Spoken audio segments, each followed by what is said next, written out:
Faith of the Fallen, The Sword of Truth, Book 6, by Terry Goodkind. Chapter 1. She didn't remember dying. With an obscure sense of apprehension, she wondered if the distant, angry voices drifting into her meant she was again about to experience that transcendent ending, death. There was absolutely nothing she could do about it if she was. While she didn't remember dying, she dimly recalled at some later point solemn whispers saying that she had, saying that death had taken her, but that he had pressed his mouth over hers and filled her stilled lungs with his breath, his life, and in so doing had rekindled hers. She had had no idea who it was that spoke of such an inconceivable feat, or who he was. That first night, when she had perceived the distant, disembodied voices as little more than a vague notion, she had grasped that there were people around her who didn't believe, even though she was again living, that she would remain alive through the rest of the night. But now she knew she had. She had remained alive many more nights, perhaps in answer to desperate prayers and earnest oaths whispered over her that first night. But if she didn't remember the dying, she remembered the pain before passing into that great oblivion. The pain she never forgot. She remembered fighting alone and savagely against all those men baring their teeth like a pack of wild hounds with a hare. She remembered the rain of brutal blows driving her to the ground, heavy boots slamming into her once she was there, and the sharp snap of bones. She remembered the blood, so much blood on their fists, on their boots. She remembered the searing terror of having no breath to gasp at the agony, no breath to cry out against the crushing weight of hurt. Sometime after, whether hours or days, she didn't know, when she was lying under clean sheets in an unfamiliar bed and had looked up into his gray eyes, she knew that, for some, the world reserved pain worse than she had suffered. She didn't know his name. The profound anguish so apparent in his eyes told her beyond doubt that she should have. More than her own name, more than life itself, she knew she should have known his name, but she didn't. Nothing had ever shamed her more. Thereafter, whenever her own eyes were closed, she saw his, saw not only the helpless suffering in them, but also the light of such fierce hope as could only be kindled by righteous love. Somewhere, even in the worst of the darkness blanketing her mind, she refused to let the light in his eyes be extinguished by her failure to will herself to live. At some point, she remembered his name. Most of the time she remembered. Sometimes she didn't. Sometimes, when pain smothered her, she forgot even her own name.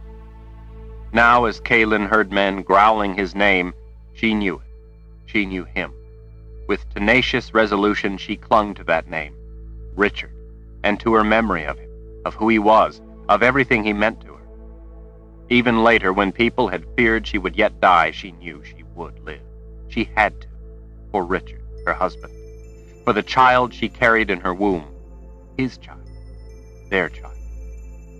The sounds of angry men calling Richard by name at last tugged Kalen's eyes open. She squinted against the agony that had been tempered, if not banished, while in the cocoon of sleep. She was greeted by a blush of amber light filling the small room around her.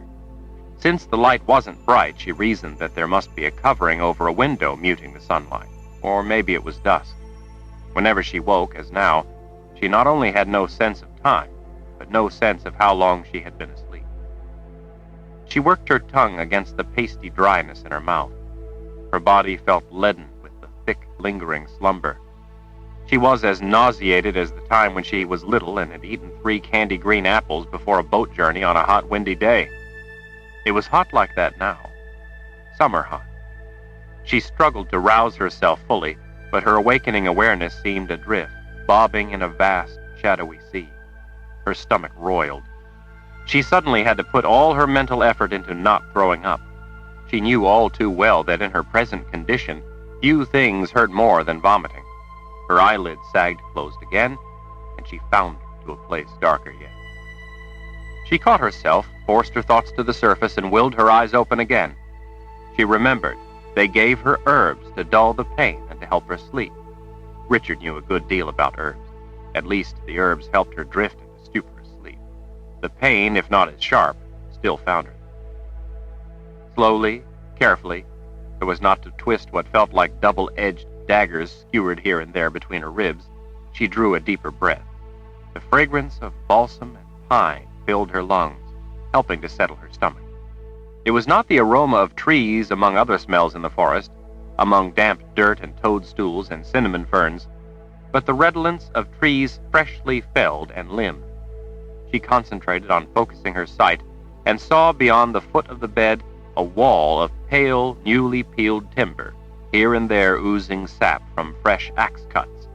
The wood looked to have been split and hewn in haste, yet its tight fit betrayed a precision only knowledge and experience could bestow. The room was tiny. In the confessor's palace, where she had grown up, a room this small would not have qualified as a closet for linens. Moreover, it would have been stone, if not marble. She liked the tiny wooden room. She expected that Richard had built it to protect her. It felt almost like his sheltering arms around her. Marble, with its aloof dignity, never comforted her in that way. Beyond the foot of the bed, she spotted a carving of a bird in flight. It had been sculpted with a few sure strokes of a knife into a log of the wall on a flat spot only a little bigger than her hand. Richard had given her something to look at. On occasion, sitting around a campfire, she had watched him casually carve a face or an animal from a scrap of wood. The bird, soaring on wings, spread wide as it watched over her, conveyed a sense of freedom. Turning her eyes to the right, she saw a brown wool blanket hanging over the doorway. From beyond the doorway came fragments of angry, threatening voices. "It's not by our choice, Richard. We have our own families to think about, wives and children." Wanting to know what was going on, Kaylin tried to push herself up onto her left elbow. Somehow her arm didn't work the way she had expected it to. Like a bolt of lightning, pain blasted up the marrow of her bone and exploded through her shoulder. Gasping against the racking agony of attempted movement, she dropped back before she had managed to lift her shoulder an inch off the bed. Her panting twisted the daggers piercing her sides. She had to will herself to slow her breathing in order to get the stabbing pain under control. As the worst of the torment in her arm and the stitches in her ribs eased, she finally let out a soft moan. With calculated calm, she gazed down the length of her left arm. The arm was splintered. As soon as she saw it, she remembered that of course it was. She reproached herself for not thinking of it before she had tried to put weight on it. The herbs, she knew, were making her thinking fuzzy. Fearing to make another careless movement, and since she couldn't sit up, she focused her effort on forcing clarity into her mind. She cautiously reached up with her right hand and wiped her fingers across the bloom of sweat on her brow, sweat sown by the flash of pain. Her right shoulder socket hurt, but it worked well enough. She was pleased by that triumph, at least. She touched her puffy eyes, understanding then why it had hurt to look toward the door.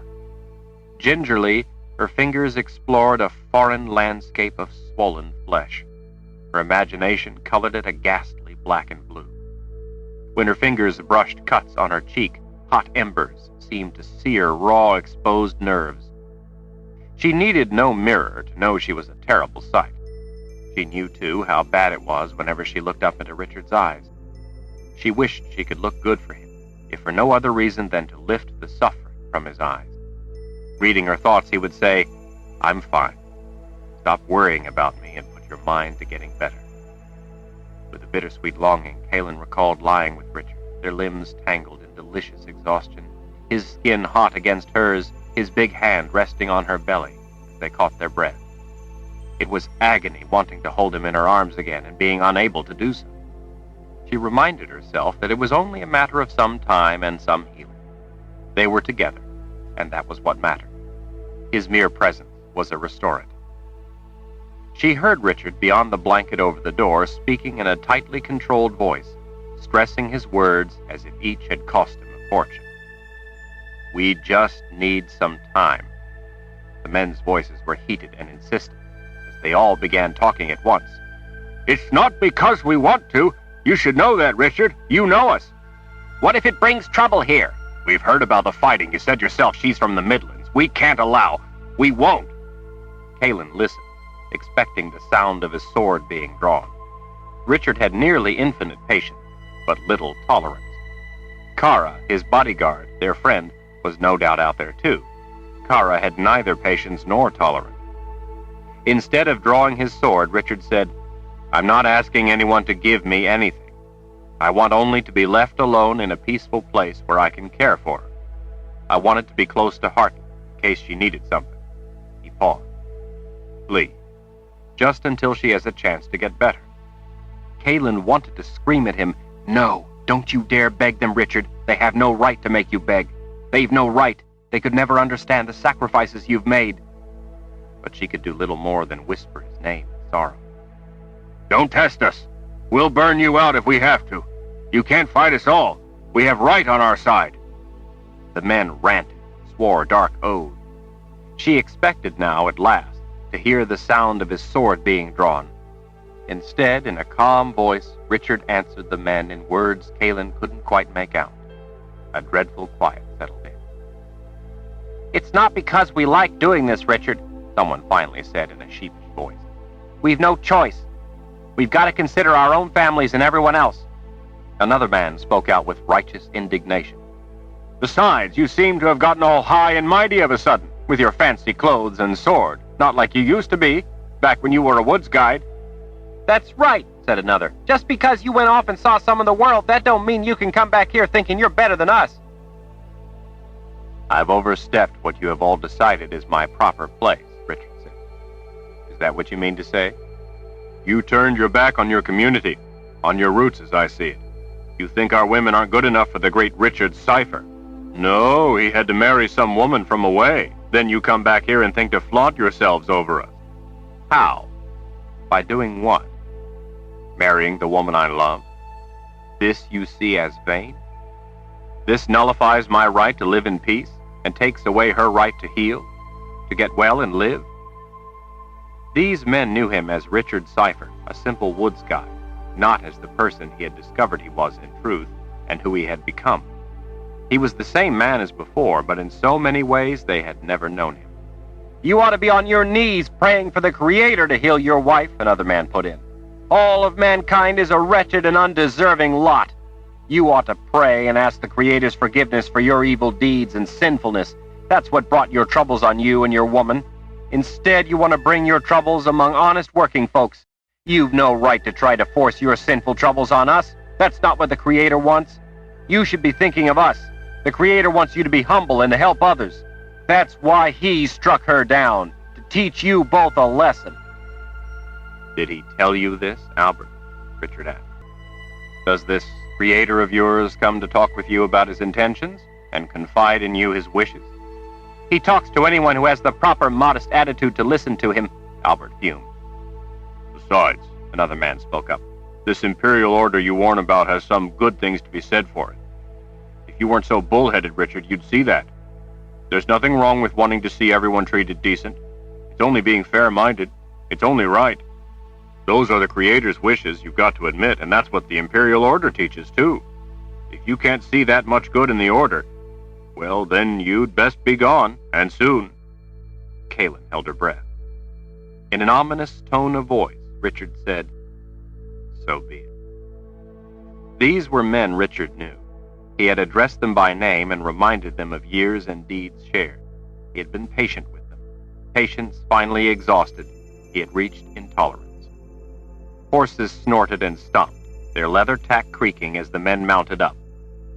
"In the morning, we'll be back to burn this place down. We'd better not catch you or yours anywhere near here, or you'll burn with it." After a few last curses, the men raced away. The sound of departing hooves, hammering the ground, rumbled through Kaylin's back. Even that hurt. She smiled a small smile for Richard, even if he couldn't see it. She wished only that he had not begged on her behalf. He would never, she knew, have begged for anything for himself. Light splashed across the wall as the blanket over the doorway was thrown back. By the direction and quality of the light, Kaylin guessed it had to be somewhere in the middle of a thinly overcast day. Richard appeared beside her, his tall form towering over her, throwing a slash of shadow across her middle. He wore a black, sleeveless undershirt, without his shirt or magnificent gold and black tunic, leaving his muscular arms bare. At his left hip, the side toward her, a flash of light glinted off the pommel of his singular sword. His broad shoulders made the room seem even smaller than it had been only a moment before. His clean-shaven face, his strong jaw, and the crisp line of his mouth perfectly complemented his powerful form. His hair, a color somewhere between blonde and brown, brushed the nape of his neck, but it was the intelligence so clearly evident in those penetrating gray eyes of his that from the first had riveted her attention. "Richard," Caleb whispered, "I won't have you begging on my account." The corners of his mouth tightened with a hint of a smile. "If I want to beg, I shall do so." He pulled her blanket up a little, making sure she was snugly covered even though she was sweating. "I didn't know you were awake."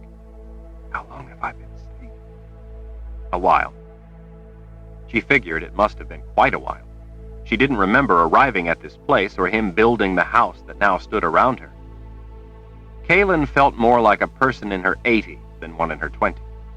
She had never been hurt before, not grievously hurt anyway, not to the point of being on the cusp of death and utterly helpless for so long.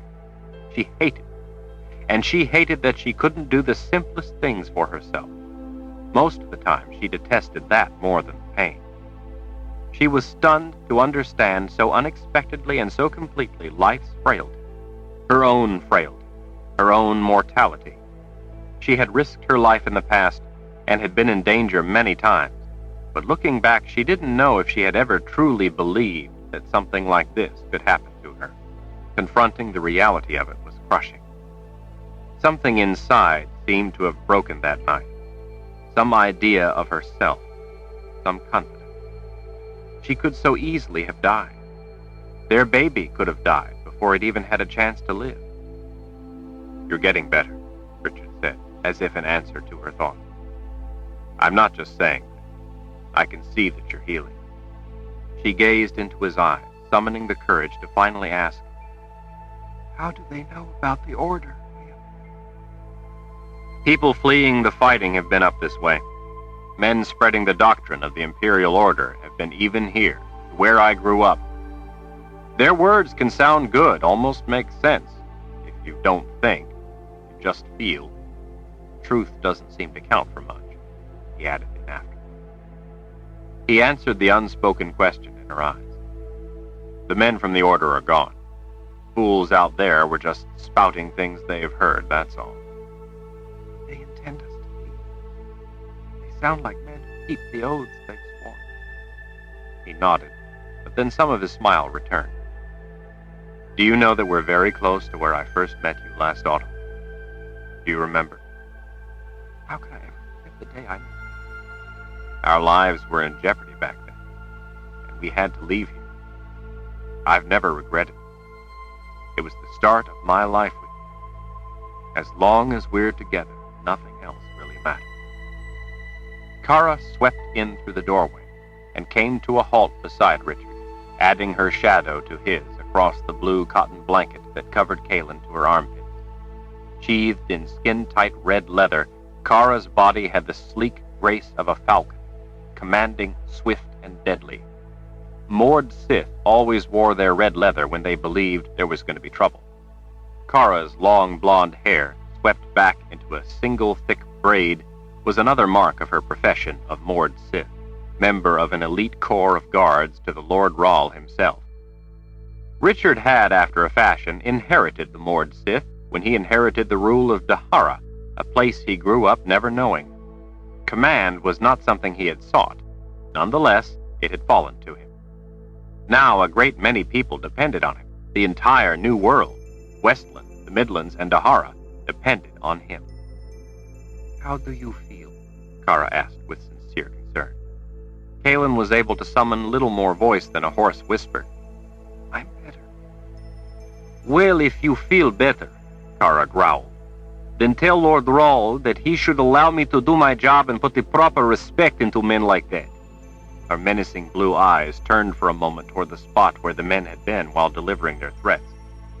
"The ones I leave alive, anyway." "Kara, use your head," Richard said. "We can't turn this place into a fortress and protect ourselves every hour of every day. Those men are afraid. No matter how wrong they are, they view us as a danger to their lives and the lives of their family. We know better than to fight a senseless battle when we can avoid it. But Richard, Caitlin said, lifting her right hand in a weak gesture toward the wall before her, you've built this. Only this room. I wanted a shelter for you first. It didn't take that long. Just some trees cut and split. We've not built the rest of it yet. It's not worth shedding blood over. If Richard seemed calm, Kara looked ready to chew steel and spit nails. Would you tell this obstinate husband of yours to let me kill someone before I go crazy? I can't just stand around and allow people to get away with threatening the two of you. I am Mord Sith. Kara took her job of protecting Richard, the Lord Rahl of Dahara, and Caitlin very serious. Where Richard's life was concerned, Kara was perfectly willing to kill first and decide later if it had been necessary. That was one of the things for which Richard had no tolerance. Caitlin's only answer was a smile. Mother Confessor, you can't allow Lord Rahl to bow to the will of foolish men like those. Tell him. Caitlin could probably count on the fingers of one hand the people who, in her whole life, had ever addressed her by the name Caitlin, without at minimum the appellation Confessor before it. She had heard her ultimate title, Mother Confessor, spoken countless times, in tones ranging from awed reverence to shuddering fear. Many people, as they knelt before her, were incapable of even whispering through trembling lips the two words of her title. Others, when alone, whispered them with lethal intent. Caitlin had been named Mother Confessor while still in her early 20s, the youngest confessor ever named for that powerful position. But that was several years past. Now she was the only living confessor left. Caitlin had always endured the title, the bowing and kneeling, the reverence, the awe, the fear, and the murderous intentions, because she had no choice. But more than that, she was the Mother Confessor, by succession and selection, by right, by oath, and by duty. Kara always addressed Caitlin as Mother Confessor, but from Kara's lips, the words were subtly different than from many others. It was almost a challenge, a defiance by scrupulous compliance, but with a hint of an affectionate smirk. Coming from Kara, Caitlin didn't hear Mother Confessor so much as she heard Sister. Kara was from the distant land of Dahara. No one anywhere outranked Kara as far as Kara was concerned, except the Lord Rahl. The most she would allow was that Caitlin could be her equal in duty to Richard. Being considered an equal by Kara, though, was high praise indeed. When Kara addressed Richard as Lord Rahl, however, she was not saying brother. She was saying precisely what she meant, Lord Rahl. To the men with the angry voices, the Lord Rahl was as foreign a concept as was the distant land of Dahara. Caitlin was from the Midlands that separated Dahara from Westland. The people here in Westland knew nothing of the Midlands or the Mother Confessor. For decades, the three parts of the New World had been separated by impassable boundaries, leaving what was beyond those boundaries shrouded in mystery. The autumn before, those boundaries had fallen. And then in the winter, the common barrier to the south of the three lands, that had for 3,000 years sealed away the menace of the old world, had been breached, loosing the imperial order on them all. In the last year, the world had been thrown into turmoil. Everything everyone had grown up knowing had changed.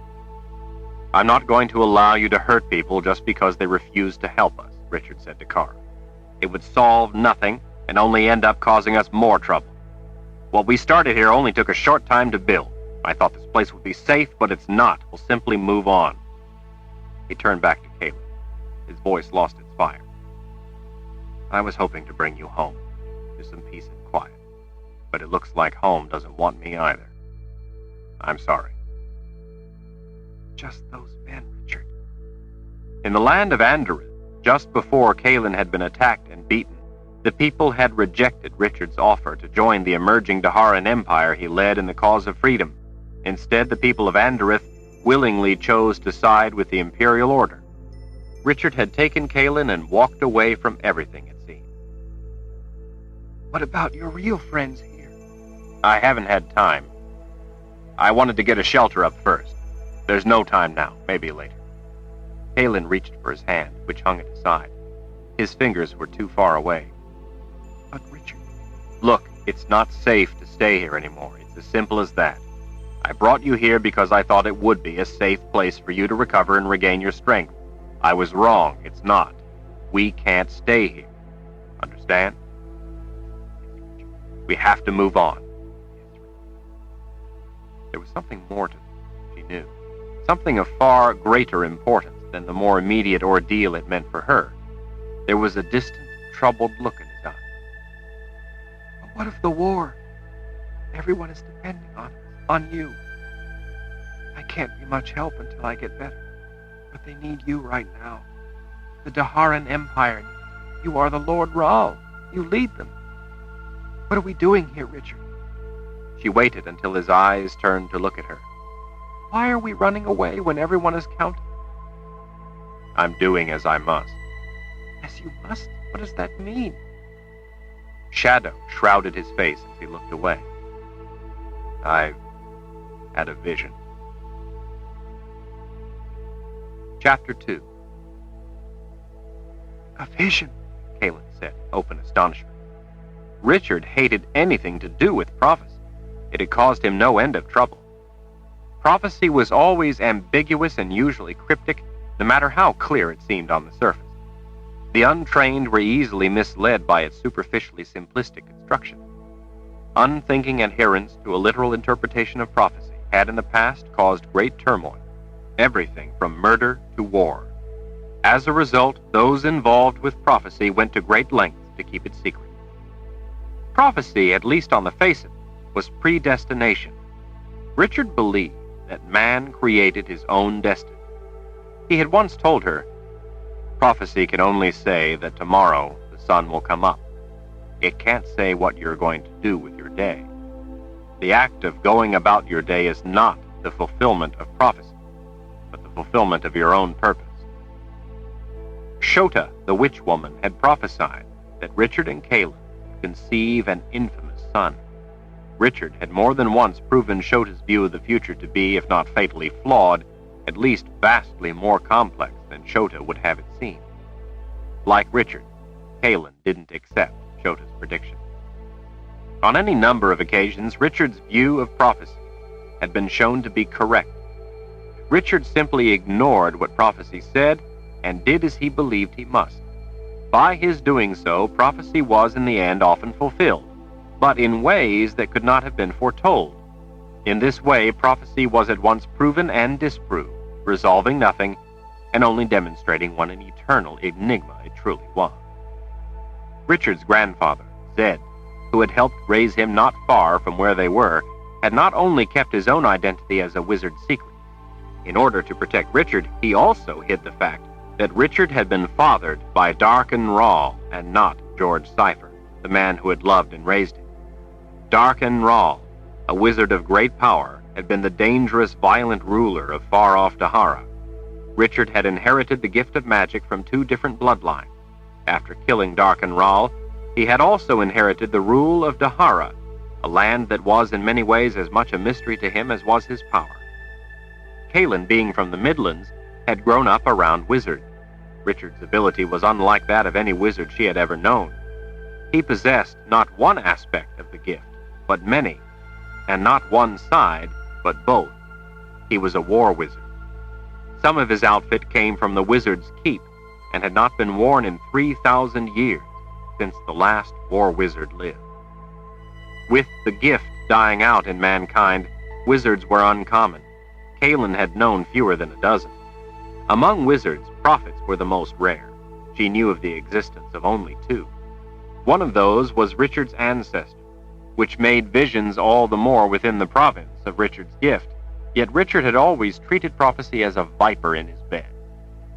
Tenderly, as if there were no more precious thing in the whole world, Richard lifted her hand. You know how I always talk about the beautiful places only I know way back in the mountains to the west of where I grew up? The special places I've always wanted to show you. I'm going to take you there, where we'll be safe. The Harans are bonded to you, Lord Raal, Kara reminded him, and we'll be able to find you through that bond. Well, our enemies aren't bonded to me. They won't know where we are. Kara seemed to find that thought agreeable. If people don't go to this place, then there won't be any roads. How are we going to get the carriage there? The Mother Confessor can't walk. I'll make a litter. You and I will carry her in that. Kara nodded thoughtfully.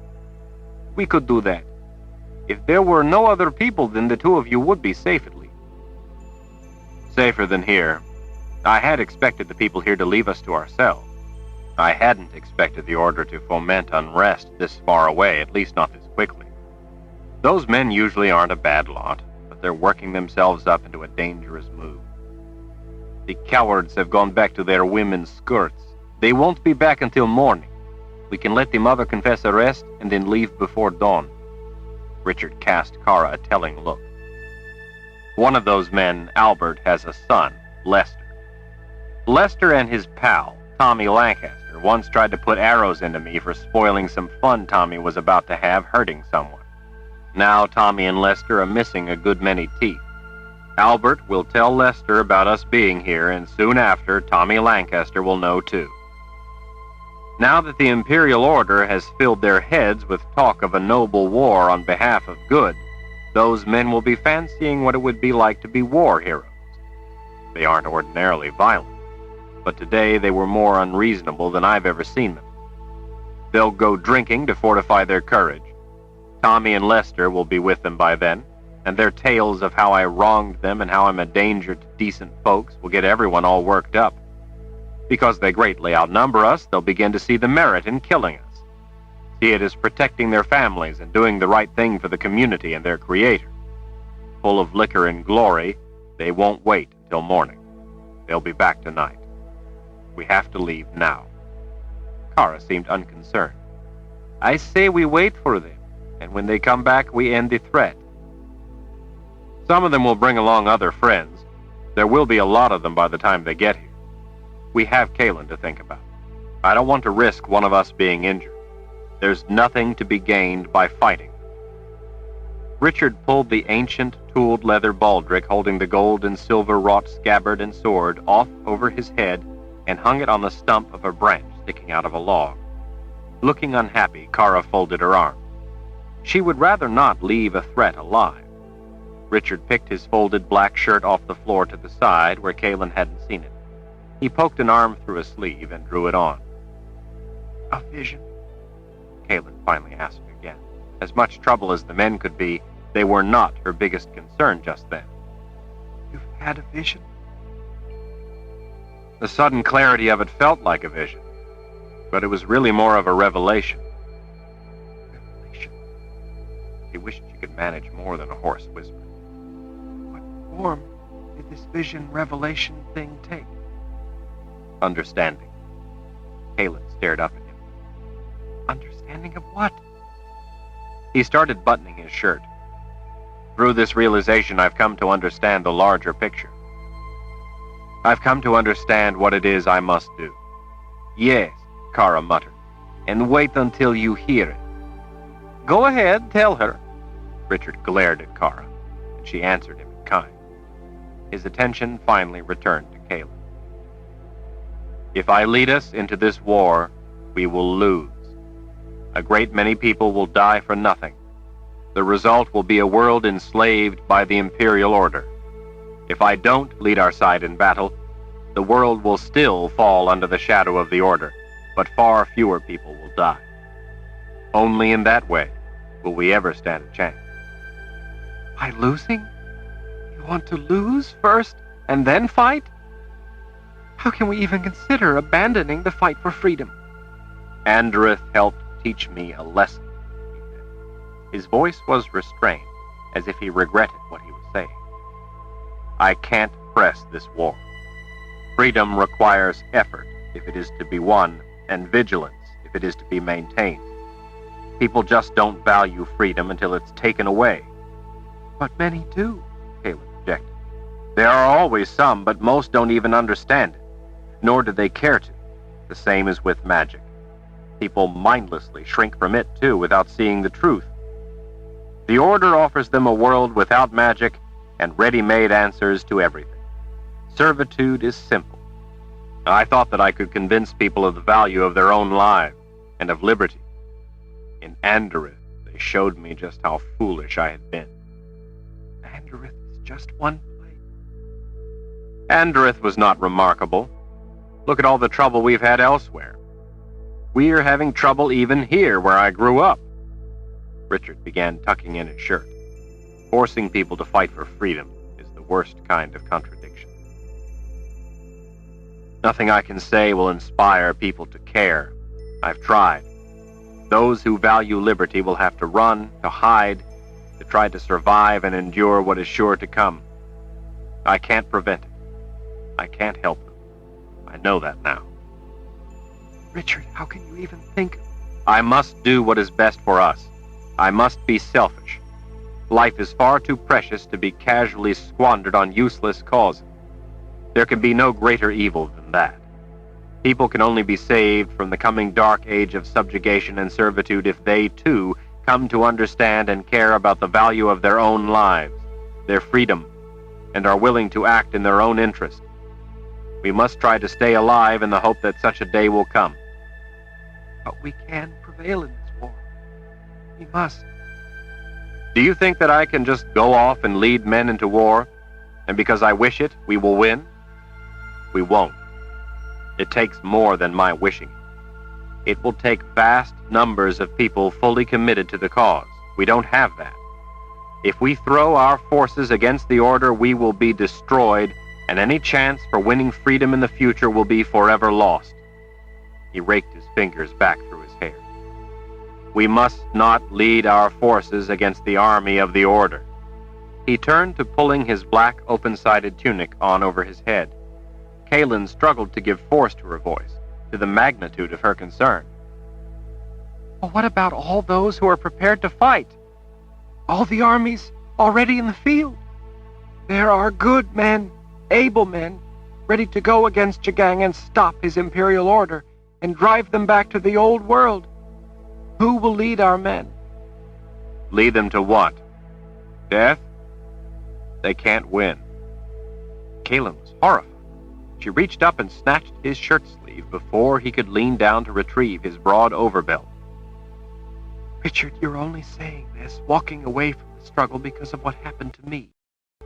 No. I had already decided it that same night, before you were attacked. When I went out alone for a walk after the vote, I did a lot of thinking. I came to this realization and made up my mind. What happened to you made no difference except to prove the point that I'm right and should have figured it out sooner. If I had, you would never have been hurt. But if the Mother Confessor had not been hurt, you would have felt better by morning and changed your mind. Light coming through the doorway behind him lit in a blaze of gold the ancient symbols coiled along the squared edges of his tunic. Kara, what would happen if I'd been attacked with her, and we had both been killed? What would you all do then? I don't know. That is why I withdraw. You are following me, not participating in a struggle for your own future. Your answer should have been that you would all fight on for yourselves, for your freedom. I have come to understand the mistake I've made in this, and to see that we cannot win in this way. The Order is too large an opponent. Kaylin's father, King Wyborn, had taught her about fighting against such odds, and she had practical experience at it. Their army may outnumber ours, but that doesn't make it impossible. We just have to outthink them. I will be there to help you, Richard. We have seasoned officers. We can do it. We must. Look how the Order's cause spreads on words that sound good. Richard swept out an arm, even to distant places like this. We know beyond doubt the evil of the Order, yet people everywhere passionately side with them despite the ghastly truth of everything the Imperial Order stands for.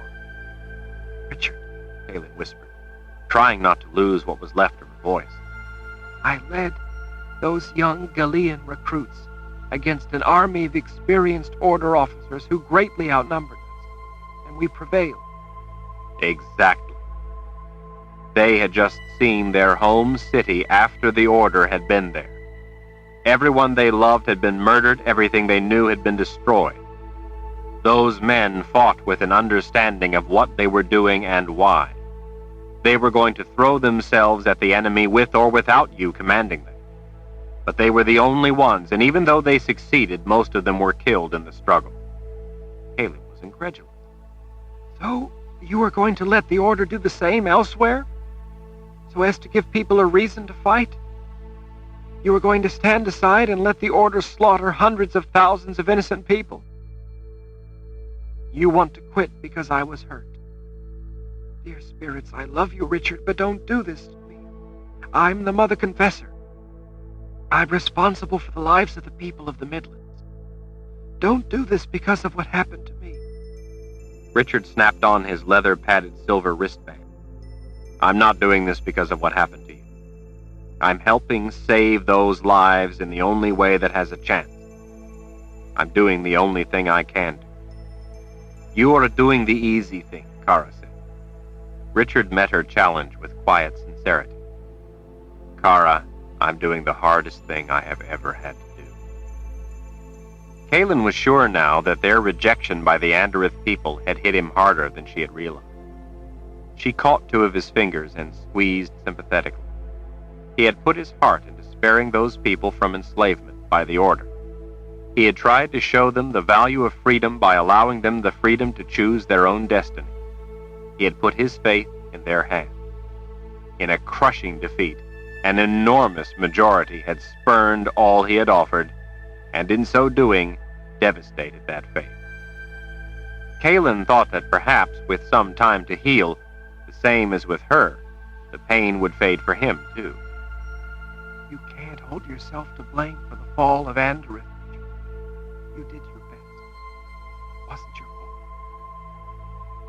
He picked up his big leather overbelt with its gold-worked pouches and cinched it over the magnificent tunic. When you're the leader, everything is your fault. Kaelin knew the truth of that. She thought to dissuade him by taking a different tack. What form did this vision assume? Richard's piercing gray eyes locked on her, almost in warning. Vision, revelation, realization, postulation, prophecy, understanding, call it what you will. For in this they are all in one the same and unequivocal. I can't describe it, but to say it seems as if I must have always known it. Maybe I have. It wasn't so much words as it was a complete concept, a conclusion, a truth that became absolutely clear to me. She knew he expected her to leave it at that. If it became so clear, and is unambiguous, she pressed, you must be able to express it in words. Richard slipped the baldric over his head, laying it over his right shoulder.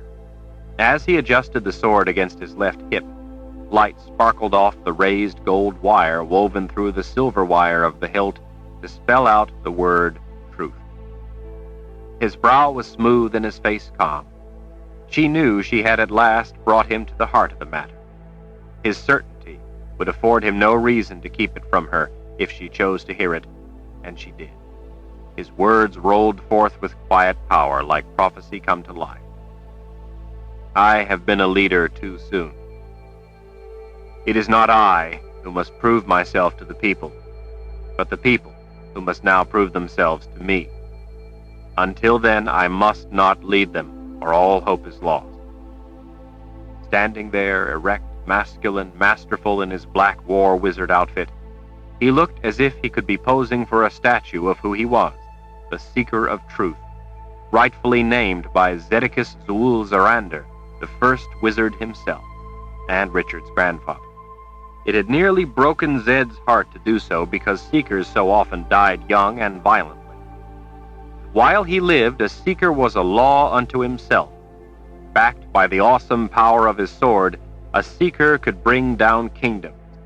That was one reason it was so important to name the right person, a moral person, to the post.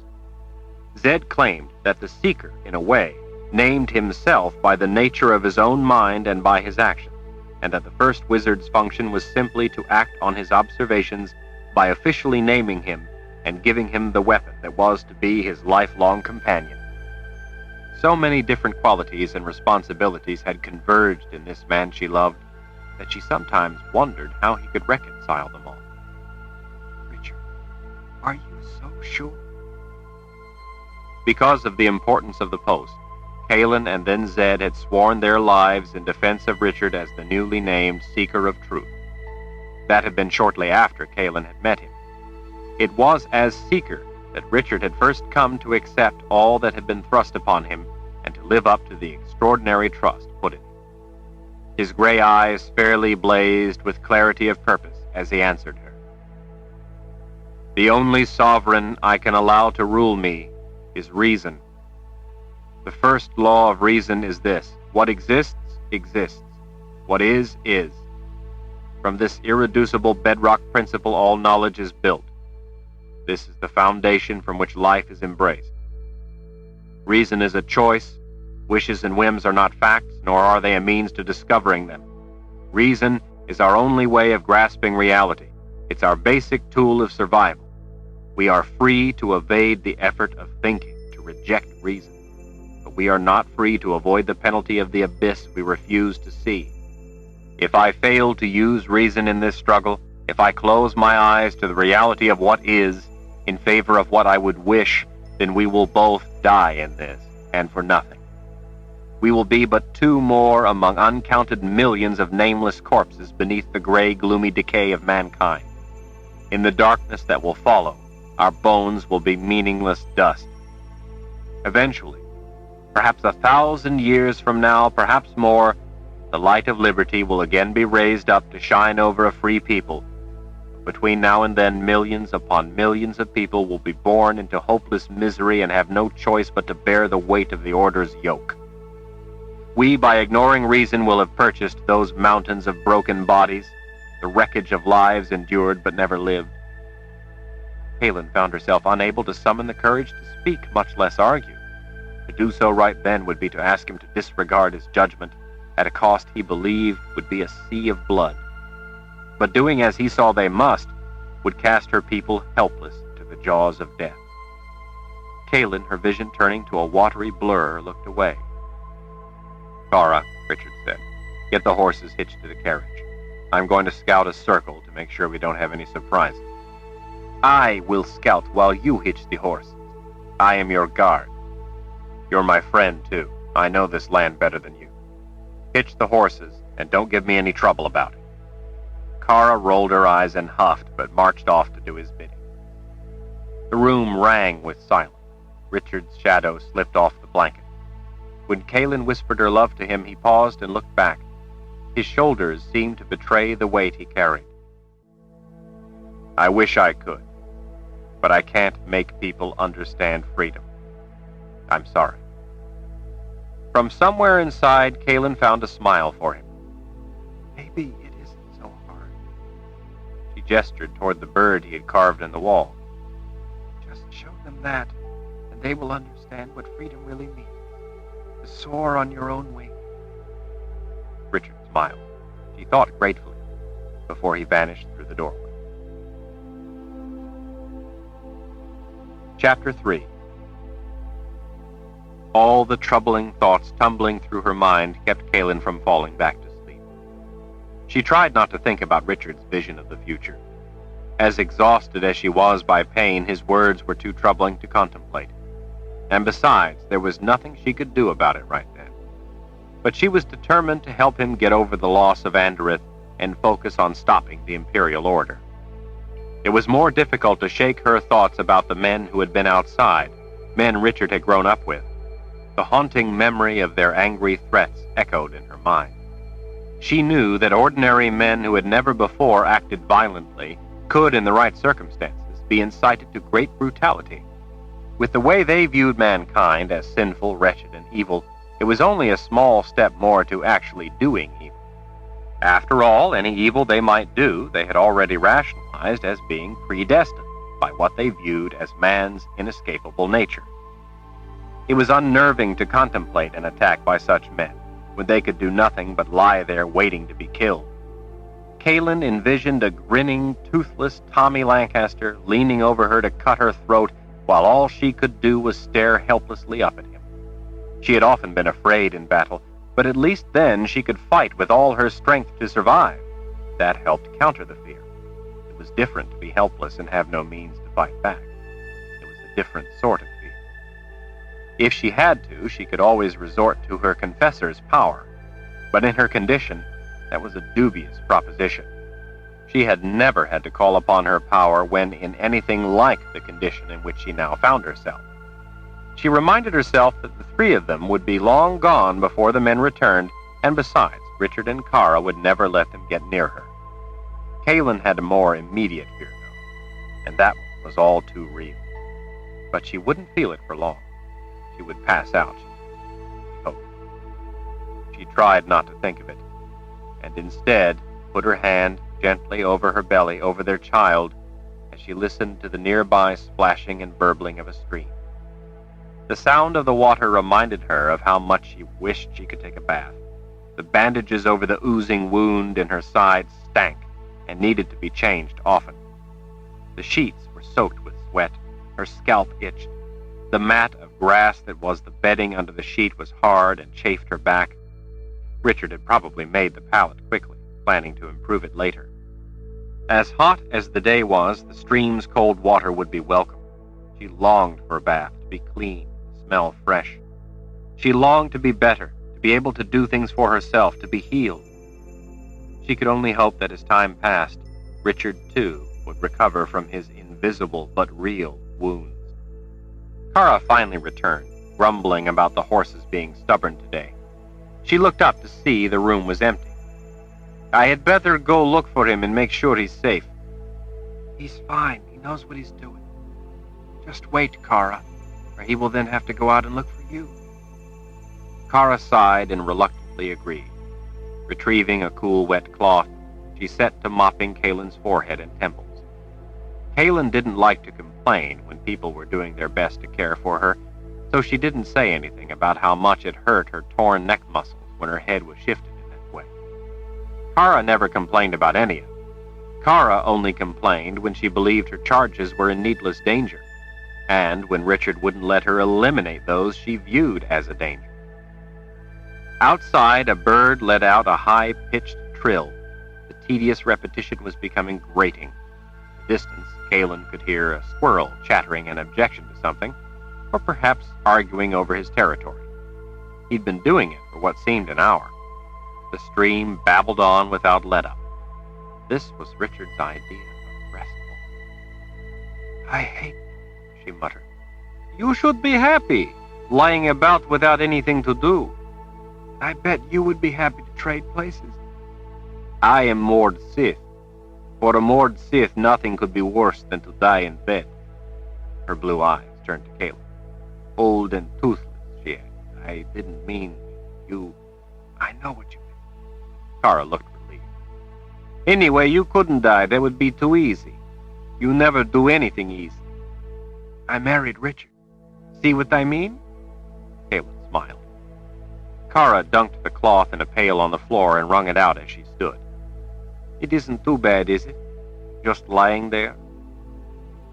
How would you like to have someone push a wooden bowl under your bottom every time your bladder was full? Kara carefully blotted the damp cloth along Kaylin's neck. "I don't mind doing it for a sister of the Aegil." The Aegil, a weapon a Mord Sith always carried, looked like nothing more than a short red leather rod hanging on a fine chain from her right wrist. A Mord Sith's Aegil was never more than a flick away from her grip. It somehow functioned by means of the magic of a Mord Sith's bond to the Lord Rahl. Kaylin had once felt the partial touch of an Aegil. In a blinding instant, it could inflict the kind of pain that the entire gang of men had dealt Kaylin. The touch of a Mord Sith's Aegil was easily capable of delivering bone-breaking torture, and just as easily, if she desired, death. Richard had given Kaylin the Aegil that had belonged to Denna, the Mord Sith who had captured him by order of Darken Rahl. Only Richard had ever come to understand and empathize with the pain an Aegil also gave the Mord Sith who wielded it. Before he was forced to kill Denna in order to escape, she had given him her Aegil, asking to be remembered as simply Denna, the woman beyond the appellation of Mord Sith, the woman no one but Richard had ever before seen or understood. That Kaelin understood and kept the Aegil as a symbol of that same respect for women whose young lives had been stolen and twisted to nightmare purposes and duties was deeply meaningful to the other Mordsid.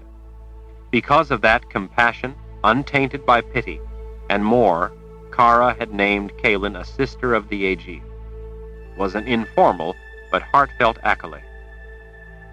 "Messengers have come to see Lord Rahl," Kara said. "You were sleeping and Lord Rahl saw no reason to wake you," she added in answer to Kaelin's questioning look. The messengers were Daharan, and able to find Richard by their bond to him as their Lord Rahl.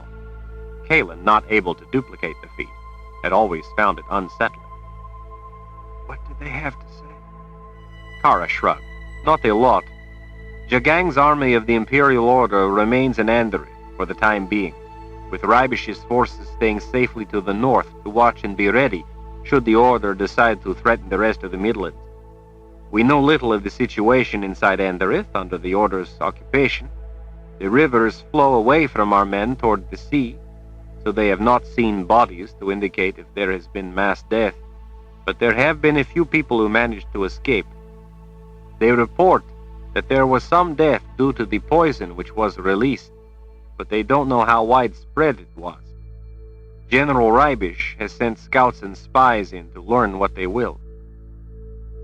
What orders did Richard give them to take back? "None." None? He sent no orders? Kara shook her head, and then leaned over to dunk the cloth again. "He wrote letters to the general, though." She drew the blanket down, lifted the bandage at Kaelin's side, and inspected its weak red charge before tossing it on the floor. With a gentle touch, she cleaned the wound. When Kaelin was able to get her breath, she asked, Did you see the letters? "Yes. They say much the same as he has told you, that he has had a vision that has caused him to come to see the nature of what he must do. He explained to the general that he could not give orders for fear of causing the end of our chance." Did General Rybish answer? "Lord Rahl has had a vision. The Harans know the Lord Rahl must deal with the terrifying mysteries of magic. The Harans do not expect to understand their Lord Rahl and would not question his behavior. He is the Lord Rahl. The general made no comment but sent word that he would use his own judgment." Richard had probably told them it was a vision rather than say it was simply a realization, for that very reason. Kaelin considered that a moment, weighing the possibilities. We have that much luck. General Rybish is a good man and will know what to do. Before too long, I'll be up and about. By then, maybe Richard will be better, too. Kara tossed the cloth into the pail as she leaned closer, her brow creased with frustration and concern. "Mother Confessor, Lord Rahl said he will not act to lead us until the people prove themselves to him." I'm getting better. I hope to help him get over what happened.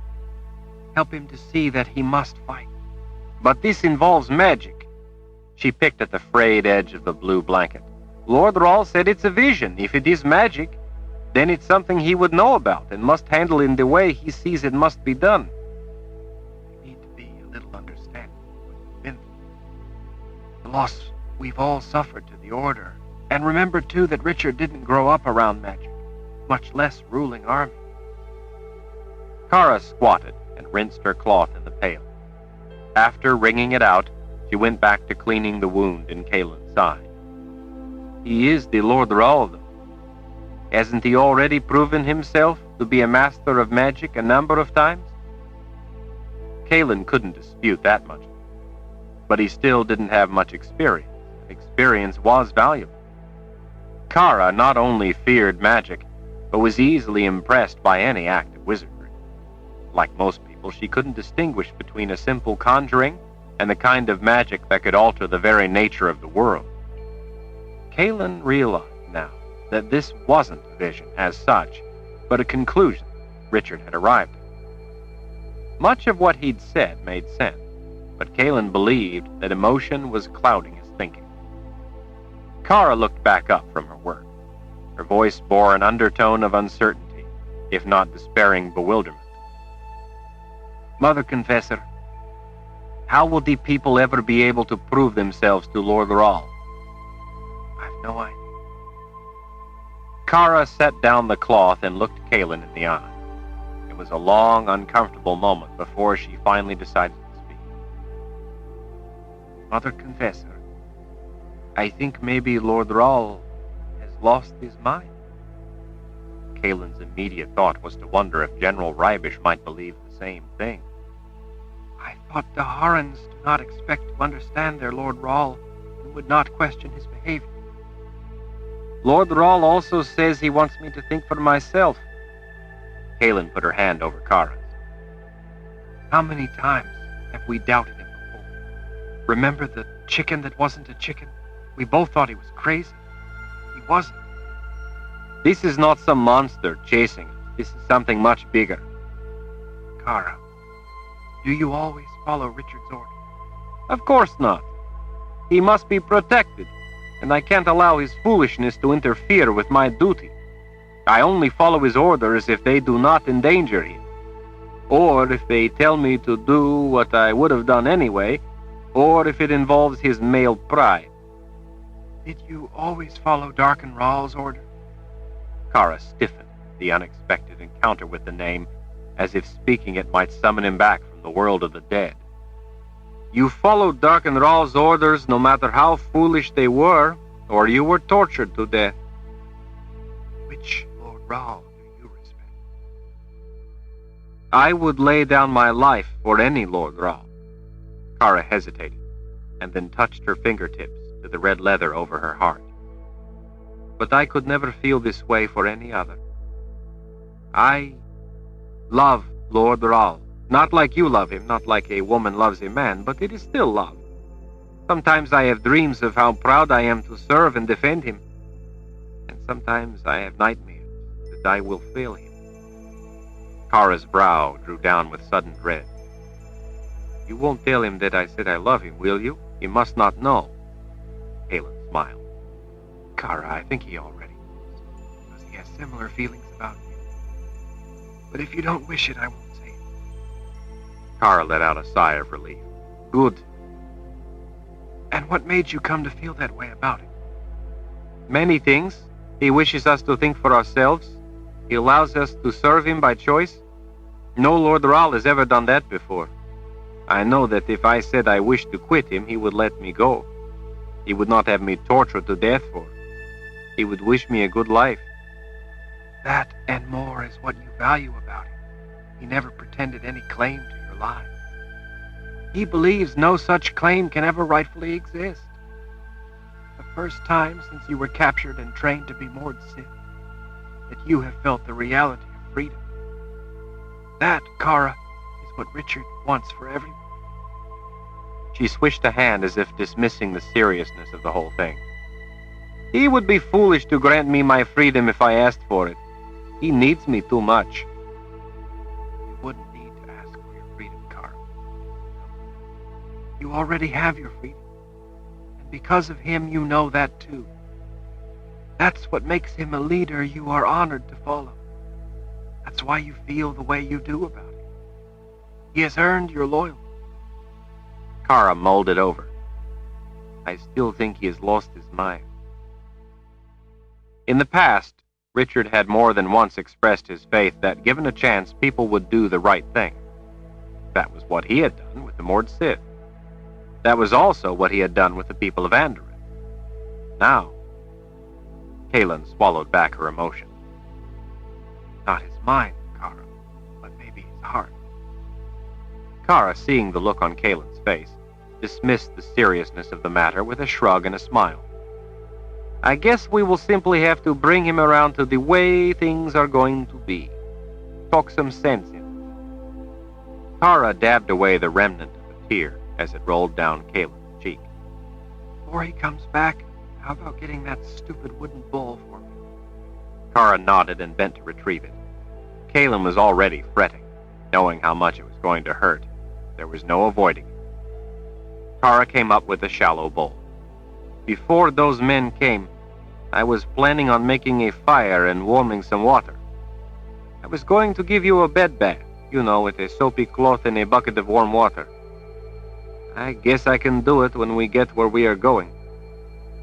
Kaylin half closed her eyes with the dreamy thought of being at least somewhat clean and fresh. She thought she needed a bath even more than she needed the wooden bowl to relieve herself. Kara, if you would do that for me, I would kiss your feet when I get better and name you to the most important post I can think of. I am Maud Sid. Kara looked nonplussed. She finally drew the blanket down. That is the most important post there is, except perhaps wife to the Lord Raoul. Since he already has a wife, and I am already Maud Sith, I will have to be content with having my feet kissed. Kaylin chuckled, but a stab of pain through her abdomen and ribs brought it to an abrupt halt. Richard was a long time in returning. Kara had made Kaylin drink 2 cups of cold tea heavily laced with herbs to dull the pain. It wouldn't be long before she was in a stupor, if not exactly asleep. Kaylin had been just about to yield to Kara's desire to go look for Richard when he called from a distance to let them know it was him. "Did you see any of the men?" Kara asked when he appeared in the doorway. With a straight finger, Richard swiped glistening beads of sweat off his forehead. His damp hair was plastered to his neck. "No, they're no doubt off to Heartland to do some drinking and complaining. By the time they come back, we'll be long gone." "I still say we should lie in wait and end the threat," Kara muttered. Richard ignored her. "I cut and stripped some stout saplings and used some canvas to make a litter." He came closer, and with a knuckle nudged Kaylin's chin as if to playfully buck up her courage. "From now on, we'll just let you stay on the litter, and then we can move you in and out of the carriage without—" He had that look in his eyes, that look that hurt her to see. He showed her a smile. "It will make it easier on Kara and me." Kaylin tried to face the thought with composure. "We're ready then?" His gaze dropped as he nodded. "Good," Kaylin said cheerfully. "I'm in the mood for a nice ride. I'd like to see some of the countryside." He smiled, more convincingly this time, she thought. "You shall have it, and we'll end up at a beautiful place. It's going to take a while to get there, traveling as slow as we must, but it will be worth the journey, you'll see." Kaylin tried to keep her breathing even. She said his name over and over in her head, telling herself that she would not forget it this time, that she would not forget her own name. She hated forgetting things. It made her feel a fool to learn things she should have remembered but had forgotten. She was going to remember this time. "Well, do I have to get up and walk? Or are you going to be a gentleman and carry me?" He bent and kissed her forehead. The one part on her face, the soft touch of his lips, would not hurt. He glanced at Kara and tilted his head to signal her to get Kaylin's leg. "Will those men be drinking a long time?" Kaylin asked. "It's still midday. Don't worry, we'll be long gone before they ever get back here." "I'm sorry, Richard. I know you thought these people from your homeland—" "They're people, just like everyone else." She nodded as she fondly stroked the back of his big hand. "Kara gave me some of your herbs. I'll sleep for a long time, so don't go slow on my account. I won't feel it. I don't want you to have to fight all those men." "I won't be doing any fighting, just traveling my forests." "That's good." Kaylin felt daggers twist in her ribs as her breathing started getting too fast. "I love you, in case I forgot to say it. I love you." Despite the pain in his gray eyes, he smiled. "I love you too. Just try to relax. Kara and I will be as gentle as we can. We'll go easy. There's no rush. Don't try to help us. Relax. You're getting better, so it won't be so hard." She had been hurt before, and knew that it was always better to move yourself because you knew exactly how to do it. But she couldn't move herself this time. She had come to know that the worst thing when you were hurt was to have someone else move you. As he leaned over, she slipped her right arm around his neck while he carefully slid his left arm under her shoulder. Being lifted even that much ignited a shock of pain. Kaylin tried to ignore the burning stitch and attempted to relax as she said his name over and over in her mind. She suddenly remembered something important. It was her last chance to remind him. Richard, She whispered urgently just before he pushed his right arm under her bottom to lift her. please remember to be careful not to hurt the baby. She was startled to see her words stagger him. It took a moment before his eyes turned up to look into her. What she saw there nearly stopped her heart. Caleb, you remember, don't you? His eyes glistened. That you lost the baby when you were attacked. The memory slammed into her like a fist, nearly taking her breath. Oh, Are you all right? I forgot for a moment. I just wasn't thinking. I remember now. I remember you told me about it. And she did. Their child that had only begun to grow in her, was long since dead and gone. Those beasts who had attacked her had taken that from her too. The world seemed to turn gray and lifeless. I'm so sorry, Kate. She caressed his hair. No, Richard, I should have remembered. I'm sorry I forgot. I didn't mean it. He nodded. She felt a warm tear drop onto the hollow of her throat close to her necklace. The necklace, with its small dark stone, had been a wedding gift from Shota, the witch woman. The gift was a proposal of truce. Shota said it would allow them to be together and share their love as they had always wanted, without Kaylin getting pregnant. Richard and Kaylin had decided that, for the time being, they would reluctantly accept Shota's gift, her truce. They already had worries enough on their hands. But for a time, when the chimes had been loose in the world, the magic of the necklace, unbeknownst to Richard and Kaylin, had failed. One small but miraculous balance to the horrors the chimes had brought had been that it had given their love the opportunity to bring a child to life. Now that life was gone. Please, Richard, let's go. He nodded again. Dear spirits, he whispered to himself so softly she could hardly hear him. Forgive me for what I am about to do. She clutched his neck. She now longed for what was coming. She wanted to forget. He lifted her as gently as he could. It felt like wild stallions, tied to each limb, all leaped into a gallop at the same instant. Pain ripped up from the core of her, the shock of it making her eyes go wide as she sucked in a breath, and then she screamed. The blackness hit her like a dungeon door slamming shut. Chapter 4. A sound woke her as suddenly as a slap. Kaylin lay on her back, still as death, her eyes wide, listening. It wasn't so much that the sound had been loud, but that it had been something disturbingly familiar, something dangerous. Her whole body throbbed with pain, but she was more awake than she had been in what seemed like weeks. She didn't know how long she had been asleep, or perhaps unconscious. She was awake enough to remember that it would be a grave mistake to try to sit up, because just about the only part of her not injured was her right arm. One of the big chestnut geldings snorted nervously and stamped a hoof, jostling the carriage enough to remind Kaylin of her broken ribs. The sticky air smelled of approaching rain, though fits of wind still bore dust to her nostrils. Dark masses of leaves overhead swung fretfully to and fro, their creaking branches giving voice to their torment.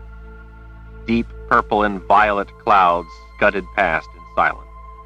Beyond the trees and clouds, the field of blue-black sky held a lone star high over her forehead. She wasn't sure if it was dawn or dusk, but it felt like the death of day.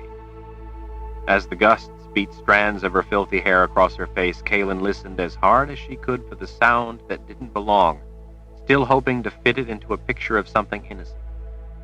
Since she'd heard it only from the deepness of sleep, its conscious identity remained frustratingly out of her reach. She listened, too, for sounds of Richard and Kara, but heard nothing. Surely they would be close. They would not leave her alone, not for any reason this side of death. She recoiled from the image. She ached to call out for Richard and prove the uninvited thought a foolish fear, but instinct screamed at her to stay silent. She needed no reminder not to move. A metallic clang came from the distance, then a cry. Maybe it was an animal, she told herself. Ravens sometimes let out the most awful cry. Their shrill wails could sound so human it was eerie. But as far as she knew, ravens didn't make metallic sounds. The carriage suddenly lurched to the right. Her breath caught as the unanticipated movement caused a stitch of pain in the back of her ribs. Someone had put weight on the step. By the careless disregard for the carriage's injured passenger, she knew it wasn't Richard O'Cara. But if it wasn't Richard, then loose flesh tickled the nape of her neck. If it wasn't Richard, where was he?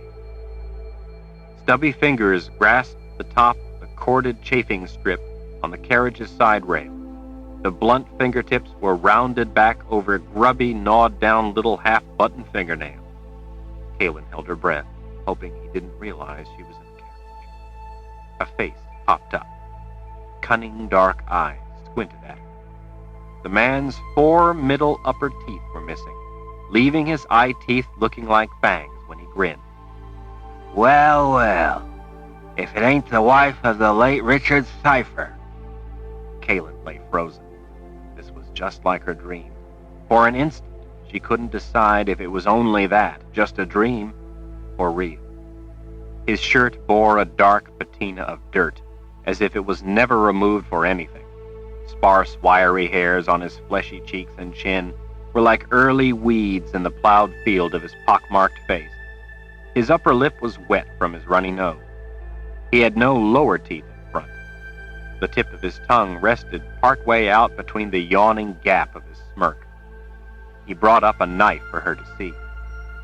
He turned it this way and that, almost as if he were showing off a prized possession to a shy girl he was courting. His eyes kept flicking back and forth between the knife and Kaylin. The slipshod job of sharpening appeared to have been done on rough granite rather than on a proper whetstone. Dark blotches and rust stained the poorly kept cheap steel, but the scratched and chipped edge was no less deadly for any of it. His wicked, toothless grin widened with pleasure as her gaze followed the blade, watching it carve careful slices of the air between them. She made herself look into his dark, sunken eyes, which peered out from Puffy's lips. "Where's Richard?" she demanded in a level voice. Dancing with the spirits in the underworld. He cocked his head to one side. Where's the blonde bitch? The one my friends said they saw before. The one with the smart mouth. The one what needs to have her tongue shortened before I gut her. Kaylin glared at him so he would know she had no intention of answering. As the crude knife advanced toward her, his stench hit her. "You would have to be Tommy Lancaster." The knife paused.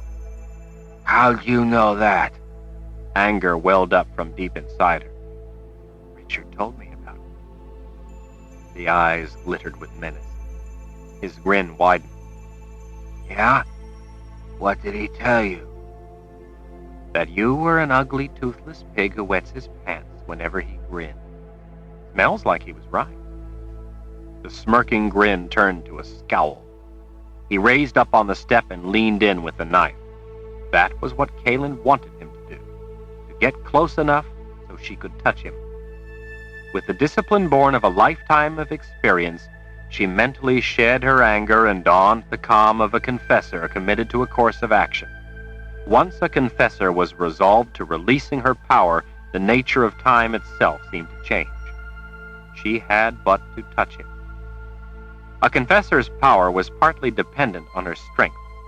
In her injured condition, she didn't know if she would be able to call forth the required force, and if she could, whether she would survive the unleashing of it. But she knew she had no choice. One of them was about to die, maybe both. He leaned his elbow on the side rail. His fist with the knife went for her exposed throat. Rather than watching the knife, Kaylin watched the little scars like dusty white cobwebs caught on his knuckles. When the fist was close enough, she made her move to snatch his wrist. Unexpectedly, she discovered she was snugly enfolded in the blue blanket. She hadn't realized Richard had placed her on the litter he'd made. The blanket was wrapped around her and tightly tucked under the stretcher poles in order to hold her as still as possible and prevent her from being hurt when the carriage was moving. Her arm was trapped inside what was about to become her death shroud. Hot panic flared up as she struggled to free her right arm. She was in a desperate race with the blade coming for her throat. Pain knifed her injured ribs as she battled with the blanket. She had no time to cry out or to curse in frustration at being so unwittingly snared. Her fingers gathered a fold of material. She yanked at it, trying to pull some slack from under the litter she lay atop so she could free her arm. Kaelin had merely to touch him, but she couldn't.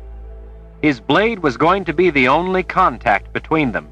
Her only hope was that maybe his knuckles would brush her flesh, or maybe he just might be close enough, as he started to slice her throat, that she could press her chin against his hand. Then she could release her power if she was still alive, if he didn't cut too deep first. As she twisted and pulled at the blanket, it seemed to her an eternity as she watched the blade poised over her exposed neck. An eternity to wait before she had any hope of unleashing her power. An eternity to live. But she knew there was only an instant more before she would feel the ripping slash of that rough blade. It didn't happen at all as she expected. Tommy Lancaster wrenched backward with an ear-splitting shriek. The world around Kaelin crashed back in a riot of sound and motion with the abrupt readjustment to the discontinuation of her intent.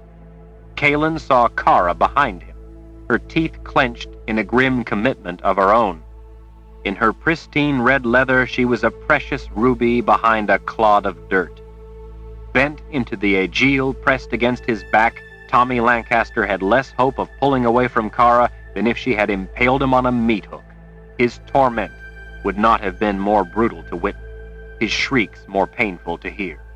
Kara's aegile dragged up and around the side of his ribs as he collapsed to his knees. Each rib the aegile passed over broke with a sharp crack like the sound of a tree limb snapping. Vivid red, the match of her leather, oozed over his knuckles and down his fingers. The knife clattered to the rocky ground. A dark stain of blood grew on the side of his shirt until it dripped off the untucked tails. Kara stood over him, an austere executioner, watching him beg for mercy. Instead of granting it, she pressed her aegile against his throat and followed him to the ground. His eyes were wide and white all around as he choked. It was a slow, agonizing journey toward death.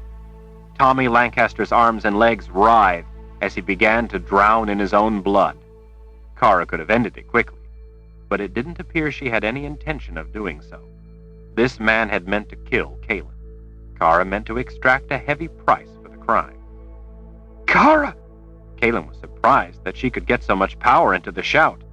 Kara glanced back over her shoulder. Tommy Lancaster's hands went to his throat, and he gasped for air when she rose up to stand over him. Kara, stop it! Where's Richard? Richard may need your help. Kara leaned down over Tommy Lancaster, pressed her aegile to his chest, and gave it a twist. His left leg kicked out once, his arms flopped to the side, and he went still. Before either Kara or Kaelin could say anything, Richard, his face set in cold ferocity, sprinted up toward the carriage. He had his sword to hand. The blade was dark and wet. The instant Kaelin saw his sword, she comprehended what had awakened her. The sound had been the sword of truth announcing its arrival in the evening air. In her sleep, her subconscious recognized the unique ring of steel made by the sword of truth when it was drawn, and she instinctively grasped the danger that that sound represented. On his way to Kaelin's side, Richard only glanced at the lifeless body at Kara's feet. "Are you all right?" Kaelin nodded. "Fine." Belatedly, yet feeling triumphant at the accomplishment, she pulled her arm free of the blanket. Richard turned to Kara. "Anyone else come up the road?" "No, just this one." She gestured with her aegile toward the knife on the ground. "He intended to cut the mother confessor's throat." If Tommy Lancaster hadn't already been dead, Richard's glare would have finished him. "I hope you didn't make it easy on him." "No, Lord Raoul. he regretted his last vile act, I made certain. With his sword, Richard indicated the surrounding area. Stay here and keep your eyes open. I'm sure we got them all, but I'm going to check just to be certain no one else was holding back and trying to surprise us from another direction. No one will get near the Mother Confessor, Lord Thrall. Dust rose in the gloomy light when he gave a reassuring pat to the shoulder of one of the two horses standing in their harnesses. As soon as I get back, I want to get going. We should have enough moon, for a few hours anyway. I know a safe place to make camp about 4 hours up the road. That will get us a good distance away from all this. He pointed with his sword. Drag his body past the brush over there and roll him off the edge, down into the ravine. I'd just as soon the bodies weren't found until after we're long gone and far away. Probably only the animals will ever find their way out here, but I don't want to take any chances. Kara snatched a fistful of Tommy Lancaster's hair. With pleasure. He was stocky, but the weight gave her no difficulty. Richard trotted soundlessly off into the gathering darkness. Kaelin listened to the sound of the body scraping across the ground. She heard small branches snapping as Kara pulled the dead weight through the brush, and then the muffled thuds and tumbling scree as Tommy Lancaster's body rolled and bounced down a steep slope. It was a long time before Kaelin heard the final thump at the bottom of the ravine. Kara ambled back to the side of the carriage. "Everything all right with you?" She casually pulled off her armored glove. Kaelin blinked at the woman. Kara, he nearly had me. Kara flicked her long blonde braid back over her shoulder as she scanned the surrounding area. "No, he didn't. I was standing right there behind him the whole time. I was nearly breathing down his neck. I never took my eyes from his knife. He had no chance to harm me." She met Kaelin's gaze. "Surely you must have seen me." No, I didn't. "Oh, I thought you saw me." Looking a little sheepish, she tucked most of the cuffs of the gloves behind her belt and folded the rest down over the front. "I guess maybe you were too low in the carriage to see me there behind him. I had my attention on him. I didn't mean to let him frighten me." If you were there the whole time, why did you allow him to nearly kill me? "He did not nearly kill you," Kara smiled without humor. "But I wanted to let him believe it. It's more of a shock, more of a horror. If you let him think they've won, it crushes a man's spirit to take him then, when you got him dead to rights." Kaelin's head was swimming in confusion, and so she decided not to press the issue. What's going on? Happened? How long have I been asleep? "We've been traveling for 2 days. You have been in and out of sleep, but you didn't know anything the times you were awake. Lord Thrall was fretful about hurting you to get you into the carriage and about having told you what you forgot." Kaelin knew what Kara meant. Her dead baby. And the men? "They came after us. This time, though, Lord Thrall didn't discuss it with me. He seemed especially pleased about it. He knew in enough time that they were coming, so we weren't taken by surprise. When they came charging in, some with arrows knocked and some with their swords or axes out, he shouted at them once, giving them a chance to change their mind." He tried to reason with them, even then? "Well, not exactly. He told them to go home in peace or they would all die. And then what? And then they all laughed. It only seemed to embolden them. They charged, arrows flying, swords and axes raised, so Lord Thrall ran off into the woods." What? "Before they came, he had told me that he was going to make them all chase after him. As Lord Thrall ran, the one who thought he would cut your throat yelled at the others to get Richard and finish him this time. Lord Thrall had hoped he would draw them all away from you, but when that one went after you instead, Lord Thrall gave me a look, and I knew what he wanted me to do." Kara clasped her hands behind her back as she scrutinized the gathering darkness, keeping watch should anyone try to surprise them. Kaelin's thoughts turned to Richard and what it must have been like, all alone as they chased him. How many men? "I didn't count them," Kara shrugged. "Maybe 24. And you left Richard alone with 24 men chasing after him? 24 men intent on killing him? Kara shot Kaelin an incredulous look. "And leave you unprotected? When I knew that toothless brute was going after you? Lord Thrall would have skinned me alive if I had left.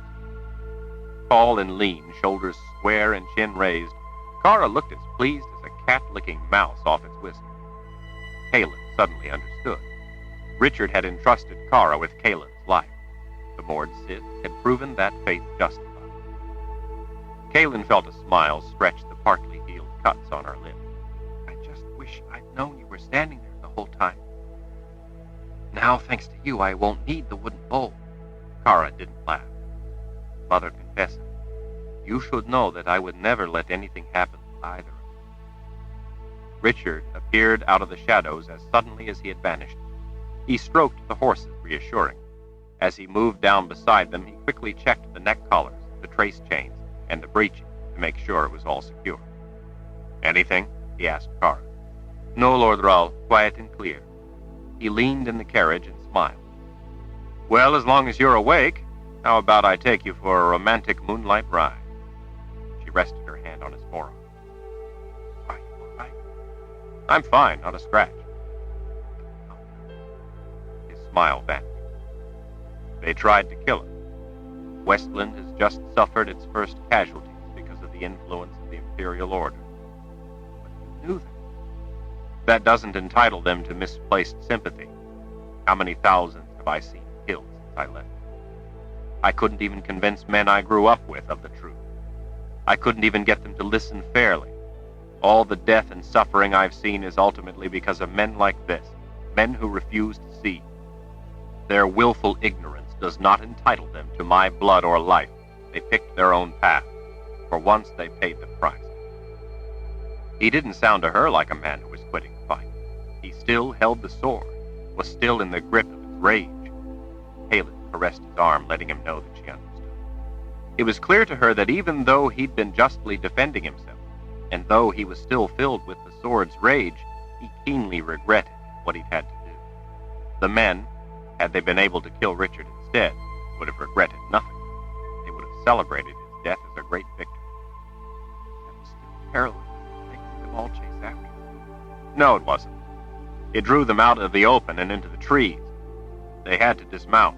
It's rocky, and the footing is poor, so they couldn't rush me together or with speed, like they could out here on the road. The light is failing. They thought that was to their advantage. It wasn't. In the trees, it was even darker. I'm wearing mostly black. It's warm, so I'd left my gold cape behind here in the carriage. The little bit of gold on the rest of the outfit only serves to break up the shape of a man's figure in the near dark, so they had an even harder time seeing me. Once I took down Albert, they stopped thinking and fought with pure anger until they started seeing blood and death. Those men are used to brawls, not battles. They had expected an easy time murdering us. They weren't mentally prepared to fight for their own lives. Once they saw the true nature of what was happening, they ran for their lives. The ones left, anyway. These are my woods. In their panic, they became confused and lost their way in the tree. I cut them off and ended it. Did you get them all? Kara asked, worried about any who might escape and bring more men after them. Yes, I knew most of them. And besides, I had their number in my head. I counted the bodies to make sure I got them all. How many? Kara asked. Richard turned to take up the reins. Not enough for their purpose. He clicked his tongue and started the horses moving. Chapter 5.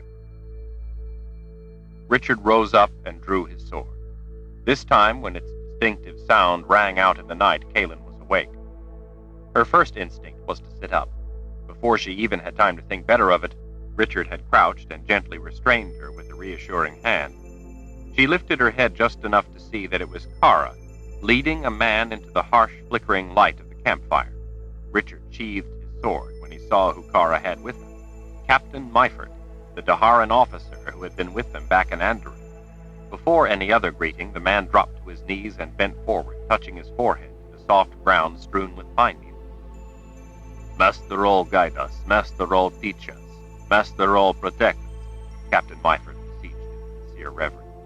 In your light we thrive, in your mercy we are sheltered, in your wisdom we are humble. We live only to serve, our lives are yours. When he had gone to his knees to recite the devotion, as it was called, Kalin saw Kara almost reflexively go to her knees with him, so ingrained was the ritual. The supplication to their Lord Ra was something all Daharans did.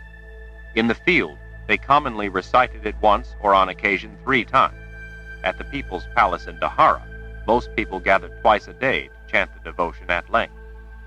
When he'd been a captive of Dark and Ra, Richard, often in much the same condition as Tommy Lancaster just before he died, had himself been forced to his knees by Mord Sith and made to perform the devotion for hours at a time. Now the Mord Sith, like all Daharans, paid that same homage to Richard. If the Mord Sith saw such a turn of events as improbable, or even ironic, they never said as much. What many of them had found improbable was that Richard hadn't had them all executed when he became their Lord Ra. It was Richard, though, who had discovered that the devotion to their Lord Ra was in fact a surviving vestige of a bond, an ancient magic invoked by one of his ancestors to protect the Daharan people from the Dreamwalker. It had long been believed that the Dreamwalker, created by wizards to be weaponed during that ancient and nearly forgotten Great War, had vanished from the world. The conjuring of strange and varied abilities, of instilling unnatural attributes in people, willing or not, had once been a dark art, the results always being, at the least, unpredictable, often uncertain, and sometimes dangerously unstable. Somehow, some spark of that malignant manipulation had been passed down generation after generation, lurking unseen for 3,000 years, until it rekindled in the person of Emperor Jagang. Kalen knew something about the alteration of living beings to suit a purpose. Confessors were such people, as had been the Dreamwalker. In Jagang, Kalen saw a monster created by magic. She knew many people saw the same in her. Much as some people had blonde hair or brown eyes, she had been born to grow tall, with warm brown hair and green eyes, and the ability of a confessor. She loved and laughed and longed for things just the same as those born with blonde hair or brown eyes and without a confessor's special ability. Kalen used her power for valid moral reasons. Jagang, no doubt, believed the same of himself, and even if he didn't, most of his followers certainly did. Richard, too, had been born with latent power. The ancient adjunct defense of the bond was passed down to any gifted Ra. Without the protection of the bond to Richard, Lord Ra, whether formally spoken or a silent, heartfelt affinity, anyone was vulnerable to Jagang's power as a Dreamwalker. Unlike most other permutations conjured by wizards in living people, the confessor's ability had always remained vital. At least it had until all the other confessors had been murdered by order of Dark and Ra. Now, without such wizards and their specialized conjuring, only if Kalen had children would the magic of the confessors live on. Confessors usually bore girls, but not always. A confessor's power had originally been created for and had been intended to be used by women. Like all other conjuring that introduced unnatural abilities in people, this, too, had had unforeseen consequences. A confessor's male children, it turned out, also bore the power. After it had been learned how treacherous the power could be in men, all male children were scrupulously culled. Kalen bearing a male child was precisely what the witch woman Shota feared.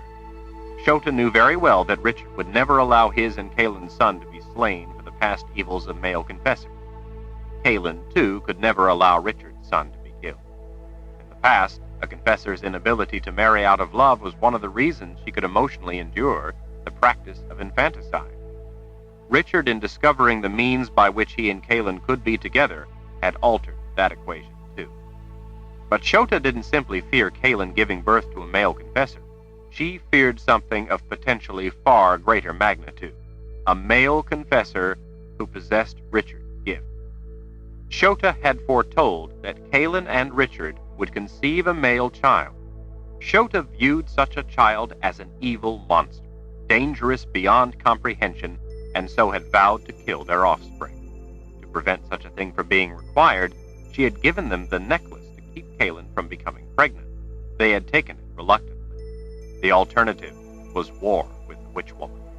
It was for reasons such as this that Richard abhorred prophecy.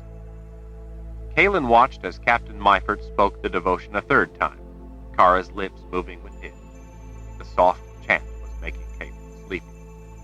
It was a luxury for Kalin to be able to be down with Richard and Kara in the sheltered camp, beside the warmth of the fire, rather than having to stay in the carriage, especially since the night had turned chilly and damp. With the litter, they could move her more easily and without causing her much pain.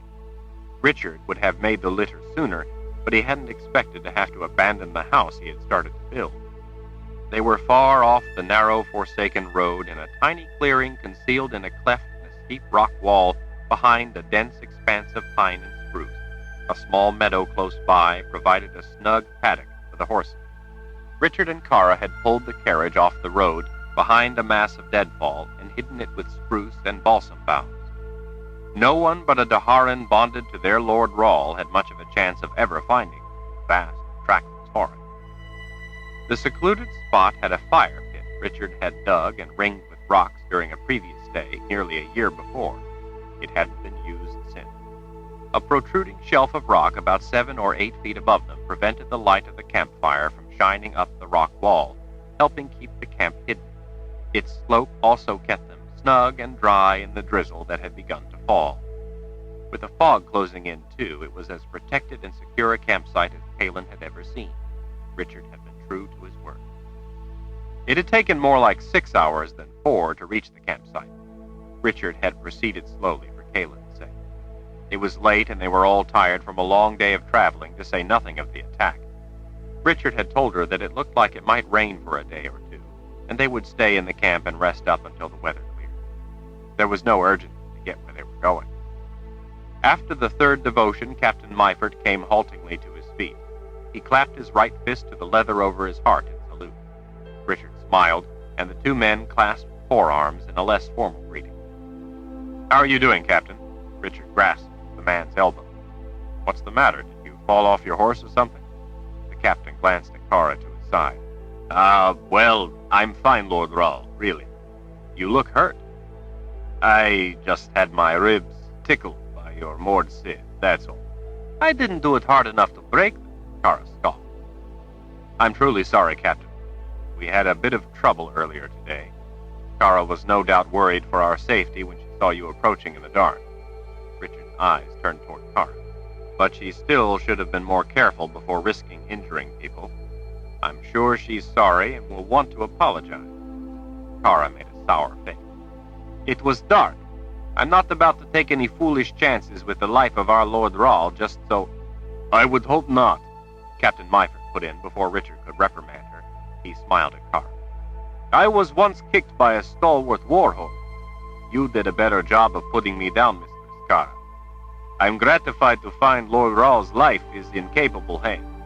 If sore ribs are the price, I willingly accept it." Kara's face brightened. The captain's simple concession disarmed a potentially nettlesome situation. "Well, if the ribs bother you, let me know," Kara said dryly, "and I'll kiss them and make them better." In the silence, as Richard glowered at her, she scratched her ear and finally added, "Anyway, sorry, but I didn't want to take any chances." "As I said, a price I willingly pay. Thank you for your vigilance." "What are you doing here, Captain?" Richard. "General Rybish sent you to see if the Lord Rahl is crazy?" Although it was impossible to tell in the firelight, Kalin was sure that the man's face turned scarlet. "No, of course not, Lord Rahl. It's just that the General wanted to have a full report." "I see." Richard glanced down at the dinner pot. "When's the last time you ate, Captain? You look a little drawn, besides having sore ribs." "Well, I've been riding hard, Lord Rahl. I guess yesterday I must have eaten something. I'm fine, though. I can have something after." "Sit down," Richard gestured. "Let me get you something hot to eat. It will do you good."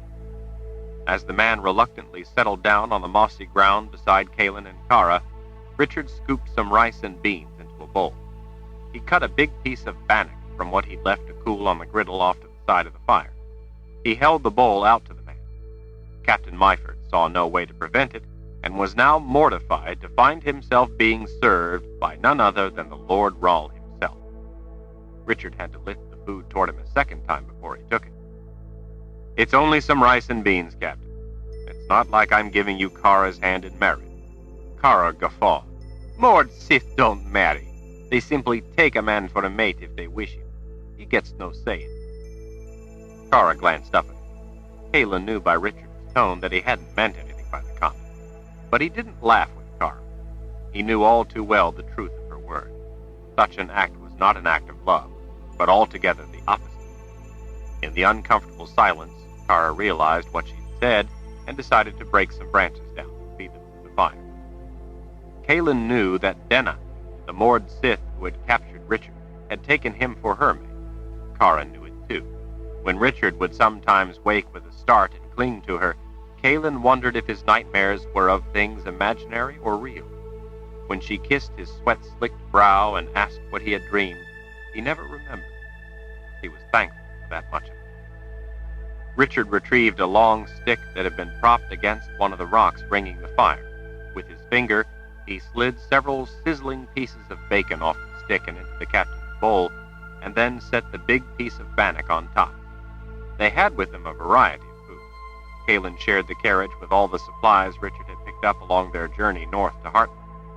They had enough staples to last for a good long time. "Thank you," Captain Myford stammered. He brushed back his fall of blonde hair. "It looks delicious." "It is," Richard said. "You're lucky. I made dinner tonight instead of Kara." Kara, proud of being a poor cook, smiled as if it were an accomplishment of note. Kaylin was sure it was a story that would be repeated to wide eyes and stunned disbelief. The Lord Rahl himself serving food to one of his men. By the way the captain ate, she guessed it had been longer than a day since he had eaten. As big as he was, she figured he had to need a lot of food. He swallowed and looked up. "My horse," he began to stand. "When Mistress Kara... I forgot my horse. I need... Eat your food." Richard stood and clapped Captain Myford's shoulder to keep him seated. "I was going to check on our horses anyway. I'll see to yours as well. I'm sure it would like some water and oats, too." "But Lord Rahl, I cannot allow you to..." "Eat. This will save time. When I get back, you'll be done, and then you can give me your report." Richard's shape became indistinct as he dissolved into the shadows, leaving only a disembodied voice behind. "But I'm afraid I still won't have any orders for General Rybish." In the stillness, crickets once again took up their rhythmic chirping. Some distance away, Kaylin heard a nightbird calling. Beyond the nearby trees, the horses whinnied contentedly, probably when Richard greeted them. Every once in a while, a feather of mist strayed in under the overhang to dampen her cheek. She wished she could turn on her side and close her eyes. Richard had given her some herb tea, and it was beginning to make her drowsy. At least it dulled the pain, too. "How are you, Mother Confessor?" Captain Myford asked. "Everyone is terribly worried about you." A confessor wasn't often confronted with such honest and warm concern. The young man's simple question was so sincere, it almost brought Kaylin to tears. "I'm getting better, Captain. Tell everyone I'll be fine after I've had some time to heal. We're going someplace quiet where I can enjoy the fresh air of the arriving summer and get some rest. I'll be better before autumn, I'm sure.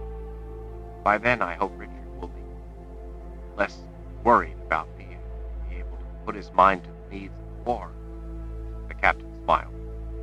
"Everyone will be relieved to know you're healing.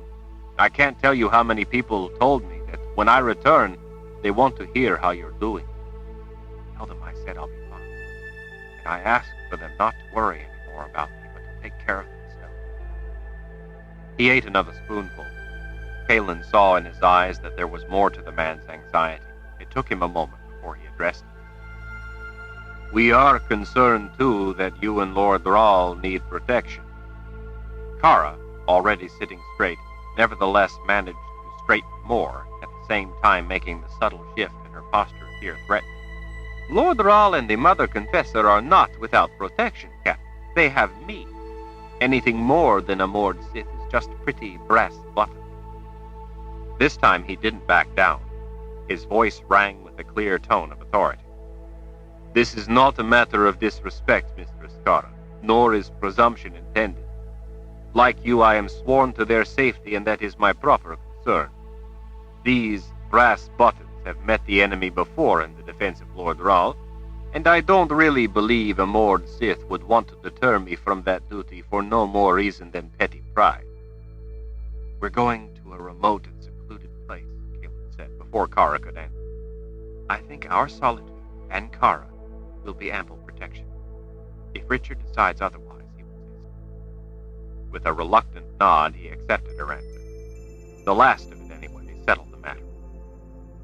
When Richard had taken Kaelin north, he had left their guard forces behind. She knew it was deliberate, probably part of his conviction about what he felt he had to do. Richard wasn't opposed to the concept of protection. In the past, he had accepted troops being with them. Kara, too, had been insistent on having the security of those troops along. It was different, though, for Kara to admit it directly to Captain Myford. They had spent a good deal of time in Anderith with the captain and his elite forces. Kaelin knew him to be a superb officer. She thought he must be approaching his mid-20s, probably a soldier for a decade already, and the veteran of a number of campaigns, from minor rebellions to open warfare. The sharp, wholesome lines of his face were just beginning to take on a mature set. Over millennia, through war, migration, and occupation, other cultures had mixed in with the Daharan, leaving a blend of people. Tall and broad-shouldered, Captain Myford was marked as full-blooded Daharan by blonde hair and blue eyes, as was Kara. The bond was strongest in full-blooded Daharan. After he had finished about half his rice, he glanced over his shoulder into the darkness where Richard had gone. His earnest blue eyes took in both Kara and Kaelin. I don't mean it to sound judgmental or personal, and I hope I'm not speaking out of turn, but may I ask you both a sensitive question? You may, Captain, Kaelin said, but I can't promise we will answer. The last part gave him pause for a moment, but then he went on. General Rybish and some of the other officers, well, there have been worried discussions about Lord Rahl. We trust in him, of course, he was quick to add. We really do. It's just that... So what are your concerns, then, Captain? Kara put in, her brow drawing tight. If you trust him so much. He stirred his wooden spoon around the bowl. I was there in Anderith through the whole thing. I know how hard he worked, and you too, Mother Confessor. No Lord Rahl before him ever worried about what the people wanted. In the past, the only thing that mattered was what the Lord Rahl wanted. Then after all that, the people rejected his offer, rejected him. He sent us back to the main force and just left. He gestured around us. To come here, out in the middle of nowhere, to be a recluse or something. He paused while searching for the right word. We don't understand it exactly. He looked up from the fire back into their eyes as he went on.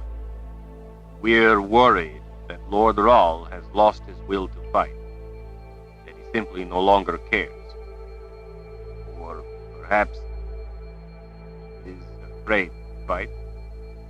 The look on his face told Kaelin that he feared reprisal for saying the things he said, and for asking such a question, but he needed the answer enough to risk it. This was probably why he had come to give a report, rather than send a simple messenger. About 6 hours before he cooked that nice dinner pot of rice and beans, Kara said in a casual manner, he killed a couple dozen men, all by himself, hacked them apart like I've never seen before. The violence of it shocked me to me. He left only one man for me to dispatch. Quite unfair of him, I think. Captain Myford looked positively relieved as he let out a long breath. He looked away from Kara's steady gaze and back into his bowl to stir his dinner. That news will be well received. Thank you for telling me, Mistress Kara. He can't issue orders, Kaelin said, because he unequivocally believes that for now, if he takes part in leading our forces against the Imperial Order, it would bring about our defeat. He believes that if he enters the battle too soon, we will then have no chance of ever winning. He believes he must wait for the right time, that's all. There's nothing.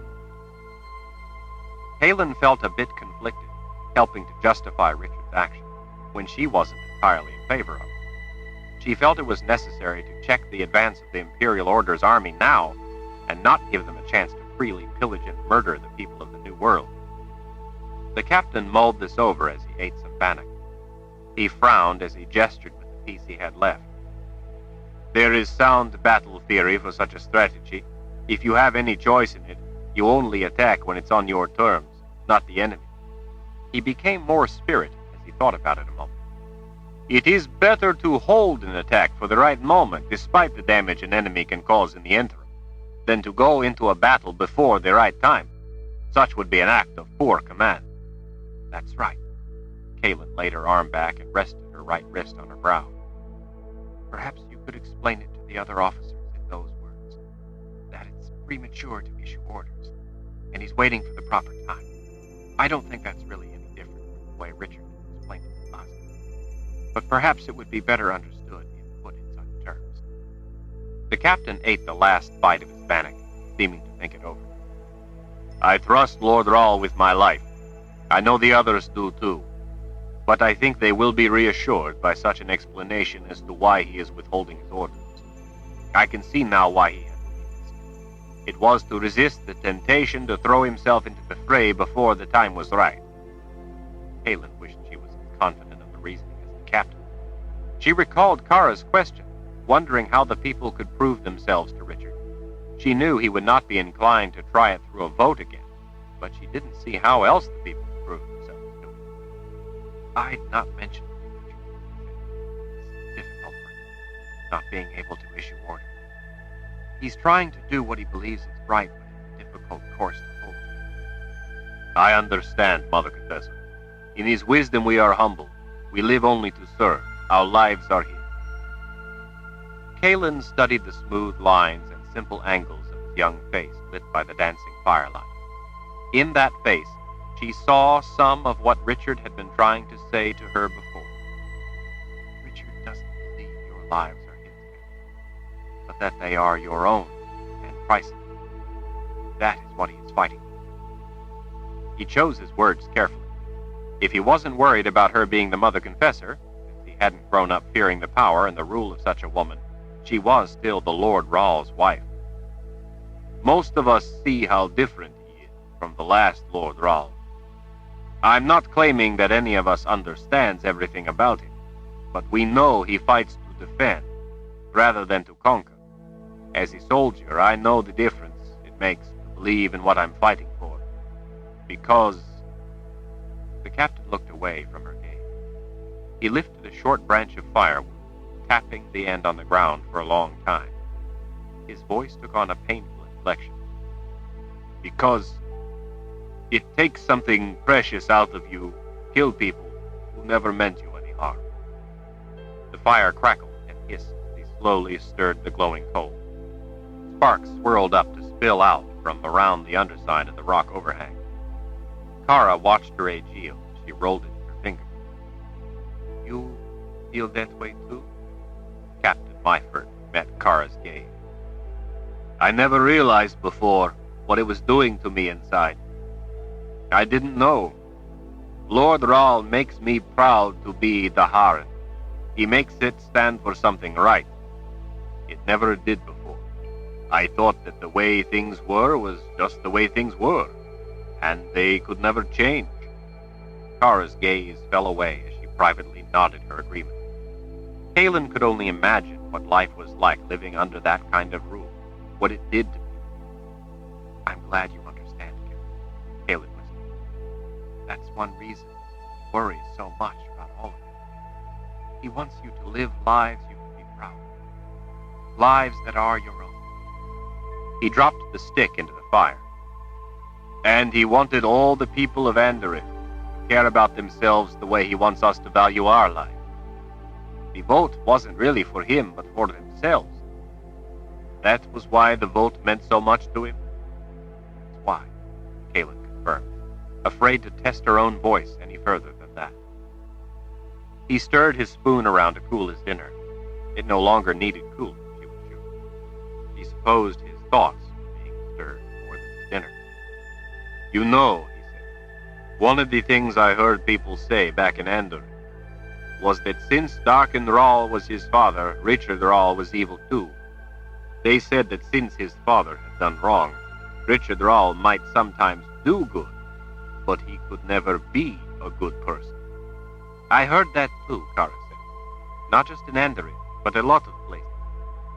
That's wrong.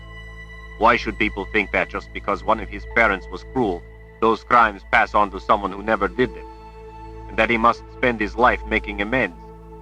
I'd hate to think that if I'm ever lucky enough to have children, they and then their children and their children after that would have to suffer forever for the things I've done serving under Doc and Rawl.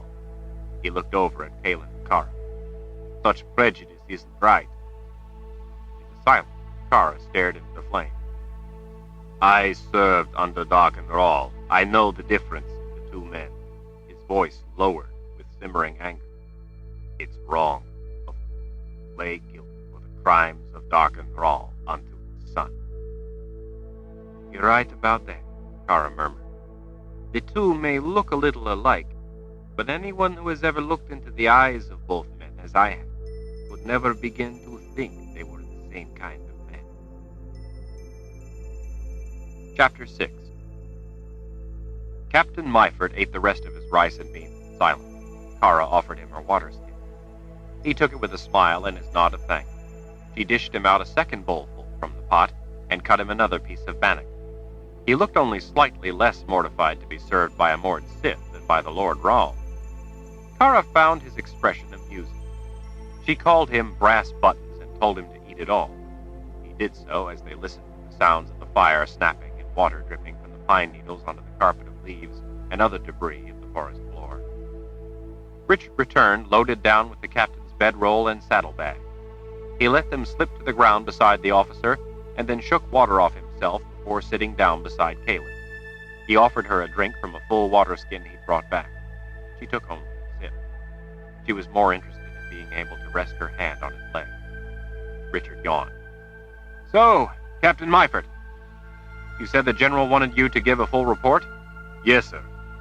The captain went into a long and detailed account on the state of the army to the south, how they were stationed out on the plain, what passes they guarded in the mountains, and how they planned on using the terrain should the Imperial Order suddenly come up out of Anderith and move north into the Midlands.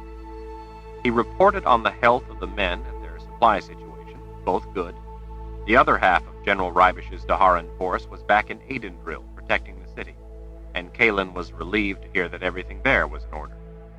Captain Myford relayed all the communications they'd received from around the Midlands, including from Kelton and Gallia, two of the largest lands of the Midlands that were now allied with the new Daharan Empire. The allied lands were helping to keep the army supplied, in addition to providing men for rotation of patrols, scouting land they knew better, and other work. Kalen's half-brother, Harold, had brought word that Cyrilla, Kalen's half-sister, had taken a turn for the better. Cyrilla had been queen of Gallia. After her brutal treatment in the hands of the enemy, she became emotionally unbalanced and was unable to serve as queen. In her rare conscious moments, worried for her people, she had begged Kalen to be queen in her stead. Kalen had reluctantly agreed, saying it was only until Cyrilla was well again. Few people thought she would ever have her mind back, but apparently it looked as if she might yet recover. In order to soothe the ruffled feathers of Gallia's neighboring land, Kelton, Richard had named Kalen Queen of Kelton. When Kalen first heard what Richard had done, she had thought it was lunacy. Strange as the arrangement was, though, it suited both lands, and brought them not only peace with each other, but also into the fold of those lands fighting against the Imperial Order. Kara was pleasantly surprised to hear that a number of Mord Sith had arrived at the Confessor's Palace in Aidendrill, in case Lord Rawl needed them. Verdine would no doubt be pleased to have some of her sister Mord Sith with her in Aidendrill. Kalen missed Aidendrill. She guessed the place you grew up could never leave your heart. Thought gave her a pang of sorrow for Richard. That would be Rick, Kara said with a smile. Wait until she meets the new Lord Rawl, she added under her breath, finding that even more to smile about. Kalen's thoughts turned to the people they had left in the Imperial Order, or more accurately, to the people who had chosen the Imperial Order. Have you received any reports from Anderith? Yes, from a number of men we sent in there. I'm afraid we lost some, too. The ones who returned report that there were fewer enemy deaths from the poisoned waters than we had hoped. Once the Imperial Order discovered their soldiers dying or sick, They tested everything on the local people first. A number of them died or became sick, but it wasn't widespread. By using the people to test the food and water, they were able to isolate the tainted food and destroy it. The army has been laying claim to everything. They use a lot of supply. The Imperial Order was said to be far larger than any army ever assembled. Palin knew that much of the reports to be accurate. The Order dwarfed the Daharan and Midland troops arrayed against them perhaps 10 or 20 to 1. Some reports claimed more than that. Some reports claimed the New World forces were outnumbered by 100 to 1. But Kalin discounted that as outright panic. She didn't know how long the Order could feed off Andreth before they moved on, or if they were being resupplied from the Old World. They had to be, to some extent anyway. How many scouts and spies did we lose? Richard asked. Captain Myford looked up. It was the first question Richard had asked. Some may yet turn up, but it appears likely that we lost 50 to 60 men. Richard sighed. And General Rybish thinks it was worth losing the lives of those men to discover this? Captain Myford cast about for an answer. We didn't know what we would discover, Lord Rahl. That was why we sent them in. Do you wish me to tell the General not to send in any more men? Richard was carving a face in a piece of firewood, sporadically tossing shavings into the fire. He sighed. No, he must do as he sees fit. I've explained to him that I can't issue orders. The captain, watching Richard pick small chips of wood from his lap and pitch them into the fire, tossed a small fan of pine needles into the flame, where it blazed in short-lived glory. Richard's carving was a remarkably good likeness of the captain. Kalin had on occasion seen Richard casually carve animals or people. She once had strongly suggested that his ability was guided by his gift. He scoffed at such a notion, saying that he had liked to carve ever since he was little. She reminded him that art was used to cast spells, and that once he had been captured with the aid of a drawn spell. He insisted this was nothing like that. As a guide, he said he'd passed many an evening at camp by himself carving. Not wanting to carry the added weight, he would toss the finished piece into the fire. He said he enjoyed the act of carving, and could always carve another. Kalin considered the carvings inspired, and found it distressing to see them destroyed. What do you intend to do, Lord Rahl, if I may ask? Richard took a smooth, steady slice that demarcated the line of an ear, bringing it to life along with the line of the jaw he had already cut. He looked up and stared off into the night. We're going to a place back in the mountains where other people don't go, so we can be alone and safe. The Mother Confessor will be able to get well there and gain back her strength. While we're there, I may even make Kara start wearing a dress. Kara shot to her feet. What? When she saw Richard's smile, Kara realized he was only joking. She fumed nonetheless. I'd not report that part of it to the General were I you, Captain, Richard said. Kara sank back down to the ground. Not if Brass Buttons here values his ribs, she muttered. Kalin struggled not to chuckle, lest she twist the ever-present knives in her ribs. Sometimes she felt as if she knew how the chunk of wood Richard was carving felt.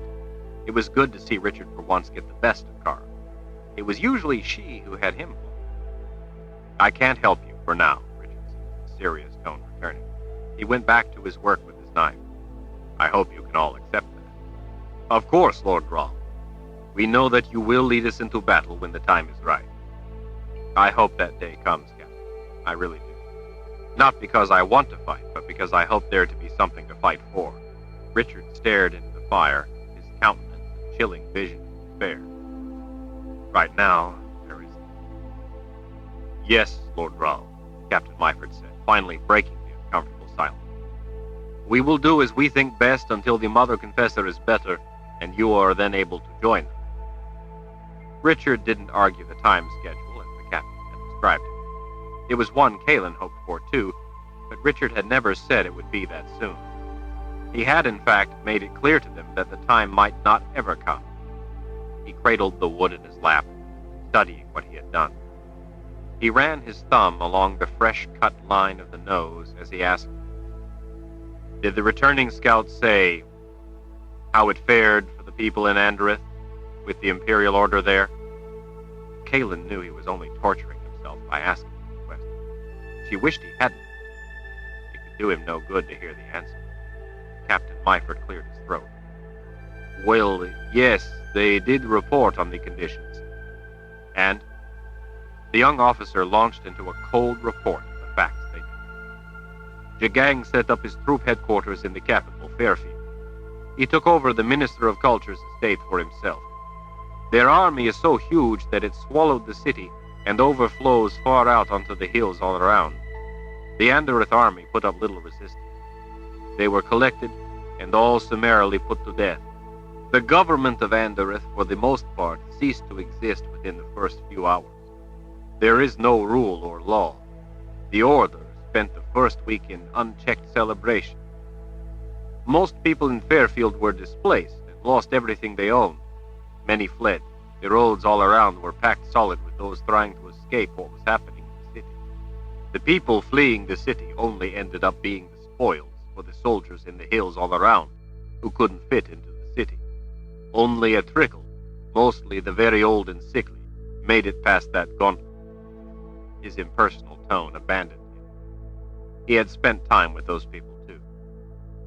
I'm afraid that, in all, it went badly for them, Lord Rahl. There was a horrendous amount of killing, of the men anyway. In the tens of thousands, likely more. They got what they asked. Kara's voice was cold as winter night. They picked their own fate. Kalen agreed, but didn't say so. She knew Richard agreed too. None of them were pleased about it. And the countryside? Richard asked. Anything known about places outside Fairfield? Is it going better for them? No better, Lord Rahl. The Imperial Order has been methodically going about the process of pacifying the land, as they call it. Their soldiers are accompanied by the Gifted. By far, the worst of the accounts were about one called Death's Mistress. Who? Kara. Death's Mistress, they call her. Her must be the sisters, Richard said. Which ones do you think it would be, Kara? Richard, cutting the mouth into the firewood face, shrugged. Jagang has both Sisters of the Light and Sisters of the Dark held captive. He's a dreamwalker. He forces both to do his bidding. It could be either. The woman is simply his tool.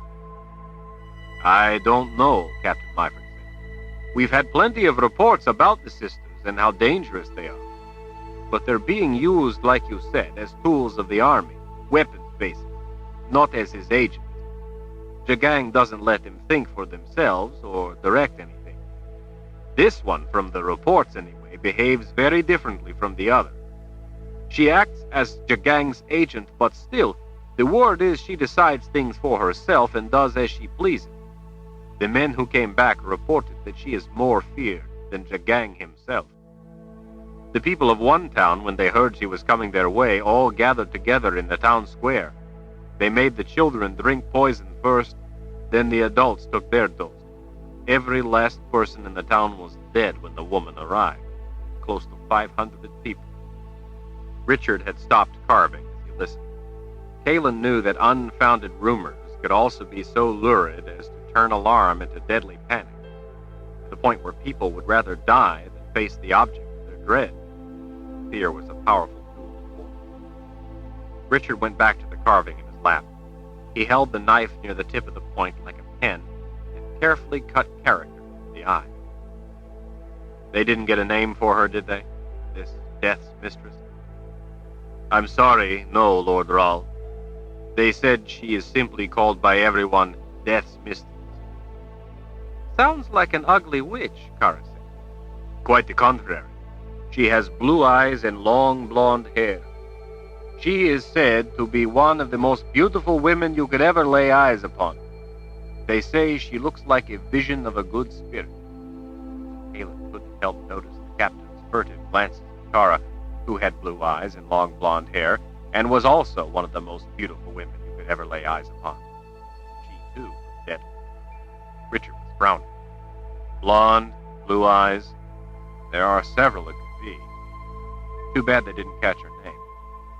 Sorry, but They gave no other name, Lord Rawl, only that description. Oh, yes, and that she always wears black.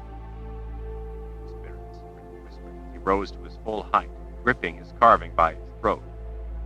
From what I've been told, Lord Rawl, though she looks like a vision of one, the good spirits themselves would fear her. With good reason, Richard said as he stared into the distance, as if looking beyond the black wall of mist to a place only he could see. You know her then, Lord Rawl? Halen listened. The fire popped and crackled as she waited along with the other two for his answer.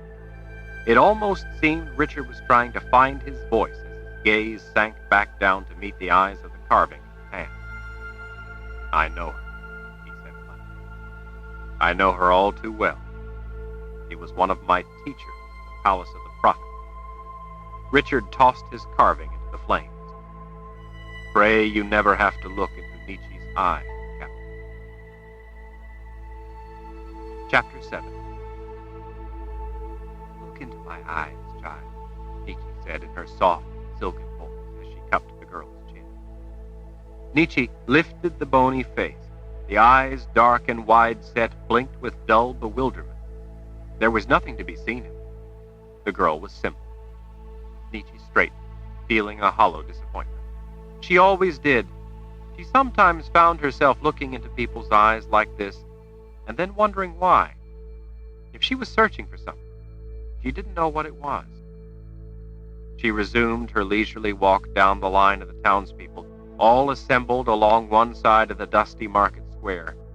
People in outlying farms and smaller communities no doubt came into the town several times a month on market days, some staying overnight if they had come from far away. This wasn't a market day, but it would suit her purpose well enough. A few of the crowded buildings had a second story, typically a room or two for a family over their small shop.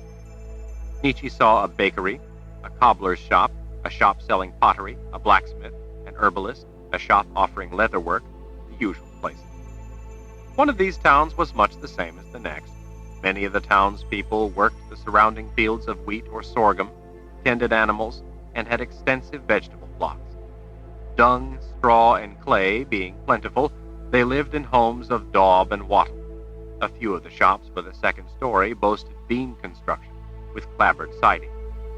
Behind her, sullen soldiers bristling with weapons filled the majority of the square. They were tired from the hot ride, and worse, bored. Nietzsche knew they were a twitch away from a rampage. A town, even one with meager plunder, was an inviting diversion.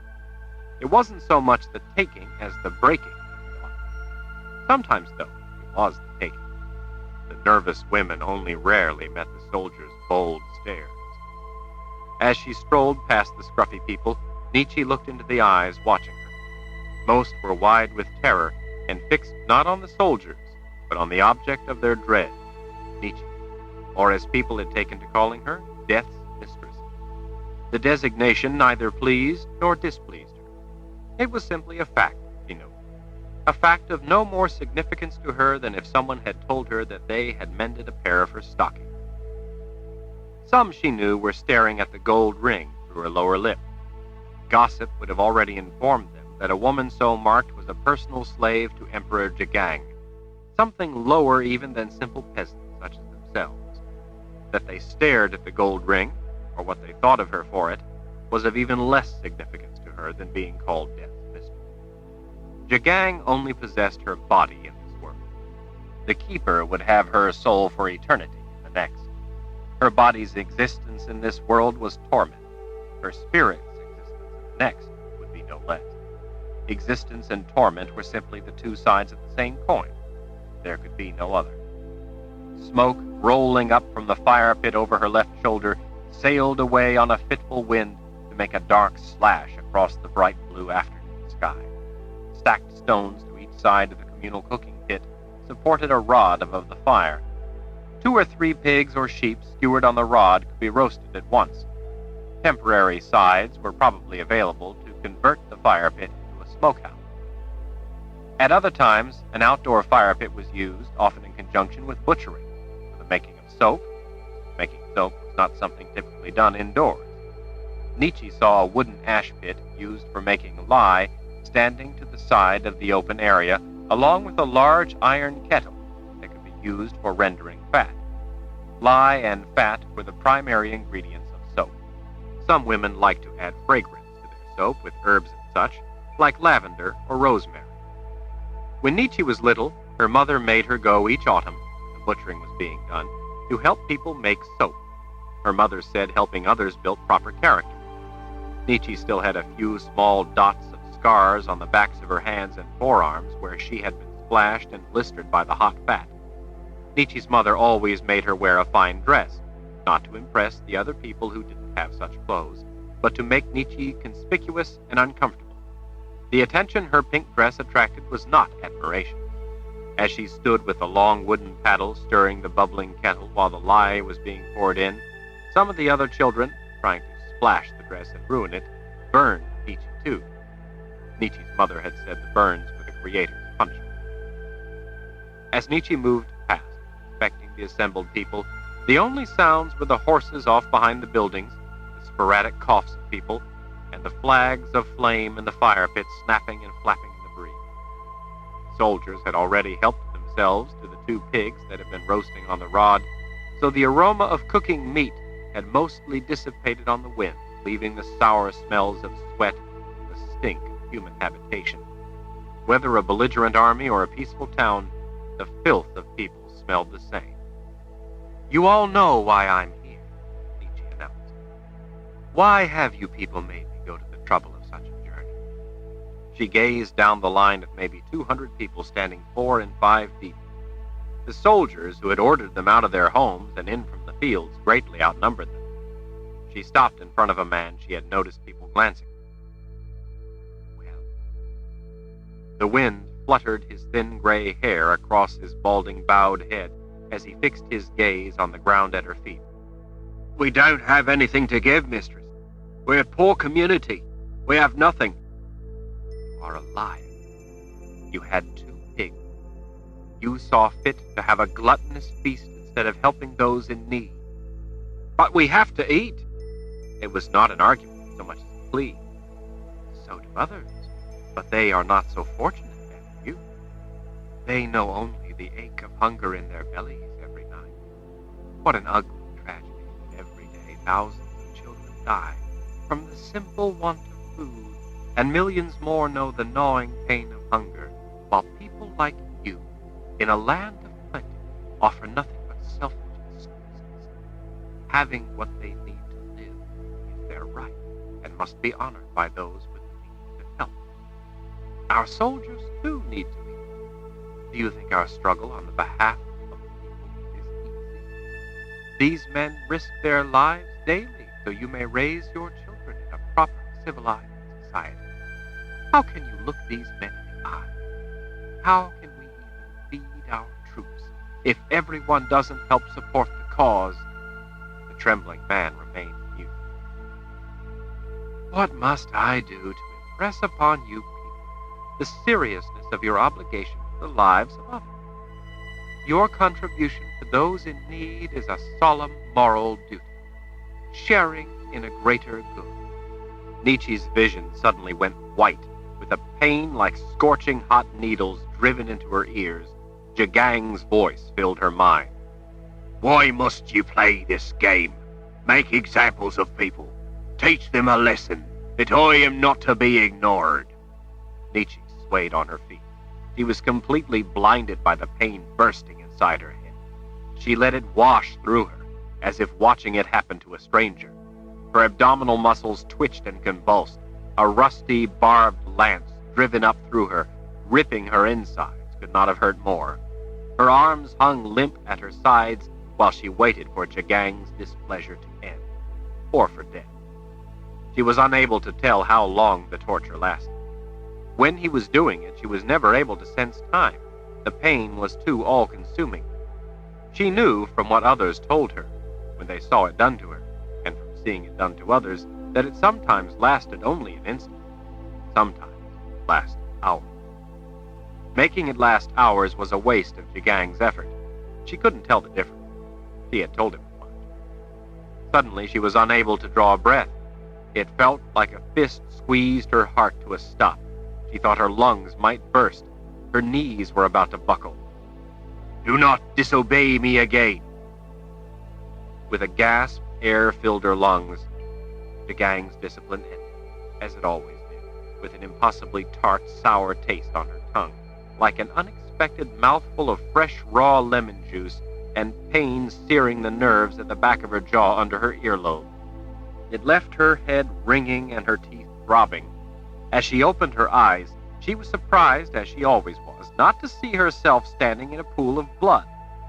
She touched the corner of her mouth and then brushed her fingers to an ear. She found no blood. She wondered in passing why Jagang had been able to come into her mind now. Sometimes he couldn't. It didn't happen that way for any of the other sisters. He always had access to their mind.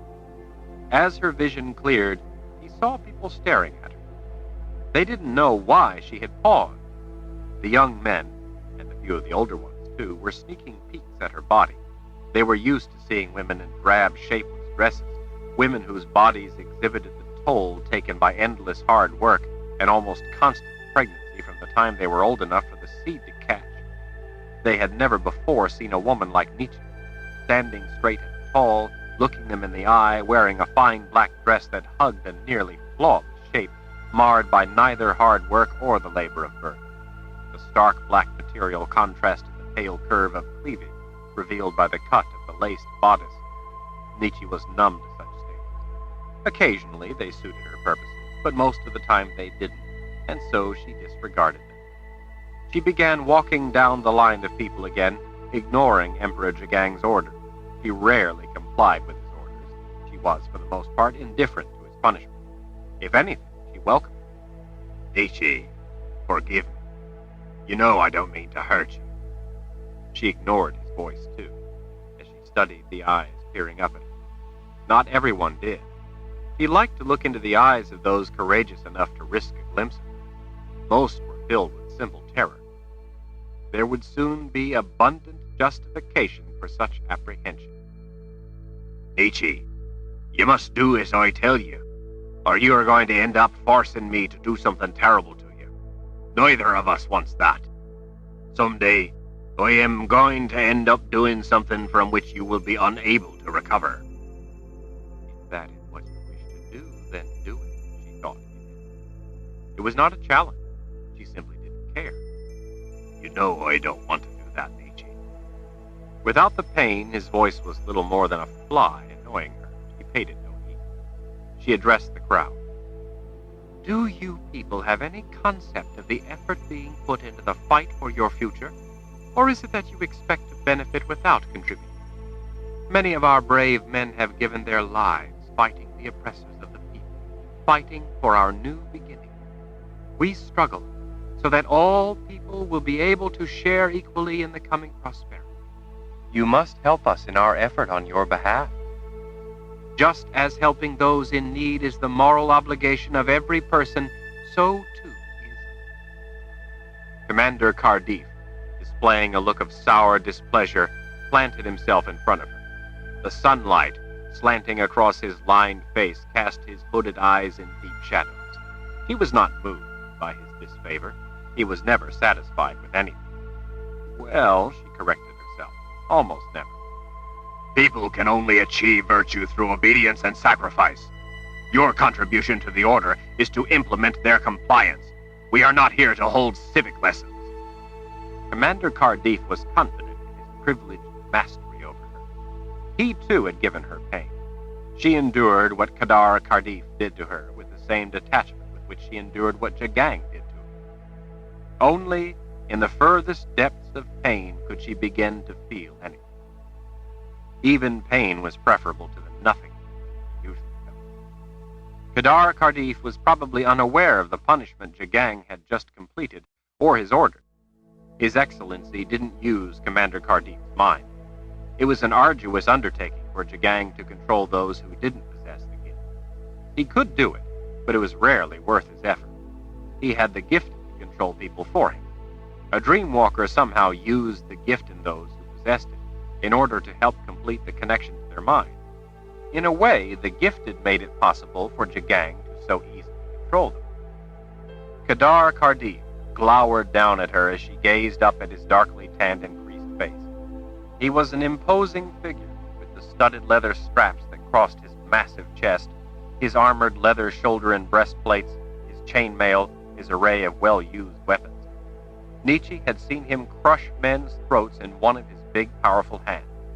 As silent witness to his bravery in battle, he bore a number of scars. She had seen them all. Few officers ranked higher or were more trusted than Kedar Kardif.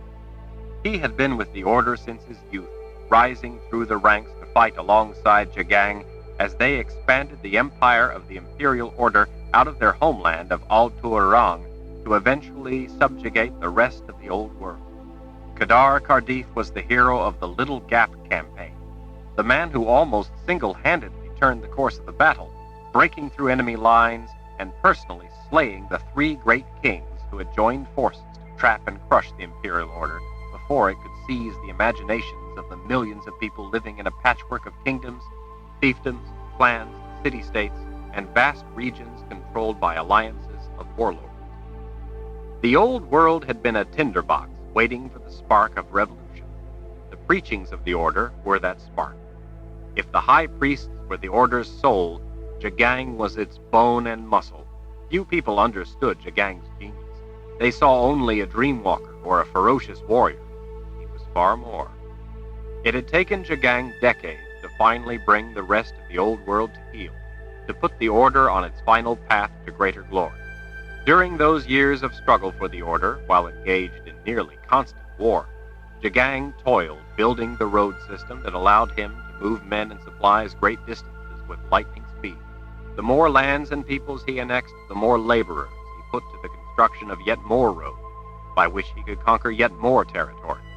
He was thus able to maintain communications and to react to situations faster than anyone would have believed possible. Formerly isolated lands were suddenly connected to the rest of the Old World. Jagang had knitted them together with a net of roads. Along those roads, the people of the Old World had risen up to follow him as he forged the way for the Order. Kedar Kardif had been part of it all. More than once he had taken wound to save Jagang's life. Jagang had once taken a bolt from a crossbow to save Kardif. If Jagang could be said to have a friend, Kedar Kardif was as close as any came to. Nietzsche first met Kardif when he had come to the Palace of the Prophets in Tanamura to pray. Old King Gregory, who had ruled the land including Tanamura, had disappeared without a trace. Kedar Kardif was a solemnly devout man. Before battle, he prayed to the Creator for the blood of the enemy, and after, for the souls of the men he had killed. That day he was said to have prayed for the soul of King Gregory. The Imperial Order was suddenly the new rule in Tanamura. The people celebrated in the streets for days. Over the course of 3,000 years, the sisters from their home at the Palace of the Prophets in Tanamura had seen governments come and go. For the most part, the sisters, led by their prelate, considered matters of rule of petty foolishness best ignored. They believed in a higher calling. The sisters believed they would remain at the Palace of the Prophets undisturbed in their work long after the Order had vanished into the dust of history. Revolutions had many times come and gone. This one caught them up. Kedar Kardif had been nearly 20 years younger then, a handsome conqueror riding into the city. Many of the sisters were fascinated by him. Nietzsche never was, but he was fascinated by her. Emperor Jagang, of course, did not send such invaluable men as Commander Kardif out to pacify conquered land. He had entrusted Kardif with a much more important task, guarding his valuable property, Nietzsche. Nietzsche turned her attention away from Kedar Kardif and back to the people. She settled her gaze on the man who had spoken before. We cannot allow anyone to shirk their responsibility to others and to our needs. Please, mistress, we have nothing. Disregard of our cause is treason. He thought better of disagreeing with that pronouncement. You don't seem to understand that this man behind me wants you to see that the Imperial Order is resolute in their devotion to their cause. If you don't do your duty, I know you have heard the story, but this man wants you to experience the grim reality. Imagining it is never quite the same, never quite as She stared at the man, waiting for his answer. He licked his weather-cracked lips. We just need some more time. Our crops are doing well.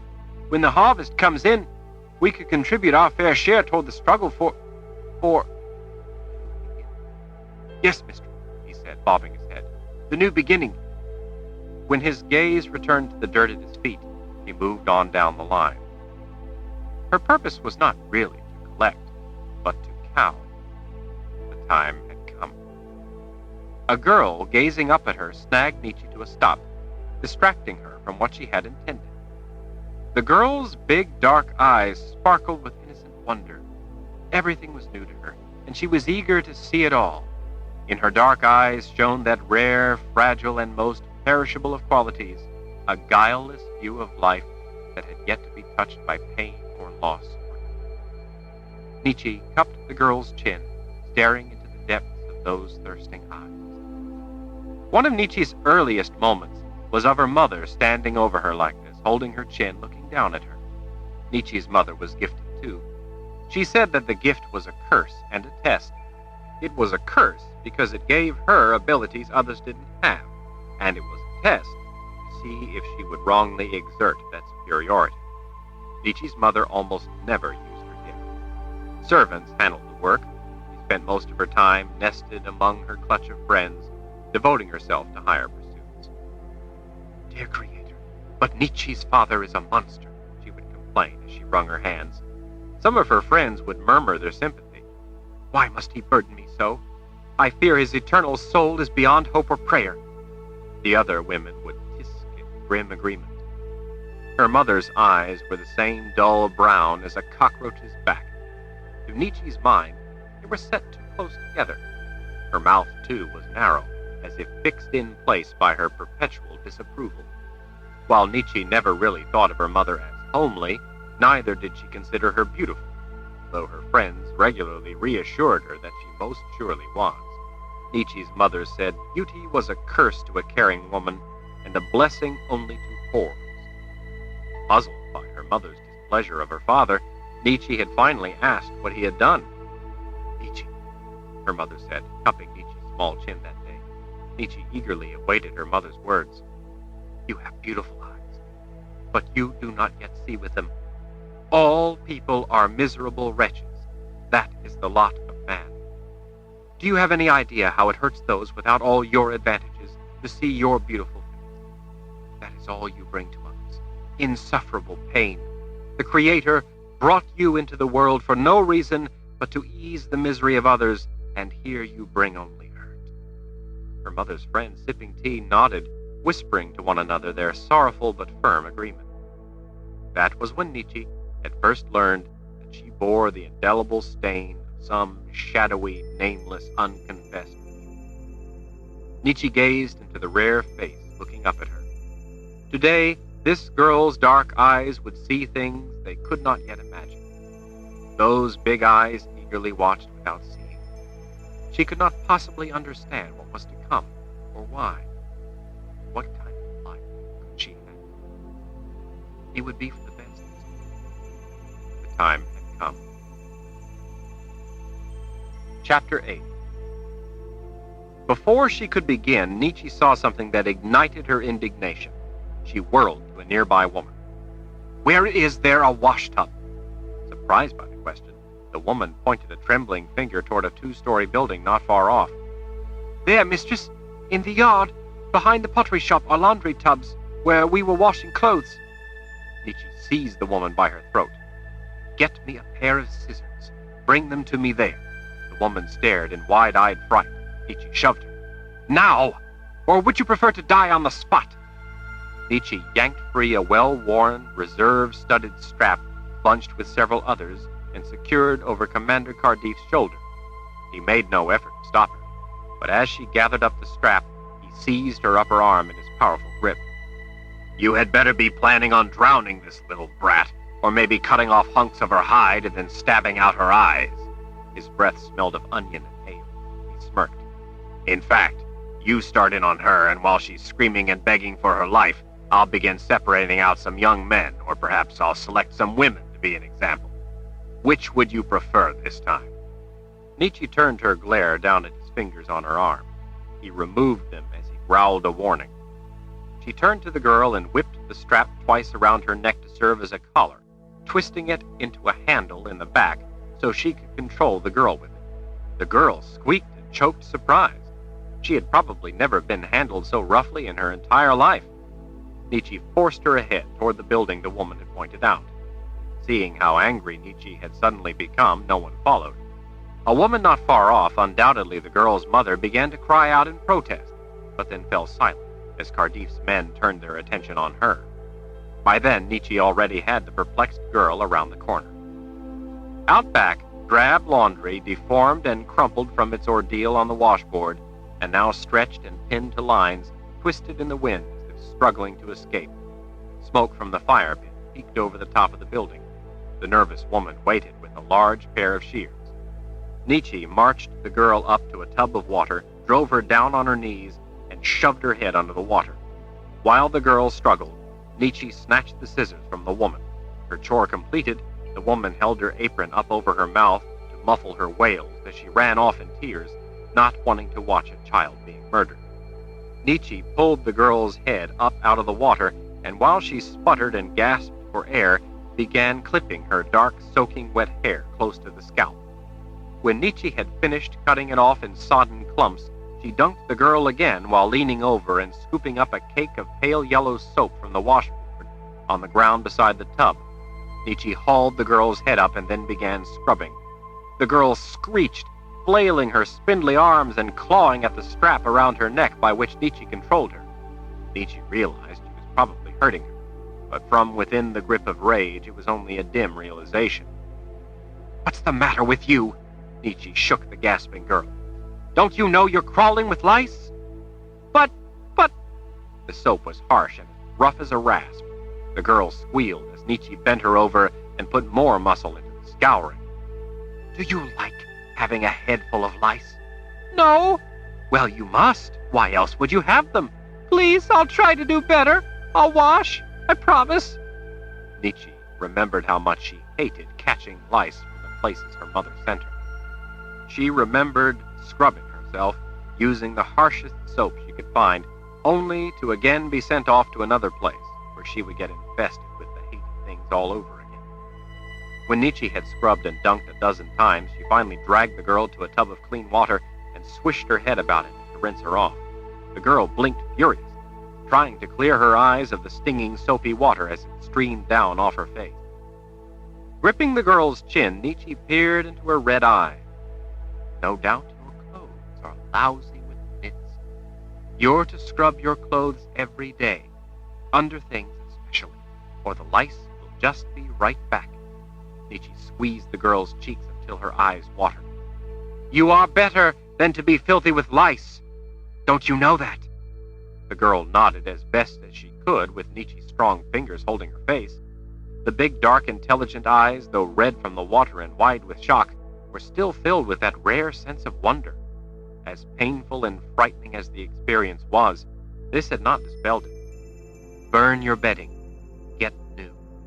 Given the way these people lived and worked, it seemed a hopeless challenge. Your whole family must burn their bedding, wash all their clothes. The girl nodded her oath. Task completed, Nietzsche marched the girl back toward the gathered crowd. Forcing her along by the studded strap used as a collar, Nietzsche was unexpectedly struck by a memory. It was a memory of the first time she had seen Richard. Nearly every sister at the Palace of the Prophets had been gathered in the great hall to see the new boy Sister Verna had brought in. Nietzsche lingered at the mahogany rail, twining around her finger a lace dangling from her bodice, only to pull the lace straight and then to twine it again when the pair of thick walnut doors opened. Rumbling drone of conversation, sprinkled with bright laughter, trailed to an expectant hush as the group, led by Sister Phoebe, marched into the chamber past the white columns topped by gold capitals and in under the huge vaulted dome. The birth of gifted boys was rare, and a cause of expectant delight when they were discovered and finally brought to live at the palace. A grand banquet was planned for that evening. Most of the sisters, dressed in their finery, stood on the floor below, eager to meet the new boy. Nietzsche remained near the center of the lower balcony. She didn't care whether she met him or not. It came as something of a shock to see how Sister Verna had aged on her journey.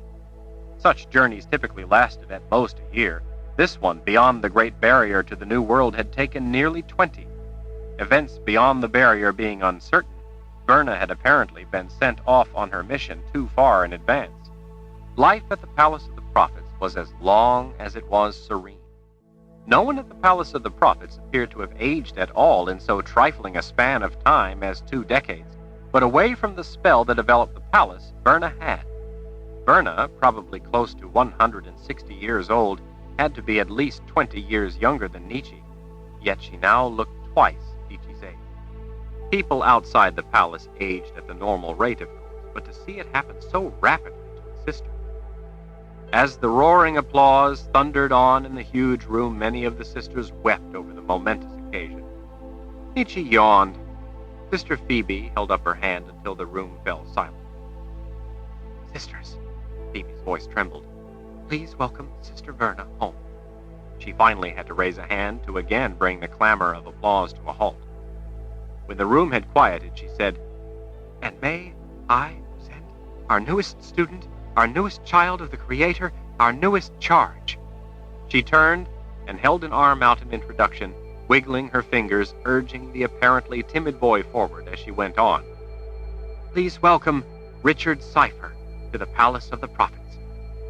Several of the women stepped back out of the way as he strode forward. Nietzsche's eyes widened, her back straightened. It was not a young boy. He was grown into a man. The crowd, despite their shock, clapped and cheered with the warmth of their welcome. Nietzsche didn't hear it. Her attention was riveted by those gray eyes. He was introduced to some of the nearby sisters.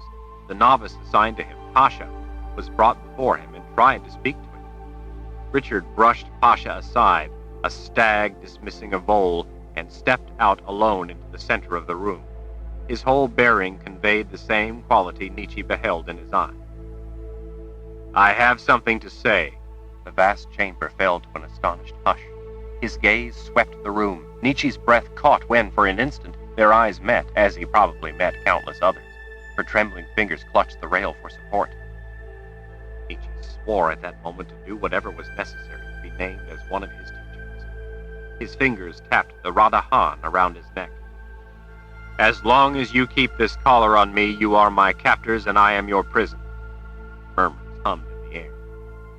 A Radahan was put around a boy's neck not just to govern him, but to protect him as well. The boys were never thought of as prisoners, but wards who needed security, care, and training. Richard, though, did not see it that way. "Since I have committed no aggression against you, that makes us enemies. We are at war." Several older sisters teetered on their heels, nearly fainting.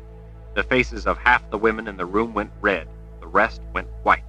Nietzsche could not have imagined such an attitude. His demeanor kept her from blinking, lest she overlook something. She drew slow breath, lest she miss a word. Her pounding heart, though, was beyond her ability to control. "Sister Verna has made a pledge to me that I will be taught to control the gift, and when I have learned what is required, I will be set free. For now, as long as you keep that pledge, we have a truce. But there are conditions." Richard lifted a red leather rod hanging on a fine gold chain around his neck. At the time, Nietzsche hadn't known it to be the weapon of a moored Sith. "I have been collared before. The person who put that collar on me brought me pain to punish me, to teach me, to subdue me." Nietzsche knew that such could be the only fate of one like him. "That is the sole purpose of a collar. You collar a beast. You collar your enemies. I made her much the same offer I am making you. I begged her to release me. She would not. I was forced to kill her. Not one of you could ever hope to be good enough to lick her boots. She did as she did because she was tortured and broken, made mad enough to use a collar to hurt people. She did it against her nature. You," his gaze swept all the eyes watching, "you do it because you think it is your right. You enslave in the name of your Creator. I don't know your Creator. The only one beyond this world who I know would do as you do is the Keeper. The crowd gasped. As far as I'm concerned, you may as well be the Keeper's disciples. Little did he know that some of them were. If you do as she and use this collar to bring me pain, the truce will be ended. You may think you hold the leash to this collar, but I promise you, if the truce ends, you will find that what you hold is a bolt of lightning. The room was as silent as a tomb. He was alone, defiant, in the midst of hundreds of sorceresses who knew how to harness every nuance of the power with which they were born. He knew next to nothing of his ability and was collared by a Radahan besides. In this, he may have been a stag, but a stag challenging a congregation of lions, hungry lions. Richard rolled up his left sleeve. He drew his sword, a sword, in defiance of the prodigious power arrayed before him. The distinctive ring of steel filled the silence as the blade was brought free. Nietzsche stood spellbound as he listed his conditions. He finally pointed back with the sword. Sister Verna captured me. I have fought her every step of this journey. She has done everything short of killing me and draping my body over a horse to get me here. Though she, too, is my captor and enemy, I owe her certain debts. If anyone lays a finger to her because of me, I will kill that person, and the truce will be ended. Nietzsche couldn't fathom such a strange sense of honor, but somehow she knew it fit what she saw in his eyes. The crowd gasped as Richard drew his sword across the inside of his arm. He turned it, wiping both sides in the blood until it dripped from the tip. Nietzsche could plainly see, even if the others could not, much as she saw in his eyes a quality others did not see, that the sword united with and completed magic within him. His knuckles white around the hilt, he thrust the glistening crimson blade into the air. I give you a blood oath, he cried out. Harm the Bakaban Mana, harm Sister Verna, or harm me, and the truce will be ended, and I promise you, we will have war. If we have war, I will lay waste to the palace of the prophets. From the upper balcony, where Richard couldn't see him, Jedediah's mocking voice drifted out over the crowd. All by yourself? Doubt me at your peril. I am a prisoner. I have nothing to live for. I am the flesh of prophecy. I am the bringer of death. No answer came in the stupefied silence. Probably every woman in the room knew of the prophecy of the bringer of death, though none was certain of its intended meaning. The text of that prophecy, along with all the others, was kept in the vaults deep under the palace of the prophets. That Richard knew it, that he dared declare it aloud in such company, augured the worst possible interpretation. Every lioness in the room retracted her claws in caution. Richard drove his sword home into its scabbard as if to punctuate his threat. Nietzsche knew that the profound importance of what she had seen in his eyes and in his presence would forever haunt her. She knew, too, that she must destroy him. Nietzsche had to surrender favors and commit to obligations she never imagined she would have willingly done, but in return she became one of Richard's 6 teachers. The burdens she had taken on in return for that privilege were all worth it when she sat alone with him across a small table in his room, lightly holding his hands, if one could be said to lightly grasp lightning, endeavoring to teach him to touch his Han, the essence of life and spirit within the gifted. Try as he might, he felt nothing. That in itself was peculiar. The inkling of what she felt within him, though, was often enough to leave her unable to bring forth more than a few sparse words. She had casually questioned the others and knew they were blind to it. Although Nietzsche could not comprehend what it was about his intellect that his eyes and his conduct revealed, she did know that it disturbed the numb safety of her indifference. She ached to grasp it before she had to destroy him, and at the same time ached to destroy him before she did. Whenever she became confident that she was beginning to unravel the mystery of his singular character and thought she could predict what he would do in a given situation, he would confound her by doing something completely unexpected, if not impossible. Time and again he reduced to ashes what she had thought was the foundation of her understanding of him. She spent hours sitting alone in abysmal misery because it seemed to be in plain sight, yet she couldn't define it. She knew only that it was some principle important beyond measure, and it remained beyond her grasp. Richard, never happy about his situation, became increasingly distant as time passed. Forlorn of hope, Nietzsche decided that the time had come. When she went to his room for what she meant to be his final lesson and his end, he surprised her by offering her a rare white rose. Worse, he offered it with a smile and no explanation. As he held it out, she was so petrified that she could only manage to say, "Why, thank you, Richard." The white roses were from only one kind of place, dangerous, restricted areas no student should ever have been able to enter. That he apparently could, and that he would so boldly offer her the proof of his trespass, startled her. She held the white rose carefully between a finger and thumb, not knowing if he was warning her, by giving her a forbidden thing, that he was the bringer of death, and she was being marked, or if it was a gesture of simple, if strange, kindness. She erred on the side of caution. Once again, his nature had stayed her hand. The other Sisters of the Dark had plans of their own. Richard's gift, as far as Nietzsche was concerned, was probably the least remarkable and by far the least important thing about him. Yet Liliana, one of his other teachers, a woman of boundless greed and limited insight, thought to steal the innate ability of his Han for herself. It sparked a lethal confrontation, which Liliana lost. The 6 of them, their leader, Ulyssia, and Richard's 5 remaining teachers, having been discovered, escaped with their lives and little else, only to end up in Jagang's clutches.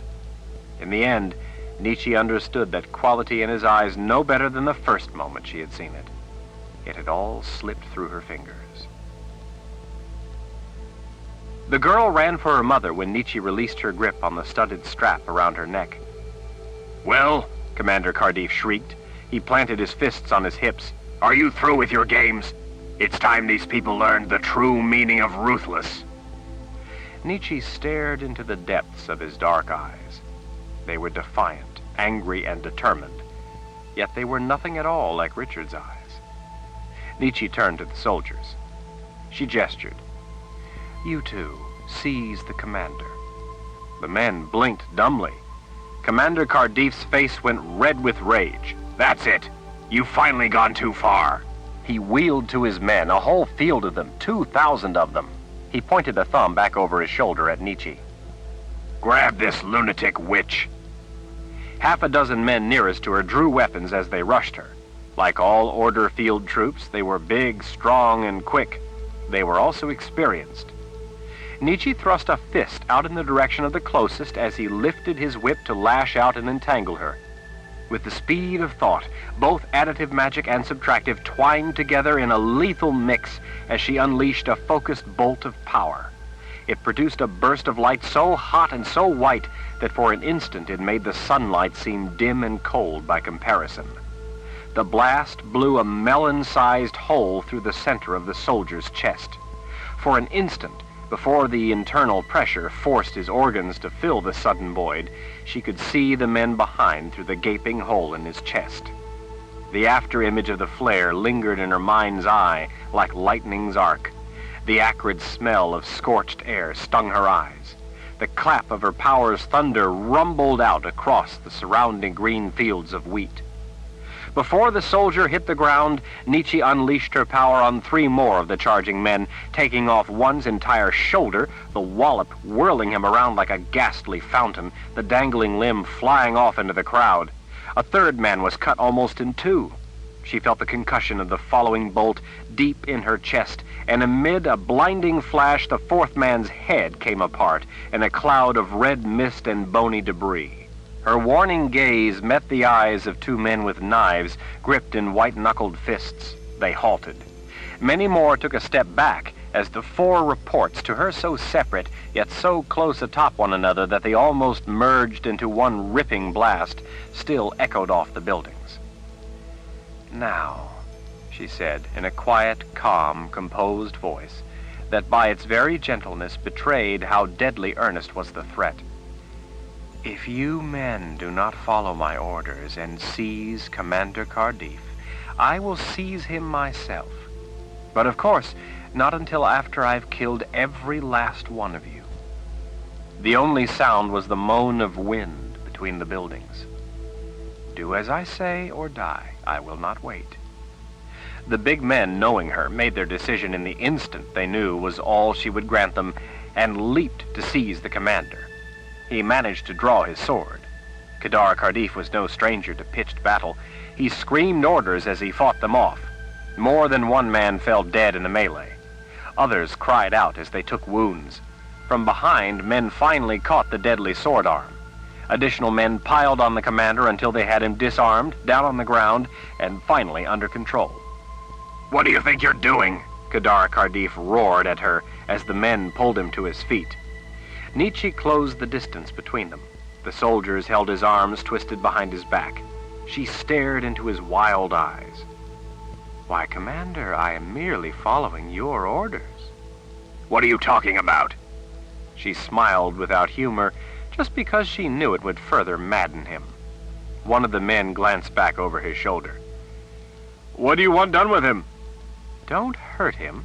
I want him fully conscious. Strip him and bind him to the pole." "Pole? What pole?" "The pole that held the pigs you men ate." Nietzsche snapped her fingers, and they began pulling off their commander's clothes. She watched without emotion as he was finally stripped. His gear and prized weapons became plunder, quickly disappearing into the hands of men he had commanded.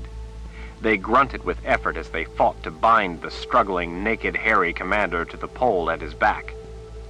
Nietzsche turned to the stunned crowd. "Commander Cardiff wishes you to know how ruthless we can be. I'm going to carry out those orders and demonstrate it for you."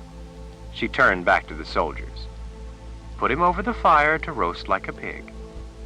The soldiers bore the struggling, furious Kedar Cardiff, the hero of the Little Gap campaign, to the fire pit. They knew that Jagang watched them through her eyes. They had reason to be confident that the Emperor would stop her if he wished to. After all, he was the Dreamwalker, and they had seen him force her and the other sisters to submit to his wishes countless times, no matter how degrading those wishes were. They could not know that, for some reason, Jagang did not have access to her mind right then. The wooden ends of the pole clattered into the sockets in the stone supports to each side of the fire pit. The pole sprang up and down with the weight of its load. The weight finally settled, leaving Kedar Cardiff to hang face down. He had little choice but to watch the glowing coals beneath him. Even though the fire had burned down, it wasn't long before the heat of the wavering low flames began causing him distress. As people watched in silent dismay, the commander twisted as he shrieked orders, demanding that his men take him down, promising them punishment if they delayed. His diatribe trailed off as he began gasping for control of his growing dread. Watching the eyes of the townspeople, Nietzsche pointed behind her. "This is how ruthless the Imperial Order is. They will slowly, painfully burn to death a great commander, a war hero, a man known and revered far and wide, a man who has served them well, just to prove to you, the people of an insignificant little town, that they will not hesitate to kill anyone. Our goal is the good of all, and that goal is held more important than any mere man among us. This is the proof. Now, do you people, for any reason, still think that we would shrink from harming any or all of you if you don't contribute to the common good?" Nearly everyone shook their heads as they all mumbled, "No, mistress." Behind her, Commander Cardiff writhed in pain. He again yelled at his men, commanding them to bring him down and to kill the crazy witch. None of the soldiers moved to comply with his orders. To look at them, they didn't even hear him. These men had no notion of compassion. There was only life and death. They chose life. That choice required his death. Nietzsche stood watching the eyes of the people as the minutes dragged on. The commander was up a good distance from the low flames, but there was an expansive bed of broiling hot coals. She knew that from time to time the gusty breeze diverted the fierce heat to give him a fleeting reprieve. It would only prolong his ordeal. The heat was inexorable. Still, it would take some time. She didn't ask for more firewood. She was in no hurry. People's noses wrinkled. Everyone could smell his body hair burning. No one dared speak. As the ordeal wore on, the skin across Cardiff's chest and stomach reddened and then darkened. It was a good 15 minutes before it finally began to crack and split open.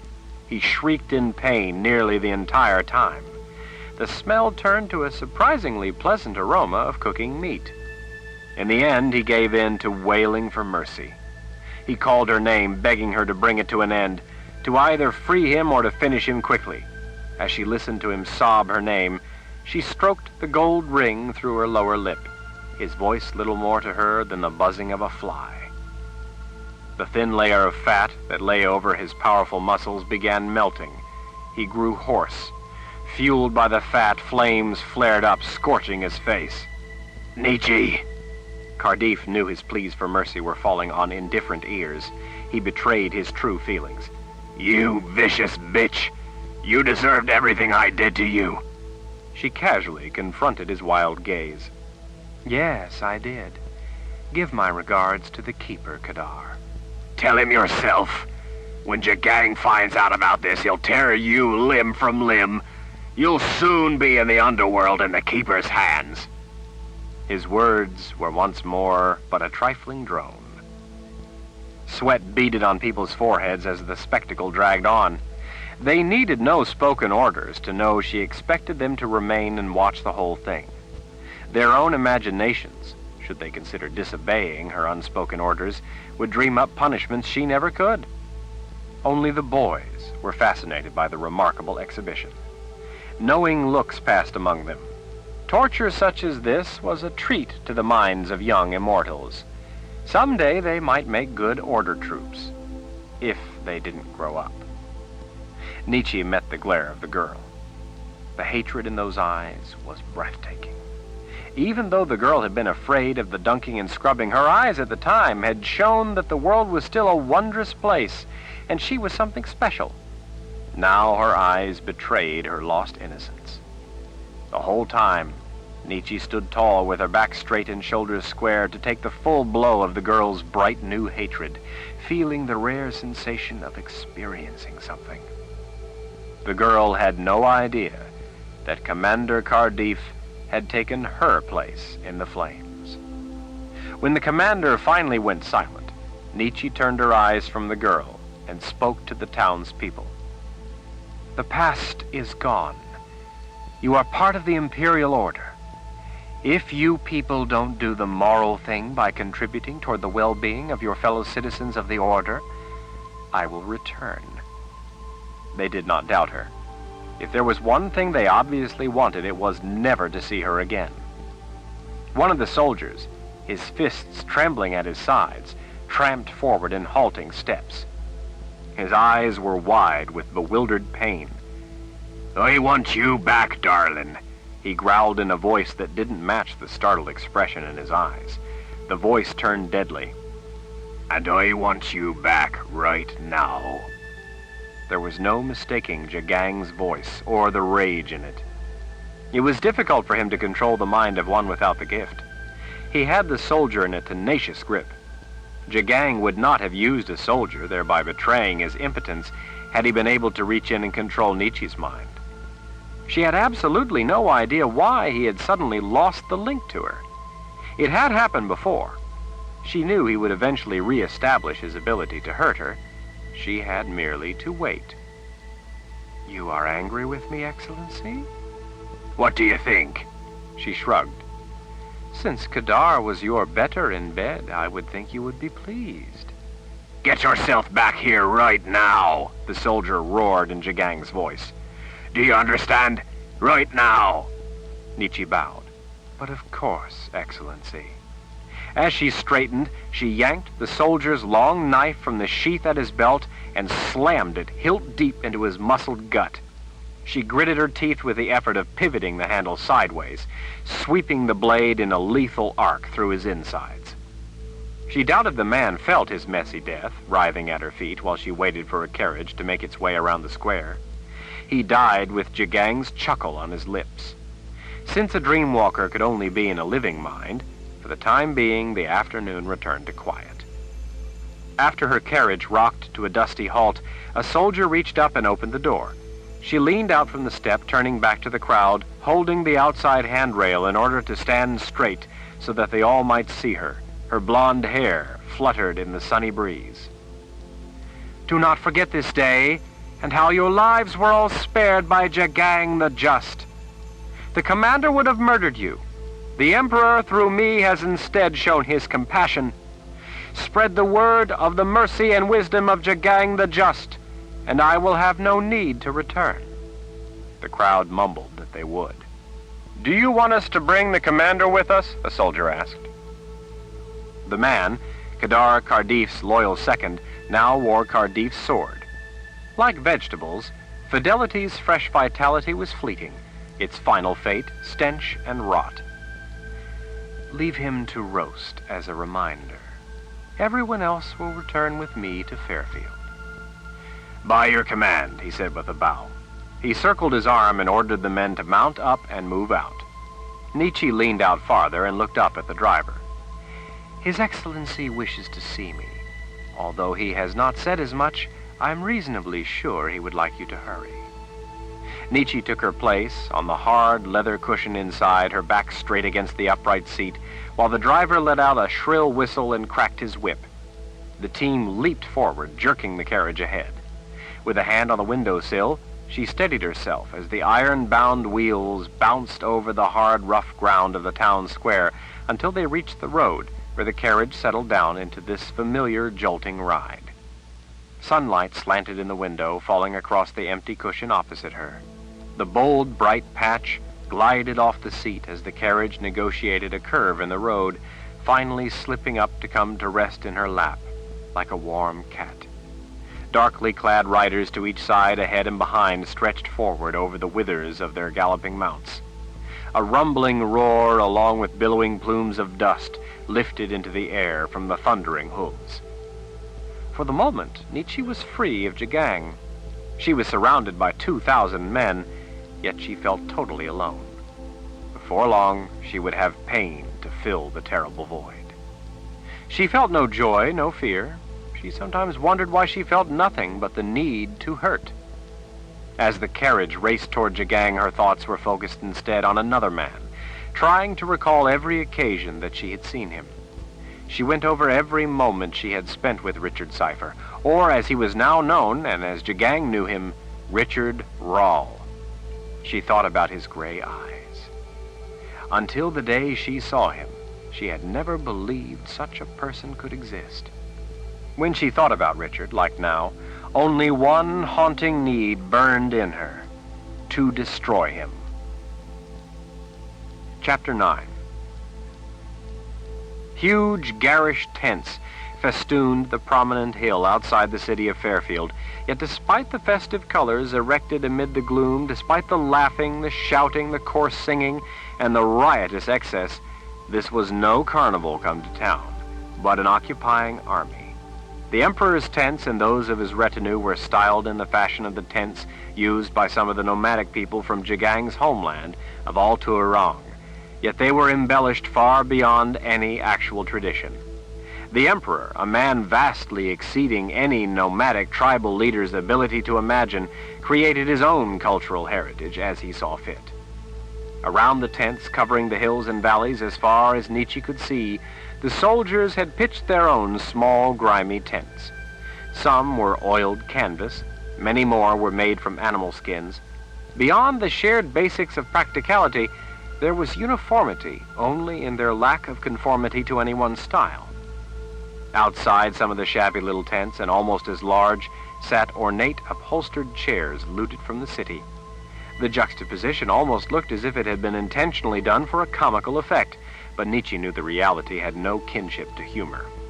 When the army eventually moved on, such large, meticulously crafted items were too cumbersome to take, and would be left to rot in the weather.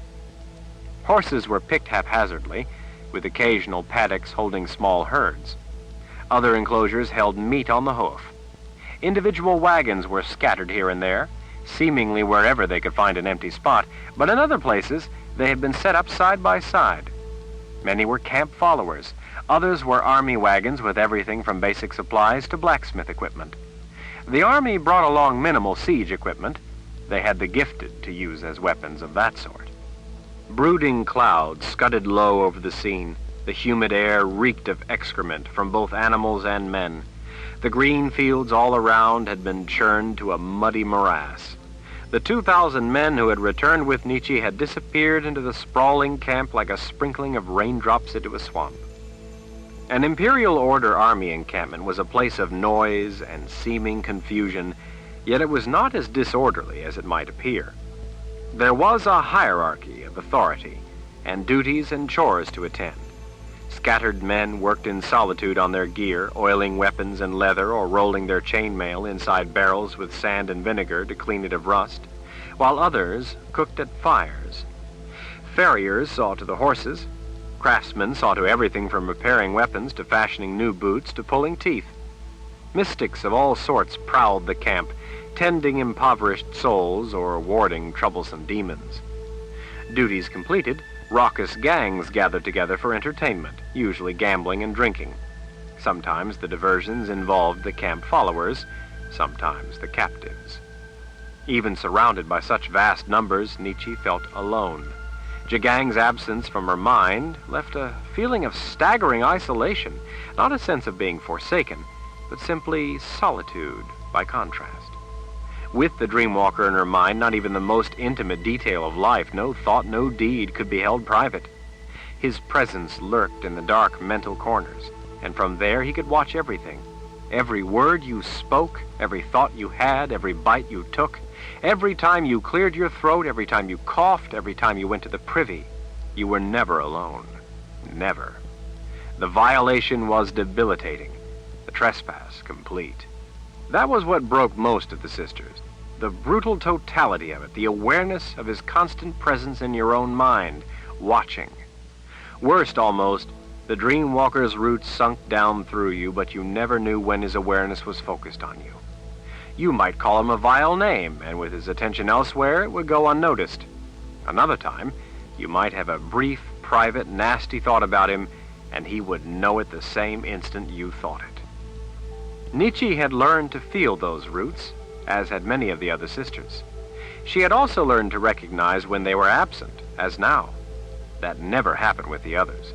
With them, those roots were permanent. Jagang always eventually returned, though, to once again sink his roots into her, but for now, she was alone.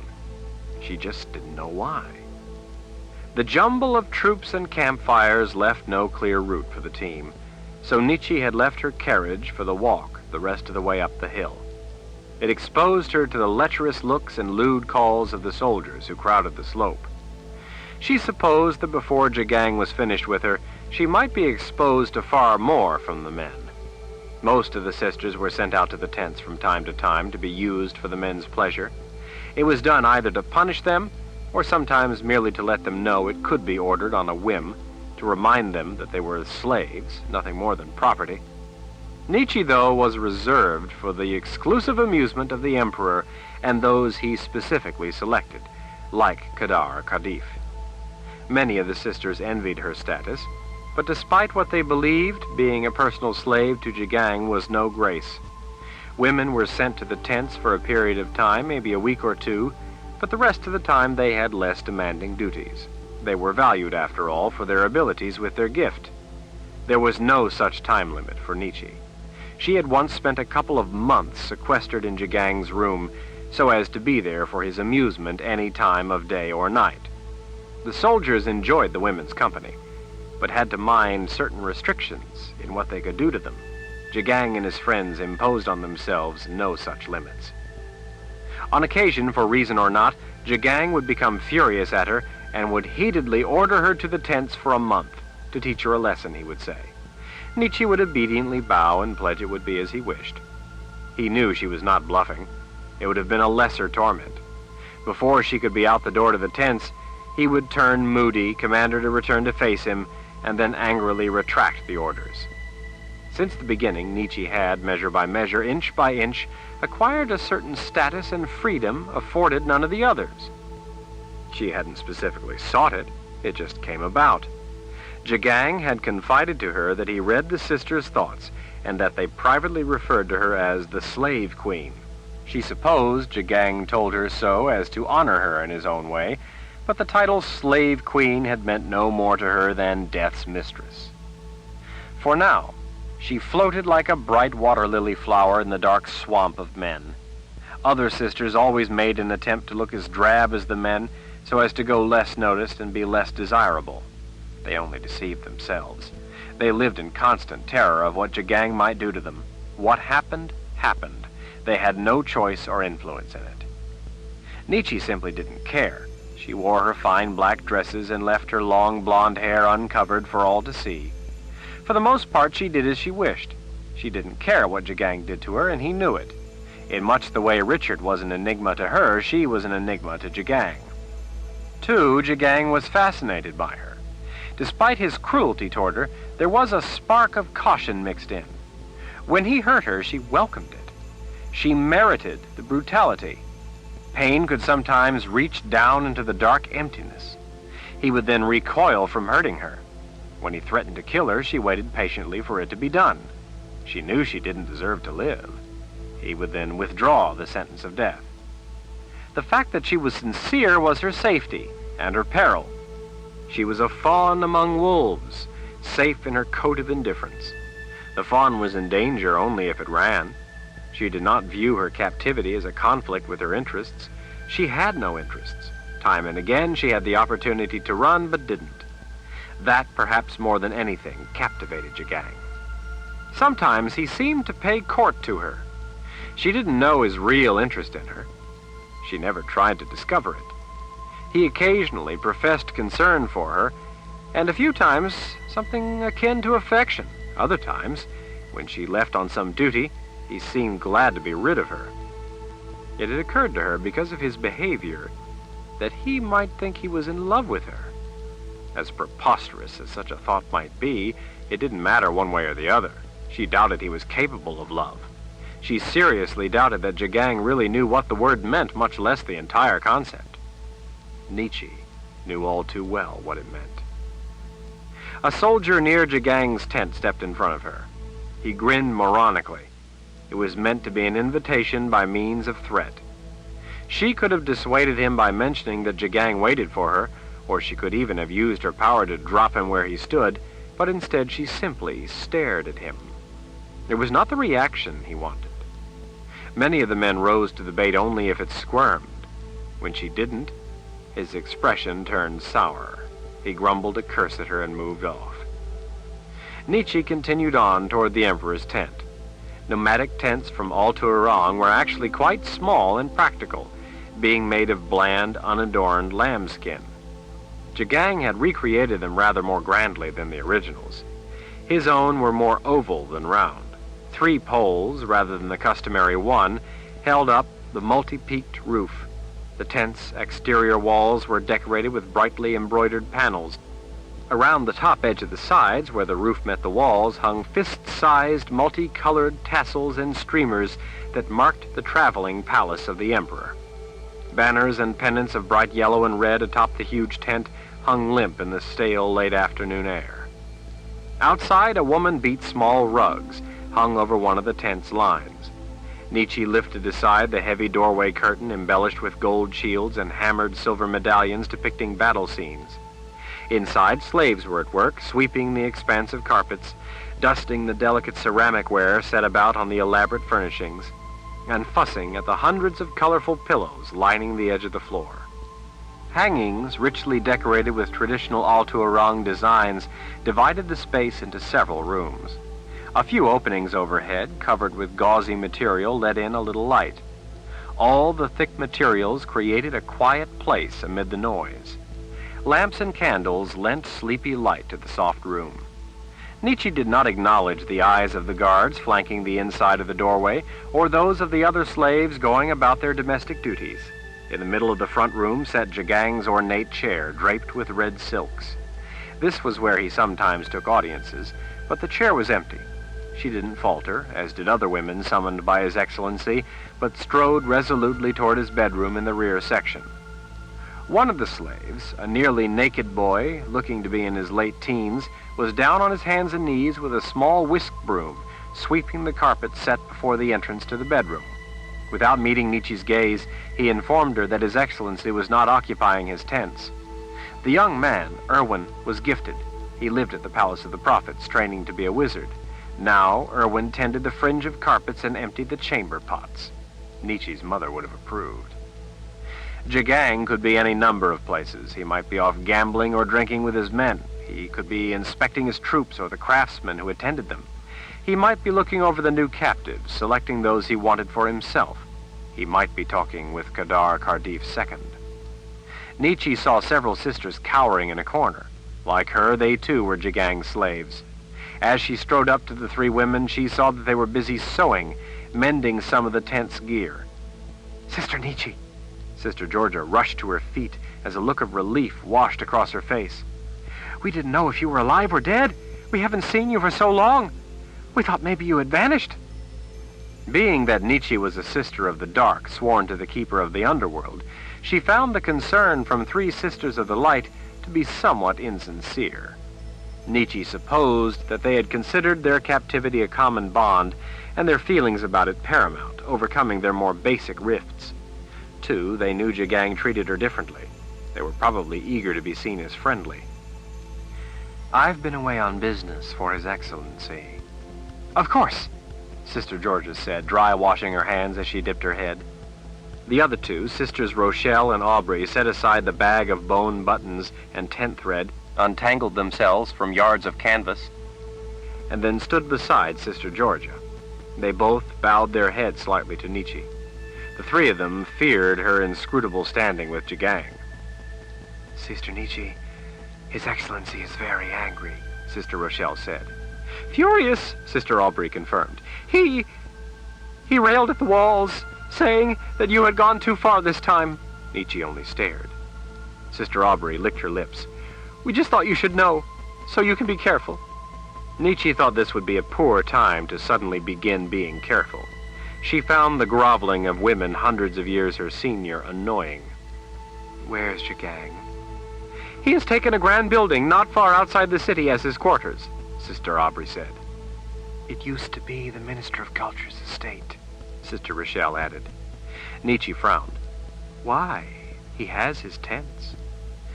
Since you've been gone, he's decided that an emperor needs proper quarters, Sister Rochelle said. Proper? Proper for what? To show the world his importance, I suppose. Sister Aubrey nodded. He's having a palace built in Alto Rang. It's his new vision. She arced an arm through the air, apparently indicating with the slice of her hand the grand scale of the place. He's ordered a magnificent palace built. He was planning on using the Palace of the Prophets, Sister Rochelle said, but since it was destroyed, he's decided to build another, only better. The most opulent palace ever conceived. Nietzsche frowned at the three women. He wanted the Palace of the Prophets because it had a spell to slow aging. That was what interested him. All three women shrugged. Nietzsche began to get an inkling of what Jagang might have in mind. So, this place he's at now, what is he doing? Learning to eat with something other than his fingers? Seeing how he likes living the fancy life under a roof? He only told us he was staying there for now, Sister Georgia said. He took most of the younger women with him. He told us to stay here and see to things in case he wished to return to his tent. It didn't sound like much had changed except the setting. Nietzsche sighed. Her carriage was gone. She would have to walk. All right, how do I find the place? After Sister Aubrey gave her detailed directions, Nietzsche thanked them and turned to go. Sister Alessandra has vanished, Sister Georgia said in a voice straining mightily to sound nonchalant. Nietzsche stopped in her tracks. She rounded on Sister Georgia. The woman was middle-aged and seemed to look worse every time Nietzsche saw her. Her clothes were little more than tattered rags she wore with the pride of a fine uniform. Her thin hair was more white than brown. It might once have looked distinguished, but it didn't appear to have seen a brush, much less soap, for weeks. She was probably infested with lice, too. Some people looked forward to age as an excuse to become a frump, as if all along their greatest ambition in life had been to be drab and unattractive. Sister Georgia seemed to delight in dowdiness. "What do you mean, Sister Alessandra has vanished?" Nietzsche caught the slight twitch of satisfaction. Georgia spread her hands innocently. "We don't know what happened. She's just turned up missing." Still, Nietzsche didn't move. "I see." Sister Georgia spread her hands again, feigning simple-mindedness. "It was about the time the prelate disappeared, too." Nietzsche denied them the reward of astonishment. "What was Verna doing here?" "Not Verna," Sister Rochelle said. She leaned in. "Anne." Sister Georgia scowled her displeasure at Rochelle for spoiling the surprise, and a surprise it was. The old prelate had died. At least that was what Nietzsche had been told. Since leaving the Palace of the Prophets, Nietzsche had heard about all the other sisters, novices, and young men spending the night at the funeral pyre for Anne and the prophet Nathan. Knowing Anne, there was obviously some sort of deception afoot, but even for her, such a thing would be extraordinary. The three sisters smiled like cats with a carp. They looked eager for a long game of truth and gossip. "Give me the important details. I don't have time for the long version. His Excellency wishes to see me." Nietzsche took in the three wilting smiles. She kept her voice level. "Unless you want to risk him returning here, angry and impatient to see me." Sisters Rochelle and Aubrey blanched. Georgia abandoned the game and went back to dry washing her hands. "The prelate came to the camp when you were gone and was captured." "Why would she come into Jagang's midst?" "To try to convince us to escape with her," Sister Rochelle blurted out. A shrill titter, jittery rather than amused, burbled up. "She had some silly story about the chimes being loose and magic failing. Imagine that. Wild stories they were. Expected us to believe." "So that was what happened," Nietzsche whispered, as she stared off in reflection. She realized instantly it was no wild story. Pieces began fitting together. Nietzsche used her gift. The others weren't allowed to, so they might not know if magic had failed for a time. "That's what she claimed," Sister Georgia said. "So, magic had failed," Nietzsche reasoned aloud. "And she thought that would prevent the Dreamwalker from controlling your minds." That might explain much of what Nietzsche didn't understand, why Jagang sometimes couldn't enter her mind. "But if the chimes are loose—" "Were," Sister Georgia said. "Even if it was true, for a time, they now have been banished. His Excellency has full access to us, I'm happy to say, and everything else concerning magic has returned to normal." Nietzsche could almost see the three of them wondering if Jagang was listening to their words. But if magic was returned to normal, Jagang should be in Nietzsche's mind. He wasn't. She felt the spark of a possible understanding fizzle and die. So the prelate made a blunder and Jagang caught her. "Well, not exactly," Sister Rochelle said. "Sister Georgia went and got the guards. We turned her in, as was our duty." Nietzsche burst out with a laugh. "Her own sisters of the light! How ironic! She risks her life while the chimes have interrupted magic to come and save your worthless hides, and instead of escaping with her, you turn her in. How fitting." "We had to," Sister Georgia protested. "His Excellency would have wished it. Our place is to serve. We know better than to try to escape. We know our place." Nietzsche surveyed their tense faces. These women sworn to the Creator's light, these sisters of the light, who had worked hundreds of years in his name. "Yes, you do." "You'd have done the same," Sister Aubrey snapped. "We had to, or His Excellency would have taken it out on the others. It was our duty to the welfare of the others, and that includes you, I might add. We couldn't think only of ourselves, or Anne, but had to think of what was good for everyone." Nietzsche felt the numb indifference smothering her. Fine, so you betrayed the prelate. Only a spark of curiosity remained. But what made her think she could escape with you for good? Surely she must have had some plan for the chimes. What was she expecting to happen when Jagang once again had access to your minds and hers? His Excellency is always with us, Sister Aubrey insisted. Anne was just trying to fill our heads with her preposterous notions. We know better. The rest of it was just a trick, too. We were too smart for her. Rest of it? What was the rest of her plan? Sister Georgia huffed her indignation. She tried to tell us some foolishness about a bond to Richard Rahl. Nietzsche blinked. She concentrated on keeping her breathing even. Bond? What nonsense are you talking about now? Sister Georgia met Nietzsche's gaze squarely. She insisted that if we swore allegiance to Richard, it would protect us. She claimed some magic of his would keep Jagang from our mind. How? Sister Georgia shrugged. She claimed this bond business protected people's minds from dreamwalkers, but we aren't that gullible.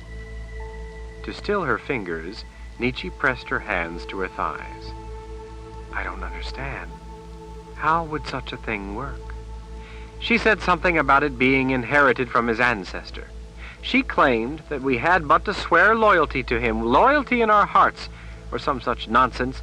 To tell the truth, it was so preposterous I wasn't really paying that much attention. She claimed that was why Jagang couldn't enter her mind. Nietzsche was staggered. Of course. She had always wondered why Jagang didn't capture the rest of the sisters. There were many more still free. They were protected by this bond to Richard. It had to be true. It made sense. Her own leader, Sister Ulyssia, and Richard's other teachers had escaped too. But that didn't seem to make sense. They were sisters of the dark, like Nietzsche. They would have had to swear loyalty to Richard. Nietzsche couldn't imagine such a thing. But then, Jagang was often unable to enter Nietzsche's mind. You said Sister Alessandra has vanished. Sister Georgia fussed with the collar of her scruffy dress. She and Anne both vanished.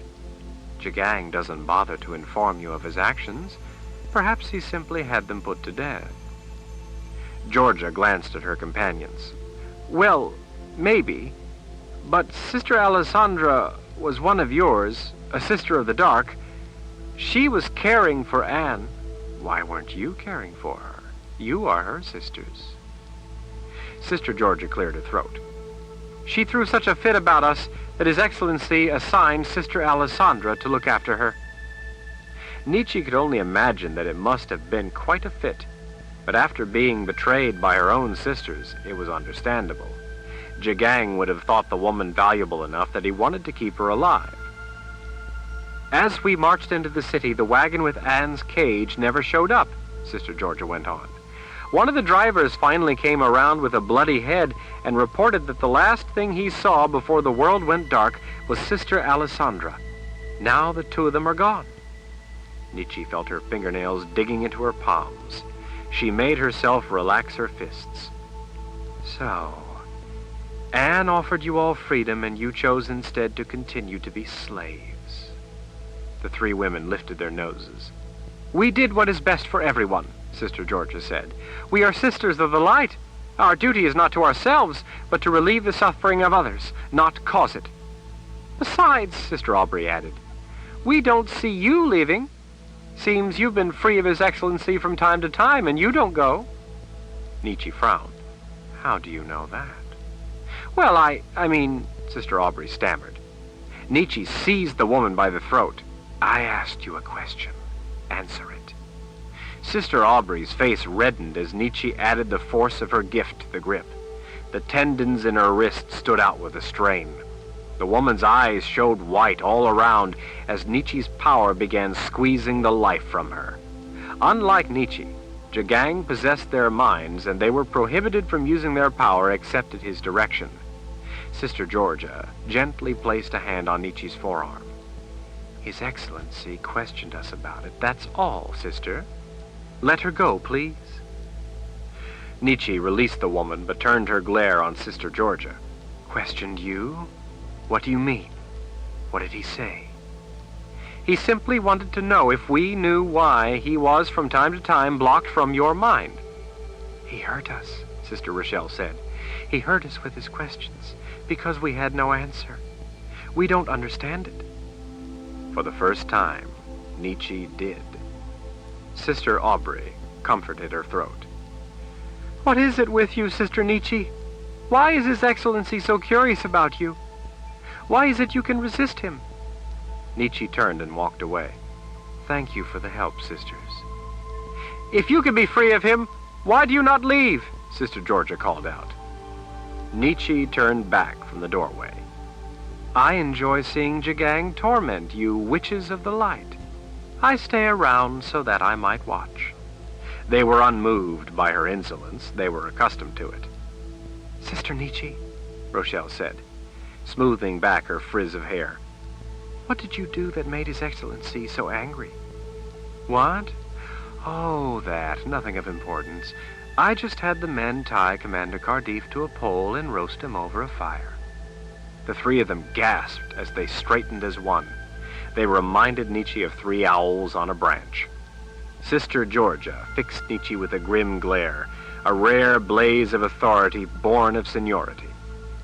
You deserve everything Jagang does to you, sister, and what the Keeper will do to you, too.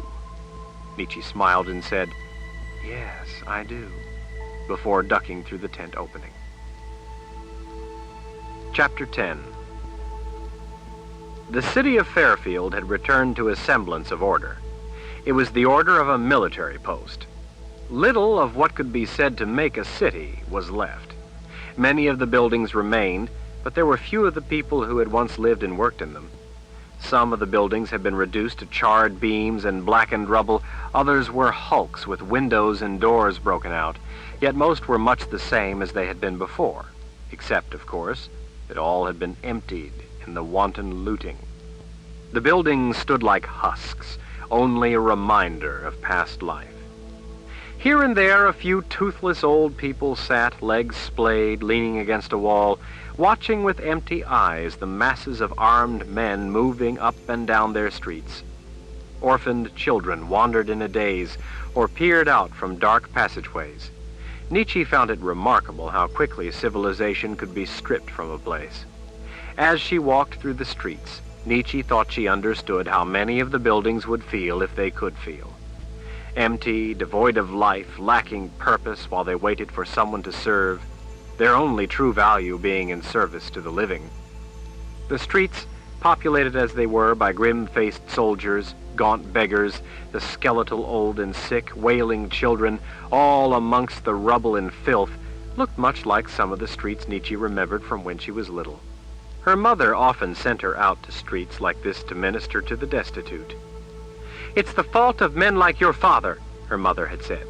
He's just like my father was. He has no feelings, no concern for anyone but himself. He's heartless.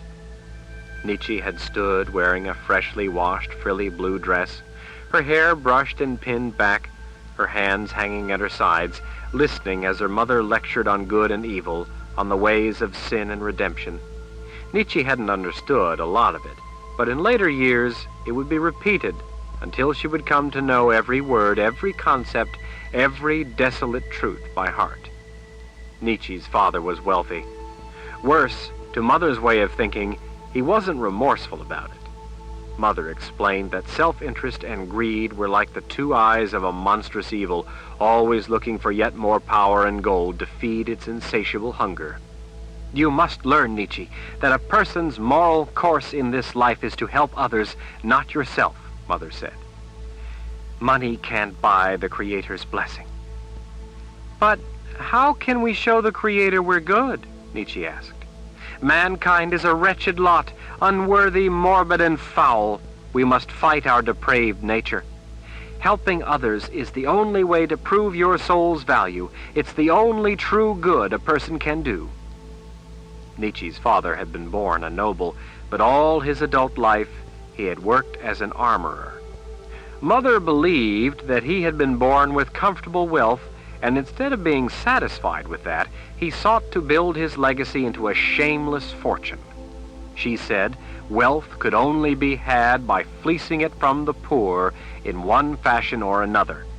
Others of the nobility, like Mother and many of her friends, were content not to squeeze an undeserved share from the sweat of the poor.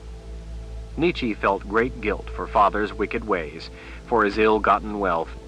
Mother said she was doing her best to try to save his straying soul. Nietzsche never worried for her mother's soul, because people were always saying how caring, how kind-hearted, how charitable Mother was, but Nietzsche would sometimes lie awake at night unable to sleep with worry for Father, worried that the Creator might exact punishment before Father could be redeemed. While Mother went to meetings with her important friends, the nanny on the way to the market often took Nietzsche to Father's business to ask his wishes for dinner. Nietzsche relished watching and learning things at Father's work. It was a fascinating place. When she was very young, she thought she might grow up to be an armorer, too. At home, she would sit on the floor and play at hammering on an item of clothing meant to be armor, laid on an upturned shoe used as an anvil. That innocent time was her fondest memory of her childhood. Nietzsche's father had a great many people working for him. Wagons brought foursquare bars and other supplies from distant places. Heavy cast metal sows came in on barges. Other wagons with guards took goods to far-off customers. There were men who forged metal, men who hammered it into shape, and yet other men who shaped glowing metal into weapons. Some of the blades were made from costly poison steel, said to inflict mortal wounds even in a small cut. There were other men who sharpened blades, men who polished armor, and men who did beautiful engraved artwork on shields, armor, and blades. There were even women who worked for Nietzsche's father, helping to make chainmail. Nietzsche watched them, sitting on benches at long wooden tables, gossiping a bit among themselves, tittering at stories as they worked with their pincers, burring over tiny rivets in the flattened ends of all those thousands of little steel rings that together went into the making of a suit of chainmail armor. Nietzsche thought it remarkable that man's inventiveness could turn something as hard as metal into a suit of clothes. Men from all around, and from distant places too, came to buy her father's armor. Father said it was the finest armor made. His eyes, the color of the blue sky on a perfect summer day, sparkled wonderfully when he spoke of his armor. Some was so beautiful that kings traveled from great distances to have armor ordered and fitted. Some was so elaborate that it took skilled men hunched at benches many months to make. Blacksmiths, bellowsmen, hammermen, millmen, platers, armorers, polishers, leatherworkers, riveters, pattern makers, silversmiths, gilders, engraving artists, even seamstresses for the making of the quilted and padded linen, and of course apprentices, came from great distances, hoping to work for her father. Many of those with skills lugged along samples of their best work to show him. Father turned away far more than he hired. Nietzsche's father was an impressive figure, upright, angular, and intense. At his work, his blue eyes always seemed to Nietzsche to see more than any other person saw, as if the metal spoke to him when his fingers glided over it. He seemed to move his limbs precisely as much as was needed and no more. To Nietzsche, he was a vision of power, strength, and purpose. Officers, officials, and nobility came round to talk to him, as did suppliers and his workers. When Nietzsche went to her father's work, she was always astonished to see him engaged in so much conversation. Mother said it was because he was arrogant and made his poor workers pay court to him. Nietzsche liked to watch the intricate dance of people working. The workers would pause to smile at her, answer her questions, and sometimes let her hit the metal with a hammer. From the looks of it, Father enjoyed talking to all those people, too. At home, Mother talked and Father said little, as his face took on the look of hammered steel. When he did talk at home, he spoke almost exclusively about his work. Nietzsche listened to every word, wanting to learn all about him and his business. Mother confided that at his core, his vile nature ate away at his invisible soul. Nietzsche always hoped to someday redeem his soul and make it as healthy as he outwardly appeared. He adored Nietzsche, but seemed to think raising her was a task too sacred for his coarse hands, so he left it to Mother. Even when he disagreed with something, he would bow to Mother's wishes, saying she would know best about such a domestic duty. His work kept him busy most of the time. Mother said it was a sign of his barren soul that he spent so much of his time at building his riches, taking from people, she often called it, rather than giving of himself to people, as the Creator meant all men to do. Many times when Father came home for dinner, while servants scurried in and out with all the dishes they'd prepared, Mother would go on in tortured tones about how bad things were in the world. Nietzsche often heard people say that Mother was a noble woman because of how deeply she cared. After dinner, Father would go back to work, often without a word. That would anger Mother, because she had more to tell him about his soul, but he was too busy to listen. Nietzsche remembered occasions when Mother would stand at the window, looking out over the dark city, worrying, no doubt, about all the things that plagued her peace. On those quiet nights, Father sometimes glided up behind Mother, putting a hand tenderly to her back, as if she were something of great value. He seemed to be mellow and contented at those moments. He squeezed her bottom just a little as he whispered something in her ear. She would look up hopefully and ask him to contribute to the efforts of her fellowship. He would ask how much. Peering up into his eyes as if searching for some shred of human decency, she would name a figure. He would sigh and agree. His hands would settle around her waist, and he would say that it was late and that they should retire to bed. Once, when he asked her how much she wished him to contribute, she shrugged and said, "I don't know. What does your conscience tell you, Howard? But a man of true compassion would do better than you usually do, considering that you have more than your fair share of wealth, and the need is so great." He sighed. "How much do you and your friends need?" "It's not me and my friends who need it, Howard, but the masses of humanity crying out for help. Our fellowship simply struggles to meet the need." "How much?" he repeated. She said, 500 gold crowns, as if the number were a club she had been hiding behind her back, and seeing the opening she had been waiting for, she suddenly brandished it to bully him. With a gasp, Father staggered back a step. "Do you have any idea of the work required to make a sum of that size?" "You do no work, Howard. Your slaves do it for you." "Slaves? They are the finest craftsmen." "They should be. You steal the best workers from all over the land." "I pay the best wages in the land. They are eager to work for me." "They are the poor victims of your tricks. You exploit them. You charge more than anyone else. You have connections and make deals to cut out other armorers. You steal the food from the mouths of working people just to line your own pockets." "I offer the finest work. People buy from me because they want the best.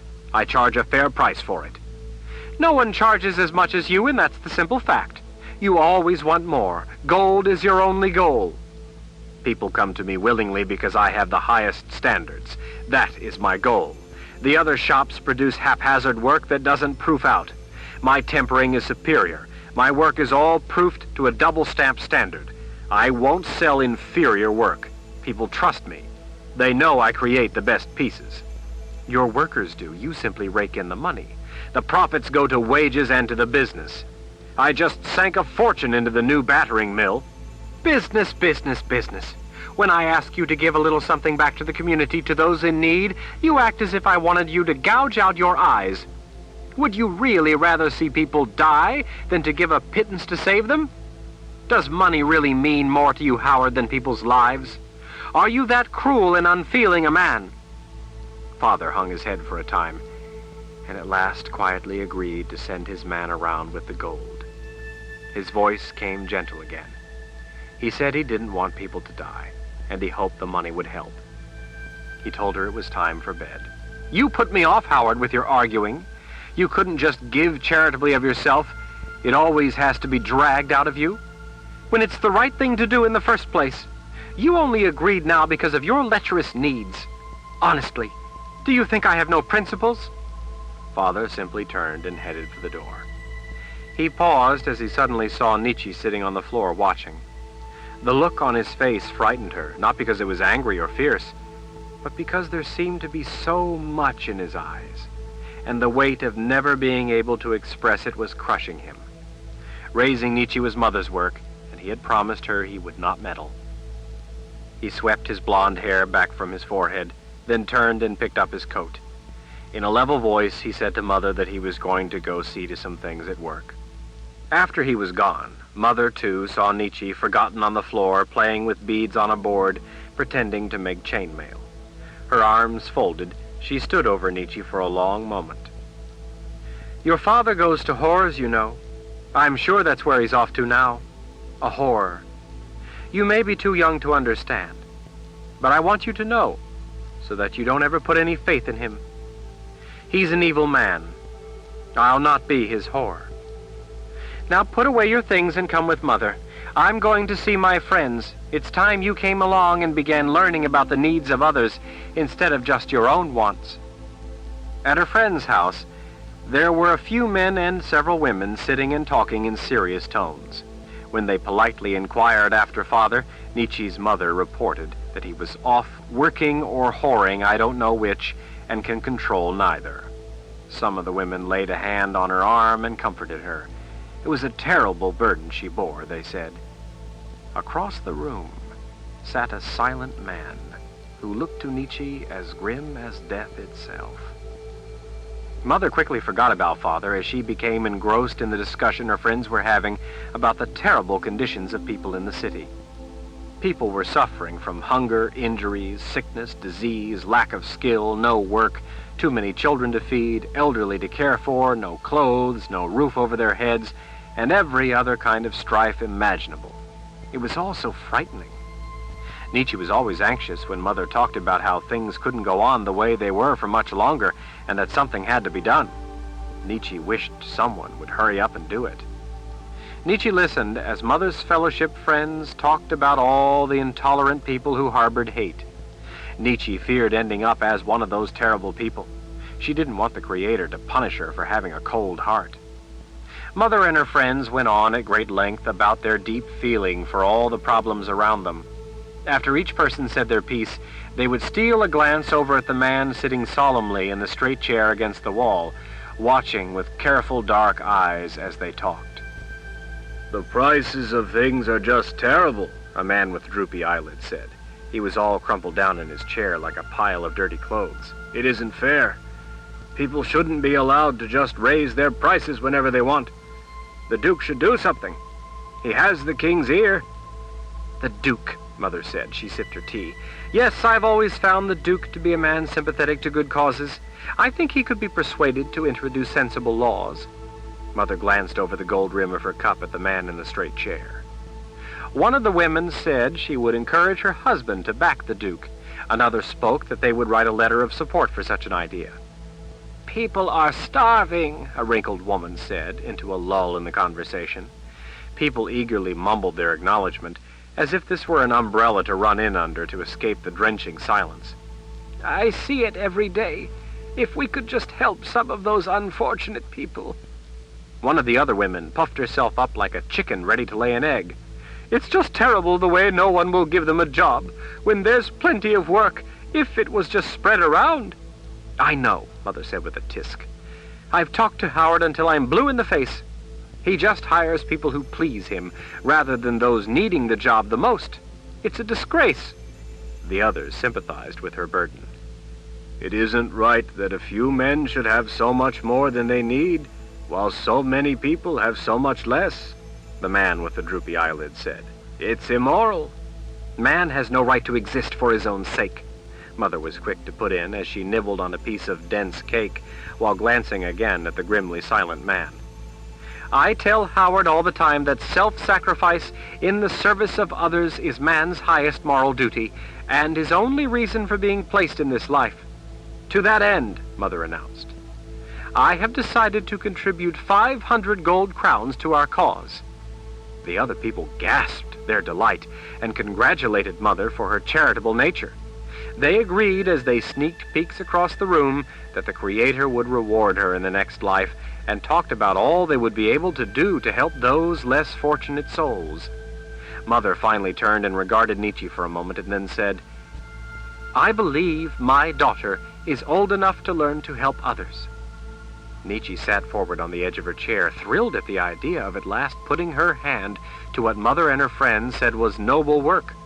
It was as if the Creator himself had offered her a path to salvation. I would so like to do good, Mother. Mother cast a questioning look at the man in the straight chair. Brother Nariv? The deep creases of his face pleated to each side as the thin line of his mouth stretched in a smile. There was no joy in it, or in his dark eyes hooded beneath a brow of tangled white and black hairs. He wore a creased cap and heavy robes as dark as dried blood. Wisps of his wiry hair above his ears curled up around the edge of the cap that came halfway down on his forehead. He stroked his jaw with the side of a finger as he spoke in a voice that almost rattled the teacups. So, child, you wish to be a little soldier? Well, no, sir. Nietzsche didn't know what soldiering had to do with doing good. Mother always said that Father pandered to men in an evil occupation. Soldiers. She said soldiers only cared about killing. I wish to help those in need.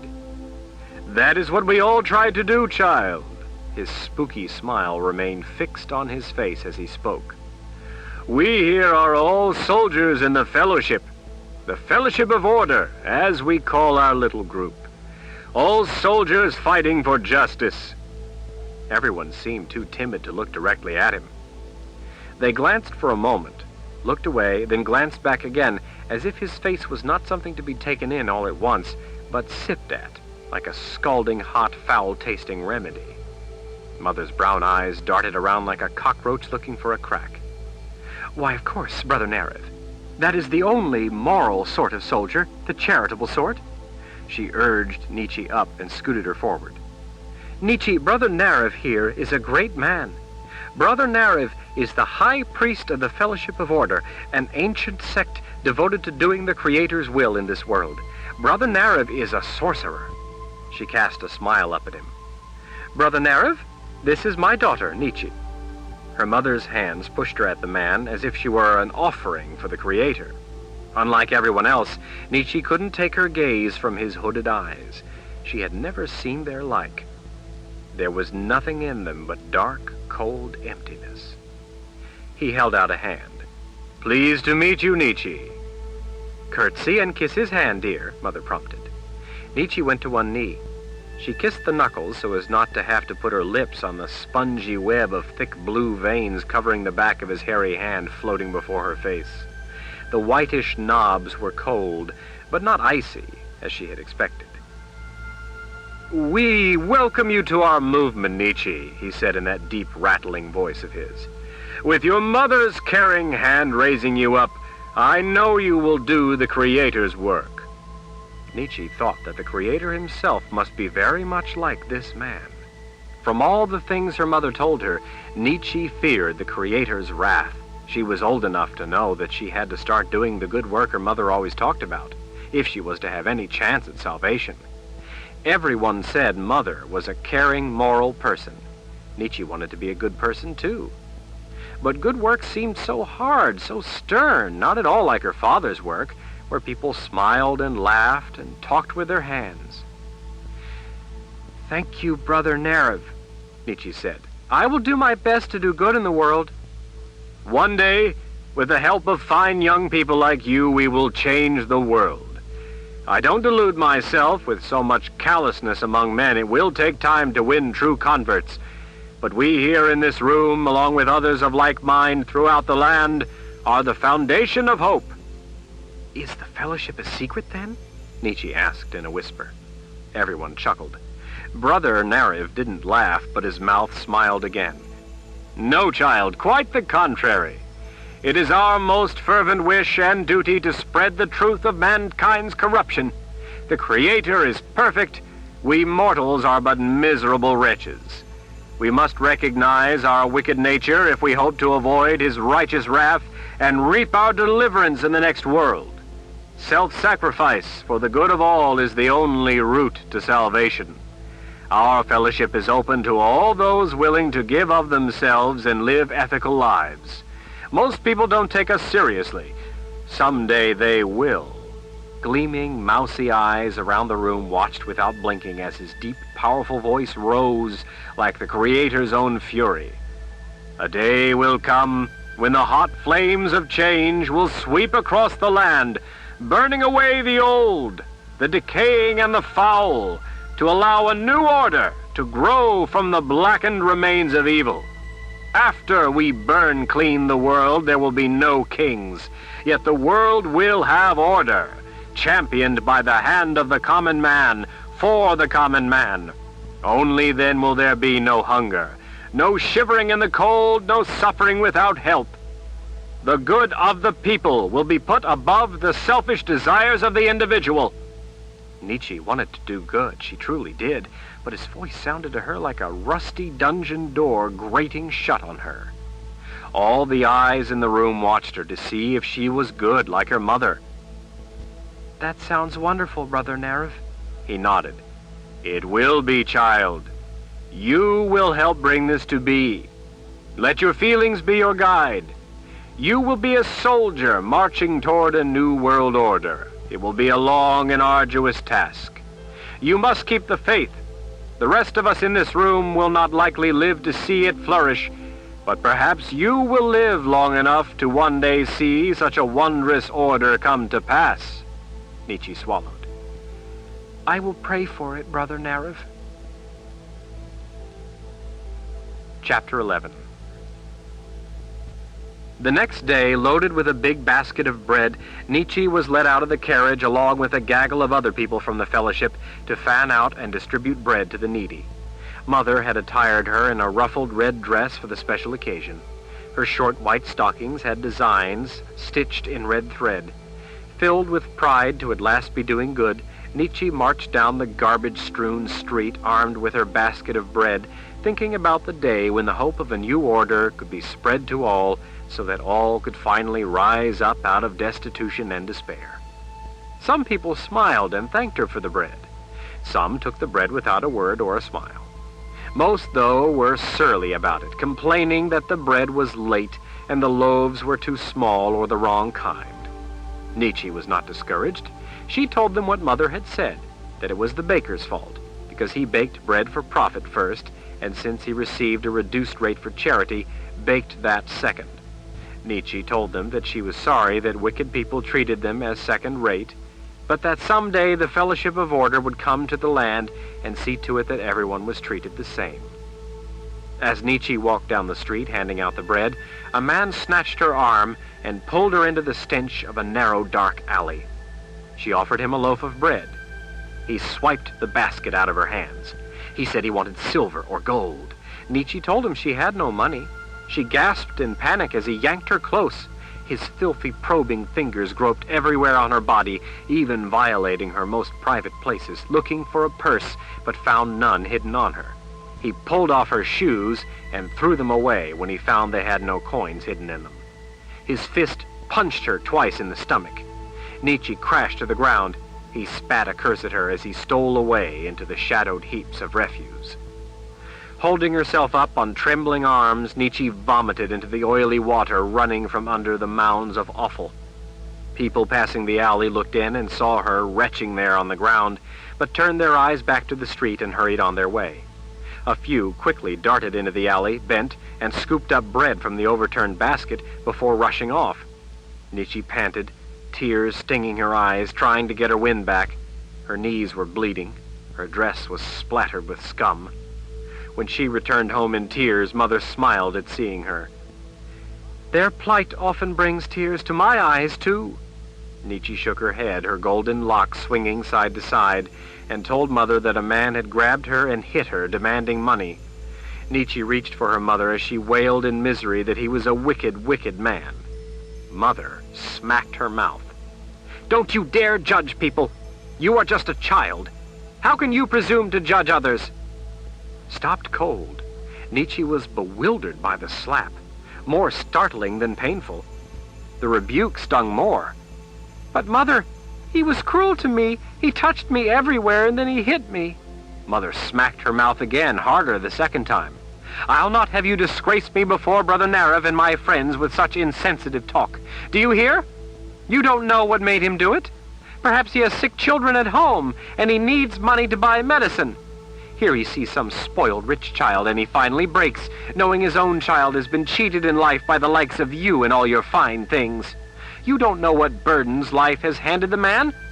Don't you dare to judge people for their actions just because you are too callous and insensitive to take the time to understand them. But I think... Mother smacked her across the mouth a third time, hard enough to stagger her. You think? Thinking is a vile acid that corrodes faith. It is your duty to believe, not think. The mind of man is inferior to that of the Creator. Your thoughts, the thoughts of anyone, are worthless, as all mankind is worthless. You must have faith that the Creator has invested his goodness in those wretched souls. Feelings, not thinking, must be your guide. Faith, not thinking, must be your only path. Nietzsche swallowed back her tears. Then what should I do? You should be ashamed that the world treats those poor souls so cruelly, that they would so pitifully strike out in confusion. In the future, you should find a way to help people like that because you are able and they are not. That is your duty. That night, when her father came home and tiptoed into her room to see if she was tucked in snugly, Nietzsche clutched two of his big fingers together and held them tight to her cheek. Even though her mother said he was a wicked man, it felt better than anything else in the world when he knelt beside the bed and silently stroked her brow. In her work on the streets, Nietzsche came to understand the needs of many of the people there. Their problems seemed insurmountable. No matter what she did, it never seemed to resolve anything. Brother Narev said it was only a sign that she wasn't giving enough of herself. Each time she failed, at Brother Narev's or Mother's urging, Nietzsche redoubled her efforts. One night at dinner, after being in the fellowship several years, she said, "Father, there is a man I've been trying to help. He has 10 children and no job. Will you hire him, please?" Father looked up from his soup. "Why?" "I told you, he has 10 children." "But what sort of work can he do? Why would I want him?" "Because he needs a job." Father set down his spoon. "Nietzsche, dear, I employ skilled workers. That he has 10 children is not going to shape steel now, is it? What can the man do? What skills has he?" "If he had a skill, Father, he could get work. Is it fair that his children should starve because people won't give him a chance?" Father looked at her as if inspecting a wagon load of some suspicious new metal. Mother's narrow mouth turned up in a little smile, but she said nothing. "A chance? At what? He has no skill." "With a business as big as yours, surely you can give him a job." He tapped a finger on the stem of his spoon as he considered her determined expression. He cleared his throat. "Well, perhaps I could use a man to load wagons." "He can't load wagons. He has a bad back. He hasn't been able to work for years because of his back troubling him so." Father's brow drew down. His back didn't prevent him from begetting 10 children. Nietzsche wanted to do good, and so she met his stare with a steady look of her own. "Must you be so intolerant, Father? You have jobs, and this man needs one. He has hungry children needing to be fed and clothed. Would you deny him a living just because he has never had a fair chance in life? Are you so rich that all your gold has blinded your eyes to the needs of humble people?" "But I need..." "Must you always frame everything in terms of what you need instead of what others need? Must everything be for you?" "It's a business." "And what is the purpose of a business? Isn't it to employ those who need work? Wouldn't it be better if the man had a job instead of having to humiliate himself begging? Is that what you want? For him to beg rather than work? Aren't you the one who always speaks so highly of hard work?" Nietzsche was firing the questions like arrows, getting them off so fast he couldn't get a word through her barrage. Mother smiled as Nietzsche rolled out words she knew by heart. "Why must you reserve your greatest cruelty for the least fortunate among us? Why can't you for once think of what you can do to help instead of always thinking of money, money, money? Would it hurt you to hire a man who needs a job? Would it, Father? Would it bring your business to an end? Would that ruin you?" The room echoed her noble questions. He stared at her as if seeing her for the first time. He looked as if real arrows had struck him. His jaw worked, but no words came out. He didn't seem able to move. He could only gape at her. Mother beamed. "Well," he finally said, "I guess." He picked up his spoon and stared down into his soup. "Send him around. and I'll give him a job. Nietzsche swelled with a new sense of pride and power. She had never known it would be so easy to stagger her father. She had just bested his selfish nature with nothing more than goodness. Father pushed back from the table. I need to go back to the shop. His eyes searched the table, but he would not look at Nietzsche or Mother. I just remembered I have some work I must see to. After he had gone, Mother said, I'm glad to see that you have chosen the righteous path, Nietzsche, instead of following his evil ways. You will never regret letting your love of mankind guide your feelings. The Creator will smile upon you. Nietzsche knew she had done the right thing, the moral thing, yet the thought that came to haunt her victory was the night her father had come into her room and silently stroked her brow as she had held two of his fingers to her cheek. The man went to work for Father. Father never mentioned anything about it. His work kept him busy and away from home. Nietzsche's work took more and more of her time as well. She missed seeing that look in his eyes. She guessed she was growing up. The next spring, when Nietzsche was 13, she came home one day from her work at the fellowship to find a woman in the sitting room with Mother. Something about the woman's demeanor made the hair at the back of Nietzsche's neck stand on end. Both women rose as Nietzsche set aside her list of names of people needing things. Nietzsche, darling, this is Sister Alessandra. She's traveled here from the Palace of the Prophets in Tanamora. The woman was older than Mother.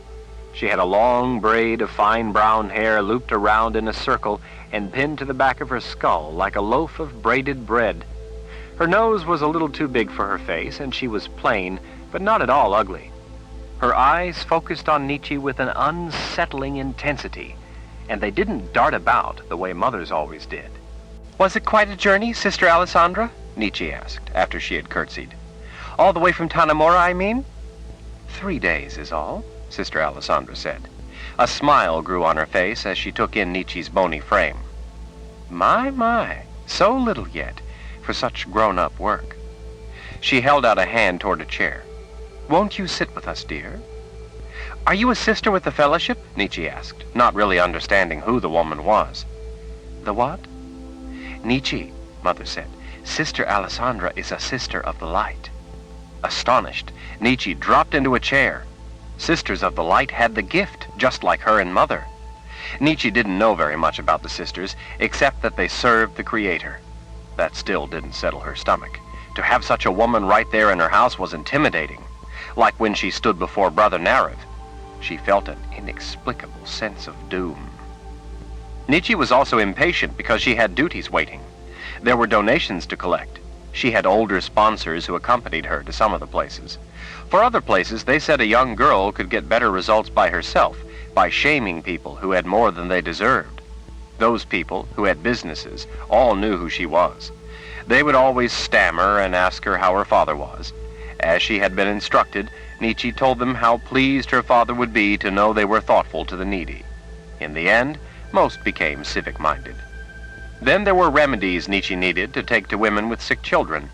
There wasn't enough clothing for the children either. Nietzsche was trying to get some people to give cloth and other people to sew clothes. Some people had no homes. Others were crowded together in little rooms. She was trying to get some rich people to donate a building. Also, Nietzsche had been assigned the task of locating jugs for women to bring water from the well. She needed to pay a visit to the potter. Some of the older children had been caught stealing. Others had been fighting, and a few of them were beating younger children bloody. Nietzsche had been pleading on their behalf, trying to explain that they had no fair chance and were only reacting to their cruel circumstance. She hoped to convince Father to take on at least a few so they might have work. The problems just kept mounting without any end in sight. It seemed like the more people the fellowship helped, the more people there were who needed help. Nietzsche had thought she was going to solve the problems of the world. She was beginning to feel hopelessly inadequate. It was her own failing, she knew. She needed to work harder. Do you read and write, dear? The sister asked. Not very much, sister. Mostly just names. I've much too much to do for those less fortunate than myself. Their needs must come before any selfish desires of my own. Mother smiled and nodded to herself. Practically a good spirit in the flesh. The sister's eyes teared. I've heard about your work. You have? Nietzsche felt a flash of pride, but then she thought of how things never seemed to get better, despite all her efforts, and her sense of failure returned. Besides, Mother said pride was evil. I don't see what's so special about what I do. The people in the streets are the ones who are special because of their suffering in horrid conditions. They are the true inspiration. Mother smiled contentedly. Sister Alessandra leaned forward, her tone serious. Have you learned to use your gift, child? Mother teaches me to do some small things, like how to heal little troubles. But I know it would be unfair to flaunt it over those less blessed than I, so I try my best not to use it. The sister folded her hands in her lap. I've been talking to your mother while we waited for you. She's done a fine job of getting you started on the right path. We feel, however, that you would have so much more to offer were you to serve a higher calling. Nietzsche sighed. Well, all right. Maybe I can get up a little earlier. But I already have my duties to the needy, and I will have to fit this other in as I can. I hope you understand, sister. I'm not trying to get undeserved sympathy, honestly I'm not, but I hope you don't need this calling done too soon, as I'm already quite busy. Sister Alessandra smiled in a long-suffering sort of way. You don't understand, Nietzsche. We would like you to continue your work with us at the Palace of the Prophets. You would be a novice at first, of course, but one day you will be a sister of the light, and as such, you will carry on with what you have started. Panic welled up in Nietzsche like rising floodwaters. There were so many people who hung to life only by a thread she tended. She had friends at the fellowship whom she had come to love. She had so much to do. She didn't want to leave Mother and even Father. He was evil, she knew, but he wasn't evil to her. He was selfish and greedy, she knew, but he still tucked her into bed sometimes and patted her shoulder. She was sure she would see something in his blue eyes again if she just gave it time. She didn't want to leave him. For some reason, she desperately needed to again see that spark in his eyes. She was being selfish, she knew. I have needy people here, Sister Alessandra. Nietzsche blinked at her tears. My responsibility is to them. I'm sorry, but I can't abandon them. At that moment, Father came in the door. He stopped in an awkward posture, his legs frozen in mid-stride, with his hand on the lever, staring at the sister. What's this, then? Mother stood. Howard, this is Alessandra. She's a sister of the light. She's come to... No, I'll not have it, do you hear? She's our daughter, and the sisters can't have her. Sister Alessandra stood, giving Mother a sidelong glance. Please ask your husband to leave. This is not his business. Not my business? She's my daughter. You'll not take her. He lunged forward to seize Nietzsche's outstretched hand. The sister lifted a finger, and to Nietzsche's astonishment, he was thrown back in a sparkling flash of light. Father's back slammed against the wall. He slid down, clutching his chest as he gasped for breath. Tears bursting forth, Nietzsche ran for him, but Sister Alessandra snatched her by the arm and held her back. Howard, Mother said through gritted teeth, the child is my business to raise. I carry the Creator's gift. You gave your word when our union was arranged that if we had a girl and she had the gift, I would have the exclusive authority to raise her as I saw fit. I believe this to be the right thing to do, but the Creator wants. With the sisters, she will have time to learn to read. She will have time to learn to use her gift to help people as only the sisters can. You will keep your word. I will see to this. I'm sure you have work to which you must immediately return. With the flat of his hand, he rubbed his chest. Finally, his arms dropped to his sides. Head down, he shuffled to the door. Before he pulled close the door, his gaze met Nietzsche's. Through the tears, she saw the spark in his eyes, as if he had things to tell her. But then it was gone, and he pulled the door shut behind himself. Sister Alessandra said it would be best if they left at once, and if Nietzsche didn't see him just now. She promised that if Nietzsche followed instructions, and after she was settled, and after she had learned to read, and after she had learned to use her gift, she would see him again. Nietzsche learned to read and use her gift and mastered everything else she was supposed to master. She fulfilled all the requirements. She did everything expected of her. Her life as a novice to become a sister of the light was numbingly selfless. Sister Alessandra forgot her promise. She was not pleased to be reminded of it, and found more work that Nietzsche needed to do. Several years after she had been taken to the palace, Nietzsche again saw Brother Narev. She came across him quite by accident. He was working as a stable hand at the Palace of the Prophets. He smiled his slow smile while his eyes fixed on her. He told her that he had gotten the idea to go to the palace by her example. He said he wished to live long enough to see order come to the world. She thought it an odd occupation for him. He said that he found working for the sisters morally superior to contributing his labor to the evil of profit. He said it mattered not if she chose to tell anyone at the palace anything about him or his work for the fellowship, but he asked her not to tell the sisters that he was gifted, since they would not allow him to continue to stay and work in the stables if they knew, and he would refuse to serve them should they discover his gift, because, he said, he wanted to serve the Creator in his own quiet way. Nietzsche honored his secret, not so much out of any sense of loyalty, but mostly because she was kept far too busy with her studies and work to concern herself with Brother Narev and his fellowship. She rarely had occasion to see him mucking out horse stalls, and as his importance in her childhood had faded into her past, she never really even gave him a second thought. The palace had work they wished her to put her attention to, much the same sort of work Brother Narev would have approved of. Only many years later did she come to discover his real reasons for having been at the Palace of the Prophets. Sister Alessandra saw to it that Nietzsche was kept busy. She was allowed no time for such selfish indulgences as going home for a visit. 27 years after she had been taken away to become a Sister of the Light, still a novice, Nietzsche again saw her father. It was at his funeral. Mother had sent word for Nietzsche to return home to see Father because he was in failing health. Nietzsche immediately rushed home, accompanied by Sister Alessandra. By the time Nietzsche arrived, Father was already dead. Mother said that for several weeks he had been begging her to send for his daughter. She sighed and said she put it off, thinking he would get better. Besides, she said, she hadn't wanted to disturb Nietzsche's important work, not for such a trivial matter. She said it had been the only thing he asked for, to see Nietzsche. Mother thought that was silly, since he was a man who didn't care about people. Why should he need to see anyone? He died alone, while Mother was out helping the victims of an uncaring world. By that time, Nietzsche was 40. Mother, though, still thinking of Nietzsche as a young woman because under the spell at the palace she had aged only enough to look to be maybe 15 or 16, told her to wear a pretty, brightly colored dress, because it wasn't really a sad occasion after all. Nietzsche stood looking at the body for a long time. Her chance to see his blue eyes again was forever lost. For the first time in years, the pain made her feel something down deep inside. It felt good to feel something again, even if it was pain.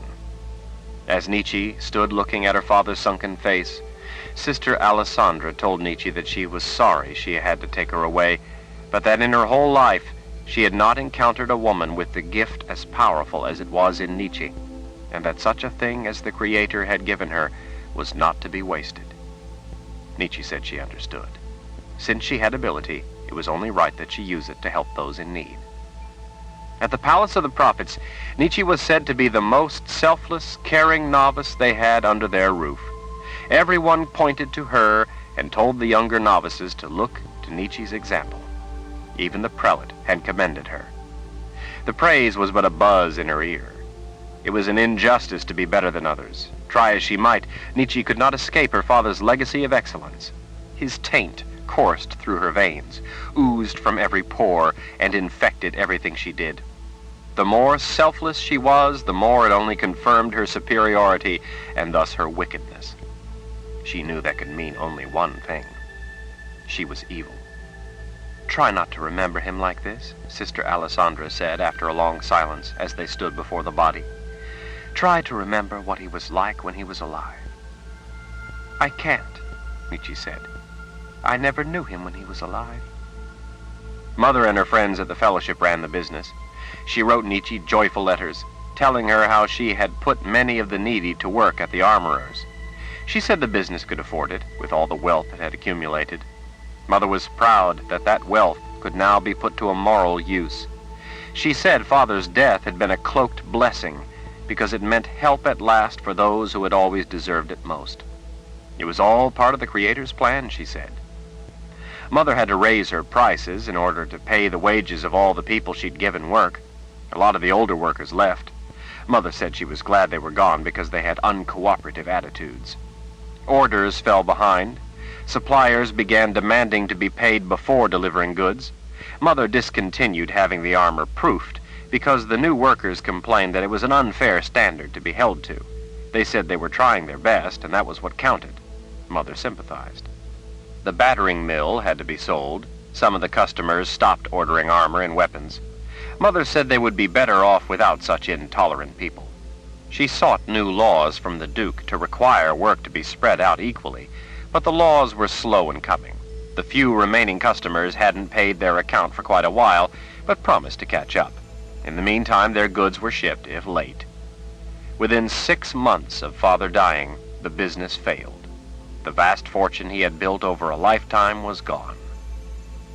Some of the skilled workers once hired by Father moved on, hoping to find work at armories in distant places. Most men who stayed could find only menial work. They were lucky to have that. Many of the new workers demanded Mother do something. She and the fellowship petitioned other businesses to take them on. Some business tried to help, but most were in no position to hire workers. The armory had been the largest employer in the area and drew many other people employed in other occupations. Other businesses, like traders, smaller suppliers, and cargo carriers who had depended on the armory, failed for lack of work. Businesses in the city, everything from bakers to butchers, lost customers and were reluctantly forced to let men go. Mother asked the Duke to speak with the king. The Duke said the king was considering the problem. Like her father's armory, other buildings were abandoned as people left to find work in thriving cities elsewhere. Squatters, at the fellowship's urging, took over many of the abandoned buildings. The empty places became the sites of robberies and even murders. Many a woman who went near those places regretted it. Mother couldn't sell the weapons from her closed armory, so she gave them to the needy so they might protect themselves. Despite her efforts, crime only increased. In honor of all her good work and her father's service to the government, the king granted Mother a pension that allowed her to stay in the house with a reduced staff. She continued her work with the fellowship, trying to right all the injustice that she believed was responsible for the failure of the business. She hoped one day to reopen the shop and employ people. For her righteous work, the king awarded her a silver medal. Mother wrote that the king proclaimed she was as close to a good spirit in the flesh as he had ever seen. Nietzsche regularly received word of awards Mother was given for her selfless work. 18 years later, when Mother died, Nietzsche still looked like a young woman of perhaps 17. She wanted a fine black dress to wear to the funeral, the finest available. The palace said that it was unseemly for a novice to make such a selfish request, and it was out of the question. They said they would supply only simple, humble clothes. When Nietzsche arrived home, she went to the tailor to the king and told him that for her mother's funeral, she needed the finest black dress he had ever made. He told her the price. She informed him she had no money, but said she needed the dress anyway. The tailor, a man with 3 chins, waxy down growing from his ears, abnormally long yellowish fingernails, and an unfailing lecherous smirk, said there were things he needed too. He leaned close, lightly holding her smooth arm in his knobby fingers, and intimated that if she would take care of his needs, he would take care of hers. Nietzsche wore the finest black dress ever made to her mother's funeral. Mother had been a woman who had devoted her entire life to the needs of others. Nietzsche could never again look forward to seeing her mother's cockroach-brown eyes. Unlike at her father's funeral, Nietzsche felt no pain reach down to touch that abysmal place inside her. Nietzsche knew she was a terrible person. For the first time, she realized that for some reason, she simply no longer cared. From that day on, Nietzsche never wore any dress but black. 123 years later, standing at the railing overlooking the great hall, Nietzsche saw eyes that stunned her with their sense of an inner value held dear. But what had been an uncertain ember in her father's eyes was ablaze in Richard's. She still didn't know what it was. She knew only that it was the difference between life and death, and that she had to destroy him. Now at long last, she knew how. If only when she had been little someone had shown her father such mercy. Chapter 12. Trudging down the road between the edge of the city of Fairfield and the estate where the three sisters had told her Emperor Jagang had set up his residence, Nietzsche scanned the surrounding jumble of the Imperial Order's encampment, looking for a specific station of tents. She knew they would be somewhere in the area. Jagang liked to have them close at hand. Regular sleeping tents, wagons, and men lay like a dark soot over the fields and hills as far as she could see. Sky and land alike seemed tinted by a dusky taint. Sprinkled through the dark fields, campfires twinkled like a sky full of stars. The day was becoming oppressively dim, not only with the approach of evening, but also from the dull overcast of churning gray clouds. The wind kicked up in little fits, setting tents and clothes flapping, fluttering the campfire's flames, and whipping smoke this way and that. The gusts helped coat the tongue with a fetid stench of human and animal waste, smothering any pleasant but weak cooking aroma that struggled to take to the air. The longer the army stayed in place, the worse it would get. Up ahead, the elegant buildings of the estate rose above the dark grime at its feet. Jagang was there. Because he had access to Sisters Georgia, Rochelle, and Aubrey's minds, he would know Nietzsche was back. He would be waiting for her. The Emperor would have to wait. She had something else to do first. Without Jagang able to enter her mind, she was free to pursue it. Nietzsche saw what she was looking for. Off in the distance. She could just make them out, standing above the smaller tents. She left the road and headed through the crowded snarl of troops. Even from the distance, she could distinguish the distinctive sounds coming from the group of special tents. Hear it over the laughing and singing, the crackle of fires, the sizzle of meat in skillets, the scraping rasp of whetstones on metal, the ring of hammers on steel, and the rhythm of saws. Boisterous men grabbed at her arms and legs or tried to snatch her dress as she marched along, picking her way through the disorder. The rowdy soldiers were but a minor consideration. She simply pulled away, ignoring their mocking calls of love as she made her way through the throng. When a husky soldier seized her wrist in his powerful grip, yanking her around to a jerking halt, she paused only long enough to loose her power and burst his beating heart within his chest. Other men laughed when they saw him collapse to the ground with a thud, not yet realizing he was dead, but none tried to claim his intended prize. She heard the words, "Death's mistress," pass in whispers among the men. She finally made her way through the gauntlet. Soldiers played dice, ate beans, or snored in their bedrolls beside the tents, where captives screamed under the agony of torture.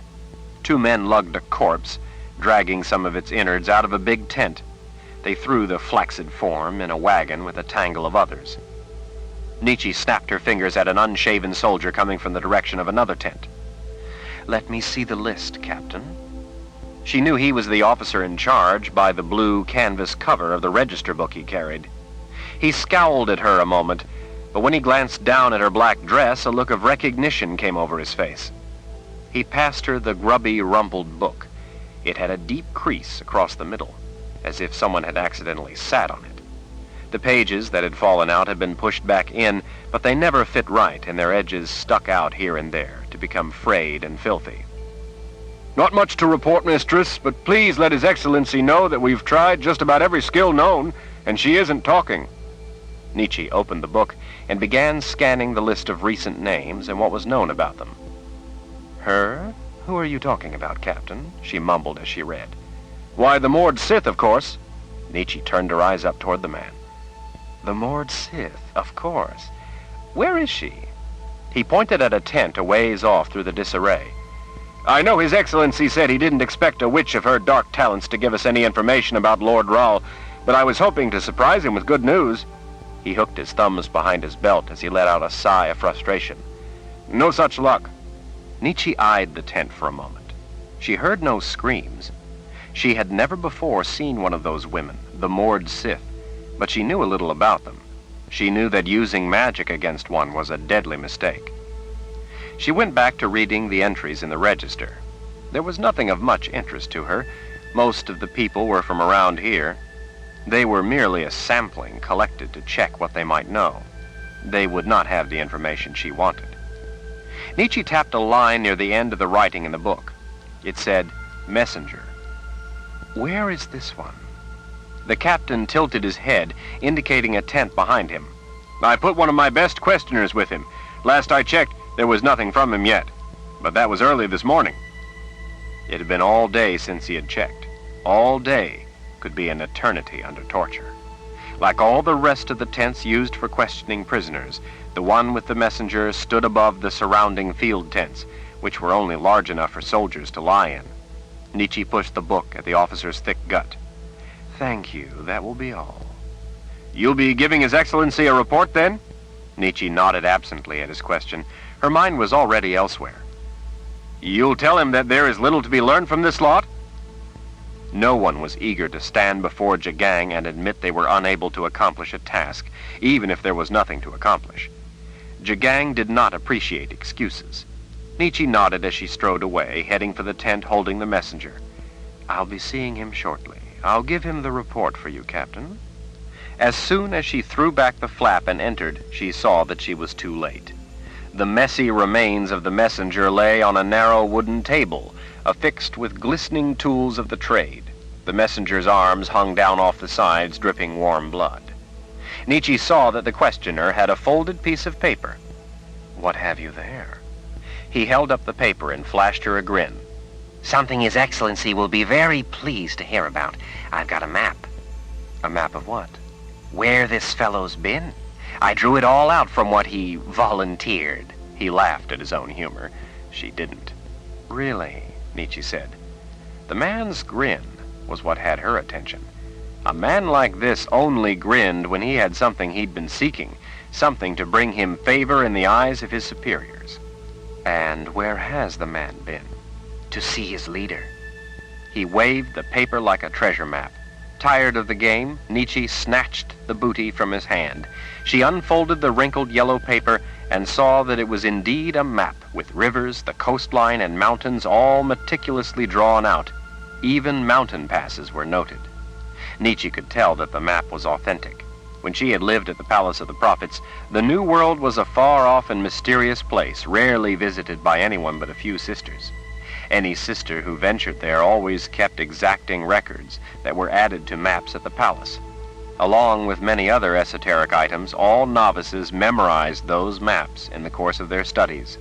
Even though at the time she had never expected to travel to the New World, she was thoroughly familiar with the lay of the land there. Nietzsche scrutinized the paper in her hands, carefully surveying the geography, overlaying everything on it that was new onto the memorized map in her mind. The soldier pointed a thick finger at a single bloody fingerprint on the map. That there is where Lord Rahl himself is hiding, on that dot in those mountains. Nietzsche's breath paused. She stared at the paper, burning the line of every stream and river, every mountain, every road, trail, and mountain pass, every village, town, and city into her memory.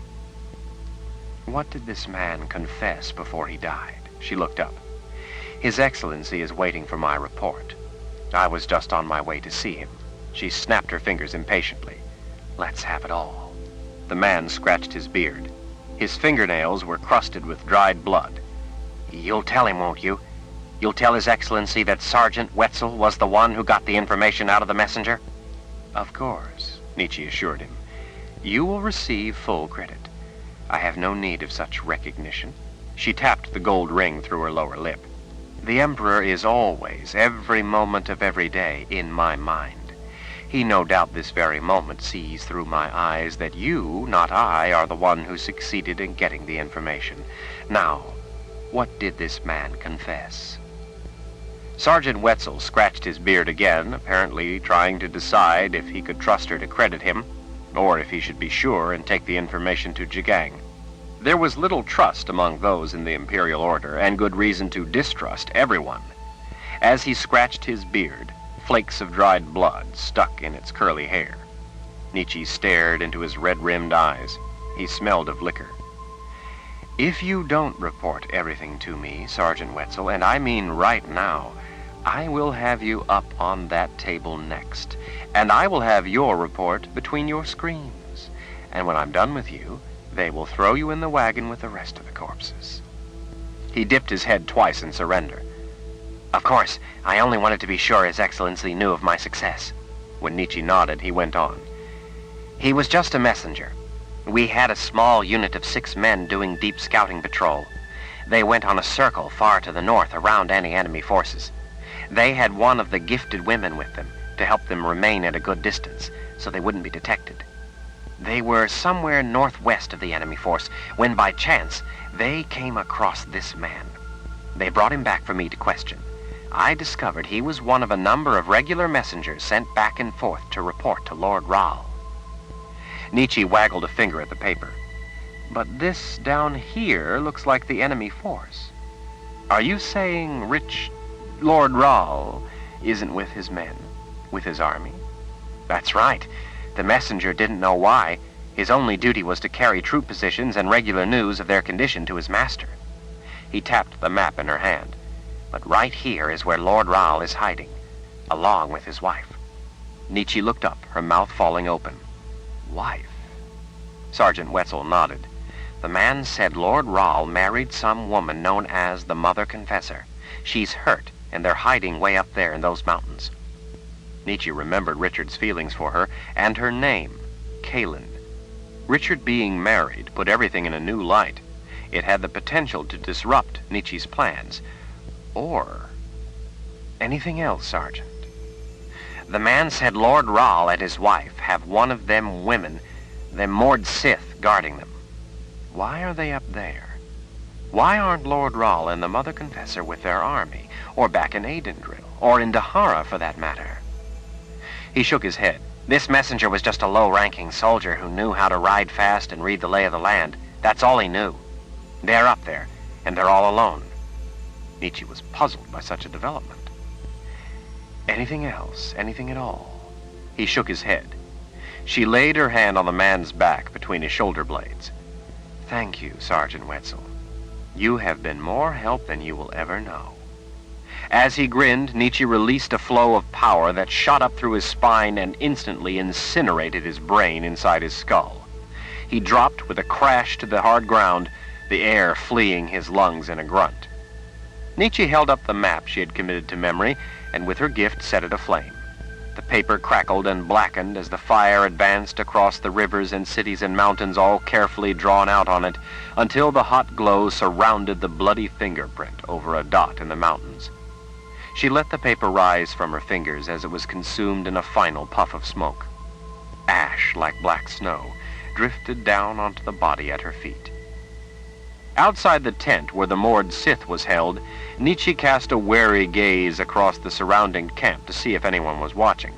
No one was paying any attention to the business of the torture tents. She slipped in through the opening. Nietzsche winced at the sight of the woman laid out on the wooden table. She finally made herself draw a breath. A soldier, his hands red from his work, scowled at Nietzsche. She didn't wait for him to object, but simply commanded, "Report." "Not a word from her," he growled. Nietzsche nodded and placed her hand on the soldier's broad back. Wary of her hand, he began to step away from it, but he was too late. The man fell dead before he knew he was in trouble. Had she the time, she would have made him suffer first. Nietzsche made herself step up to the table and looked down into the blue eyes. The woman's head trembled slightly. Use your power to hurt me, witch. A small smile touched Nietzsche's lips. To the bitter end, you would fight, wouldn't you? Use your magic, witch. I think not. You see, I know a bit about you women. Defiance blazed up from the blue eyes. You know nothing. Oh, but I do. Richard told me. You would know him as your Lord Rahl, but he was for a time my student. I know that women like you have the ability to capture the power of the gifted if that power is used against you. Then you can turn it against us. So you see, I know better than to use my power on you. The woman looked away. Then torture me if that is what you came to do. You will learn nothing. I'm not here to torture you, Nietzsche assured her. Then what do you want? Let me introduce myself, Nietzsche said. I am Death's mistress. The woman's blue eyes turned back, betraying for the first time a glint of hope. Good. Kill me. I need you to tell me some things. I'll not tell you anything. It was a struggle for her to speak. Not anything. Kill me. Nietzsche picked up a bloody blade from the table and held it before the blue eyes. I think you will. The woman smiled. Go ahead, it will only hasten my death. I know how much a person can take. I am not far from the spirit world. But no matter what you do, I'll not talk before I die. You misunderstand. I do not wish you to betray your Lord Rahl. Didn't you hear your questioner hit the ground? If you turn your head a little more, perhaps you can see that the man who did this to you is now dead. I don't wish you to tell me any secrets. The woman glanced as best she could toward the body on the ground. Her brow twitched. What do you mean? Nietzsche noticed that she didn't ask to be freed. She knew she was well past the point of hope to live. The only thing she could hope for now was for Nietzsche to end her agony. Richard was my student. He told me that he was once a captive of the Mord Sith. Now that's not a secret, is it? No. That's what I want to know about. What is your name? The woman turned her face away. Nietzsche put a finger to the woman's chin and turned her head back. I have an offer to make you. I won't ask you anything secret that you aren't supposed to tell. I'll not ask you to betray your Lord Rahl. I wouldn't want you to. Those are not the things that are of interest to me.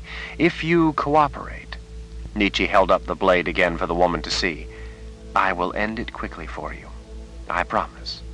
No more torture, no more pain, just the final embrace of death. The woman's lips began trembling. Please, she whispered, the hope returning to her eyes. Please, kill me. What is your name? Nietzsche asked. Nietzsche, for the most part, was numb to sights of torture, but this she found disturbing. She avoided looking away from the woman's face down at the naked body so as not to have to consider what had been done to her. Nietzsche could not imagine how this woman could keep from screaming, or even how she was able to speak. Hanya. The woman's hands and ankles were shackled to the table, so she was unable to move much other than her head. She stared up into Nietzsche's eyes. Will you kill me? Please. I will, Hanya, I promise, quickly and efficiently, if you tell me what I want to know. I can't tell you anything. In despair, Hanya seemed to sag against the table, knowing her ordeal was to go on. I won't. I only want to know about when Richard was a captive. Did you know he was once a captive of the Mord Sith? Of course. I want to know about it. Why? Because I want to understand him. Hanya's head rocked side to side. She actually smiled. None of us understands Lord Rahl. He was tortured, but he never took revenge. We don't understand him.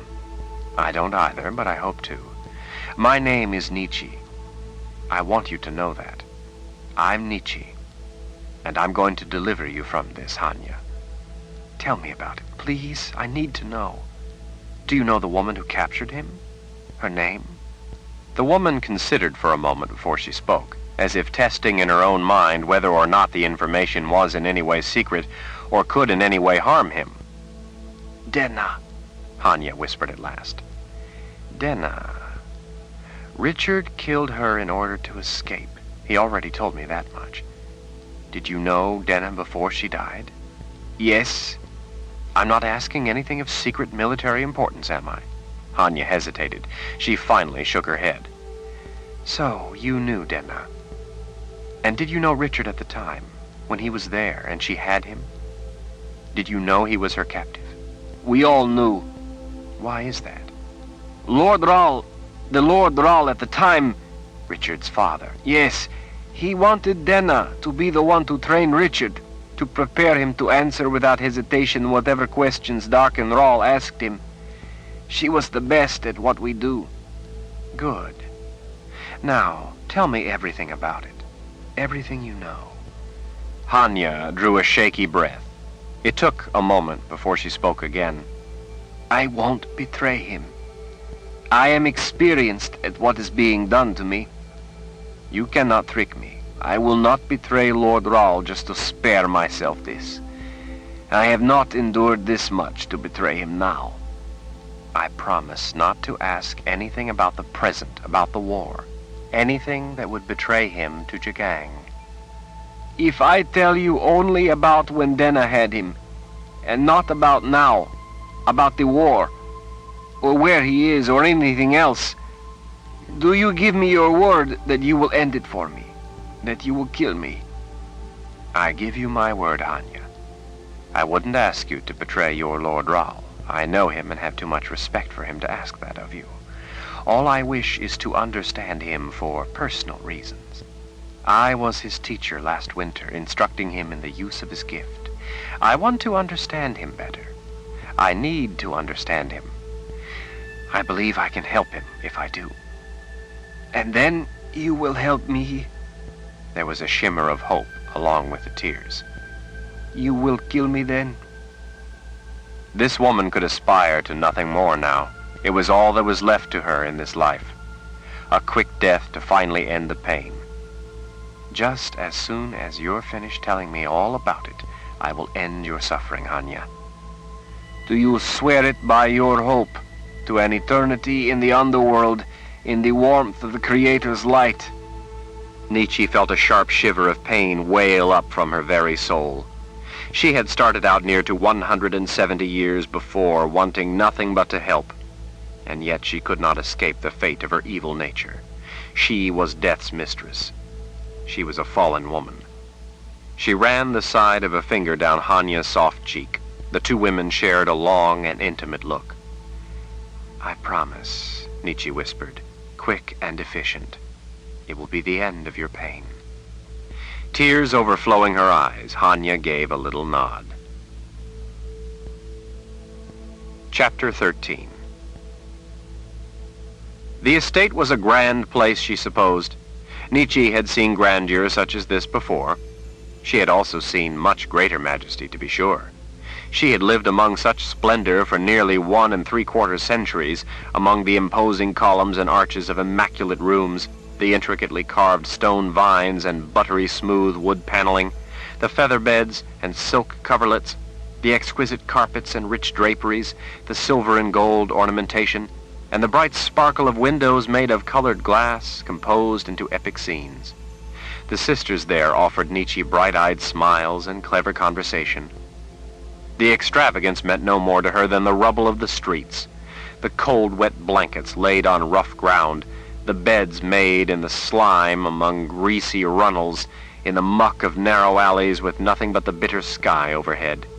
The huddled people there never offered a smile, but gaped up at her with hollow eyes, like so many pigeons cooing for alms.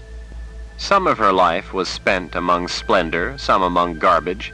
Some people were fated to spend their lives in one place, some in the other, she in both. Nietzsche reached for the silver handle on one of the ornate double doors, flanked by 2 husky soldiers who had probably been raised in a sty with the hogs, and saw that her hand was covered in blood. She turned and casually wiped the hand on the filthy blood-stained fleece vest worn by one of the men. The biceps of his folded arms were nearly as thick as her waist. Although he scowled as she cleaned her hand on him, he made no move to stop her. After all, it wasn't as if she were defiling him. Hanya had kept her part of the bargain. Nietzsche rarely resorted to using a weapon. She usually used her gift. But of course, in this case, that would have been a mistake. When she had held the knife over her throat, Hanya had whispered her thanks for what Nietzsche was about to do. It was the first time anyone had ever thanked Nietzsche before she had killed them. Few people ever thanked Nietzsche for the help she provided. She was able, they were not. It was her duty to serve their needs. When she had finished cleaning her hand on the mute guard, she flashed an empty smile at his dark, glaring visage, and then went on through the doors into a stately reception hall. A row of tall windows lining one wall of the room was trimmed with wheat-colored drapes. Near their tasseled edges, the curtains sparkled in the lamplight, as if they might be embellished with gold thread. Late summer rain spattered against tightly shut glass panes that revealed only darkness outside, but reflected the activity inside. The pale wool carpets, graced with flowers painstakingly sculpted in relief by means of different length yarn, were tracked with mud. Scouts came and went along with messengers and soldiers giving their reports to some of the officers. Other officers barked orders.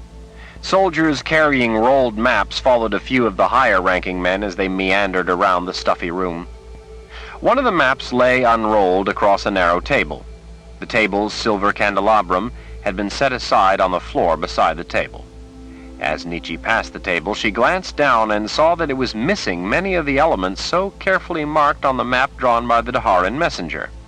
On the map laid out over the narrow table, there was nothing but dark splotches from spilled ale in the area of the northwest. In the map etched in Nietzsche's mind, there were the mountains, rivers, high passes, and streams there, and a dot, marking the place where Richard was, along with his mother-confessor bride and the moored Sith. Officers talked among themselves, some standing about, some half-sitting on iron-legged, marble-topped tables, some lounging in padded leather chairs as they took delicacies from silver trays borne on the trembling hands of sweating servants. Others swilled ale from tall pewter mugs, and yet others drank wine from dainty glasses, all acting as if they were intimate with such splendor, and all of them looking as out of place as toads at tea. An older woman, Sister Lidmilla, apparently trying to be unobtrusive by cowering in the shadows beside the drapes, snapped upright when she saw Nietzsche marching across the room. Sister Lidmilla stepped out of the shadows, briefly pausing to smooth her dingy skirts, an act that could not possibly produce any noticeable improvement. Sister Lidmilla once had told Nietzsche that things learned in youth never left you, and were often much easier to recall than yesterday's dinner. Rumor had it that the old sister, skilled in arcane spells known to only the most powerful sorceresses, had many interesting things from her youth to recall. Sister Lidmilla's leathery skin was stretched so tight over the bones of her skull that she reminded Nietzsche of nothing so much as an exhumed corpse. As cadaverous-looking as the aged sister was, she advanced across the room in quick, sharp movements. When she was only 10 feet away, Sister Lidmilla waved an arm, as if not sure Nietzsche would see her. Sister Nietzsche! Sister Nietzsche! There you are! She seized Nietzsche's wrist. Come along, dear, come along. His Excellency is waiting for you. This way. Come along. Nietzsche clasped the sister's tugging hand. Lead the way, Sister Lidmilla. I'm right behind you. The older woman smiled over her shoulder. It wasn't a pleasant or joyous smile, but one of relief. Jagang punished anyone who displeased him, regardless of their culpability. What took you so long, Sister Nietzsche? His Excellency is in quite a state he is because of you. Where have you been? I had business I had to attend to. The woman had to take 2 or 3 steps for every one of Nietzsche's. Business, indeed. Were it up to me, I'd have you down in the kitchen scrubbing pots for being off on a lark when you are wanted. Sister Lidmilla was frail and forgetful, and she sometimes failed to realize she was no longer at the Palace of the Prophets. Jagang used her to fetch people or to wait for them and show them the way, usually to his tents. Should she forget the way, he could always correct her route if need be. It amused him to use a venerable sister of the light, a sorceress reputedly possessing knowledge of the most esoteric incantations, as nothing more than an errand girl. Away from the palace and its spell that slowed aging, Sister Lidmilla was in a sudden headlong rush toward the grave. All the sisters were. The round-backed sister, her dangling arms swinging, shuffled along in front of Nietzsche, pulling her by her hand, leading her through grand rooms, up stairways, and down hallways. At a doorway framed in gold-leafed moldings, she finally paused, touching her fingers to her lower lip as she caught her breath. Sober soldiers prowling the hall painted Nietzsche, with glares as dark as her dress. She recognized the men as Imperial guards. Here it is, Sister Lidmilla peered up at Nietzsche. His Excellency is in his rooms. Hurry then, go on. Go on now. She swirled her hands as if she were trying to herd livestock. In you go. Before entering, Nietzsche took her hand from the lever and turned back to the old woman.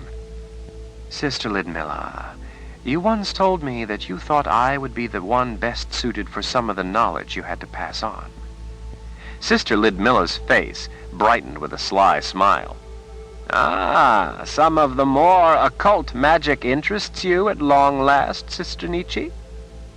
Nietzsche had never before been interested in what Sister Ludmilla had occasionally pestered her to learn. Magic was a selfish pursuit. Nietzsche learned what she had to, but never went out of her way to go beyond, to the more unusual spells. Yes, as a matter of fact, I believe I am at last ready. I always told the prelate that you were the only one at the palace with the power for the conjuring I know. The woman leaned close. Dangerous conjuring it is, too. It should be passed on, while you are able. Sister Ludmilla nodded with satisfaction. I believe you are old enough. I could show you. When? I will come see you tomorrow. Nietzsche glanced toward the door.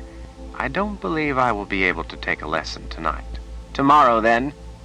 If I do come around to see you, I will be most eager to learn. I especially wish to know about the maternity spell. From what Nietzsche knew of it, the oddly named maternity spell might be just what she needed. It had the further advantage that once invoked, it was inviolate. Sister Ludmilla straightened and again touched her fingers to her lower lip. A look of concern crossed her face. My, that one is it? Well, yes, I could teach you. You have the ability. Few do. I'd trust none but you to be able to bring such a thing to life. It requires tremendous power of the gift. You have that. As long as you understand and are willing to accept the cost involved, I can teach you. Nietzsche nodded. I will come when I can, then. The old sister ambled on down the hall, deep in thought, already thinking about the lesson. Nietzsche didn't know if she would live to take the lesson. After she had watched the old sister vanish around the corner, Nietzsche entered a quiet room lit by myriad candles and lamps. The high ceiling was edged with a painted leaf and acorn design. Plush couches and chairs upholstered in muted browns were set about on thick carpets of rich yellows, oranges, and reds, making them look like a forest floor in the autumn. Heavy drapes had been pulled closed across an expanse of windows. Two sisters sitting on a couch leaped to their feet. Sister Nietzsche! One virtually shouted in relief. The other ran to the double doors at the other side of the room and opened one without knocking, apparently by instruction. She stuck her head into the room beyond to speak in a low voice Nietzsche couldn't hear. The sister leaped back when Jagang in the inner room roared, Get out! All of you! Everyone else out! Two more young sisters, no doubt personal attendants to the emperor, burst out of the room. Nietzsche had to step out of the way as all four gifted women made for the doorway leading out of the apartment. A young man Nietzsche hadn't noticed in the corner joined the women. None even glanced in Nietzsche's direction as they rushed to do as they were ordered. The first lesson you learned as a slave to Jagang was that when he told you to do something, he meant you to do it right now. Little provoked him more than delay. At the door to the inner room, a woman Nietzsche didn't recognize ran out, following close on the heels of the others. She was young and beautiful, with dark hair and eyes, probably a captive picked up somewhere along the long march, and no doubt used for Jagang's amusement. Her eyes reflected a world gone mad for her. Such were the unavoidable costs if the world was to be brought to a state of order. Great leaders, by their very nature, came with shortcomings in character, which they themselves viewed as mere peccadillos. The far-ranging benefits Jagang would bring to the poor, suffering masses of humanity far outweighed his crass acts of personal gratification and the relatively petty havoc he wrought. Nietzsche was often the object of his transgressions. It was a price worth paying for the help that would eventually accrue to the helpless. That was the only matter that could be considered. The outer door closed, and the apartment was finally empty of everyone but Nietzsche and the Emperor. She stood erect, head held high, arms at her sides, relishing the quiet of the palace. The splendor meant little to her, but quiet was a luxury she had come to appreciate, even if it was selfish. In the tents there was always the noise of the army pressed close around. Here it was quiet. She glanced around the spacious and elaborately decorated outer room, contemplating the idea that Jagang would have acquired the taste for such places. Perhaps he, too, simply wanted quiet. She turned back to the inner room. He was just inside, waiting, watching her, a muscled mass of fury coiled in rage. She strode directly up to him. You wish to see me, Excellency? Nietzsche felt a stunning pain as the back of his beefy hand whipped across her face. The blow spun her around. Her knees hit the floor. He yanked her to her feet by her hair. The second time, she clouted the wall before crashing to the floor again. Stupefying pain throbbed through her face. When she had her bearings, she got her legs under her and stood before him again. The third time, she took a freestanding candelabrum down with her. Candles tumbled and rolled across the floor. A long wisp of sheer curtain she had snatched as she grabbed for support ripped away and drifted down over her as she and an upturned table slammed to the floor. Glass shattered. Metal clattered as small items bounded away. She was dizzy and stunned, her vision faltering. Her eyes felt as if they might have burst, her jaw as if it had been shattered, her neck as if the muscles had ripped. Nietzsche lay sprawled on the floor, savoring the strident waves of pain, wallowing in the rare sensation of feeling. She saw blood splattered across the light fringe of the carpet beneath her and across the warm glow of wooden flooring. She heard Jagang yelling something at her, but she couldn't make out the words over the ringing in her ears. With a shaky arm, she pushed herself up onto her hip. Blood warmed her fingers when she touched them to her mouth. She relished the hurt. It had been so long since she had felt anything, except for that too brief moment with the moored Sith. This was a glorious wash of agony. Jagang's brutality was able to reach down into the abyss, not only because of the cruelty itself, but because she knew she need not suffer it. He, too, knew that she was there by her choice, not his. That only intensified his anger, and thus her sensations. His rage seemed lethal. She merely noted the fact that she very probably wouldn't leave the room alive. She would probably not get to learn Sister Lidmilla's spells. Nietzsche simply waited to discover what fate had already decided for her. The room's spinning finally slowed enough for her to once more make it to her feet. She pulled herself up straight before the silent, brawny form of Emperor Jagang. His shaved head reflected points of light from some of the lamps. His only facial hair was a 2-inch braid of mustache growing above each corner of his mouth and another in the center under his lower lip. The gold ring through his left nostril and its thin gold chain running to another ring in his left ear glimmered in the mellow lamplight. Except for a heavy ring on each finger, he was without the plundered assortment of royal chains and jewels he usually wore around his neck. The rings glistened with her blood. He was bare-chested, but unlike his head, his chest was covered in coarse hair. His muscles bulged, their tendons standing out as he flexed his fists. He had the neck of a bull, and his temperament was worse. Nietzsche, half a head shy of his height, stood before him, waiting, looking into the eyes she used to see in her nightmares. They were a murky gray, without whites, and clouded over with sullen, dusky shapes that stole across a surface of inky obscurity. Even though they had no evident iris and pupil, nothing but seeming dark voids where a normal person had eyes, she never had any doubt whatsoever as to when he was looking at her. They were the eyes of a dreamwalker denied access to her mind. Now she understood why. Well, he growled. He threw up his hands. Cry, yell, scream, beg, argue, make excuses. Don't just stand there. Nietzsche swallowed back the sharp taste of blood as she gazed placidly into his scarlet glare.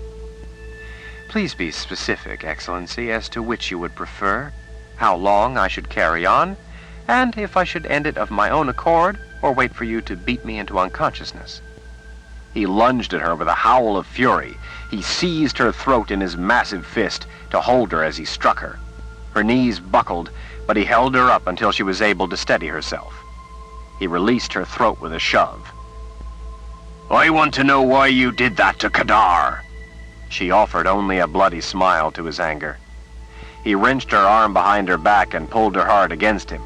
Why would you do such a thing? Why? The deadly dance with Jagang had begun. She dimly wondered again if this time she would lose her life. Jagang had killed a number of the sisters who had displeased him. Nietzsche's safety with him, such as it was, lay in her very indifference to her safety. Her utter disinterest in her own life fascinated Jagang, because he knew it was sincere. "Sometimes you're a fool," she said with true contempt. "Too arrogant to see what is in front of your nose." He twisted her arm until she thought it surely would snap. His panting breath was warm on her throbbing cheek. "I've killed people for saying much less than that." She mocked him through the pain. "Do you intend to bore me to death, then? If you want to kill me, seize me by the throat and strangle me, or slash me to a bloody mess so that I will bleed to death at your feet. Don't think you can suffocate me with the sheer weight of your monotonous threats. If you wish to kill me, then be a man and do so, or else shut your mouth." The mistake most people made with Jagang was to believe, because of his capacity for such profound brutality, that he was an ignorant, dumb brute. He was not. He was one of the most intelligent men Nietzsche had ever met. Brutality was but his cloak. As an outgrowth of his access to the thoughts of so many different people's minds, he was directly exposed to their knowledge, wisdom, and ideas. Such exposure augmented his intellect. He also knew what people most feared. If anything about him frightened her, it was not his brutality, but his intelligence, for she knew that intelligence could be a bottomless well of truly inventive cruelty. "Why did you kill him, Nietzsche?" he asked again, his voice losing some of its fire. In her mind, like a protective stone wall, was the thought of Richard. He had to see it in her eyes. Part of Jagang's rage, she knew, was at his own impotence at penetrating her mind, of possessing her as he could so many others. Her knowing smirk taunted him with what he could not have. "It amused me to hear the great Kadar Kardif cry for mercy, and then to deny it." Jagang roared again, a beastly sound out of place for such a mannerly bedchamber. She saw the blur of his arms swinging for her. The room whirled violently around her. She expected to hit something with a bone-breaking impact. Instead, she upended and crashed onto unexpected softness. The bed, she realized. Somehow she had missed the marble and mahogany posts at the corners. They surely would have killed her. Fate, it seemed, was trifling with her. Jagang landed atop her. She thought he might beat her to death now. Instead, he studied her eyes from inches away. He sat up, straddling her hips. His meaty hands pulled at the laces on the bodice of her dress.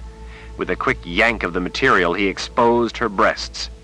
His fingers squeezed her bared flesh until her eyes watered. Nietzsche didn't watch him or resist, but instead went limp as he pushed her dress up around her waist. Her mind began its journey away to where only she alone could go. He fell on her, driving the wind from her lungs in a helpless grunt. Arms lying at her sides, her fingers open and slack, eyes unblinking, Nietzsche stared at the folds of the silk in the canopy of the bed, her mind unaffected in the distant, quiet place. The pain seemed remote. Her struggle to breathe seemed trivial. As he went about his coarse business, she focused her thoughts instead on what she was going to do. She had never believed possible what she now contemplated. Now she knew it was. She had only to decide to do it.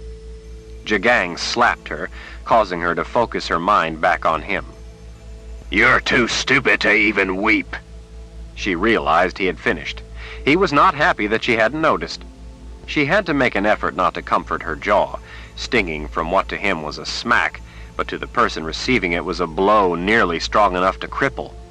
Sweat dripped from his chin onto her face. His powerful body glistened from the exertion she had not perceived. His chest heaved as he glared down at her. Anger, of course, powered the glare, but Nietzsche thought she saw a tinge of something else there, too. Regret, or maybe anguish, or maybe even hurt. "Is that what you wish me to do, then, Excellency? Weep?" His voice turned bitter as he flopped onto his side beside her. "No, I wish you to react." "But I am," she said as she stared up at the canopy. "It is simply not the reaction you wish." He sat up. "What's the matter with you, woman?" She gazed up at him a moment, and then turned her eyes away. "I have no idea," she answered honestly. "But I think I must find out." Chapter 14. Jagang gestured. "Take off your clothes. You're spending the night. It's been too long." This time it was he who stared off at the walls. "I've missed you in my bed, Nietzsche." She didn't answer. She did not believe that in his bed he missed anything. She didn't believe she could conceive of him understanding what it was to miss a person. What he missed, she thought, was being able to miss someone. Nietzsche sat up and threw her legs over the side of the bed as she untangled herself from the black dress. She pulled it off over her head and then laid it out across the back of a padded leather chair. She reclaimed her underthings from the tangles of the bed covering and tossed them on the chair before drawing off her stockings and placing them too on the seat of the chair. He watched her body the whole time, watched her as she tended to her dress, smoothing it to straighten what he had done to it, watching the mysterious allure of a woman acting a woman. When she had finished, she turned back to him. She stood proudly, to let him see that which he could have only by force and never as a willing gift. She could detect the sense of privation in his expression. This was the only victory she could have. The more he took her by force, the more he understood that that was the only way he could ever have her, and the more it maddened him. She would just as soon die as willingly give him the satisfaction of that gift, and he knew the brutal truth of that. He finally forced himself away from his private bitter longing and looked up into her eyes. "Why'd you kill Kadar?" She sat on the edge of the bed opposite him, just out of his easy reach, but within range of his lunge, and shrugged her bare shoulders. "You are not the Order. The Order is no single man, but an ideal of equity. As such, it will survive any one person. You serve that ideal in the Order for now, in the capacity of but a brute. The Order could use any brute to serve its purpose. You, Kadar, or another. I simply eliminated someone who might one day have been a threat to you before you can rise above your present role." He grinned. "You expect me to believe that you are doing me a kindness. Now you mock me." "If it pleases you to think so, then do." Her smooth white limbs were a vivid contrast to the heavy, dark, variegated, verdant bed cover and sheets. He lay back atop them against several rumpled pillows, immodestly displayed before her. His eyes looked even darker than usual. "What's all this talk I keep hearing about Jagang the Just?" "Your new title. It is the thing that will save you, the thing that will win for you, the thing that will bring you more glory than anything else.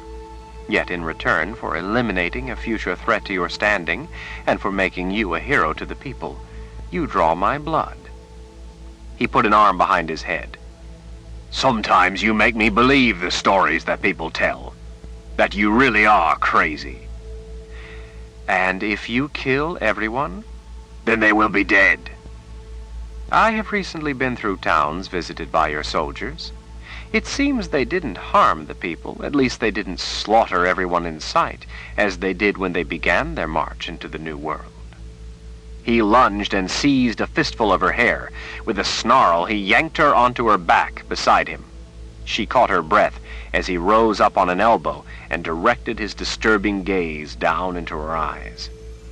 "It is your job to make examples of people, to show them that they must contribute to our cause, to make them fear the Imperial Order's righteous wrath. That is the task I assigned you." "Is that so? Then why did the soldiers not make examples too? Why did they let those towns be? Why did they not contribute to striking fear into the hearts of the people? Why didn't they lay waste to every city and town in their path?" "And then who would I rule but my soldiers? Who would do the work? Who would make things? Who would grow the food? Who would pay tribute? To whom will I bring the hope of the Order? Who will be there to glorify the great Emperor Jagang if I kill them all?" He flapped onto his back. "You may be Cold Death's mistress, but we can't have it your way and kill everyone. In this world, You are bound to the Order's purpose. If people feel the Order's arrival can mean nothing but their death, they will resist to the end. They must know that it is only their resistance which will bring a swift and sure death. If they realize our arrival offers them a moral life, a life which puts man under the Creator and the welfare of man above all else, they will embrace us. You dealt death to this city, she taunted, forcing him to unwittingly prove the validity of what she had done, even though they chose the Order. I've given orders that any people of the city still alive be allowed to go back to their homes. The rampage is ended. The people here betrayed their promises and thus invited brutality. They saw it, but now that is finished, and a new day of order has come. The old ideas of separate lands are over. As it was ended in the old world, all people will be governed together, and will enter a new age of prosperity together, under the Imperial Order. Only those who resist will be crushed, not because they resist, but because ultimately they are traitors to the well-being of their fellow man and must be eliminated. Here in Andorith was the turning point in our struggle. Richard Rahl was at last cast out by the people themselves, who came to see the virtue of what we offer. No longer can he claim to represent them. Yet you came in and slaughtered. The leaders here betrayed certain promises to me. Who knows how much of the general population may have collaborated in that. And so the people had to pay a price. But collectively, they have also earned a place in the Order for their courage in emphatically rejecting Lord Rahl and the outdated, selfish, uninspired morals he offered them. The tide has turned. People no longer have faith in Lord Rahl. Nor can he now have any faith in them. Richard Rahl is a fallen leader. Nietzsche smiled inwardly, a sad smile. She was a fallen woman, and Richard was a fallen man. Their fate was sealed. Perhaps here in this one small place, she said, but he is far from defeated. He is still dangerous. After all, you failed to gain everything you sought here in Andorith because of Richard Rahl. He not only denied you a clear victory by destroying vast stores of supplies and leaving the systems and services of production in total disarray, but he also slipped right through your fingers when you should have captured him. I will have him! Really? I wonder. She watched his fist and waited until it relaxed before she continued. When will you move our forces north into the Midlands? Jagang stroked his hand down his woolly chest. Soon. I want to give them time to become careless first. When they grow complacent, I will strike north. A great leader must read the nature of the battle to be able to adjust his tactics. We will be liberators now as we move north into the Midlands, bringing the Creator's glory to the people. We must win the hearts and minds of the unconverted. You have decided this change on your own. You do not consider the will of the Creator in your campaign. He glared at her insolence, as if to tell her she knew better than to even ask such a question. I am the Emperor. I need not consult our spiritual guides, but since their counsel is always welcome, I've already talked to the priests. They've spoken favorably about my plans. Brother Narev thinks it wise and has given his blessing. You had better keep to your job of extinguishing any ideas of opposition. If you don't follow my orders, well, no one will miss one sister. I have others. She was not moved by his threats, real as they were. By his suspicious look, he was beginning to understand her vision, too. What you are doing is fitting, she said. But it must be cut up into little pieces the people can chew. They do not have the Order's wisdom in seeing what is best for them. The public rarely does. Even one as bull-headed as you must be able to see that I have anticipated your plans by helping those you can't afford to kill to understand that you are sparing them out of your sense of justice. Word of such deeds will win hearts. He cast her a sidelong glance. I am the Order's cleansing fire. The fire is a necessary conflagration. but not the important end. It is merely the means to the end. From the ashes I, Jagang, create, new order can sprout and grow. It is this end, this glorious new age of man that warrants the means. In this it is my responsibility, not yours, to decide justice, when and how I will dispense it, and who will receive it. She grew impatient with his vanity. Scorn seeped into her voice. I have simply put a name to it, Jagang the Just, and begun to spread your new title for you when the opportunity arose. I sacrificed Kadar to that end for all the same reasons you've listed. It had to be done now in order for it to have the necessary time to spread and flourish, or the new world would soon harden irreversibly against the order. I chose the time and place, and by using Kadar Kardif's life, a war hero's life, proved your devotion to the cause of the order above all else. You benefit. Any brute could ignite the conflagration. This new title shows your moral vision, another manifestation of worth over other men. I have planted the vital seed that will make you a hero to the common people, and even more important, to the priests. Are you going to pretend you think the title inadequate, or that it will not serve you well? What I alone have done will help win what your powerful army cannot. Willing allegiance without a battle at a cost of nothing. With Kadar's life, I, Nietzsche, have made you more than you could make of yourself. I, Nietzsche, have given you the reputation of honor. I, Nietzsche, have made you into a leader people will trust because they believe you to be just. He brooded for a time, turning his gaze from her hot glare. His arm finally fell open, and his fingers tenderly trailed down her thigh. The touch was an admission for him, an admission that she was right, even if he would not say the words. After a few moments he yawned, and then his eyes closed. His breathing evened, and he started to drift off into a nap, as was his way with her. He expected her to remain right where she was, so that when he awoke she would be available to him. She supposed she could leave, but it was not time, not yet. He finally awoke an hour later. Nietzsche was still staring up at the canopy, thinking about Richard. There seemed to be one piece missing in her plan, one more thing that she felt needed to fall into place. In his sleep, Jagang had rolled over on his side, facing away from her. Now he turned back. His dark eyes took her in with a look of lust rekindled. He drew her close. His body was as warm as a rock in the sun, and only slightly softer. Pleasure me, he commanded in a husky growl that would have frightened any other woman into doing as ordered. Or what? You will kill me? If I feared that, I would not be here. This is by force, not consent. I will not willingly take part in it, nor will I allow you to deceive yourself into believing that I want you. He backhanded her, knocking her across the bed. You take part willingly.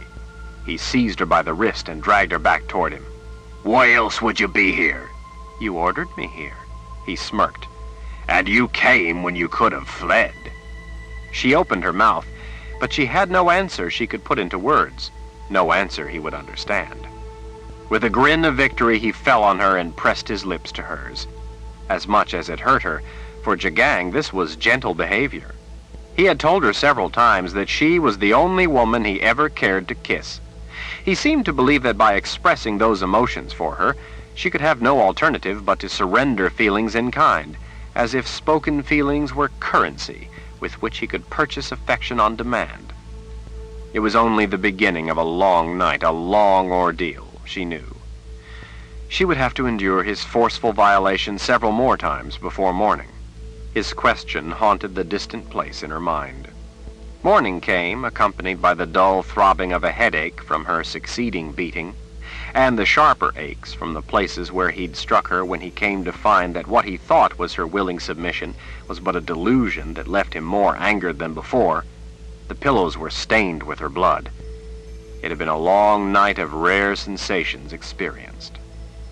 She knew she was evil, and deserved to be violated in such a brutal fashion. She could offer no moral objection to it. Even in the terrible things he did to her, Jagang was nowhere near as corrupt as she. Jagang erred in simple matters of the flesh, and that could only be expected. All people were corrupt in the flesh.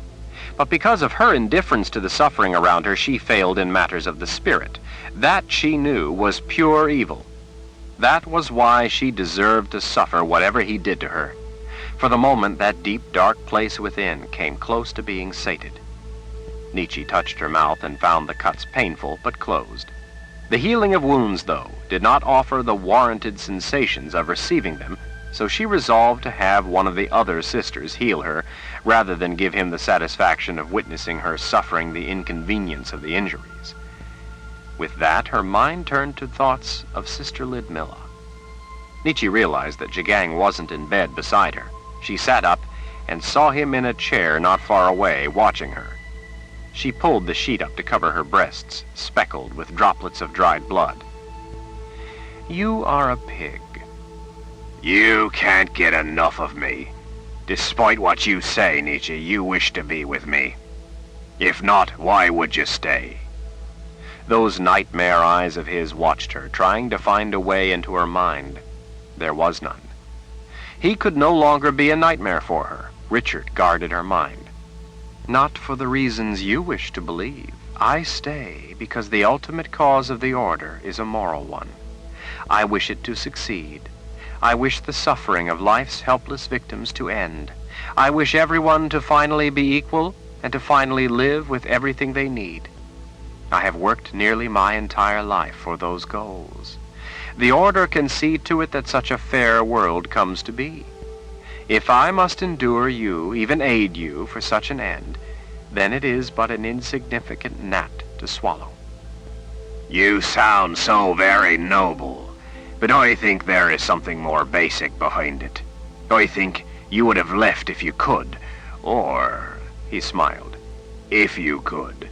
You would have left if you really wanted to. Which is it then, Nietzsche? She didn't want to contemplate the question. Her head hurt. "What's all the talk about you building a palace?" So you heard then.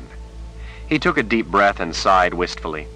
It will be the grandest palace ever built, a fitting place for the Emperor of the Imperial Order, for the man who rules both the old and the new worlds. "The man who wants to rule. Lord Rahl stands in your way. How many times has he bested you now?"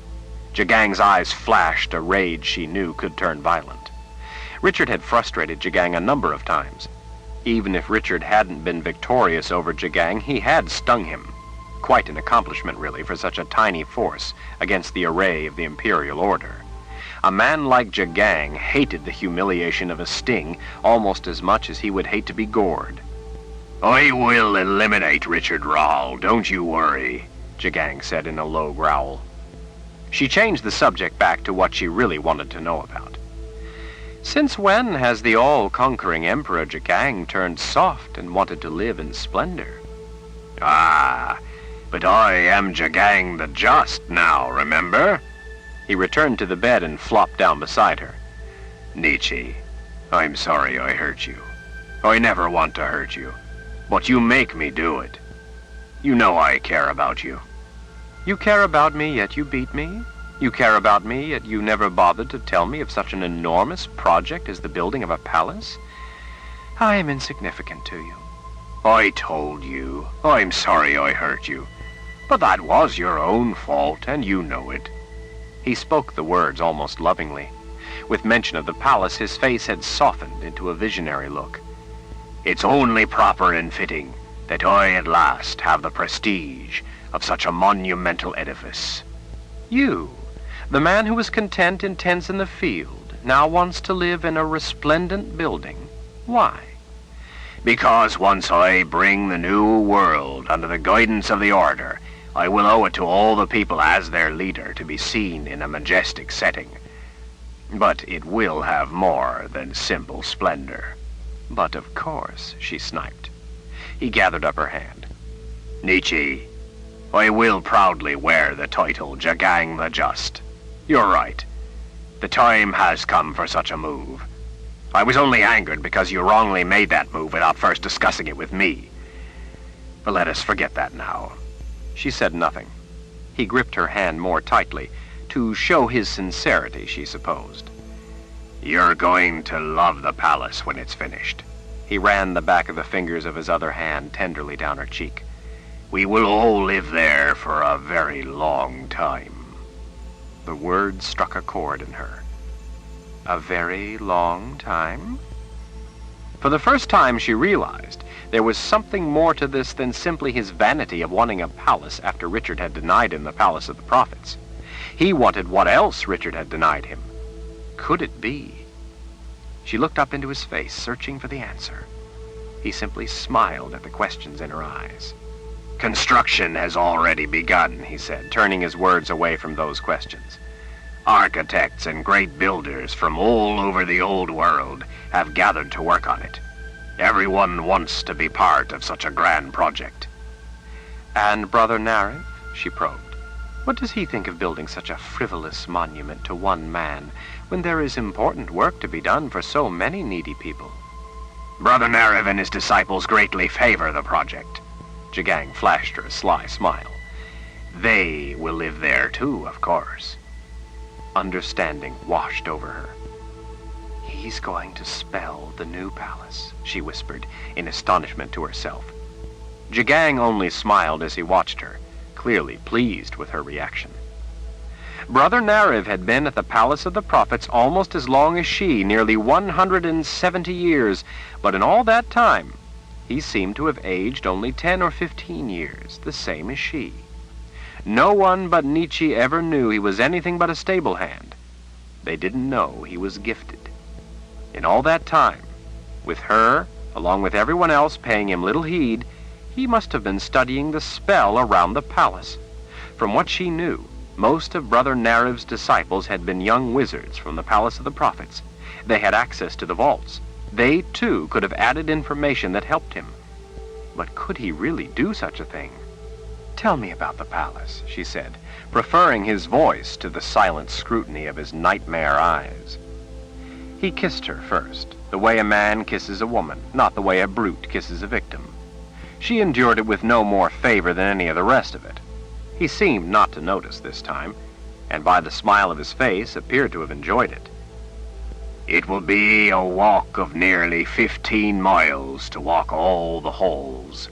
He swept a hand out and began to give shape to the grand palace in the air before them. As he went on, he stared off at his imaginary outline, hanging there in space. The world has never seen anything to match it. While I carry on with our work of bringing the hope of the order to the new world, of bringing the true word of the Creator to the wicked and the greedy, of banishing the selfish ideals of the ancient religion of magic back in my homeland, the work of building the palace will go on. Quarries will be busy for years extracting all the rock that will go into the construction. The variety of stone will leave no doubt about the glory of the place. The marble will be the finest. The woods will be only the best. Every material going into the palace will be exceptional. The best craftsmen will shape it all into a grand structure. Yes, but despite the fact that others may live there, she mocked in cool disdain, it will be but a pompous monument to only one man, the great and powerful Emperor Jagang. No, it will be devoted to the glory of the Creator. Oh, and will the Creator be taking up residence there too, then? Jagang scowled at her blasphemy. Brother Nariv wishes the palace to be instructional to the people.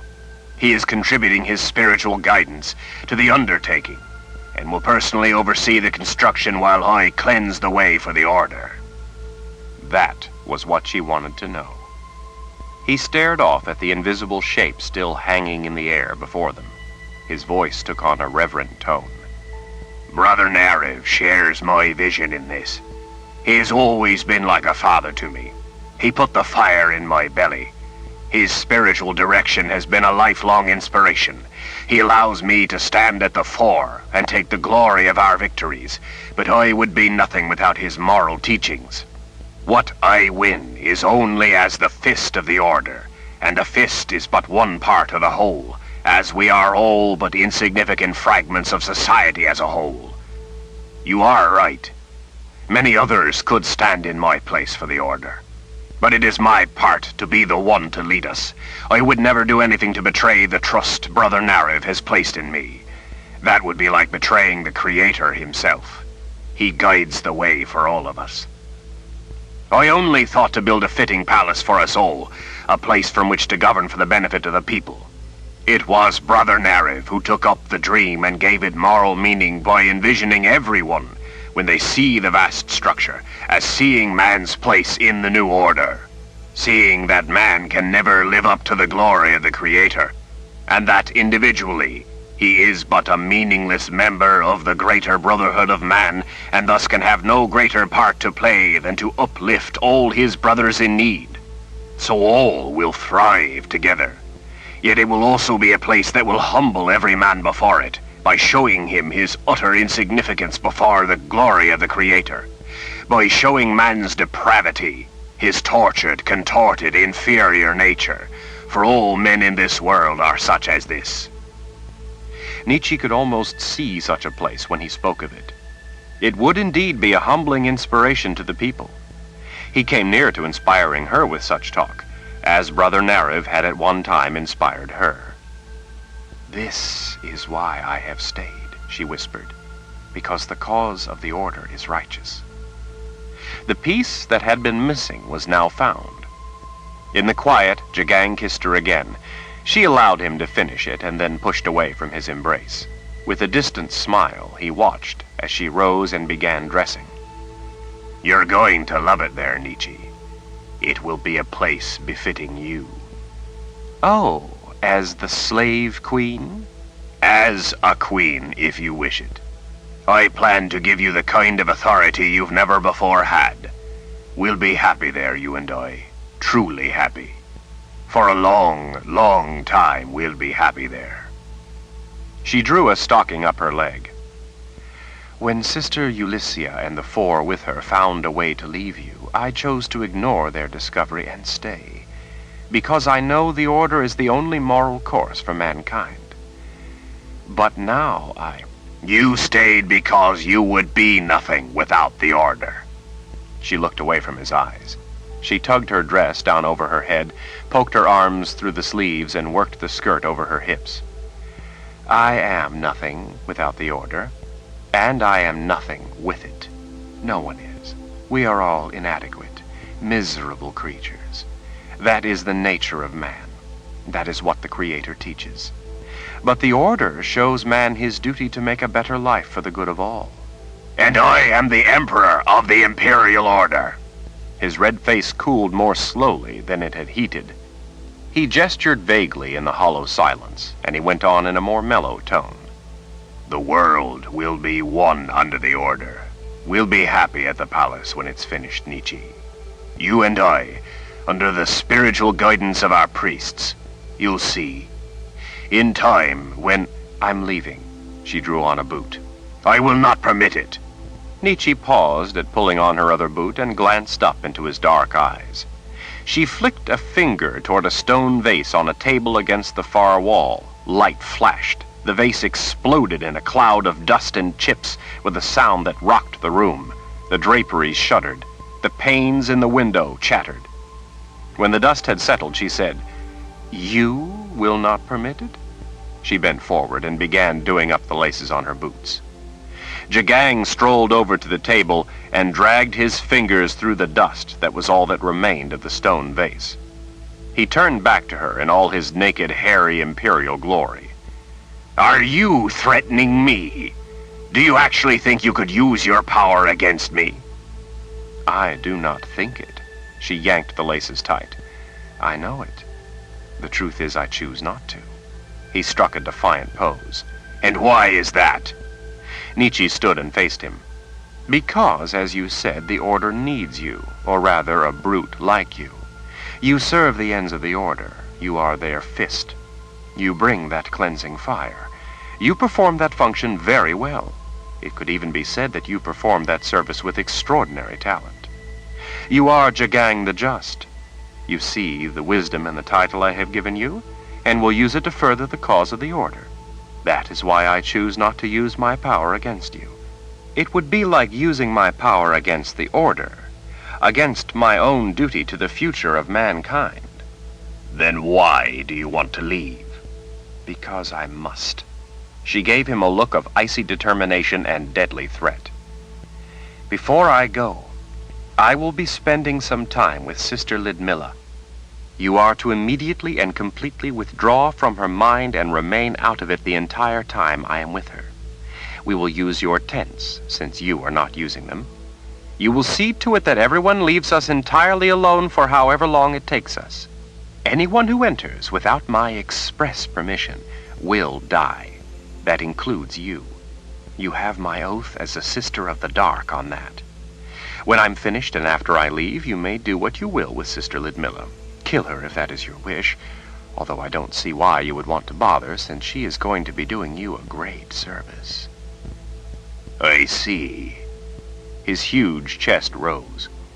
He let the deep breath out slowly. And how long will you be gone this time, Nietzsche? This is not like the other times. This is different. How long? Perhaps only a short time, perhaps a very long time. I don't yet know. Leave me alone to do as I must, and if I can, I will one day return to you. He gazed into her eyes, but he could not look into her mind. Another man protected her mind and kept her thoughts her own. In all the time she had spent with Richard, Nietzsche had never learned that which she hungered most to know, but in one way she had learned too much. Most of the time she was able to entomb that unwanted knowledge under the numb weight of indifference. Occasionally, though, it would, like now, unexpectedly rise up out of its tomb to seize her. When it did, she was helpless in its grip and could do nothing but wait for the oblivion of numbed attachment to bury it yet again. Staring into the long, dark night of Jagang's inhuman eyes, eyes that revealed nothing but the bleakness of his soul, Nietzsche touched her finger to the gold ring Jagang had ordered pierced through her lower lip to mark her as his personal slave. She released a thread-thin channel of subtractive magic, and the ring ceased to exist. And where are you going, Nietzsche? I am going to destroy Richard Rahl for you. Chapter 15. Zedicus Zuul Zarander had been able to talk and smile his way past the other soldiers, but these were not moved by his explanation that he was Richard's grandfather. He supposed he should have entered the camp in the daylight. It would have avoided a lot of the suspicion, but he was tired and hadn't thought it would be that much trouble. The soldiers were properly suspicious, which greatly pleased him, but he was weary and had more important things to do than answer questions. He wanted to ask them instead. Why do you want to see him? The bigger guard repeated. I told you, I'm Richard's grandfather. This is the Richard Cypher you're talking about, who you now say... Yes, that was his name when he grew up, and that's what I'm used to calling him. But I meant Richard Rahl, who he is now. You know Lord Rahl, your leader? I would think being the grandfather of someone as important as your Lord Rahl would accord me some respect, maybe even a hot meal. I could say I'm Lord Rahl's brother, the man said, keeping a tight grip on the bit in the mouth of Zed's horse. But that doesn't make it so. Zed sighed. How very true. As vexing as it was, Zed, at some dim inward level, was pleased to see that the men weren't stupid, nor easily duped. But I'm also a wizard, Zed added, drawing low his eyebrows for dramatic effect. If I wasn't friendly, I could simply do you up crisp and be on my way past the both of you. And if I wasn't friendly, the man said, I could give this signal, now that we've let you venture in this far so that you are completely surrounded, and the dozen archers hiding all around you in the dark would let fly the arrows that are at this moment trained on you, as they have been ever since you approached our encampment. Ah, Zed said, holding up a finger in triumph. All very well and good, but... And even if I were to die in a final flame of service to the Lord Rahl, those arrows will let fly without me needing to give any signal. Zed harumphed, lowering his finger, but inwardly he smiled. Here he was, first wizard, and if he weren't entering a friendly camp, he would have been bested in this game of banter by a simple soldier. Or maybe not. In the first place, Sergeant, I am, as I said, a wizard, and so I knew of the archers, and have already dealt with the threat by spelling their arrows, so they will fly no truer and with no more deadly effect than wet dish rags. I have nothing to fear from them. In the second place, even if I'm lying, which is precisely what you are considering at this very moment, you have made a mistake by telling me of the threat, which enables me, as a wizard of great repute, to now use my magic to nullify it. A slow smile came to the man's face.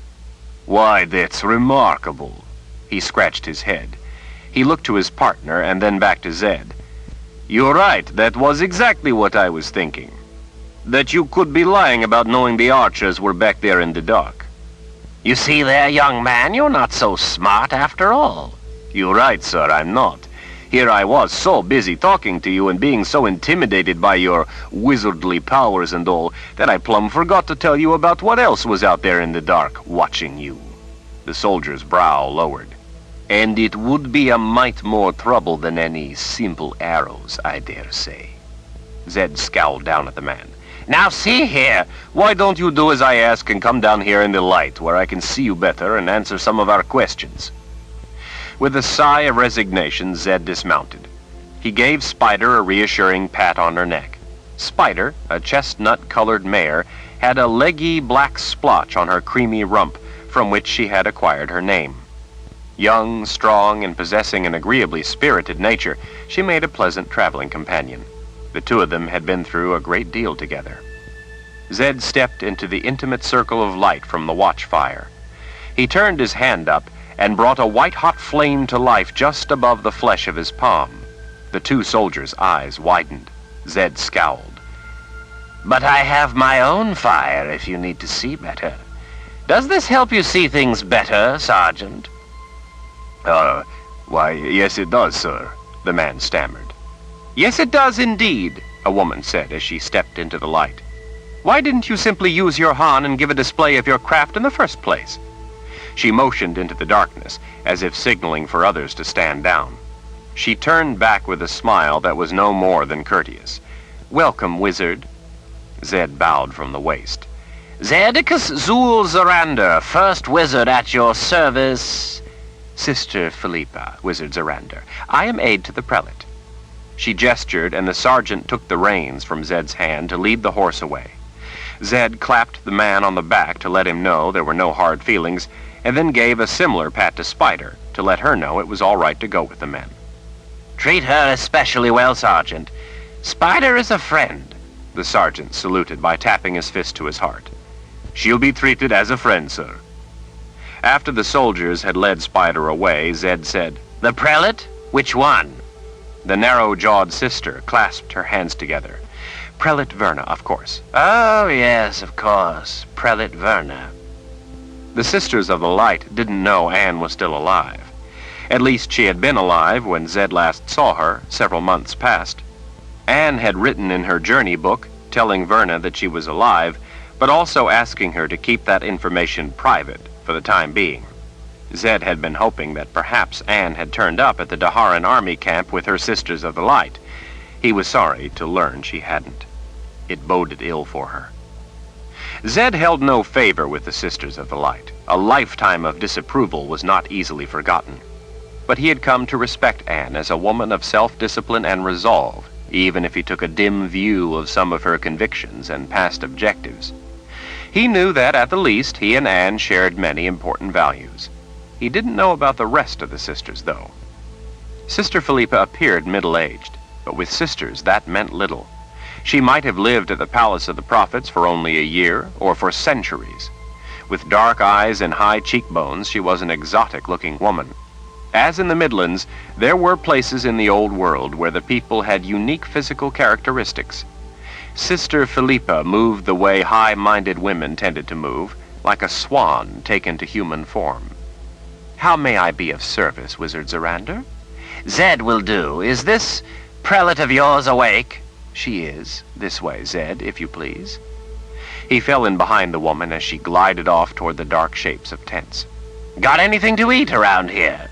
She looked back over her shoulder. This late? Well, I've been traveling hard. It's not really all that late, is it? In the dark, she assessed him briefly. I don't believe it's ever too late, according to the teachings of the Creator, and you do look emaciated. From your travels, I'm sure. Her smile warmed a little. Food is always at the ready. We have soldiers who are active through the night and need to be fed. I believe I could find something for you. She returned her gaze to the indiscernible path. That would be a kindness, Zed said in a jovial voice as he scowled at her back.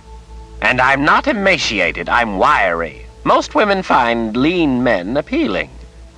Do they? I never knew that. Sisters of the Light were a lofty lot, Zed thought ruefully. For thousands of years it had been a death sentence for them to even set foot in the New World. Zed had always been a little more lenient, but not by much. In the past, the sisters only came into the New World to steal boys with the gift. They claimed to be saving them. It was a wizard's task to train wizards. If they came for the reason of taking a boy back beyond the Great Barrier to their palace, Zed viewed it as the gravest of crimes. They had come for that very reason only the winter before and taken Richard. Sister Verna was the one who had captured him and taken him to the Old World. Under the spell of their palace, he could have ended up being there for centuries. Leave it to Richard to make friends with the Sisters of the Light, of all people. Zed guessed he and the sisters were even, that they had good reason to view him in a harsh way. He had, after all, set the spell that Richard had used to destroy their palace. But Anne had helped, knowing it was the only way to prevent Jagang from capturing the palace and acquiring the prophecies therein for his own purposes. All around, guards, big guards, prowled the encampment. In chainmail and leather armor, they were an imposing sight. They watched everything as they slipped through the darkness. The camp was relatively quiet, considering its size. Noise could give away a variety of information to an enemy. It was not easy to see to it that this many men kept quiet. I'm relieved that our first incursion by someone possessing the gift turned out to be a friend, the sister said. And I'm glad to see that the gifted are helping to keep watch. But there are types of enemy forays that the regular sentries could not identify. Zed wondered if they were really prepared for those kinds of troubles. If magic is involved, we will be there to detect it. I suppose you were watching me the whole time? I was, Sister Philippa said. From the time you crossed the line of hills back there. Zed scratched his jaw. Really? That far away? With a satisfied smirk, she said, that far. He peered over his shoulder into the night. Both of you, very good. She halted and turned to him. Both? You knew there were two of us watching? Zed smiled innocently. But of course, you were just watching. She was farther away, following, conjuring some little nasty, should I prove hostile. Sister Philippa blinked in astonishment. Remarkable. You could sense her touching her Han from that distance? Zed nodded with satisfaction. They didn't make me first wizard just because I was wiry. Sister Philippa's smile finally looked sincere. I am relieved you came as a friend, rather than one intent on harm. There was more truth in that than the woman knew. Zed had experience in the unpleasant, dirty business of magic in warfare. When he'd come near their camp, he saw the holes in their defense and the weaknesses in the way they used the gift for their purpose. They were not thinking as their enemy would think. Had he been intent on harm, the entire camp would be in an uproar by now, despite what they had done to prepare for one such as he. Sister Philippa turned back to the night to lead him on. It was somewhat unsettling for Zed to walk through a Daharan camp, even though he knew they were now fighting on the same side. He had spent a good deal of his life dealing with Daharans as the deadly enemy. Richard had changed all that. Zed sighed. He sometimes thought that Richard might make friends with thunder and lightning and invite them both to dinner. Dark shapes of tents and wagons loomed all around. Pole weapons were stacked upright in neat ranks, ready should they be suddenly needed. Some soldiers snored, and some sat around in the dark, talking in low voices or laughing quietly, while others patrolled the inky shadows. Those passed close enough for Zed to smell their breath, but in the darkness he could not make out their faces. Well-hidden sentries were stationed at every possible approach route. There were very few fires in the camp, and those were mostly watch fires, set away from the main force, leaving the mass of the camp a dark hole of night. Some armies carried on a considerable amount of work at night, performing repairs or making things they needed, and letting the men do as they would. These men remained quiet throughout the night, so watching eyes and listening ears could gain little, if any, help for an invading force. These were well-trained, disciplined, professional soldiers. From a distance, it was difficult to tell the size of the camp. It was huge. Sister Philippa brought Zed to a sizable tent, one tall enough to stand in. Light from lamps hanging inside gave the canvas walls and roof a soft amber glow.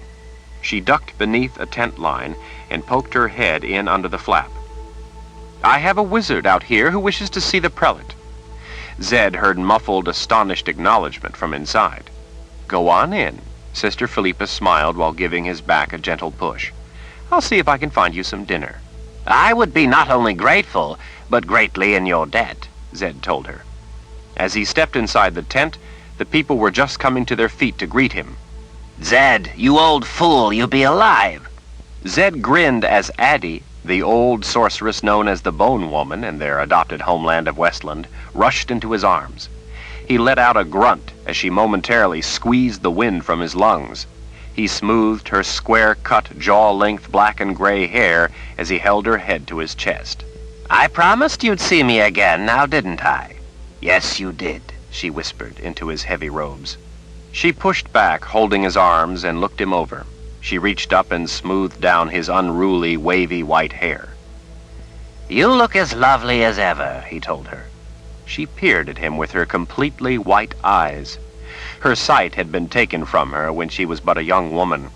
Addie now saw by means of her gift. In some ways, she saw better. Where be your hat? Hat? I bought you a fine hat and you lost it. I see you still have not replaced it. You told me you would get another. I believe you promised. Zed hated the hat with the long feather she'd bought for him when they'd acquired the rest of his clothes. He'd rather be wearing the simple robes befitting a wizard of his rank and authority, but Addie had lost them after he purchased the fancy maroon robes with black sleeves and cowled shoulders he now wore. 3 rows of silver brocade circled the cuffs. Thicker gold brocade ran around the neck and down the front.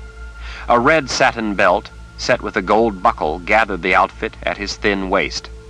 Such clothes marked one with the gift as an initiate. For one without the gift, such clothes befitted nobility, or in most places a wealthy merchant.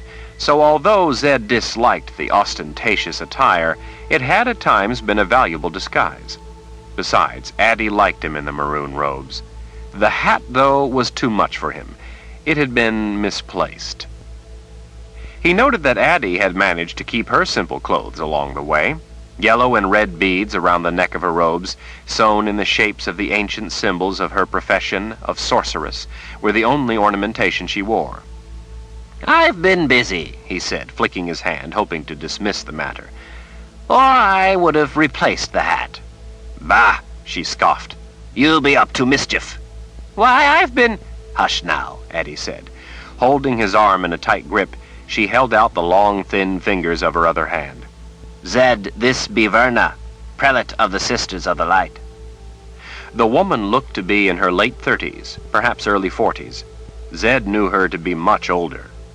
Anne, Verna's predecessor, had told him Verna's age, and while he couldn't recall the exact number, it was somewhere close to 160 years, young for a Sister of the Light. She had simple, attractive features and brown hair with just enough curl and body to add a hint of sophistication.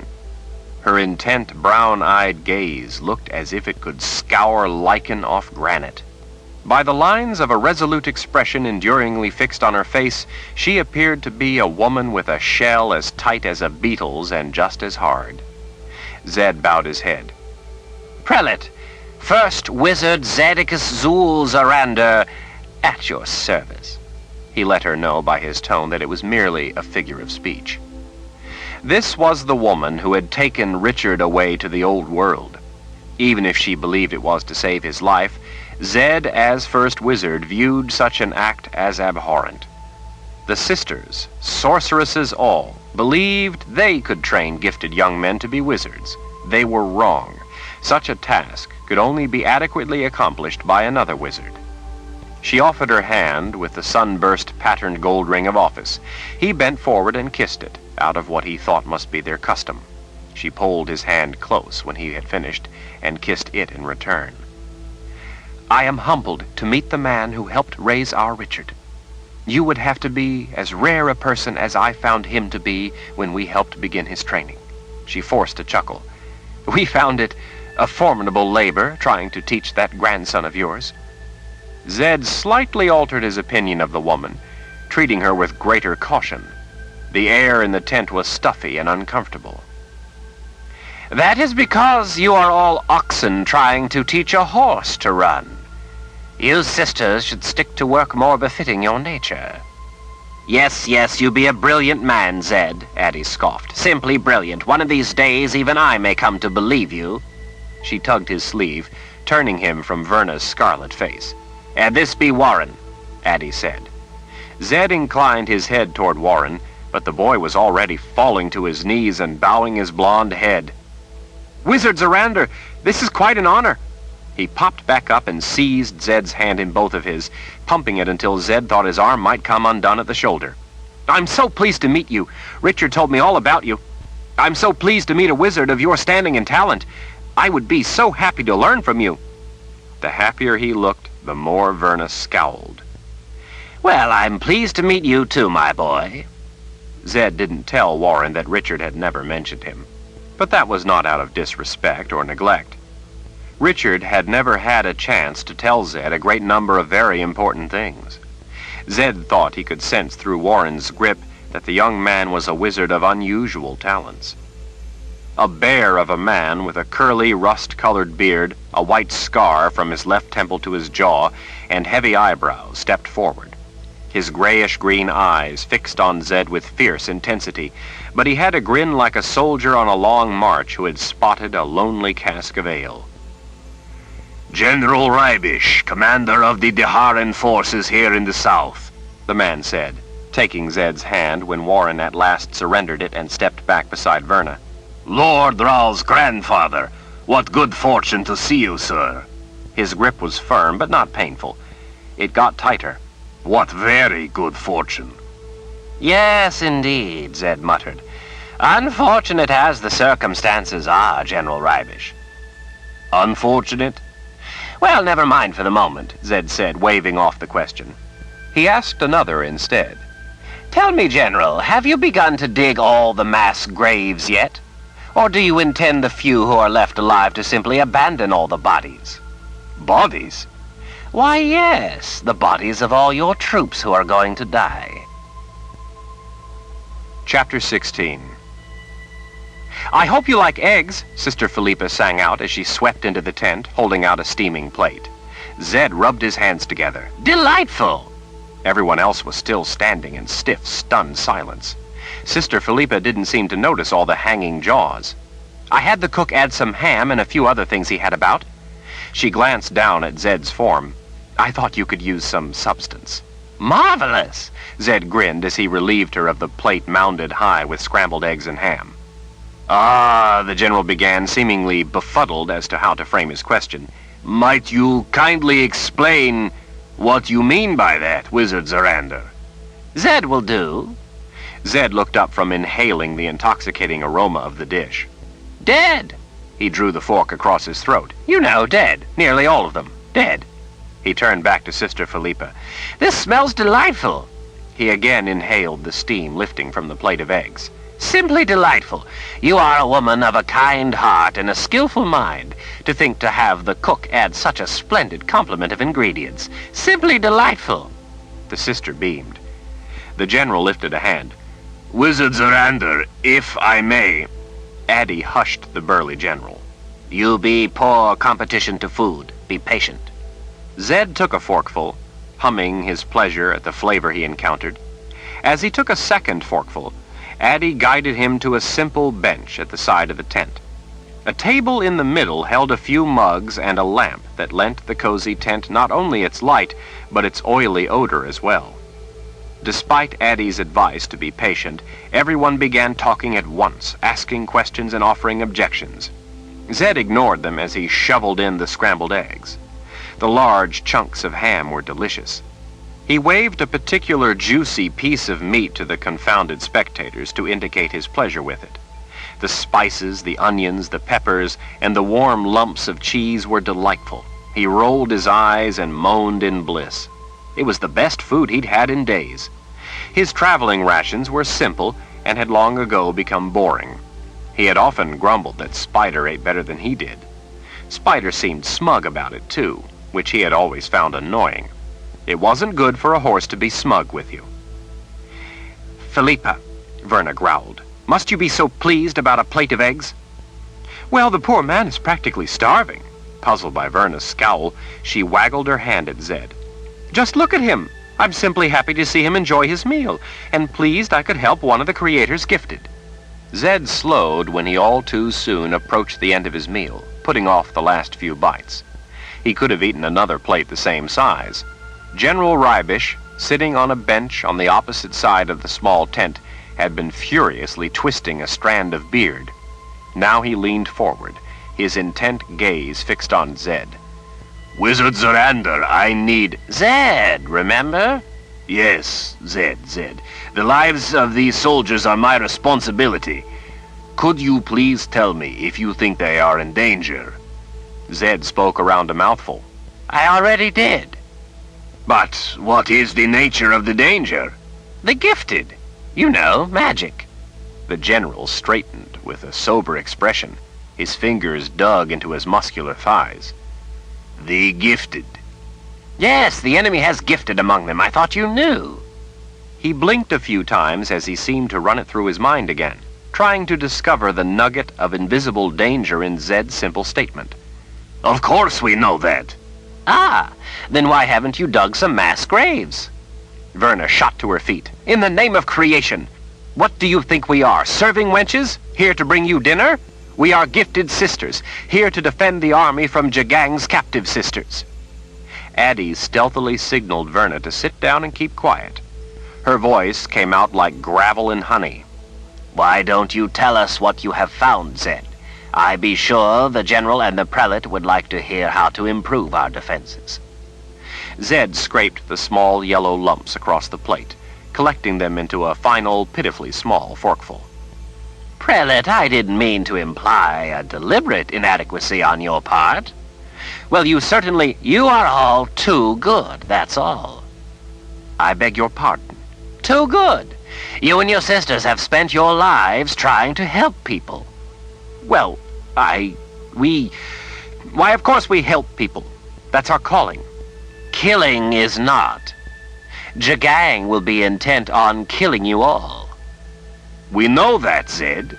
The general scratched his beard, his gaze darting back and forth between Verna and Zed. "The prelate and her sisters have helped us with detecting a number of enemy scouts and such. Just the same as Sister Philippa here found you when you approached our camp, they've found others intent on harm. They've done their part, Zed, and without complaint. Every soldier in this camp is glad to have them here." All well and good, but when the army of the Imperial Order attacks, it will be different. They will use the gifted to lay waste to your forces. They will try, Verna insisted, trying to be convincing without shouting, which she was clearly itching to do. But we are prepared to prevent such a thing. That's right, Warren said, nodding his confidence. We have gifted at the ready at all times. That's good, Zed drawled, as if he might be reconsidering. Then you have dealt with the simple threats. The albino mosquitoes and such.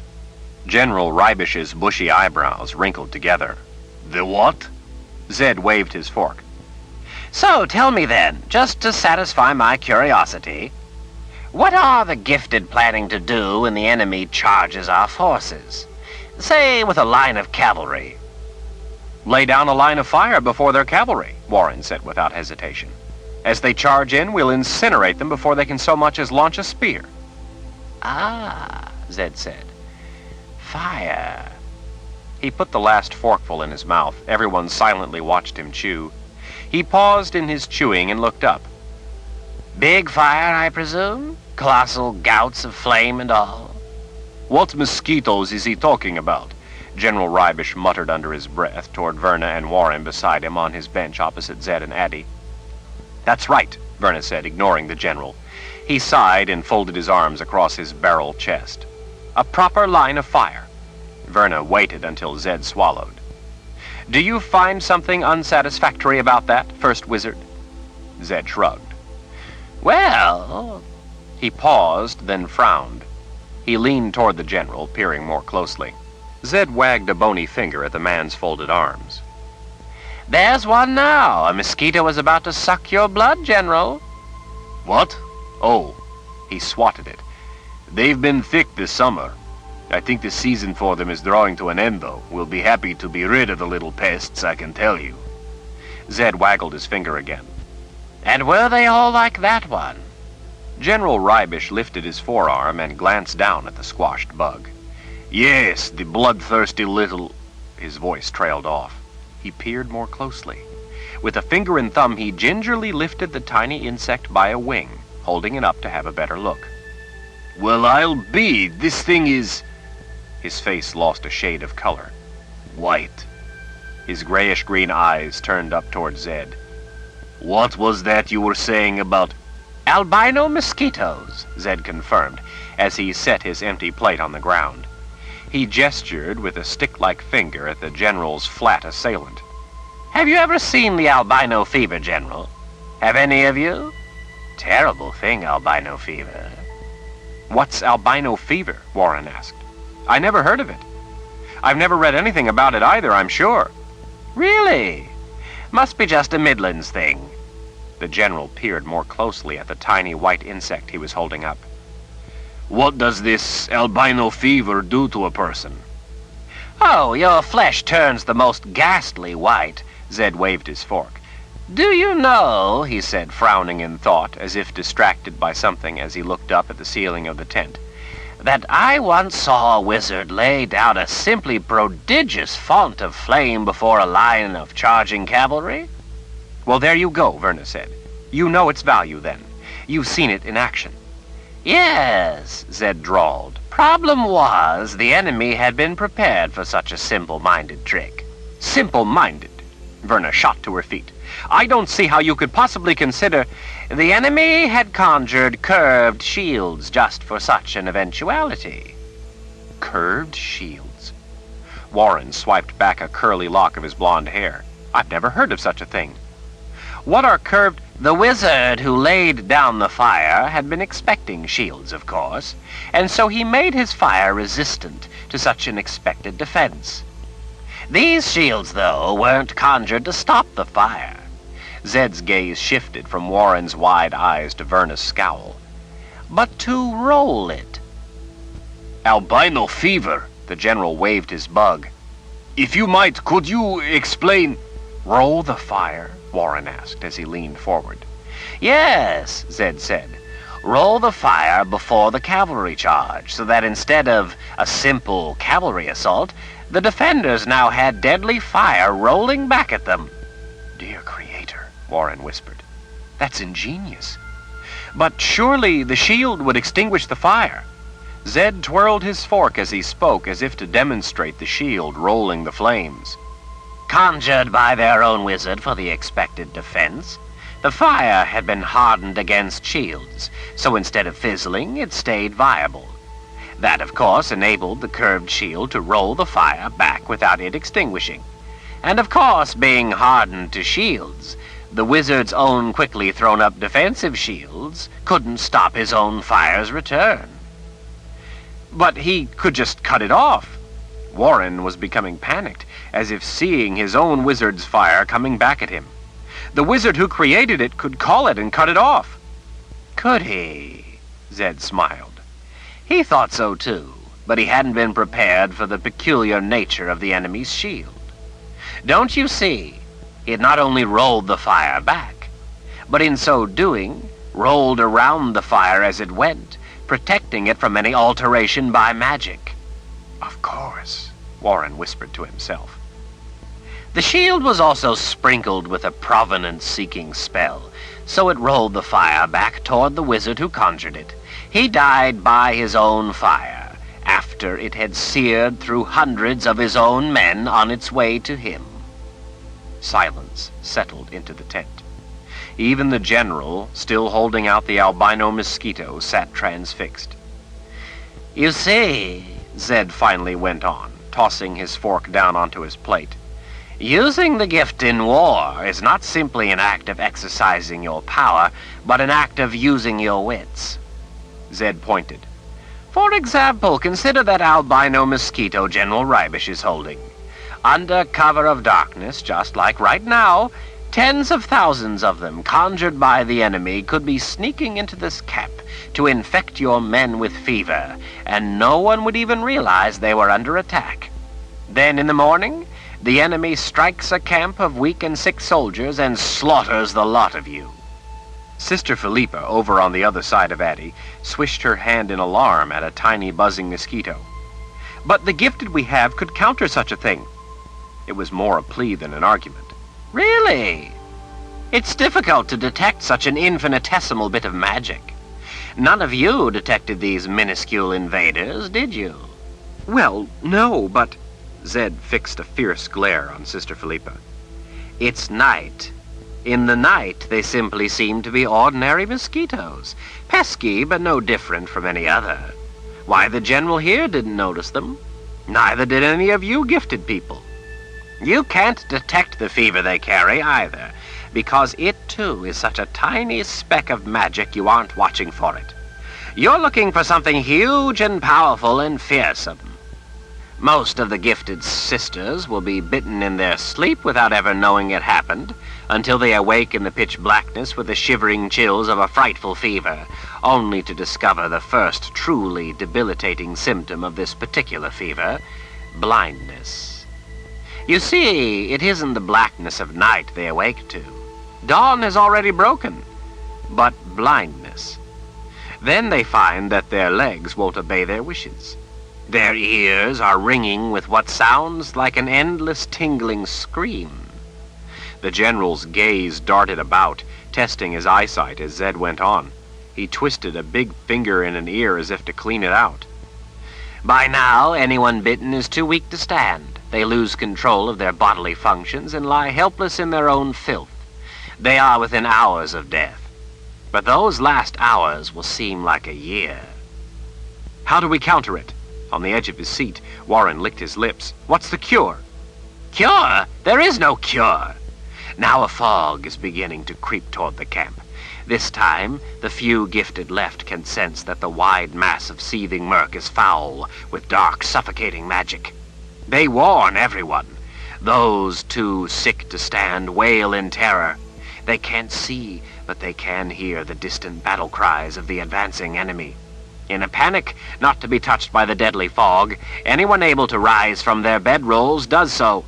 Too delirious to stand, a few manage to crawl. The rest run for their lives before the advancing fog. It's the last mistake they ever make, Zed whispered. He swept a hand out before their white faces. They run headlong into the horror of a waiting death trap. Everyone was wide-eyed and slack-jawed by now, sitting on the edge of their benches. So, General, Zed said in a bright, cheery tone as he sat back, what about those mass graves? Or are you planning on any of you left alive just abandoning the sick for dead and leaving the bodies to rot? Probably not a bad idea. There will be enough to worry about without the burdensome task of trying to care for the dying and burying all the dead, especially since the very act of touching their white flesh will contaminate the living with a completely unexpected sickness. And then... Verna shot to her feet. But what can we do? She could plainly see the potential for chaos all around her. How can we counter such vile magic? She threw open her arms. What do we need to do? Zed shrugged. I thought you and your sisters had it all figured out. I thought you knew what you were doing. He waggled his hand over his shoulder, gesturing off to the south toward the enemy. I thought you said you had the situation well in hand. Verna silently sank back down to the bench beside Warren. Zed. General Rybish swallowed in distress. He held out the mosquito. Zed, I think I'm starting to feel dizzy. Isn't there anything you can do? About what? The fever. I think my vision is getting dimmer. Can you do nothing? No, nothing. Nothing. Nothing because there's nothing wrong with you. I just conjured a few albino mosquitoes to make a point. The point is that what I saw when I came into this camp scared the wits out of me. If the gifted among the enemy are at all diabolical, and with Jagang we have ample reason to believe they are, then this army is ill-prepared for the true nature of the threat. Sister Philippa haltingly lifted a hand like a schoolgirl with a question. But with all the gifted among us, surely we would know or something. That's what I'm trying to tell you. The way things are now, you won't know. It's the things you never heard of, haven't seen before, don't expect, and can't even imagine that are going to be coming for you. The enemy will use conventional magic, to be sure, and that will be trouble enough. But it's the albino mosquitoes you must fear. As you said, though, you only conjured them to make a point, Warren said. Maybe the enemy isn't as smart as you and won't think of such things. The Order did not take over all of the old world by being stupid, but by being ruthless. Zed's brow drew lower. He lifted a finger skyward to mark his words. Besides, they have already thought of just such things. This past spring, one of the sisters in the hands of the enemy used magic to unleash a deadly plague that could not be detected by anyone with the gift. Tens of thousands of people, from newborn infants to the old, suffered gruesome deaths. Those sisters in the hands of the enemy were a grave and ever-present danger. Anne had gone off alone on a mission to either rescue those sisters or eliminate them. From what Zed had seen when he had been down in Anderith, Anne had failed in her mission. He didn't know what had become of her, but he knew that Jagang still held sisters captive. But we stopped the plague, Warren said. Richard stopped it, as only he could. Zed held the gaze of the young wizard. Did you know that in order to save us from that grim fate, he had to venture to the Temple of the Winds, hidden away beyond the Veil of Life in the underworld itself? Neither you nor I can imagine the toll such an experience must have taken on him.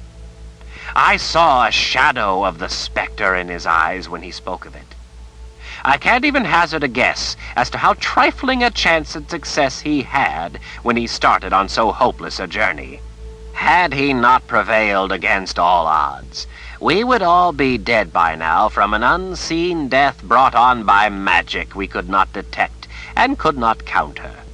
I'd not want to again count on such an auspicious deliverance. No one could disagree with him. They nodded slightly or looked away. The tent had become a gloomy place. Verna rubbed her fingers across her brow. Pride is of no use to the dead. I admit it. Those gifted among us have little knowledge of what we're doing when it comes to using our gift in warfare. We know some things about fighting, perhaps even a great many things, but I admit we could be woefully lacking in the depth of knowledge needed. Think us fools, if you will, but don't ever think us at odds with you, Zed. We are all here on the same side. Her brown eyes betrayed nothing but simple sincerity. We not only could use your help, we would gratefully welcome it. Of course he will help us, Addie scoffed, while giving Zed a scolding frown. Well, you have a good start. Admitting that you don't know something is the first step to learning. Zed scratched his chin. Every day I amaze myself with all I don't know. That would be wonderful, Warren said. If you would help us, I mean. He sounded hesitant, but forged ahead anyway. I would really like to have the benefit of a real wizard's experience. Despondent with the weight of his other troubles, Zed shook his head. I would like to. And to be sure, I will give you all some advice in the task at hand. However, I've been on a long and frustrating journey, and I'm afraid I'm not yet finished with it. I can't stay. I must soon be off again. Chapter 17. Warren swiped back his curly blonde hair. What sort of journey have you been on, Zed? Zed pointed a bony finger. You don't need to keep that flattened mosquito, General. General Rybish realized it was still between his finger and thumb. He tossed it away. Everyone awaited Zed's words. He smoothed the heavy maroon robes over his twig-like thighs as his gaze absently studied the dirt floor. He let out a crestfallen sigh. I was recovering from my own auspicious deliverance from grappling with remarkable magic I'd never before encountered. And as I regained my senses, spent months searching. I was down in Anderith and saw some of what happened after the Order swept in there. It was a dark time for the people, not only from the rampaging soldiers, but also from one of your sisters, Verna. Death's mistress, they called her. Do you know which one it is? Verna asked in a bitter voice at hearing of a sister causing harm. No, I only saw her once from a goodly distance. Had I been fully recovered, I might have tried to remedy the situation. But I wasn't myself yet and dared not confront her. She also had a few thousand soldiers with her. The sight of all the soldiers, led by a woman they had heard of and feared, had people in a panic. The sister was young, with blonde hair. She wore a black dress. Dear Creator, Verna whispered. Not one of mine, one of the Keepers. There are few women born with the strength of power such as she has. She also has power acquired by nefarious means. Nietzsche is a sister of the dark. I've gotten the reports, General Rybish said. By his grim tone, Zed knew the reports must have had it right. I've heard, too, that it's quieted considerably. Zed nodded. The Order was at first brutal, but now Jagang the Just, as they have taken to calling him, has spared them further harm. In most places, other than the capital Fairfield, where the most killing took place, people have turned to supporting him as a liberator, come to deliver them into a better life. They're reporting neighbors or travelers, whoever they suspect is not an adherent to the noble ideals of the Order. I was all through Anderith, and spent a good deal of time behind the enemy lines searching without success. I then journeyed up into the wilds and north to a number of towns and even a few cities, but I can find no sign of them. I guess my abilities were a long time in recovering. I only a short time ago discovered where you all were. I have to commend you, General. You've kept the presence of your forces well hidden. Took me forever to find your army. The boy, though, seems to have vanished without a trace. Zed's fist tightened in his lap. I must find him. You mean Richard? Addie asked. You'll be searching for your grandson? Yes, for Richard and Kalen both. Zed lifted his hands in a helpless gesture. However, without any success, I must admit. I've talked to no one who has seen even a sign of them. I've used every skill I possess, but to no avail. If I didn't know better, I'd say they no longer existed. Looks passed among everyone else. Zed peered from one surprised face to another. For the first time in months, Zed's hopes rose. What? What is it? You know something? Verna gestured under the bench. Show him, General. At her urging, the General lifted out a map roll. He pulled it wide in his calloused hands and laid it on the ground at his feet. The map was turned around so Zed could read it. General Rybish tapped the mountains to the west of Heartland. Right here, Zed.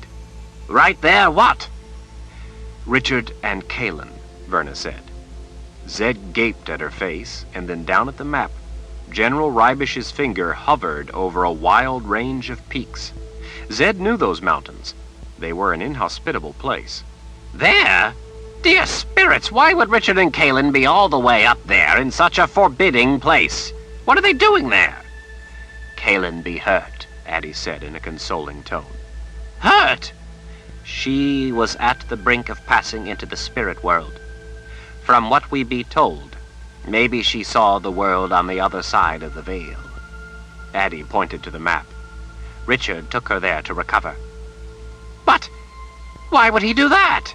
With a hand, Zed flattened his wavy white hair to the top of his head. His thoughts spun in a confusing jumble while he tried to take it all in at once. She could be healed. No, she be spelled. If magic be used to try to heal her, a vile hidden spell would be unleashed and she would die. Understanding washed over him. Dear spirits, I'm thankful the boy knew it in time. Before the horror of memories of the screams could come roaring to the fore of his thoughts, Zed slammed a mental door on them. He swallowed with the pain of those that slipped through. But still, why would he go there? He's needed here. He certainly is, Verna snapped. By her tone, it was a sore subject. He can't come here, Warren said. When Zed only stared at him, he explained further. We don't understand it all, but we believe Richard is following a prophecy of some sort. Prophecy? Zed dismissed it with a wave. Richard doesn't take to riddles. He hates them and won't pay heed to them. There are times when I wish he would, but he won't. Well, this one he's paying heed to. Warren pressed his lips tight for a moment. It's his own. His own what? Warren cleared his throat. Prophecy. Zed jumped to his feet. What? Richard? Nonsense. He's a war wizard, Verna said with quiet authority. Zed passed a scowl among all the suddenly circumspect expressions. He made a sour face and with a flourish of his robes returned to his seat beside Addie. What is this prophecy? Warren twisted a little knot of his violet robes. He didn't say exactly. Here, General Rybish pulled some folded papers from a pocket. he wrote me letters. We've all read them. Zed stood and snatched the letters from the general's big fist. He went to the table and smoothed out the pages. As everyone else sat silently watching, Zed leaned over the table and read Richard's words lying before him. With great authority, Richard paradoxically turned away from authority. He said that after much reflection, he had come to an understanding that arrived with the power of a vision, and he knew then beyond doubt that his help would only bring about certain catastrophe. In letters that followed, Richard said he and Kaylin were safe, and she was slowly recovering. Kara was with them. In response to letters General Rybish and others had written, Richard remained steadfast in his stand. He warned them that the cause of freedom would be forever lost if he failed to remain on his true path. He said that whatever decisions General Rybish and the rest of them made, he would not contradict or criticize. He told them that his heart was with them, but they were on their own for the foreseeable future. He said, possibly forever. His letters basically gave no real information other than alluding to his understanding or vision and making it clear that they could expect no guidance from him. Nonetheless, Zed could read some of what the words didn't say. Zed stared at the letters long after he had finished reading them. The flame of the lamp wavered slowly from side to side, occasionally fluttering and sending up a coiled thread of oily smoke. He could hear muffled voices outside the tent as soldiers on patrol quietly passed along information. Inside, everyone remained silent. They had all read the letters. Verna's expression was tight with anxiety. She could hold her tongue no longer. Will you go see him, Zed? Convince him to return to the struggle? Zed lightly trailed his fingers over the words on paper. I can't. This is one time I can be of no help to him. But he's our leader in this struggle. The soft lamplight illuminated the feminine grace of her slender fingers as she pressed them to her brow in vain solace. Her hand fell back to her lap. Without him... Zed didn't answer her. He could not imagine what Anne's reaction to such a development would be. For centuries she had combed through prophecies in anticipation of the war wizard who would be born to lead them in this battle for the very existence of magic. Richard was that war wizard, born to the battle he had suddenly abandoned. What do you think be the problem? Addie asked in her quiet, raspy voice. Zed looked back to the letters one last time.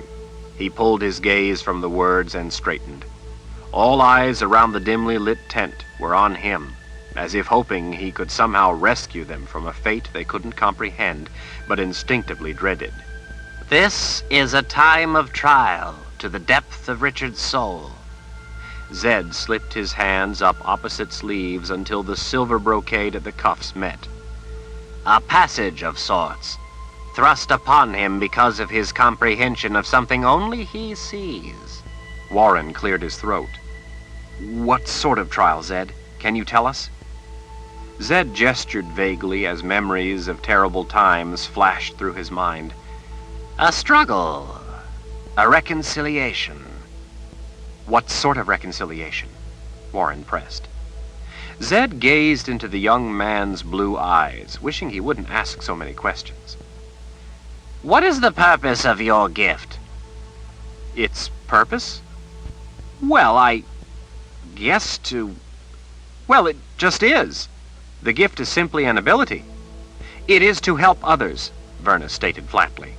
She clutched her light blue cloak more tightly around her shoulders, as if it were armor to defend her from whatever Zed might throw at her in answer. Ah, then what are you doing here? The question caught her by surprise. Here? Yes. Zed waved his arm, indicating a vague, distant place. If the gift is to help others, then why are you not out there doing it? There are sick needing to be healed, ignorant needing to be taught, and the hungry needing to be fed. Why are you just sitting there, healthy, smart, and well-fed? Verna rearranged her cloak as she squared her shoulders into a posture of firm resolve. In battle, if you abandon the gates to help a fallen comrade, you have given in to a weakness. Your inability to steel yourself to an immediate suffering in order to prevent suffering on a much greater scale. If I run off to help the few people I could in that manner, I must leave my post here with this army, as they try to keep the enemy from storming the gateway into the New World. Zed's estimation of the woman rose a little. She had come tantalizingly close to expressing the essence of a vital truth. He offered her a small smile of respect as he nodded. She looked more surprised by that than she had by his question. I can certainly see why the Sisters of the Light are widely regarded as proper servants of need. Zed stroked his chin. So then it is your conviction that we with the ability, the gift, are born into the world to be slaves to those with needs? Well, no. But if there is a great need, then we are more tightly bound in the chains of slavery to those with every greater need, Zed finished for her. Thus anyone with a need, by right, to your mind, becomes our master? Indentured servant to one cause, or to any greater cause that might come along, but chattel all the same, yes? This time Verna chose not to dance with him over what she apparently regarded as a patch of quicksand. It didn't prevent her from glaring at him, though. Zed held that there could be only one philosophically valid answer to the question. If Verna knew it, she didn't offer it. Richard has apparently come to a place where he must critically examine his alternatives and determine the proper course of his life, Zed explained. Perhaps circumstances have caused him to question the proper use of his abilities, and in view of his values, his true purpose. Verna opened her hands in a helpless gesture. I don't see how he could have any higher purpose than to be here, helping the army against the threat to the New World, the threat to the lives of free people. Zed sank back down onto the bench. You do not see, and I do not see, but Richard sees something. That doesn't mean he's right, Warren said. Zed studied the young man's face for a moment. Warren had fresh features, but also a knowing look in his eyes that betrayed something beyond mere youth. Zed wondered how old Warren was. No, it does not mean Richard is right. He may be making a heroic mistake that destroys our chance to survive. Kaelin thinks maybe it be a mistake, Addie finally put in, as if regretting having to tell him. She wrote a note to me, I believe without Richard's knowledge, seeing as Kara wrote down Kaelin's words for her, and gave it to the messenger.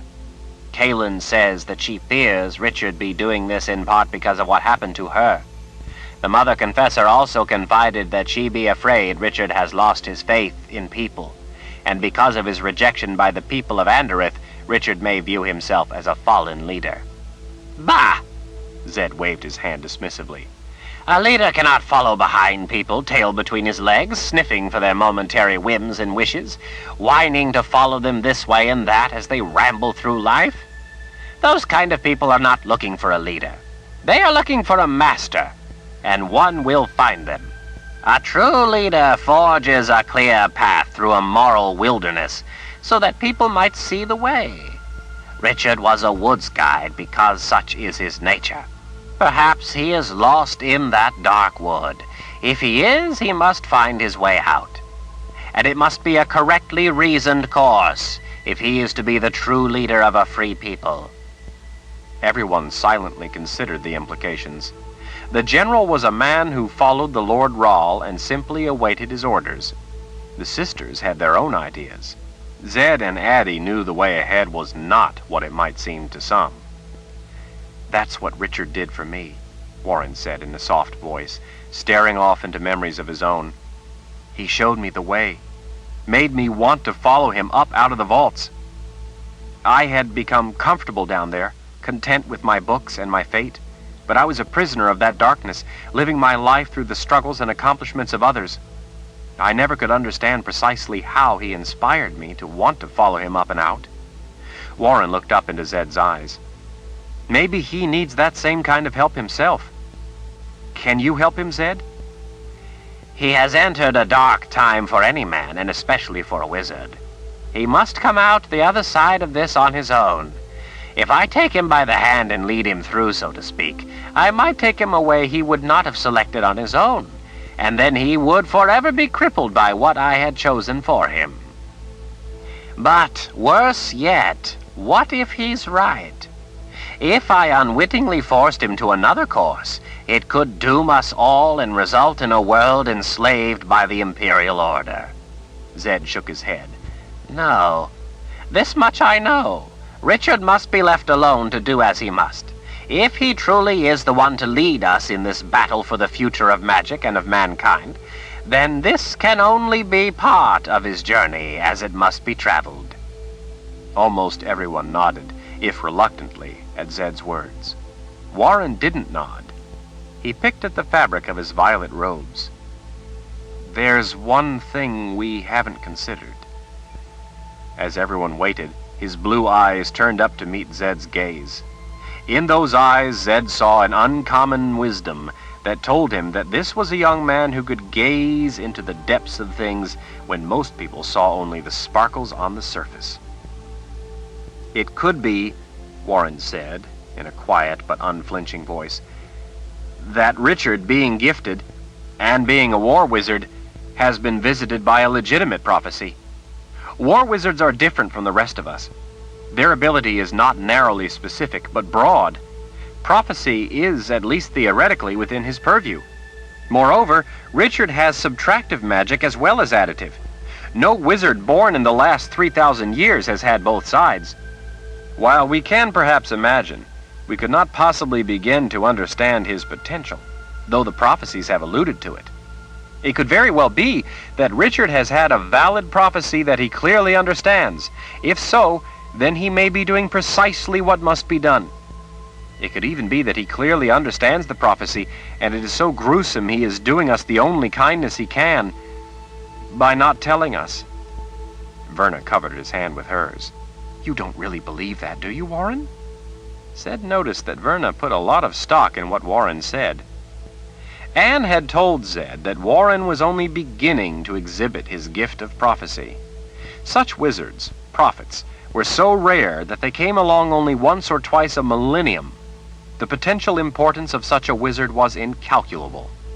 Zed didn't know how far along that path Warren really was yet. Warren probably didn't either. Prophecy can be a terrible burden.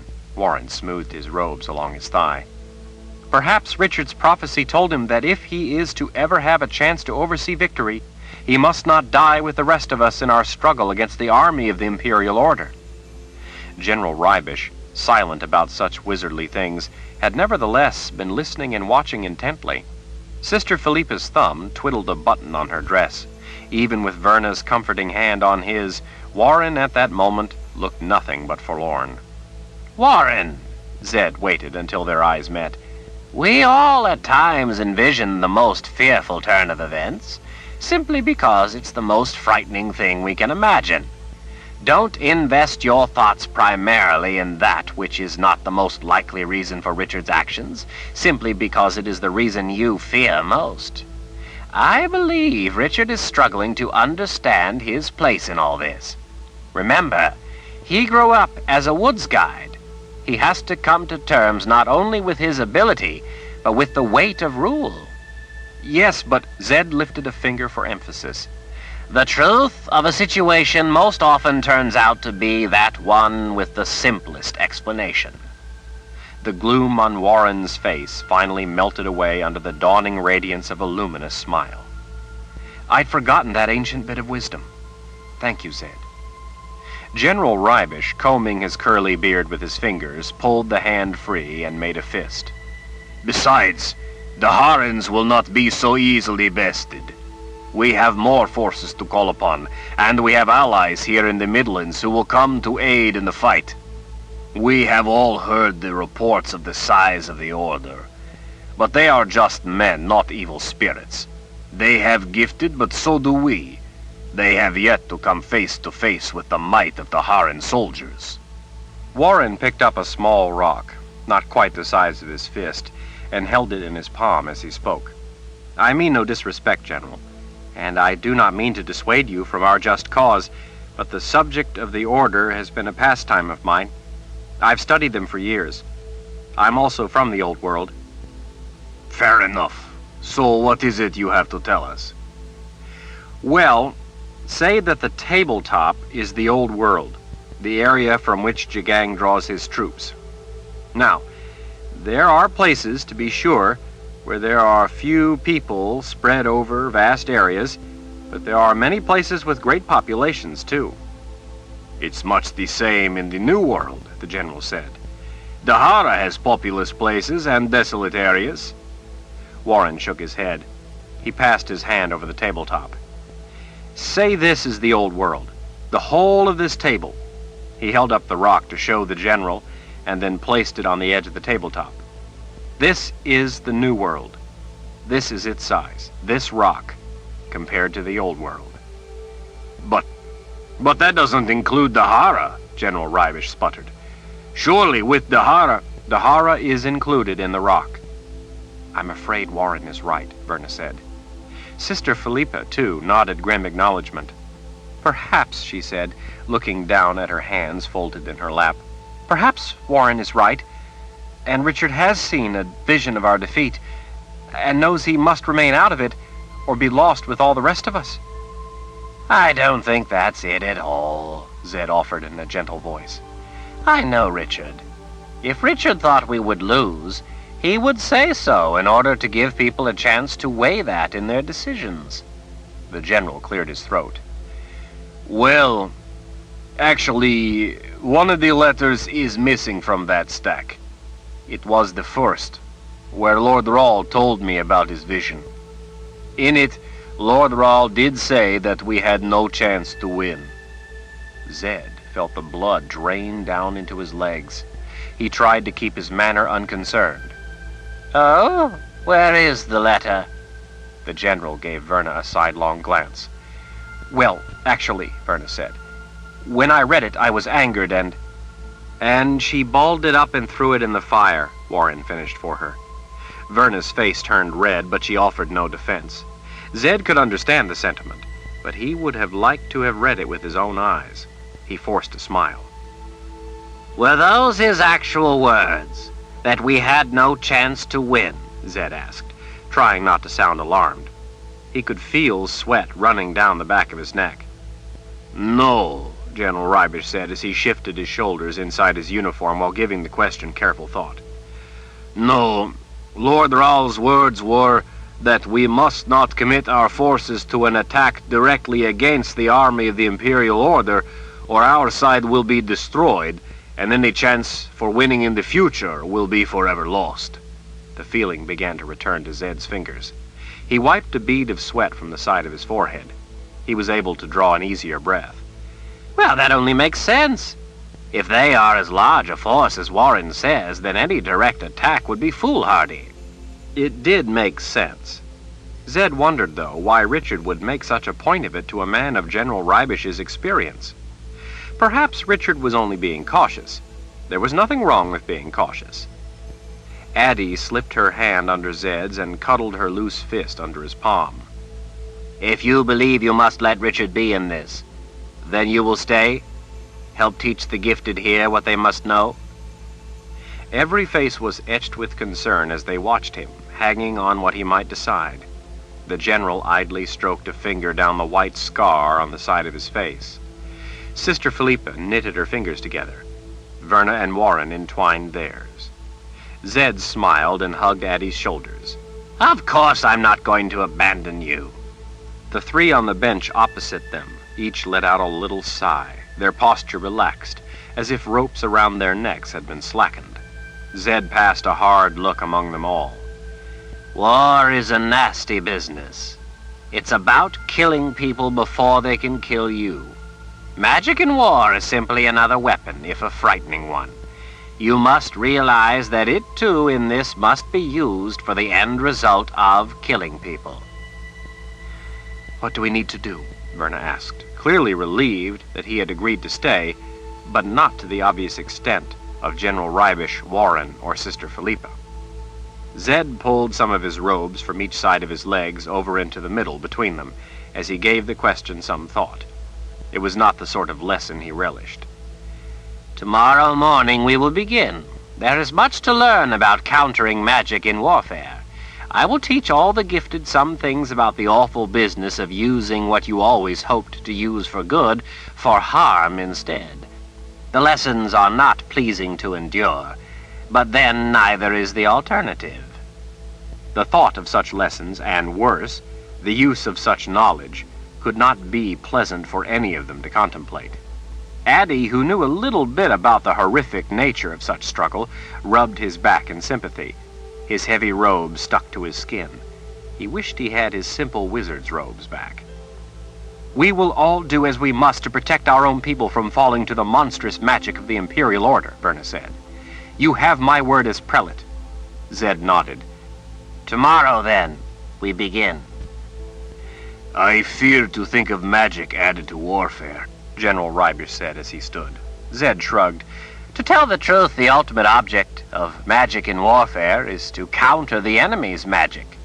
If we do our job properly, we will bring balance to this. That would mean that all magic would be nullified, and the soldiers would then be able to fight without magic swaying the battle. You will be able to be the steel against steel, while we are the magic against magic. You mean your magic won't be of direct help to us? Zed shrugged. We will try to use magic to visit harm on them in any way we can. But when we try to use magic as a weapon, the enemy will try to counter ours. Any attempt to use their power against us, we will try to counter. The result of magic in warfare, if properly and expertly done, is that it seems as if magic did not exist at all. If we fail to rise to the challenge, then the power they throw at us will be truly horrific to witness. If we can best them, then you will see such destruction of their forces as you can't imagine. But in my experience, magic has a way of balancing so that you rarely see such events. A deadlock, then, is our goal? Sister Philippa asked.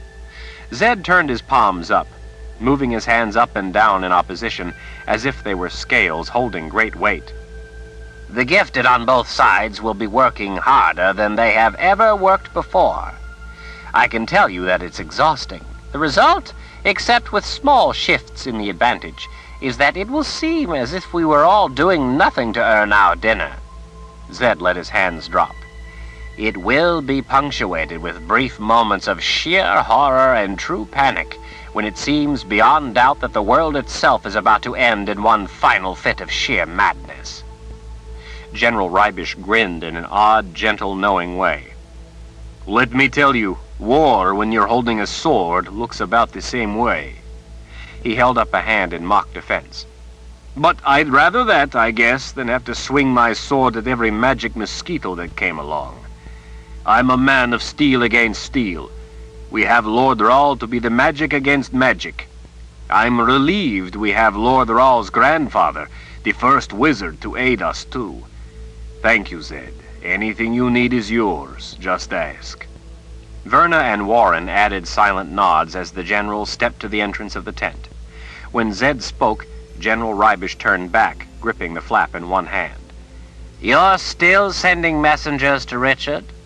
The general confirmed that they were. Captain Meifert was up there too. He might be able to tell you more about Lord Rahl. Have all of the messengers returned safely? Most of them. He rubbed his bearded chin. We've lost 2 so far.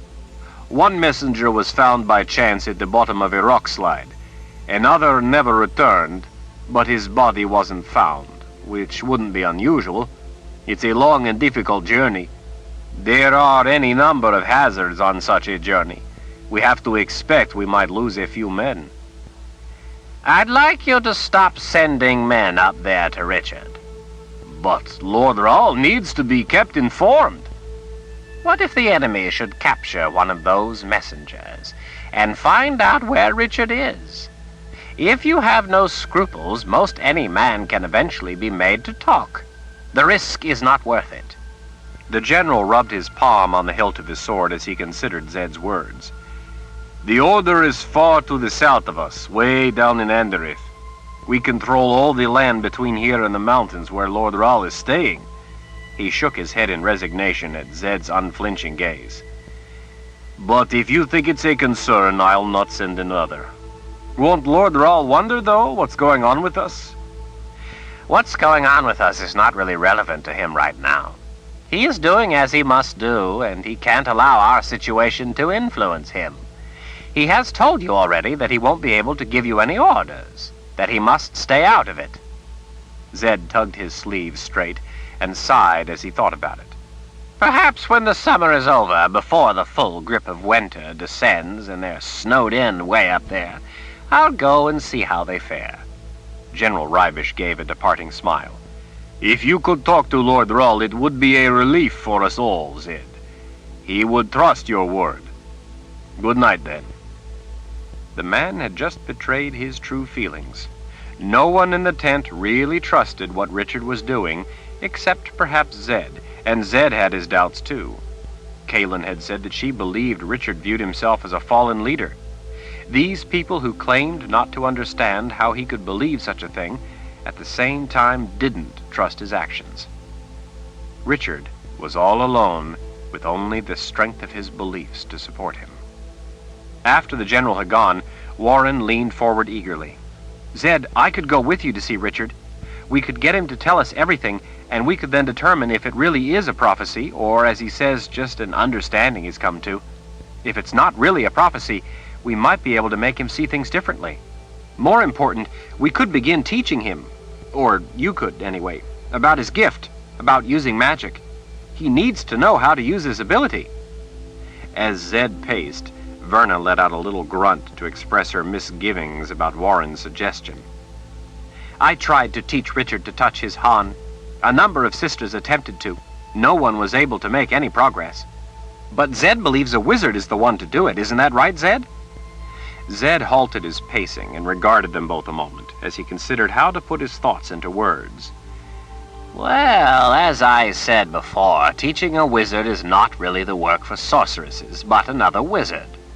With Richard, I don't think you would have any better luck than we did, Verna railed. Warren didn't give ground, but Zed believes... Zed cleared his throat, bidding silence. You're right, my boy. It is the job of a wizard to teach another wizard born with a gift. Verna rose an angry finger to object, but Zed went on. In this case, however, I believe Verna is right. She is? Warren asked. I am? Verna asked. Zed waved in a mollifying gesture. Yes, I believe so, Verna. I think the sisters can do some teaching. After all, look at Warren here. The sisters have managed to teach him something about using his gift, even if it was at the cost of time.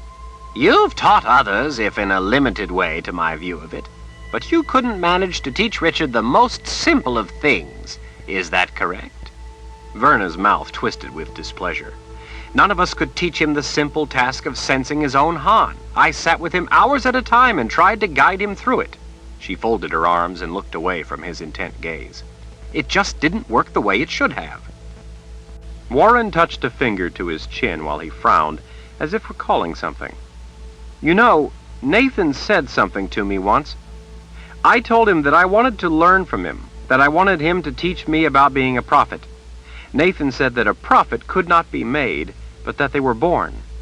I realized then that everything I knew and understood about prophecy, really understood about it, in a whole new way, I had learned on my own and not from anyone else. Could this, with Richard, be something like that? Is that your point, Zed?" It is. Zed sat down once more on the hard wooden bench beside Addie. I would love, not only as his grandfather, but as first wizard, to teach Richard what he needs to know about using his ability, but I'm coming to doubt that such a thing is possible.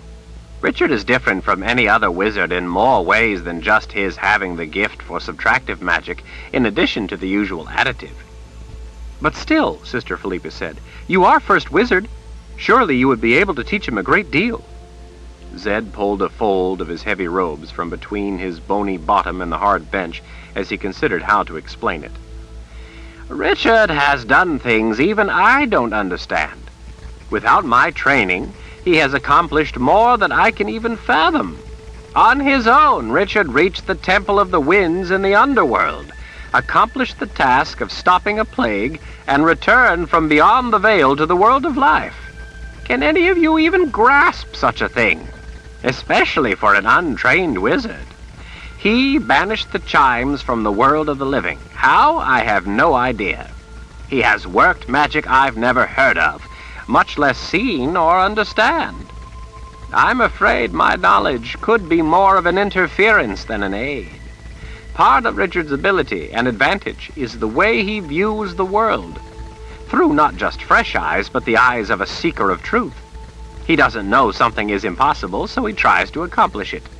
I fear to tell him how to do things, how to use his magic, because such teaching also might suggest to him limits of his powers, thus creating them in reality. What could I teach a war wizard? I know nothing about the subtractive side of magic, much less the gift of such power. Lacking another war wizard with subtractive magic, are you suggesting it would maybe take a Sister of the Dark to teach him? Warren asked. Well, Zed mused, that might be a thought. He let out a tired sigh as he turned more serious. I have come to realize that it would not only be useless to try to teach Richard to use his ability, but it may even be dangerous to the world. I would like to see him and offer my encouragement, experience, and understanding, but help? Zed shook his head. I don't dare. No one offered any objection. Werner, for one, had first-hand experience that very likely confirmed the truth of his words. The rest of them probably knew Richard well enough to understand much the same. "May I help you find a spare tent, Zed?" Werner finally asked. "You look like you could use some rest. In the morning, after you get a good night's rest, and we all think this over, we can talk more." Warren, who had just been about to ask another question before Werner spoke first, looked disappointed, but nodded in agreement. Zed stretched his legs out straight as he yawned. That would be best. The thought of the job ahead was daunting. He ached to see Richard, to help him, especially after searching for him for so long. Sometimes it was hard to leave people alone when that was what they most needed. That would be best, he repeated. I am tired. Summer be slipping away from us. The nights be turning chilly, Addie said as she pressed against Zed's side. She looked up at him with her white eyes that in the lamplight had a soft amber cast. Stay with me and warm my bones, old man? Zed smiled as he embraced her. It was as much of a comfort to be with her again as he had expected. In fact, at that moment, if she had given him another hat with a feather, he would have donned it and with a smile. Worry, though, ached through his bones like an approaching storm. "Zed," Verna said, seeming to notice in his eyes the weight of his thoughts. Richard is a war wizard who, as you say, has in the past proven his remarkable ability. He's a very resourceful young man. Besides that, he is none other than the Seeker himself and has the Sword of Truth with him for protection. A sword that I can testify he knows how to use. Kaelin is a confessor, the Mother Confessor, and is experienced in the use of her power. They have a Mord Sith with them. Mord Sith take no chances. I know, Zed whispered, staring off into a nightmare swirl of thoughts. but I still fear greatly for them. What is it that worries you so? Warren asked. Albino mosquitoes. Chapter 18. Panting in exhaustion, Kaelin had to dance backward through the snarl of hobblebush, stitched through with thorny blackberry, to dodge the swing of the sword. The tip whistled past, missing her ribs by an inch. In her mad dash to escape, she ignored the snag and tug of thorns on her pants. She could feel her heartbeat galloping at the base of her skull. As he relentlessly pressed his attack, forcing her back over a low rise of ledge and through the swale beyond, mounds of fallen leaves, kicked aloft by his boots, boiled up into the late afternoon air like colorful thunderheads. The bright yellow, lustrous orange, and vivid red leaves rained down over rocky outcrops, swaddled in prickly whorls of juniper. It was like doing battle amid a fallen rainbow. Richard lunged at her again. Kaelin gasped, but blocked his sword. He pressed his grim attack with implacable determination. She gave ground, stepping high as she did so in order to avoid tripping over the snare of roots around a huge white spruce.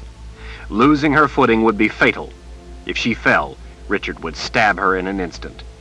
She glanced left. There loomed a tall prominence of sheer rock, draped with long trailers of woolly moss. To the other side, the brink of a ridge ran back to eventually meet that rock wall. Once the level ground tapered down to that dead end, the only option was going to be to climb straight up or straight down. She deflected a quick thrust of his sword, and he warded hers. In a burst of fury, she pressed a fierce assault, forcing him back a dozen steps. He effortlessly parried her strikes, and then returned her attack in kind. What she had gained was quickly lost twice over. She was once again desperately defending herself and trading ground for her life. On a low dead branch of a balsam fir not 10 feet away, a small red squirrel, with his winter ear tufts already grown in, plucked a leathery brown rosette of lichen growing on the bark. With his white belly gloriously displayed, he sat on his haunches at the end of the broken-off deadwood, his bushy tail raised up, holding the crinkled piece of lichen in his tiny paws, eating round and round the edges like some spectator at a tournament eating a fried bread cake while he watched the combatants clash. Kaelin gulped air as her eyes darted around, looking for clear footing among the imposing trunks of the highland wood, while at the same time watching for an opportunity that might save her. If she could somehow get around Richard, around the menace of his sword, she might be able to gain a clear escape route. He would run her down, but it would buy her time. She dodged a quick thrust of his sword and ducked around a maple sapling into a bed of brown and yellow bracken ferns dappled by glowing sunlight. Richard, driving forward in a sudden mad rush to end it, lifted his sword to hack her. It was her opening, her only chance. In a blink, Kaelin reversed her retreat and sprang ahead a step, ducking under his arm. She drove her sword straight into his soft middle. Richard covered the wound with both hands. He teetered a moment and then crumpled into the bed of ferns, sprawling flat on his back. Leaves lying lightly atop taller ferns were lifted by the disturbance.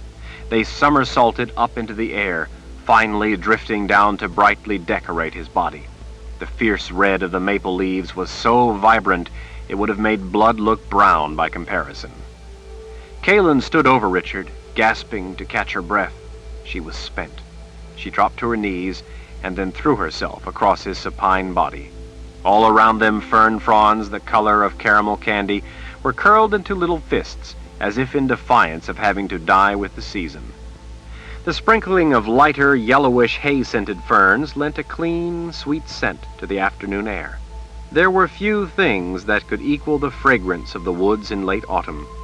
In a spectacular bit of chance, a tall maple nearby, sheltered as it was by a protective corner in the rock wall, was not yet denuded, but displayed a white spread of leaves so orange they looked tangy against the powder blue sky above. "Kara!" Putting her left hand to Richard's chest, Kaylin pushed herself up on one arm to call out, "Kara! I killed Richard!" Kara, not far off, laying on her belly at the edge of the ridge as she watched out beyond, said nothing. "I killed him, did you hear? Kara, did you see?" "Yes," she muttered, "I heard. You killed Lord Rawl." "No, you didn't," Richard said, still catching his breath. She whacked him across the shoulder with her willow switch sword. "Yes, I did. I killed you this time, killed you dead." "You only grazed me." He pressed the point of his willow switch to her side. "You've fallen into my trap. I have you at the point of my sword now. Surrender or die, woman." "Never," she said, still gasping for breath as she laughed. "I'd rather die than be captured by the likes of you, you rogue." She stabbed him repeatedly in his ribs with her willow practice sword as he giggled and rolled from side to side. "Kara, did you see? I killed him this time. I finally got him." "Yes, all right," Kara grouched as she intently watched out beyond the ridge. "You killed Lord Rawl. Good for you." She glanced back over her shoulder. "This one is mine, right, Lord Rawl? You promised this one was mine." "Yes," Richard said, still catching his breath. "This one goes for yours, Kara." "Good." Kara smiled in satisfaction. "It's a big one." Richard smirked up at Kaylin. "I let you kill me, you know." "No, you didn't. I won. I got you this time." She whacked him again with her willow sword. She paused and frowned. "I thought you said you weren't dead. You said it was only a scratch. Ha! You admitted I got you this time." Richard chuckled. "I let you—" Kaylin kissed him to shut him up.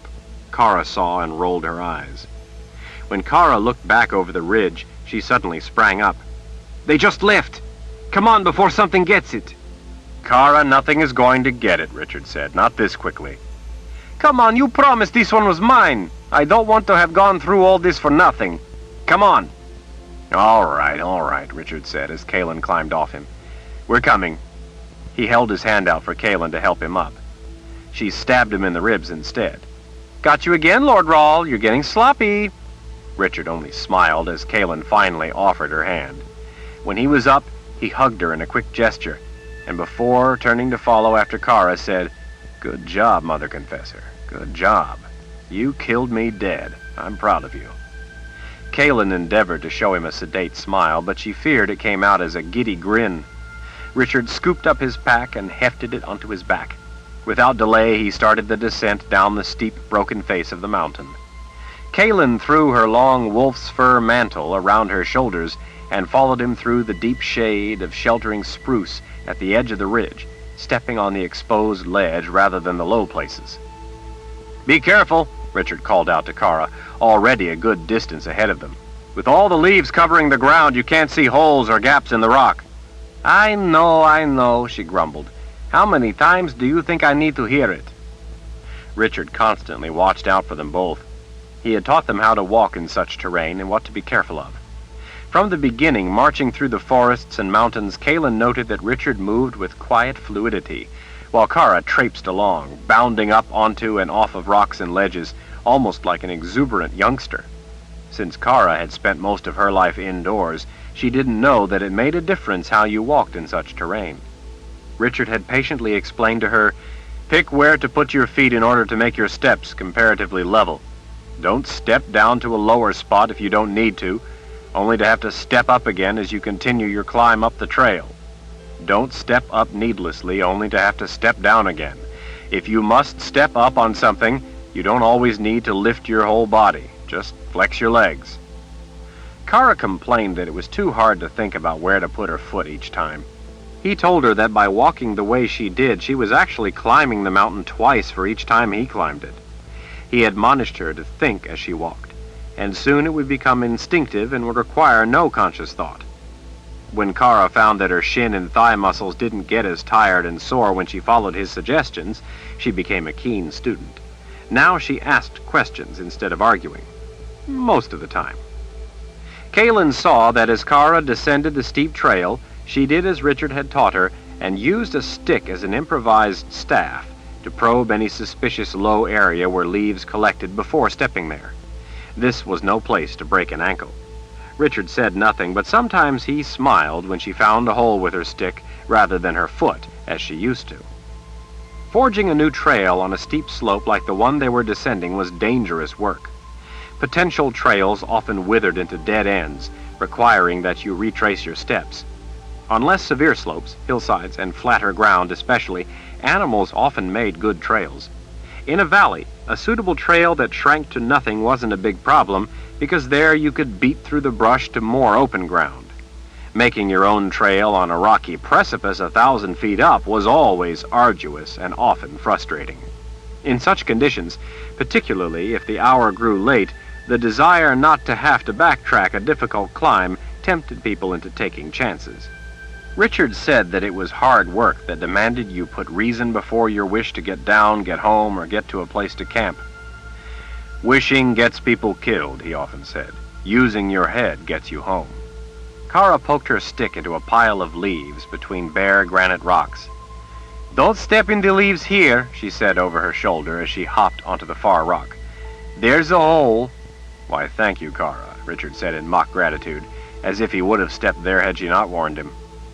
The cliff face they were on had a number of sizable ledges, with rugged little trees and shrubs that provided good footing and the safety of a handhold. Below, the mountainside dropped away before them into a lush ravine. Beyond the defile, it rose up again in a steep slope covered with evergreens and the dull gray and brown skeletons of oaks, maples, and birches. The raucous coats of autumn leaves had been resplendent while they lasted, but now they were but confetti on the ground, and there they faded fast. Usually the oaks held on to their leaves until at least early winter, and some of them until spring, but up in the mountains icy winds and early storms had already stripped even the oaks bare of their tenacious brown leaves. Kara stepped out onto a shelf of ledge, jutting out over the chasm below. "There," she said as she pointed across the way. "Up there. Do you see?" Richard shielded his eyes against the warm sunlight as he squinted higher up on the opposite slope. He made a sound deep in his throat to confirm that he saw it. "Nasty place to die." Kaylin snugged the warm wolf fur up against her ears to protect them from the cold wind. "There's a good place?" Richard let his hand drop from his brow. "I guess not." Farther up the slope from where Kara had pointed, the forest ended in a place called the Crooked Wood. Above that, where no trees could grow, the mountain was naked rock ridges and scree. A little farther up, snow, white as sugar, sparkled in the slanting sunlight. Below the snow and bare rock, the Crooked Wood was exposed to harsh winds and bitter weather, causing the trees to grow in tortured shapes. The Crooked Wood was a line of demarcation between the desolation, where little more than lichen could survive the forbidding weather, and the forest of trees huddled below. Richard gestured off to their right. "Let's not waste any time, though. I don't want to be caught up here come dark." Kaylin looked out to where the mountain opened onto a grand vista of snow-capped peaks, valleys, and the undulating green of seemingly endless, trackless forests. A roiling blanket of thick clouds had invaded those valleys, stealing in around the mountains, sneaking ever closer. In the distance, some of the snow-capped peaks stood isolated in a cottony gray sea. Lower down the mountains, below those dense, dark clouds, the weather would be miserable. Both Richard and Kara awaited Kaylin's word. She didn't like the thought of being exposed in the Crooked Wood when the icy cold fog and drizzle arrived. "I'm fine. Let's go and get it done. Then we can get down lower, where we'll be able to find a wayward pine to stay dry tonight. I wouldn't mind sitting beside a hearty little fire sipping hot tea." Kara blew warm breath into her cupped hands. "That sounds good to me." It was on the first day Kaylin met Richard more than a year before that he had taken her to a wayward pine. Kaylin had never known about such trees in the deep woods of Westland.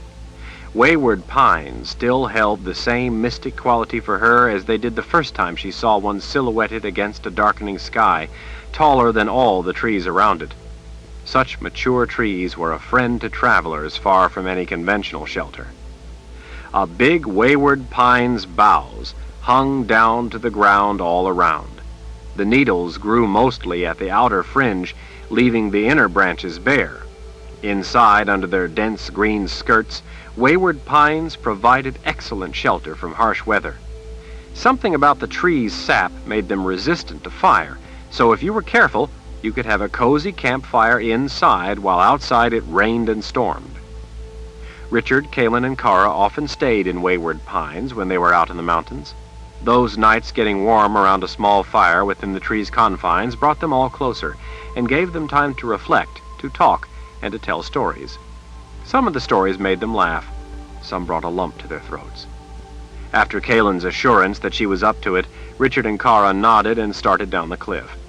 She had recovered from her terrible wounds, but they still left it up to her to decide if she was prepared for the effort of such a descent and climb and then descent again before they found a sheltered campsite, hopefully in a wayward pine.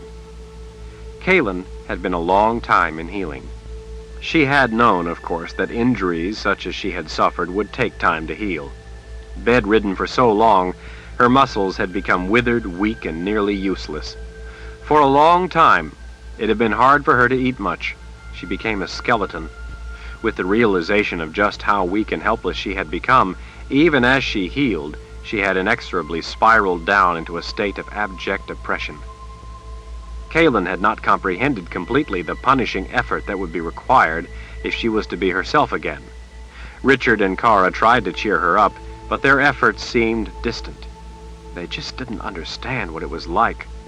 Her legs wasted away until they were bony sticks with knobby knees. She felt not just helpless, but ugly. Richard carved animals for her, hawks, foxes, otters, ducks, and even chipmunks. They seemed only a curiosity to her. At the lowest point, Kaylin almost wished she had died along with their child. Her life became a tasteless gruel. All she saw day after day, week after week, were the four walls of her sick room. The pain was exhausting, and the monotony numbing. She came to hate the bitter yarrow tea they made her drink, and the smell of the poultice made of tall cinquefoil and yarrow. When after a time she resisted drinking yarrow, they would sometimes switch to linden, which wasn't so bitter but didn't work as well, yet it did help her sleep.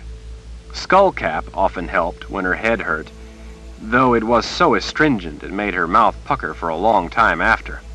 Sometimes they switched to a tincture of feverfew to help ease her pain.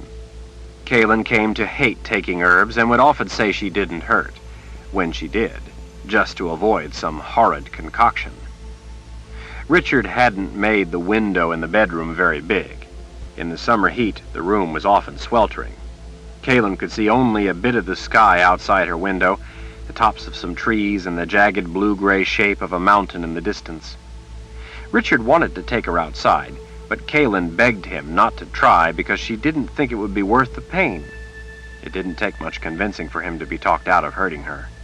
Every kind of day, from sunny and bright to gray and gloomy, came and went. Lying in her little room as time slipped away while she slowly healed, Kaylin thought of it as her lost summer. One day she was parched, and Richard had forgotten to fill the cup and place it where she could reach it on the simple table beside the bed.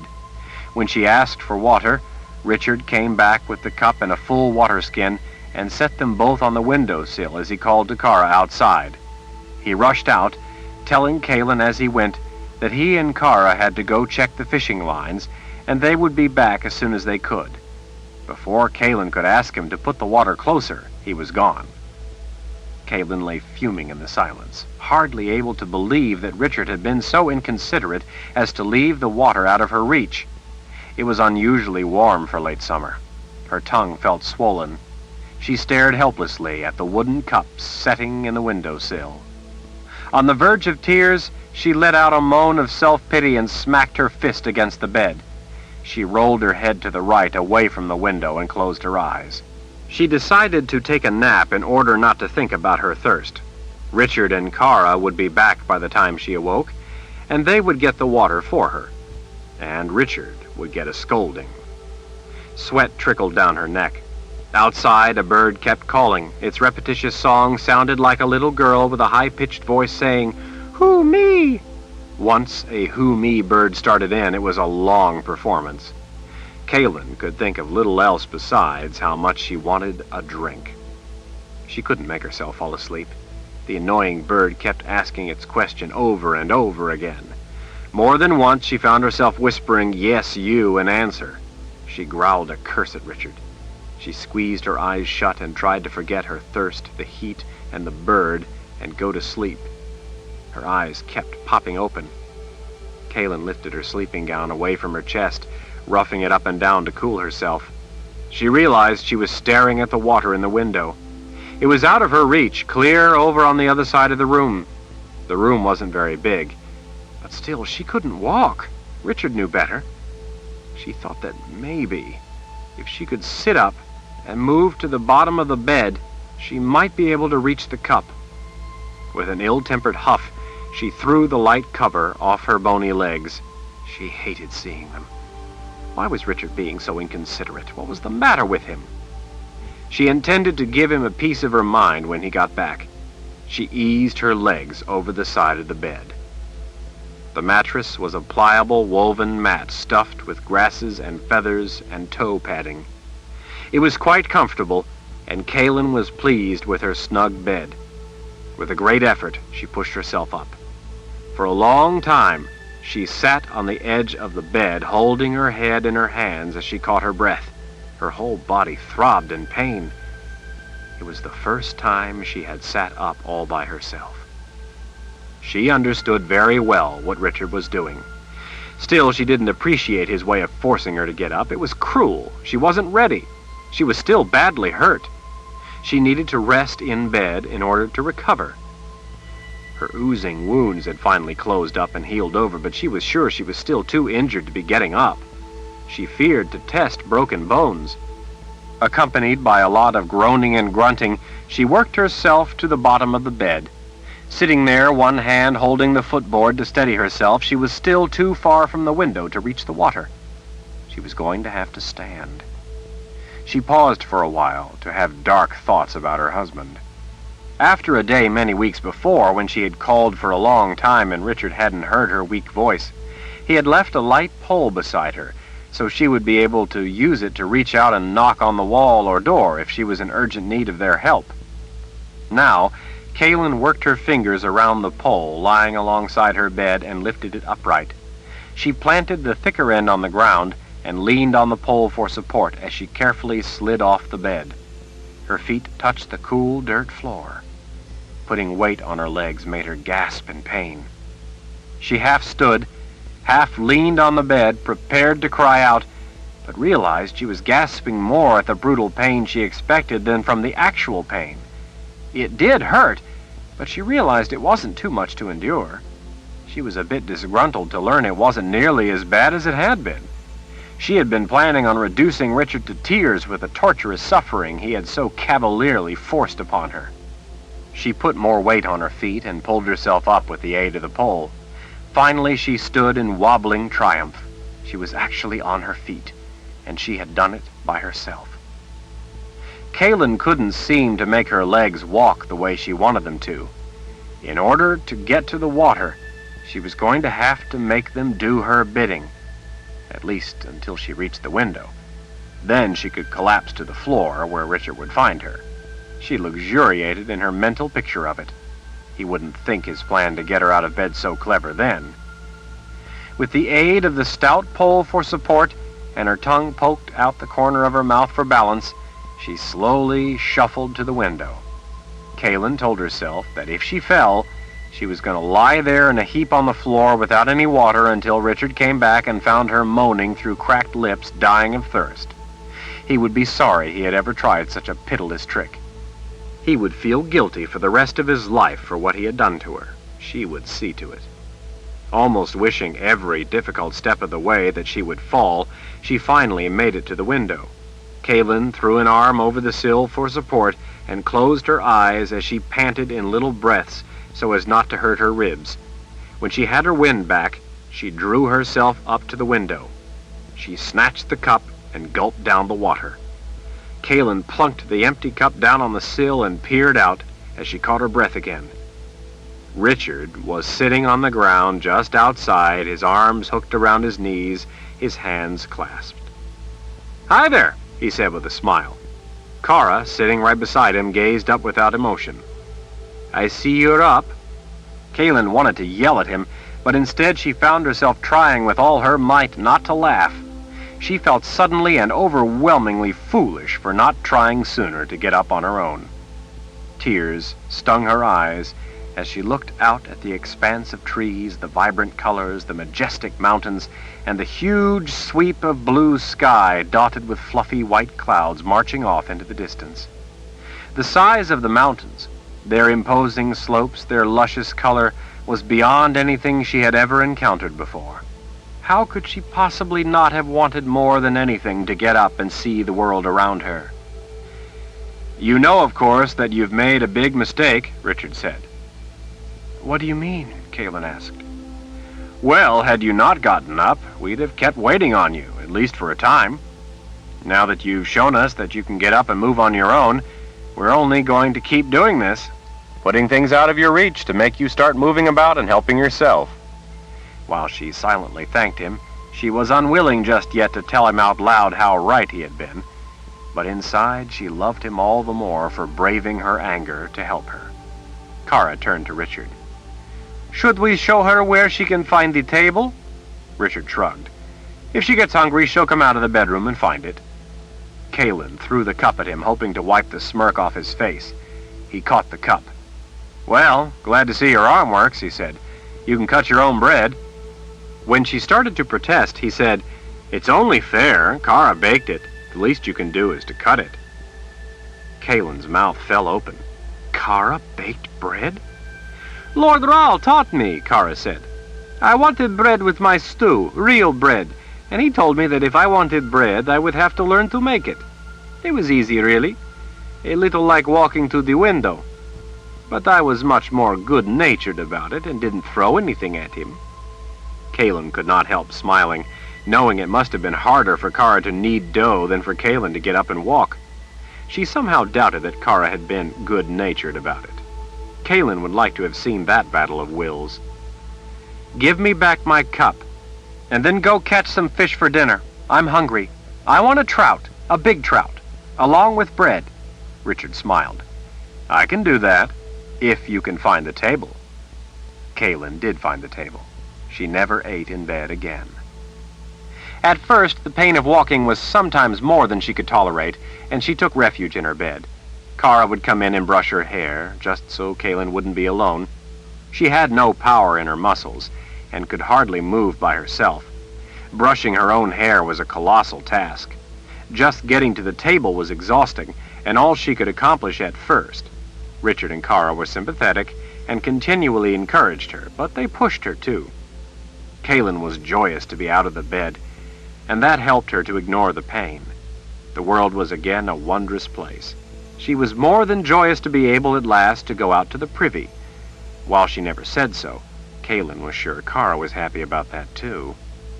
As much as she liked the snug home, going outside felt like finally being freed from a dungeon.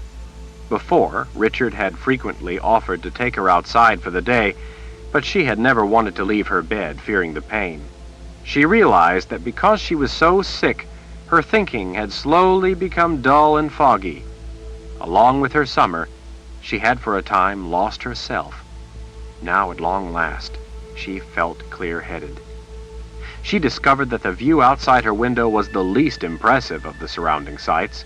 Snow-capped peaks towered around the small house Richard and Kara had built in the lap of breathtaking mountains.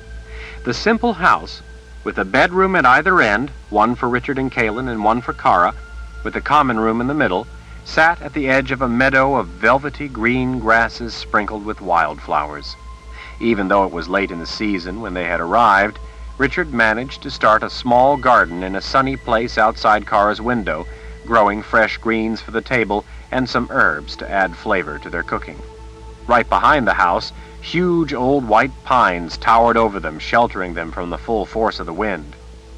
Richard had continued his carving to pass the time as he sat by Kaylin's bed, talking and telling stories. But after she had at last gotten out of bed, his carvings changed. Instead of animals, Richard began sculpting people. And then one day he surprised her with his most magnificent carving yet. In celebration, he said, of her getting well enough to finally come out into the world. Astonished by the utter realism and power of the small statue, she whispered that it could only be the gift that had guided his hand in carving it. Richard regarded such talk as nonsense. People without the gift carve beautiful statues all the time, he said. There's no magic involved. She knew, though, that some artists were gifted and able to invoke magic through their art. Richard occasionally spoke wistfully about the works of art he'd seen at the People's Palace in Dahara, where he had been held captive. Growing up in Heartland, he had never before seen statues carved in marble, and certainly none carved on such a grand scale or by such talented hands. Those works had in some ways opened his eyes to the greater world around him, and had made a lasting impression on him. Who else but Richard would remember fondly the beauty he saw while held captive and being tortured? It was true that art could exist independent of magic, but Richard had been taken captive in the first place only with the aid of a spell brought to life through art. Art was a universal language, and thus an invaluable tool for implementing magic. Kalen finally stopped arguing with him about whether the gift helped him to carve.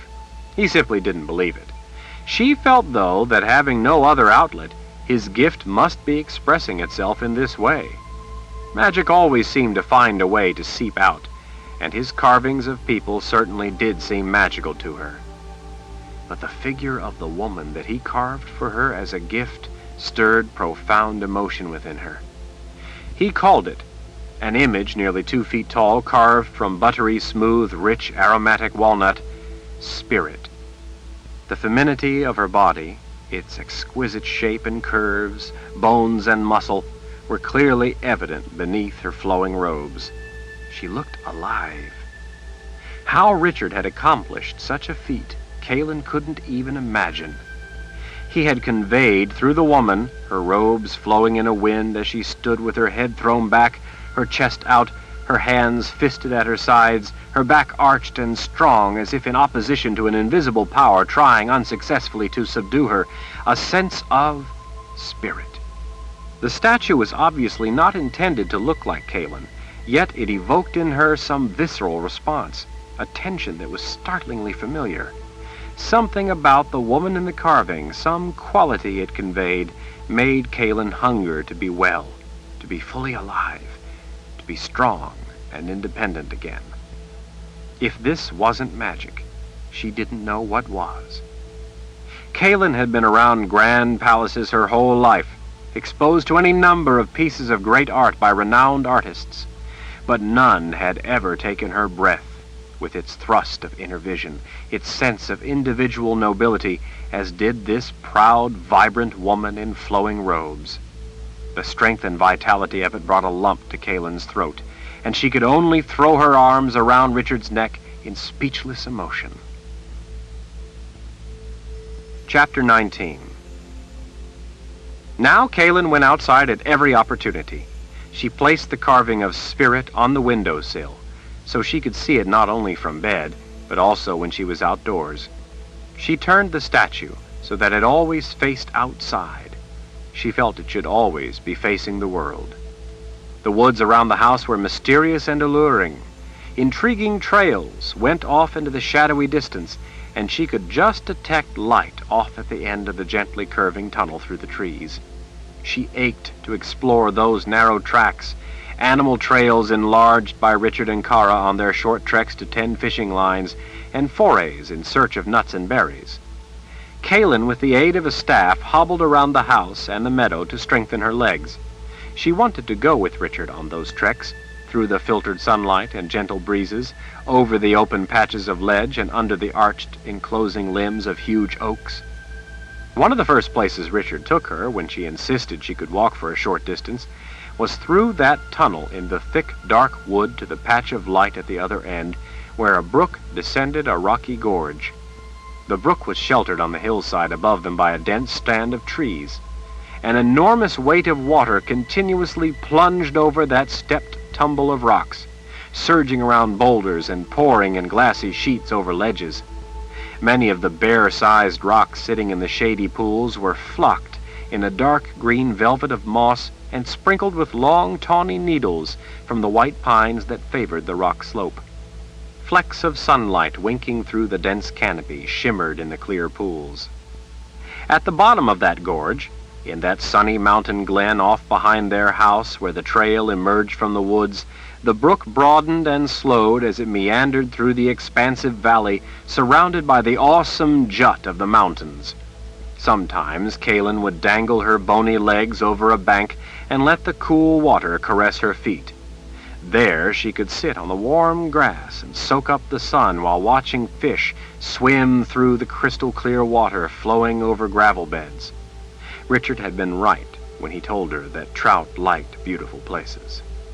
She loved watching the fish, frogs, crayfish, and even the salamanders. Oftentimes, she would lie on her stomach on the low grassy bank with her chin resting on the backs of her hands and watch for hours as the fish came out from under sunken logs, from beneath rocks, or from the dark depths of the larger pools to snatch a bug from the surface of the water. Kaylin caught crickets, grasshoppers, and grubs, and periodically tossed them in for the fish. Richard laughed when she talked to the fish, encouraging them to come up out of their dark holes for a tasty bug. Sometimes a graceful gray heron would stand on its thin legs in the shallow marshes not far away, and occasionally spear a fish or a frog with its dagger-like bill. Kaylin could not recall in the whole of her life ever being in a place with such a vibrancy of life to it, surrounded by such majesty. Richard teased her, telling her she hadn't seen anything yet, making her curious and ever eager to get stronger so she could explore new sights. She felt like a little girl in a magical kingdom that was theirs and theirs alone. Having grown up a confessor, Kaylin had never spent much time outdoors watching animals or water tumbling down over rocks or clouds or sunsets. She had seen a great many magnificent things, but they were in the context of travel, cities, buildings, and people. She had never lingered in one place in the countryside to really soak it all in. Still, the thoughts in the back of her mind hounded her. She knew that she and Richard were needed elsewhere. They had responsibilities. Richard casually deflected the subject whenever she broached it. He had already explained his reasoning and believed he was doing what was right. They hadn't been visited by messengers for a very long time. That worry played on her mind, too. But Richard said that he couldn't allow himself to influence the army, so it was just as well that General Rybish had stopped sending reports. Besides, he said, it only needlessly endangered the messengers who made the journey.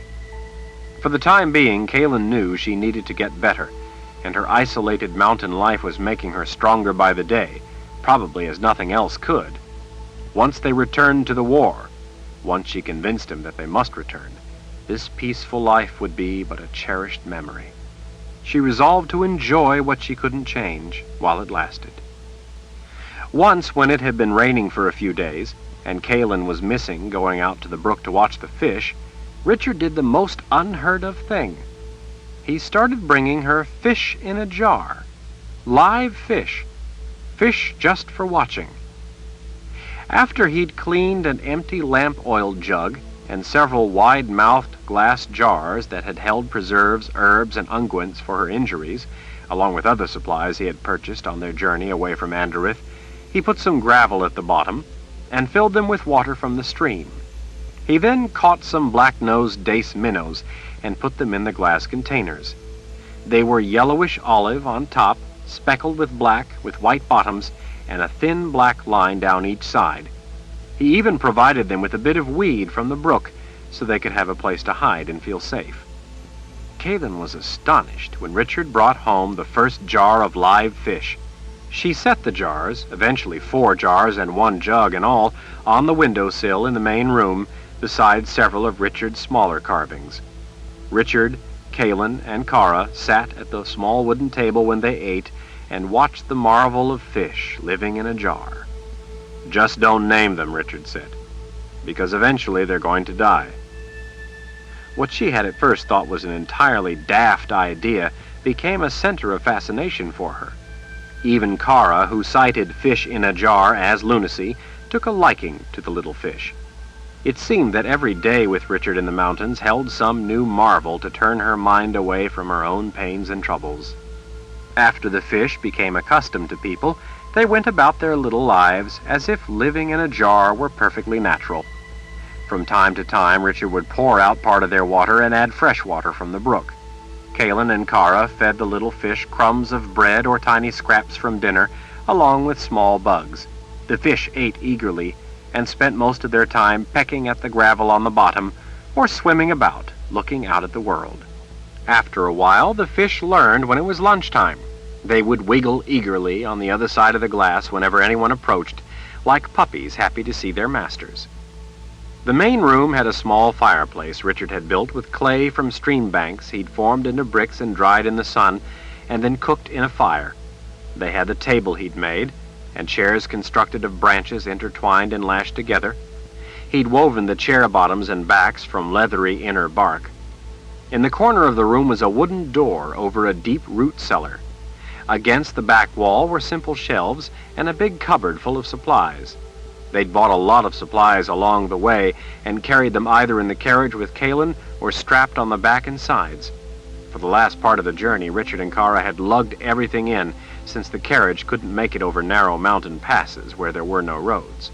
Richard had blazed the trail in. Kara had her own room opposite theirs. Once up and about, Kalin was surprised to find that Kara had a collection of rocks.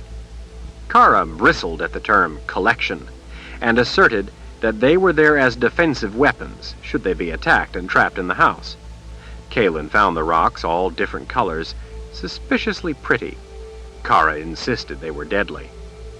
While Kalin had been bedridden, Richard had slept on a pallet in the main room, or sometimes outside under the stars. A number of times at first, when she was in so much pain, Kalin had awakened to see him sitting on the floor beside her bed, dozing as he leaned against the wall, always ready to jump up if she needed anything, or to offer her medicines and herb teas. He hadn't wanted to sleep in bed with her for fear of it hurting her. She almost would have been willing to endure it for the comfort of his presence beside her. Finally, though, after she was up and about, he was at last able to lie beside her. That first night with him in bed, she had held his big warm hand to her belly as she gazed at Spirit, silhouetted in the moonlight, listening to the night calls of birds, bugs, and the songs of the wolves, until her eyes closed and she drifted into a peaceful slumber. It was on the next day that Richard first killed her. They were at the stream checking the fishing lines when he cut 2 straight willow switches. He tossed one on the ground beside where she sat and told her it was her sword. He seemed in a playful mood and told her to defend herself. Feeling playful herself, Kalin took up the challenge by suddenly trying to stab him, just to put him in his place.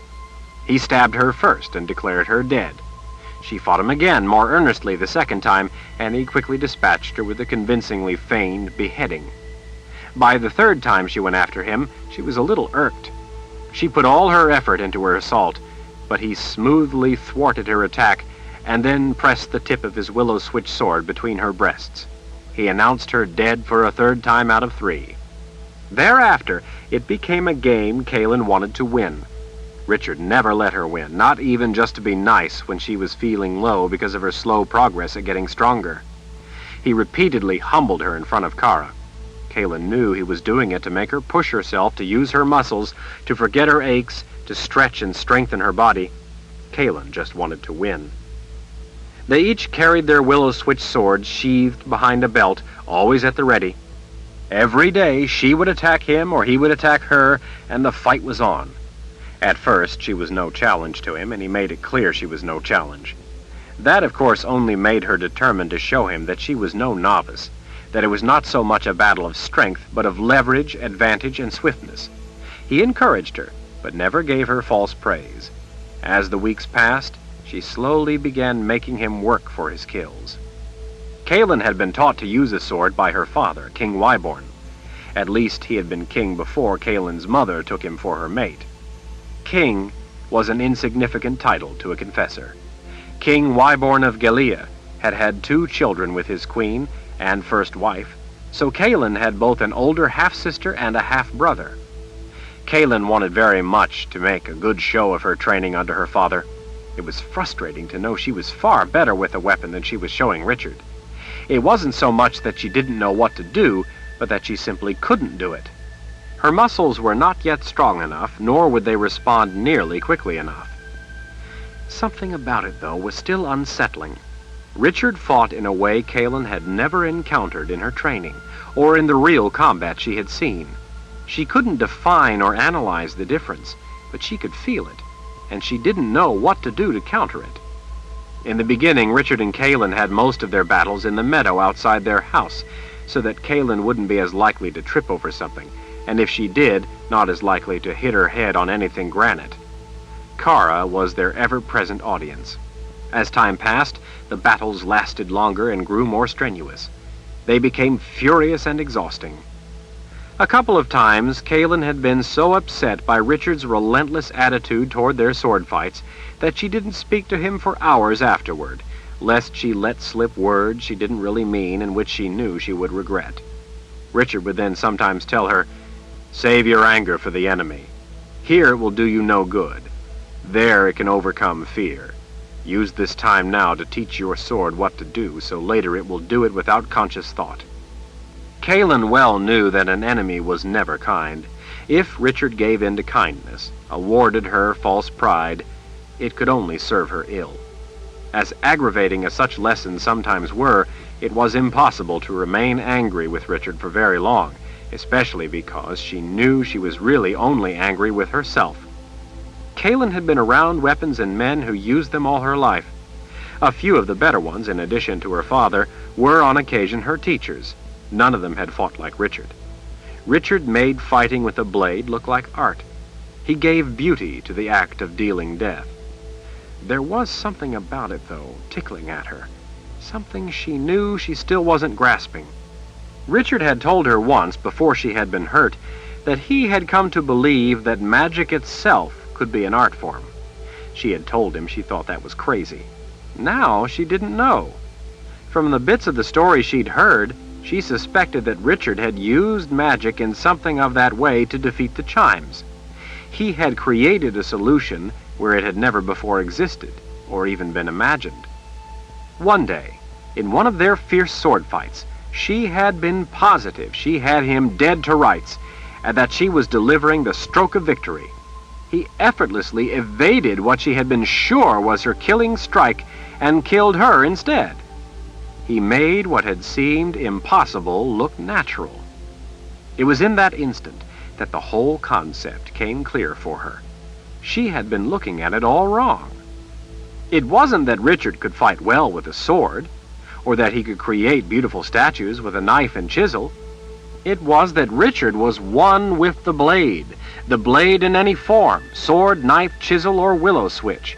He was a master, not of sword fighting or carving as such, but in the most fundamental way of the blade itself. Fighting was but one use of a blade. His balance for using his sword to destroy, magic always sought balance, was using a blade to carve things of beauty. She had been looking at the individual parts of what he did, trying to understand them separately. Richard saw only one unified whole. Everything about him, the way he shot an arrow, the way he carved, the way he used a sword, even the way he walked with such fluid, reasoned intent, they weren't separate things, separate abilities. They were all the same thing. Richard paused. "What's the matter? Your face is turning white." Kaylin stood with her willow sword lowered. "You're dancing with death. That's what you're doing with your sword." Richard blinked at her as if she had just announced that rain was wet. "But of course." Richard touched the amulet hanging at his chest. In the center, surrounded by a complex of gold and silver lines, was a teardrop-shaped ruby as big as her thumbnail. "I told you that a long time ago. Are you just now coming to believe me?" She stood gaping. "Yes, I think I am." Kaylin recalled all too clearly his chilling words to her when she had first seen the amulet around his neck, and she had asked him what it was. "The ruby is meant to represent a drop of blood. It is the symbolic representation of the way of the primary edict. It means only one thing and everything. Cut. Once committed to fight, cut. Everything else is secondary. Cut. That is your duty, your purpose, your hunger. There is no rule more important, no commitment that overrides that one. Cut. The lines are a portrayal of the dance. Cut from the void, not from bewilderment. Cut the enemy as quickly and directly as possible. Cut with certainty. Cut decisively, resolutely. Cut into his strength. Flow through the gaps in his guard. Cut him. Cut him down utterly. Don't allow him a breath. Crush him. Cut him without mercy to the depths of his spirit. It is the balance to life. Death. It is the dance with death. It is the law a war wizard lives by, or he dies. The dance was art. It was no different, really, from carving. Art expressed through a blade. It was all one and the same to him. He saw no distinction, for within him there was none. They shared the meadow with a red fox who hunted it for rodents, mostly, but wasn't averse to chewing on whatever juicy bugs she could catch there. Their horses didn't mind the fox so much, but they didn't like the coyotes that sometimes visited. Kaelin rarely saw them, but she knew they were about when the horses snorted their displeasure. She often heard the coyotes barking at night higher up in the surrounding slopes. They would let out long, flat howls, followed by a series of yips. Some nights the wolves sang their long, monotone howls, without the yapping of the coyotes, echoing through the mountains. Once, Kaelin saw a black bear off in the trees, ambling along, giving them only a passing look, and once a bobcat passed near their house, sending the horses off in a panic. It took Richard the better part of a day to find the horses. Chipmunks begged at their door and regularly invited themselves into the house for a look around. Kaelin often caught herself talking to them and asking questions, as if they could understand her every word. The way they paused and cocked their heads at her made her suspect they really could. In the early mornings, small herds of deer often visited the meadow, some leaving fresh, inverted, heart-shaped tracks near the door as they passed. Lately, aggressive bucks in rut bearing huge racks had been showing up. One of the hides Kaelin wore was from a wolf injured by one of those bucks up in an oak grove not far away. Richard had spared the wounded animal a lingering, suffering death.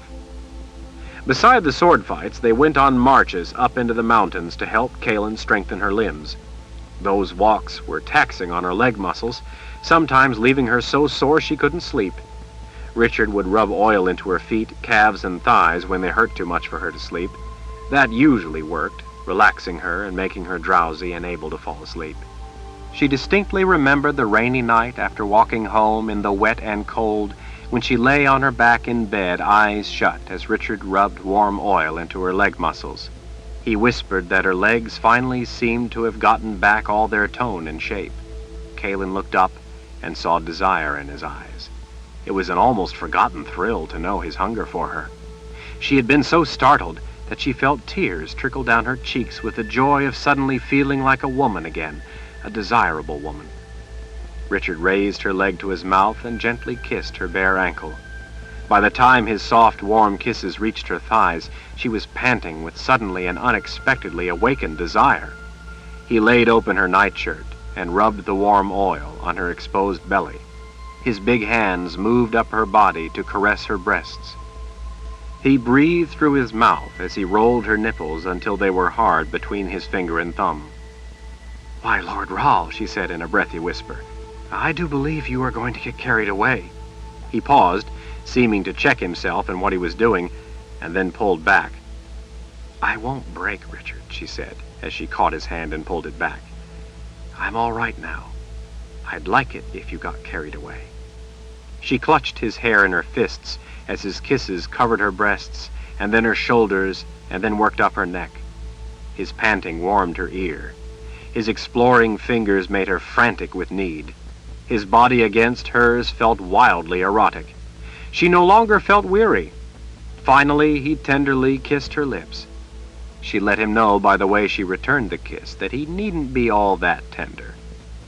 As the rain drummed on the roof, as lightning lit the lines and the clenched fist strength of the statue in the window, and thunder rumbled through the mountains, Kaelin, without fearing it, without worrying about it, without wondering if she would be able, held Richard tightly as they made quiet, gentle, fierce love. They had never needed each other as much as that night. All her fears and worries evaporated in the heat of overpowering need welling up through her. She wept with the strength of her pleasure and the release of her emotions. When later Richard lay in her arms, she felt a tear roll off his face, and she asked him if something was wrong. He shook his head and said distantly that he had for so long feared losing her that sometimes he had believed he might go mad. It seemed as if he could finally allow himself release from his private terror. The pain Kaelin had first seen in his eyes when she couldn't remember his name was at last banished. Their marches into the mountains ranged farther and farther. Sometimes they took packs and spent the night in the woods, often in a wayward pine, when they could find one. The rugged terrain offered a never-ending variety of vistas. In places, sheer rock cliffs towered over them. In other places, they stood at the brink of sheer drops and watched the sun turn the sky orange and purple as it went down while wispy clouds drifted through quiet green valleys below. They went to towering waterfalls with their own rainbows. There were clear, sunlit pools up in the mountains where they swam. They ate on rocks overlooking rugged sights no one but they ever saw. They followed animal trails through vast woods of gnarled trees and others among the dark forest floor, where grew trees with trunks like huge brown columns, so big 20 men couldn't have joined hands around them. Richard had Kaelin practice with a bow to help strengthen her arms. They hunted small game for stews or for roasting. Some they smoked and dried along with the fish they caught. Richard usually didn't eat meat, but occasionally he did. Not eating meat was part of the balance needed by his gift for when he was forced to kill. That need of balance was lessening because he wasn't killing. He was at peace. Perhaps the balance was now being served by his carving. As time passed, he was able to eat more meat. When they were out on journeys, they usually ate rice and beans along with bannock and any berries they collected along the way, in addition to game they caught. Kaelin helped clean fish and salt them down and smoke yet others for their winter stores. It was a job that she had never before undertaken. They collected berries, nuts, and wild apples, and put a lot of those away in the root cellar, along with root crops he had purchased before coming up into the mountains. Richard dug up small apple trees when he found any, and planted them in the meadow by the house, so that, he said, someday they would have apples close at hand. Kaelin wondered how long he intended to keep them away from where they were needed. The silent question always hung there, seen by all but unspoken. Kara never asked him, but she sometimes made some small mention of it to Kaelin when they were alone. She was Lord Ral's guard, and glad to be close at hand, so she generally offered no objection. He was, after all, Lord Ral, and he was safe.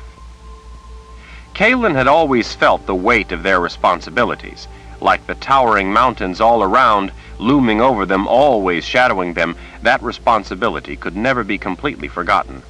As much as she loved the house Richard had built on the edge of the meadow, and as much as she loved exploring the rugged, beautiful, imposing, and ever-changing mountains, with each passing day, she more and more felt that weight and the anxious need to be back where they were needed most. She fretted at what could be going on that they weren't aware of. The Imperial Order was not going to stay put. An army that size liked to move. Soldiers, especially soldiers of that ilk, became restless in long encampments, and sooner or later started causing trouble. She worried about all the people who needed the reassurance of Richard's presence, his guidance, and hers. There were people who their whole lives had depended on the Mother Confessor always being there to stand up for them. With winter coming on, Richard had made Kaelin a warm mantle, mostly out of wolf fur. The other 2 pelts were coyotes. Richard had found one of the coyotes with a broken leg, probably from a fall, and had put it out of its misery. The other had been a rogue chased off by the local pack. It had taken to raiding food from their little smokehouse. Richard had taken the sly looter with a single arrow. They had collected most of the wolf pelts from injured or old animals. Richard, Kalin, and Kara often tracked wolf packs as a way of helping to build Kalin's strength. Kalin came to recognize their tracks, and even learned to know at a glance if the prints were in mud or soft dirt, their front paws from the rear. Richard showed her how the toes of the front spread out more, with a more well-defined heel pad than the rear paw. She had located several packs in the mountains, and the three of them often followed one group or family to see if they could do so without the wolves knowing. Richard said it was a kind of game guides used to play to keep in practice, to keep their senses sharp. After Kalin's mantle was completed, they had turned to collecting pelts for Kara's winter fur. Kara, who always wore the clothes of her profession, had liked the idea of Lord Rahl making something for her to wear, the same as he had made for Kalin. While she had never said as much, Kalin had always felt that Kara saw the mantle he was making for her as a mark of his feelings, his respect, proof that she was more than just his bodyguard. This had been a journey to find pelts for Kara's mantle, and she had been eager. She had even cooked for them. Now, coming down off the ridge where Kalin had finally bested Richard in a sword fight, Kalin was in a good mood. For the last 2 days they had been following the wolf pack up in the mountains to the west of their house. It was not simply a hunt, and not simply to get a pelt for Kara, but part of the never-ending pressure Richard put on Kalin to keep up. Almost every day for the last 2 months, Richard had her marching over the most difficult terrain, the kind of terrain that made her strain every muscle in her body. As Kalin had gotten stronger, the marches had gotten longer. At first, they were only across the house. Now they were across mountains. On top of that, he frequently attacked her with his willow sword and poked fun at her if she didn't put in her absolute hardest fight. In a way, finally beating Richard in one of their mock sword fights puzzled her. He might have been tired from carrying the heaviest pack and scouting some of the steeper trails by himself first and then coming back for them, but he hadn't slacked off, and she had still killed him. She couldn't help but be pleased with herself, even if she did question her victory. Out of the corner of her eye, she had caught him smiling as he looked at her. Kalin knew Richard was proud of her for besting him. In a way, his losing was a victory for him. Kalin thought that she must be stronger now, after all Richard had put her through, than at any time in her life. It had not been easy, but it had been worth, at last, feeling like the carving in the window of her bedroom. Kalin put a hand on Richard's shoulder as he followed Kara down broken granite blocks, placed by chance like big irregular steps. "Richard, how did I beat you?" He saw in her eyes the seriousness of the question. "You killed me because I made a mistake."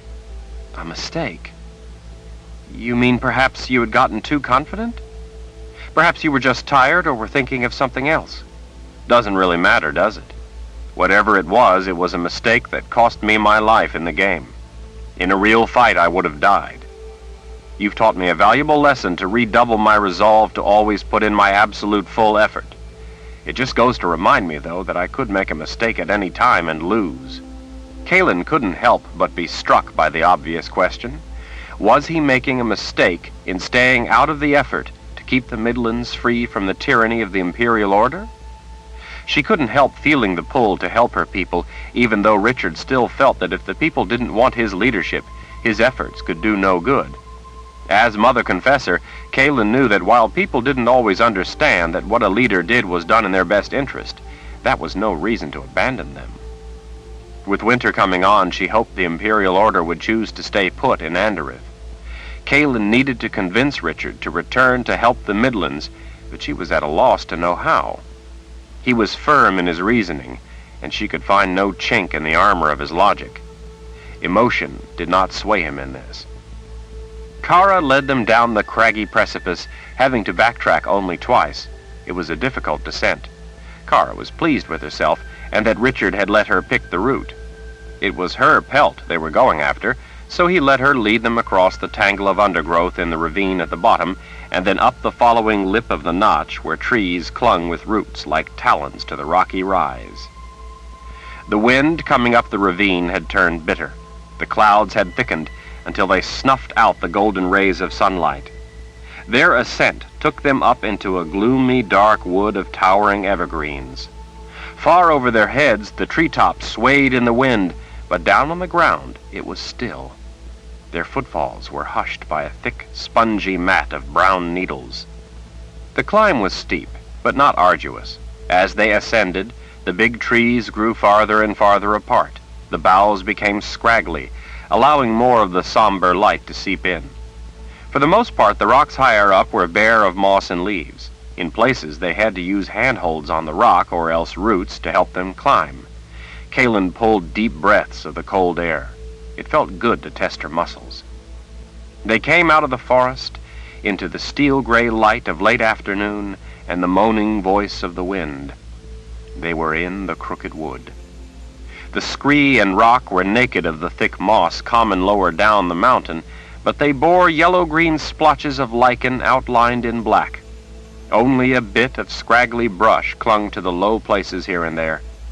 But it was the trees that were the most odd and gave the place at the top of the tree line its name. They were all stunted, few taller than Kaylin or Richard. Most of the branches grew to one side because of the prevailing winds, leaving the trees looking like grotesque running skeletons frozen in torment. Above the Crooked Wood, few things other than sedges and lichens grew. Above that, the snowcap held sway.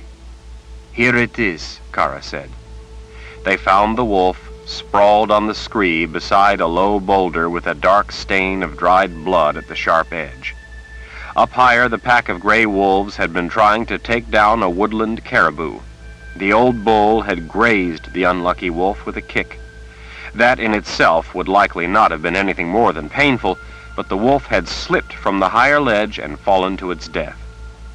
Kaylin ran her fingers through the thick yellow-gray coat tipped in black. It was in good condition and would be a warm addition to Kara's winter mantle. Richard and Kara started skinning the good-sized female animal as Kaylin went out to the edge of an overhang. She drew her own mantle up around her ears as she stood in the bitter wind surveying the approaching clouds.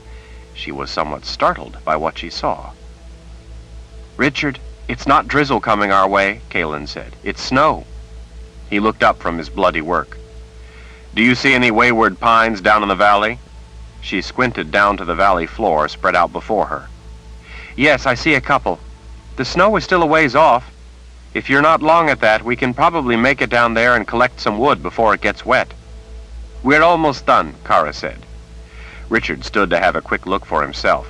With a bloody hand, he absently lifted his real sword a few inches and then let it drop back, a habit he had of checking to make sure the weapon was clear in its scabbard. It was an unsettling gesture. He had not drawn the weapon from its hilt since the day he had been forced to kill all those men who had attacked them back near Heartland. "Is something wrong?" "What?" Richard saw where her eyes were looking and glanced down at the sword on his hip. "Oh, no, nothing. Just habit, I guess." Kaylin pointed. "There's a wayward pine there. It's the closest, and good size, too." Richard wiped the back of his wrist across his brow, swiping his hair away from his eyes. His fingers glistened with blood. "We'll be down there, sheltered by a wayward pine, sitting beside a cozy fire having tea before dark. I can stretch the hide on the branches inside and scrape it there. The snow will help insulate us inside the tree's boughs. We'll have a good rest before heading back in the morning. Down a little lower, it will only be rain." Kaylin snuggled her cheek inside her wolf fur as a shiver tingled through her shoulders and up the back of her neck. Winter had snuck up on them. Chapter 20. When they arrived home 2 days later, the little fish in the jars were all dead. They had used the same easier route over the pass that they had originally used to enter the valley when they had first come in with the horses months before. Of course, Kaylin didn't recall that trip. She had been unconscious. It seemed a lifetime ago. There was now a shorter trail to their home, one they had blazed down from the pass. They could have used that alternative route, but it was narrow and difficult and would have saved them only 10 or 15 minutes. They had been out for days, and as they had wearily stood in the wind-swept notch at the top of the pass looking down at their cozy home far below at the edge of the meadow, they had decided to take the easier passage, even though it took a little longer. It had been a relief to finally get inside the house, out of the wind, and drop all their gear. As Richard brought in firewood and Kara fetched water, Kaylin pulled out a little square of cloth with some small bugs she'd caught earlier that day, intending to give her fish a treat, since they were sure to be hungry. She let out a little groan when she saw that they were dead. "What's the matter?" Kara asked as they walked in lugging a full bucket. She came over to see the fish. "Looks like they starved," Kaylin told her. "Little fish like that don't often live long in a jar," Richard said as he knelt and started stacking birch logs atop kindling in the fireplace. "But they did live a long time," Kaylin said, as if to prove him wrong and somehow talk him out of it. "You didn't name them, did you? I told you not to name them because they would die after a time. I warned you not to let yourself get emotionally attached when it can only come to no good end." Kara named one. "Did not," Kara protested. "I was just trying to show you which one I was talking about, that's all." After the flames took from his flint, Richard looked up and smiled. "Well, I'll get you some more." Kaylin yawned. "But these were the best ones. They needed me." Richard snorted a laugh. "You've got quite the imagination. They only depended on us because we artificially altered their lives. Just like the chipmunks would stop hunting seeds for their winter stores if we gave them handouts all the time. Of course, the fish had no choice because we kept them in jars. Left to their own initiative, the fish wouldn't need any help from us. After all, it took a net to catch them. I'll catch you some more, and they'll come to need you just as much." 2 days later, on a thinly overcast day, after they'd had a big lunch of thick rabbit stew with turnips and onions along with bread Kara had made, Richard went off to check the fishing lines and to catch some more of the black-nosed dace minnows. After he'd left, Kara picked up their spoons and put them in the bucket of wash water on the counter. "You know," she said, looking back over her shoulder, "I like it here. I really do, but it's starting to make me jumpy." Kaylin scraped the plates off into a wooden bowl with the cooking leavings for the midden heap. "Jumpy?" She brought the plates to the counter. "What do you mean?" "Mother Confessor, this place is nice enough, but it's starting to make me go daft.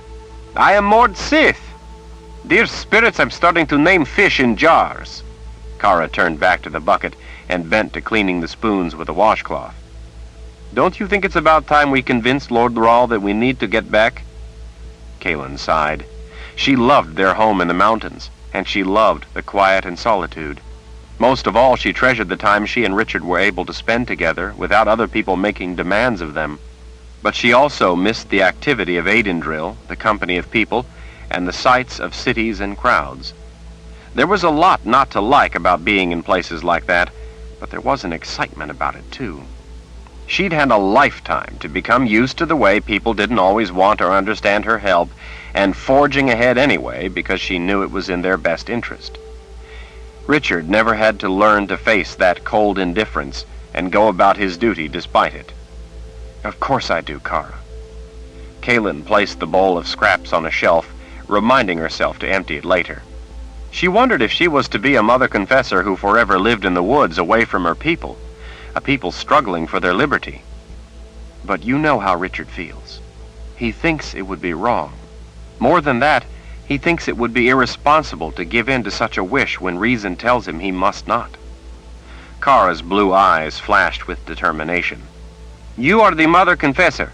Break the spell of this place. Tell him that you are needed back there, and that you are going to return.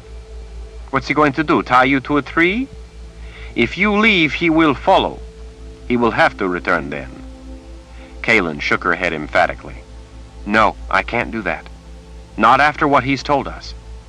That's not the kind of thing you do to a person you respect. I may not exactly agree with him, but I understand his reasons and know him well enough to dread that he's right." "But going back doesn't mean he would have to lead our side. You would only be making him follow you back, not making him return to leadership." Kara smirked. "But maybe when he sees how much he is needed, he will come to his senses. That's part of the reason he's brought us so far out in the mountains. He fears that if he's near the struggle, or if he goes back, he will see all that's happening and be drawn in. I can't use his feelings for me to force him into such a corner. Even if we did go back and he resisted the temptation to help people fighting for their lives and wasn't drawn into the struggle against the brutality of the imperial order, such an overt act of coercion on my part would create an enduring rift between us. Kaelin shook her head again. This is something he believes too strongly. I won't force him into returning. Kara gestured with the dripping washcloth. Maybe he doesn't really believe it, not really, not deep down inside. Maybe he doesn't want to go back because he doubts himself over the Anderith thing, and so he thinks it's just easier for him to stay away. I don't believe Richard doubts himself in this. Not in this, not for a second. Not one tiny little bit. I think that if he had any doubt whatsoever, he would return, because that is really the easier path. Staying away is harder, as you and I can attest. But you can leave at any time, Kara. If you feel so strongly about going back, he has no claim on your life. You don't have to stay here if you don't wish to. I am sworn to follow him no matter what foolish thing he does. Foolish? You follow him because you believe in him. So do I. That's why I could never walk away, forcing him to follow. Kara pressed her lips tight. Her blue eyes lost their fire as she turned away and forced the cloth back into the bucket of water. Then we will be stuck here, condemned to live out our lives in paradise. Kaelin smiled in understanding of Kara's frustration. While she wouldn't try to force Richard into something he was dead set against, that didn't preclude her from trying to change his mind. She drained her teacup and plunked it down on the counter. That would be different. Maybe not. You know, I've been thinking the same thing. That we need to go back, I mean. Kara peered over with a suspicious sidelong glance. So, what do you think we can do to convince him? Richard is going to be gone for a while, without him here to bother us. How about we have a bath? A bath? Yes, a bath. I've been thinking about how much I'd like to get cleaned up. I'm tired of looking like a backcountry traveler. I'd like to wash my hair and put on my white Mother Confessor's dress. Your white Mother Confessor's dress? Kara smiled conspiratorially. Ah, now that will be the kind of battle a woman is better equipped to fight. Out of the corner of her eye, Kaelin could see Spirit standing in the bedroom window, looking out at the world, her robes flowing in the wind, her head thrown back, her back arched, her fists at her sides in defiance of anything that would think to bridle her. Well, not exactly a battle the way you're thinking, but I believe I can state the case better if I'm dressed properly. That wouldn't be unfair. I will be putting the issue to him as the Mother Confessor. I believe that in some ways his judgment has been clouded. It's hard to think about anything else when you're worried sick about someone you love. Kaelin's fists tightened at her sides as she thought about the danger hanging over the Midlands. He's got to see that all of that is in the past, that I'm healthy now, and that the time has come to return to our duties to our people. Smirking, Kara swiped back a wisp of her blonde hair. He will see that and more if you were in that dress of yours, that's for sure. I want him to see the woman who is strong enough to win against him with a sword. I want him to see that Mother Confessor in the dress, too.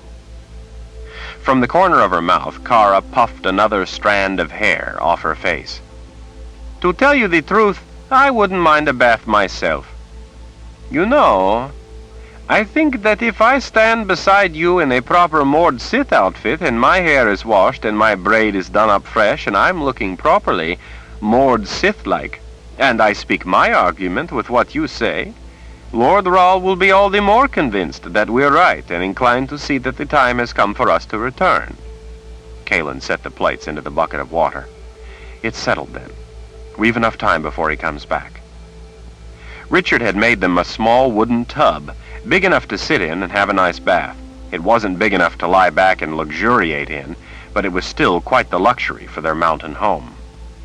Kara towed the tub from the corner, leaving drag marks across the dirt floor. I'll put it in my room. You go first. That way, if he comes back sooner rather than later, you can keep your nosy husband busy and out of my hair while I wash it. Together, Kalen and Kara hauled in buckets of water from the nearby spring, heating some in a kettle over a roaring fire. When Kalen finally sank into the steaming water, she let out a long sigh. The air was chilly, and the hot bath felt all the better for it. She would have liked to linger, but decided not to. She smiled at recalling all the trouble Richard had had with women in bathwater. It was a good thing he wasn't there. Later, after they had their talk, she thought she would ask him to take a bath before bed. She liked the aroma of his sweat when it was clean sweat. With the knowledge that she would face Richard with her hair washed and sparkling and in her white dress, Kalen felt more confident about the real possibility of their return than she had in a long time. She dried and brushed her hair by the heat of the fire as Kara boiled some more water. While Kara went in to take her bath, Kalen went to her room to slip into her dress. Most people feared the dress because they feared the woman who wore it. Richard had always liked her in the dress. As she tossed the towel on the bed, her eye was caught by the statue in the window. Kalen fisted her hands at her sides and, standing naked, arched her back and threw her head back, mimicking the spirit, letting the feelings of it overcome her, letting herself be that strong spirit, letting it flow through her. For that moment, she was the spirit of the statue. This was a day of change. She could feel it. It seemed a little odd, after being a woodswoman for so long, to be back in her Mother Confessor's dress, to feel the satiny smooth material against her skin. Mostly, though, the feeling was the comfort of the familiar. As Mother Confessor, Kalen felt sure of herself. On a fundamental level, the dress was a form of battle armor. Wearing the dress, Kalen also felt a sense of importance, in that she carried the weight of history, of exceptional women who had gone before her. The Mother Confessor bore a terrible responsibility, but also had the satisfaction of being able to make a real difference for the better in people's lives. Those people depended on her. Kalen had a job to do, and she had to convince Richard that she needed to do it. They needed him, too, but even if he would not issue orders, he needed to at least willingly return with her. Those fighting for their cause deserved to know the Mother Confessor was with them, and that she had not lost faith in them or their cause. She had to make Richard see that much of it. Once she was back out in the main room, Kalen could hear Kara splashing in the tub. "Need anything, Kara?" she called out. "No, I'm fine," Kara called from her room. "This feels so good. I think there is enough dirt in this water to plant potatoes." Kalen laughed knowingly. She saw a chipmunk casting about outside the house. "I'm going to go feed Chippy some apple cores. If you need anything, call out." Their universal name for all the chipmunks was Chippy. They all answered to it. They knew the name augured well for a handout. "All right," Kara said from her tub.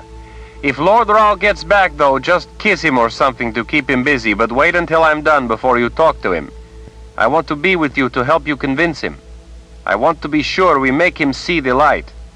Kalen smiled. "I promise." She plucked an apple core from the wooden bucket of little animal snacks they kept hanging on a piece of twine where the chipmunks couldn't get to them on their own. The squirrels loved apple cores, too. The horses preferred their apples whole. "Here, Chippy," Kalen called out through the door in the voice she always used with them. She raised the bucket back toward the ceiling and hooked the line to the peg on the wall. "Chip, Chip, you want an apple?"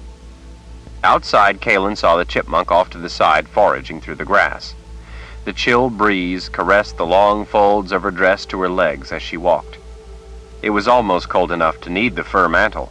The bare branches of the oaks behind the house creaked and groaned as they rubbed together. The pines, reaching toward the sky where the wind was stronger, bowed deeply with some of the gusts. The sun had taken refuge behind a steel-gray overcast that made her white dress all the more striking in the gloom. Near the window where Spirit stood watching out, Kalen called the chipmunk again. The chipmunks were held spellbound by the soft voice Kalen used when she talked to them. When he heard her, the furry little striped creature stood on his hind legs for a moment, stiff and still, checking that all was clear, and when he was sure it was safe, scurried to her. Kalen squatted and rolled the apple core out of her hand onto the ground. "Here you go, sweetheart," she cooed. "A nice apple for you." Chippy wasted no time starting in on his treat. Kalen's cheeks hurt from smiling at the way the chipmunk nibbled his way around the apple core as it rolled along the ground. She rose to her feet, brushing her hands clean as she watched, captivated by the little creature at his feverish work. He suddenly flinched with a squeak and froze. Kalen looked up. She was staring right into a woman's blue eyes. The woman stood not 10 feet away in a pose of cool scrutiny. Kalen's throat locked the gasp in her lungs. The woman had seemed to appear in the middle of nowhere, out of nowhere.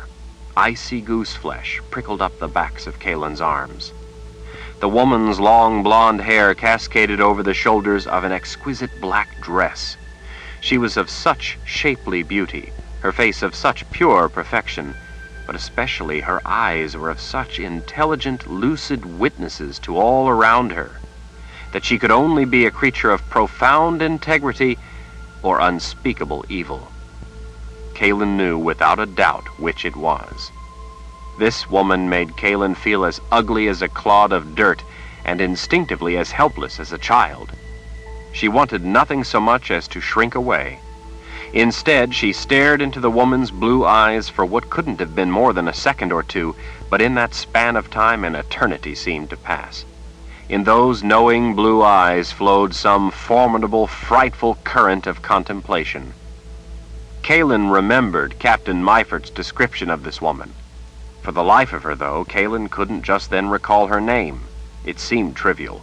What mattered was that this woman was a sister of the dark. Without speaking a word, the woman lifted her hands out a little and turned her palms up as if humbly offering something. Her hands were empty. Kalen committed to the vault through space necessary to close the distance. She committed to unleashing her power. With her resolution, the act had in a way already commenced, but she desperately needed to get closer if it was to be meaningful or effective. As she began to move, to make that reckless leap, the world went white in a bloom of pain. Chapter 21. Richard heard an odd sound that stopped him in his tracks. He felt a thump through the ground and deep in his chest. He thought he'd seen a flash in the treetops, but it had been so quick he wasn't sure. It was the sound, though, as if some great hammer had struck off the top of a mountain that made his blood go cold. The house wasn't far off through the trees. He dropped the string of trout and the jar of minnows and ran. At the edge of the woods where it opened into the meadow, he skidded to a halt. His pounding heart felt as if it had risen up into his throat. Richard saw the two women not far away in front of the house, one dressed in white and one in black. They were connected by a snaking, undulating, crackling line of milky white light. Nietzsche's arms were lifted slightly with her hands turned palms up and a little farther apart from the width of her hips. The milky light went from Nietzsche's chest across the space between the two women and pierced Kalen through the heart. The wavering aurora between the two turned blindingly bright, as if twisting in an agony it was unable to escape. Seeing Kalen trembling with the fury of that lance of light pinning her to the wall, Richard was paralyzed by fear for her. Fear he knew all too well, from when she had been on the cusp of death. That bolt pierced Nietzsche's heart too, connecting the two women. Richard didn't understand the magic Nietzsche was using, but he instinctively recognized it as profoundly dangerous, not only to Kalen, but to Nietzsche as well, for she too was in pain. That Nietzsche would put herself at such risk gripped him with dread. Richard knew he had to remain calm and keep his wits about himself if Kalen was to have a chance. He viscerally wanted to do something to strike Nietzsche down, but he was certain that it wouldn't be as simple as that. Zed's oft-repeated expression, "Nothing is ever easy," flashed into Richard's mind with sudden and tangible meaning. In a desperate search for answers, everything Richard knew about magic cascaded in a torrent through his mind. None of it told him what to do, but it did tell him what he must not do. Kalen's life hung in the balance. Just then Kara came flying out of the house. She was stark naked. It somehow didn't look all that odd. Richard was accustomed to the shape of her body in her skin-tight leather outfits. Other than the color, this didn't look all that different. She was dripping wet. Her hair was undone, which seemed more outlandishly indecent to him than her naked body. He was used to seeing her with a braid all the time. Kara's fist clutched the red leather rod, her aegil, as she crouched. The muscles of her legs, arms, and shoulders strained with tension, demanding release. "Kara, no!" Richard cried out. He was already tearing across the meadow as Kara sprang and slammed her aegil against the side of Nietzsche's neck. Nietzsche shrieked in pain that dropped her to her knees. Kaelin cried out in equal pain and crumpled to her knees as well, her movement a close match to Nietzsche's. Kara seized Nietzsche's hair in a fist and yanked her head back. "Time to die, witch!" Nietzsche was doing nothing to stop Kara as the aegil hung only inches from her throat. Richard dove toward the moored Sith, desperately hoping he wouldn't be too late. Kara's aegil just grazed Nietzsche's throat as Richard tackled her around the middle, ramming her backward. The feel of her was briefly surprising, silky soft flesh over iron-hard muscle. The impact drove the wind from her when they hit the ground. Kara was so enraged and in such a combative state that she lashed out with her aegil at Richard, not realizing it was him, knowing only that she was being prevented from protecting Kaelin. The violent impact of the weapon to the side of Richard's face felt like a blow by an iron bar, followed immediately by a lightning strike. The crack of pain under his skull was momentarily blinding. His ears rang. The jolt took his breath, staggering him, and brought back in a single instant an avalanche of macabre memories. Kara was riveted on the kill and furious at any interference. Richard regained his senses just in time to seize her wrists and pin her to the ground before she could pounce on Nietzsche. A moored Sith was formidable, to be sure, but such a woman was instilled with the ability to counter magic, not muscle. That was why she had been trying to goad Nietzsche into using her power. Only in that way could she capture the enemy's magic and so overpower her. Kara's writhing naked body under him hardly registered in Richard's mind. He tasted blood in his mouth. His attention was focused on her aegil and making sure she couldn't use it on him. His head throbbed with a painful ringing, and he had to fight not only Kara, but encroaching unconsciousness. It was all he could do to hold Kara down. At that moment, the moored Sith was more of a threat to Kaelin's life than Nietzsche was. If Nietzsche intended to kill Kaelin, he was sure she could have already done so. Richard might not have understood specifically what Nietzsche was doing, but by what he had already seen, he grasped the general nature of it. Blood dripped down onto Kara's bare chest, vivid red against the expanse of her white skin. "Kara, stop!"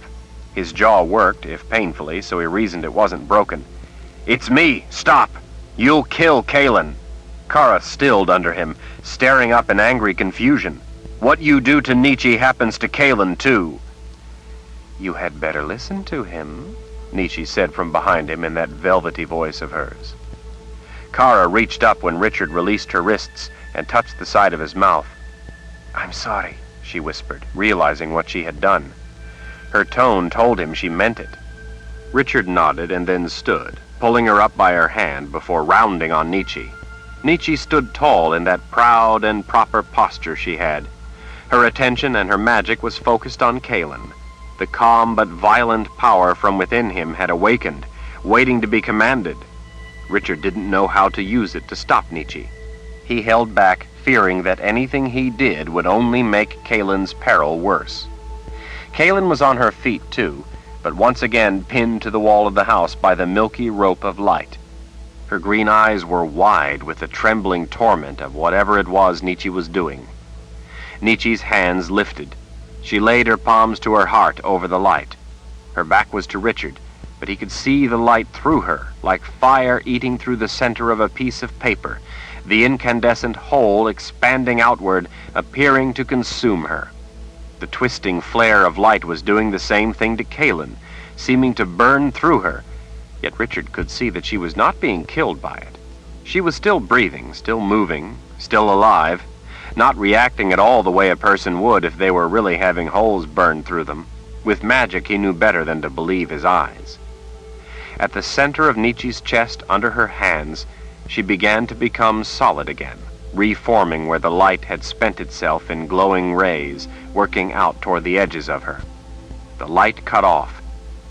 Kaylin, her own hands pressed to the wall behind her, sagged in relief as it extinguished, her eyes closing as if it was too much to endure looking at the woman standing before her. Richard was restrained fury. His muscles screamed to be released. The magic within was a coiled viper, waiting to strike. He wanted almost more than anything to cut down this woman. The only thing he wanted more was for Kaylin to be safe. Nietzsche smiled pleasantly at Kaylin before turning to Richard. Her calm blue eyes momentarily took in his white-knuckled fist on the hilt of his sword. "Richard, it's been a long time. You look well." "What have you done?" he growled through gritted teeth. She smiled. It was a smile a mother gave a child, a smile of indulgence. She took a breath, as if recovering from a difficult bit of labor, and lifted a hand to indicate Kaylin. "I have spelled your wife, Richard." Richard could hear Kara's breath close behind his left shoulder. She was staying out of the way of his sword arm. "To what end?" he asked. "Why, to capture you, of course." "What's going to happen to her? What harm have you done?" "Harm? Why, none. Any harm that comes to her will only be by your hand." Richard frowned, understanding her but wishing he were wrong. "You mean if I hurt you, Kaylin will suffer it too?" Nietzsche smiled with the same discerning, disarming smile she used to have when she came to give him lessons.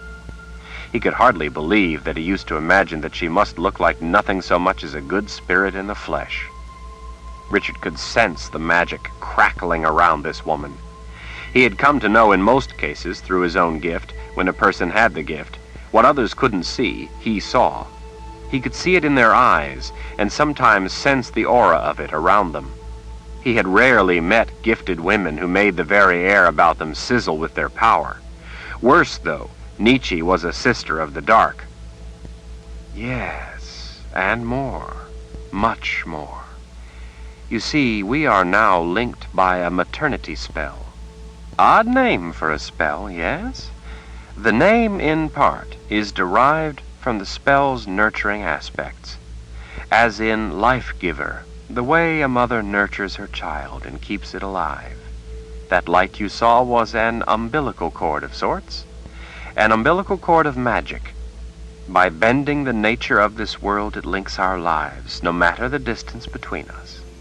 Just as I am the daughter of my mother, and nothing could ever change that, so neither can this magic be altered by anyone else. She spoke as an instructor, as she had once spoken to him at the Palace of the Prophets, when she had been one of his teachers. She always spoke with a quiet economy of words that he had once thought added an air of nobility to her bearing. Back then, Richard couldn't have imagined coarse words coming from Nietzsche's mouth, but the words she spoke now were vile. She still moved with an unmatched slow elegance. He had always thought her movements seductive. He now saw them as the sinuous movements of a snake. The magic of his sword thundered through him, screaming to be loosed. The sword's magic had been created specifically to combat what the sword's wielder considered evil.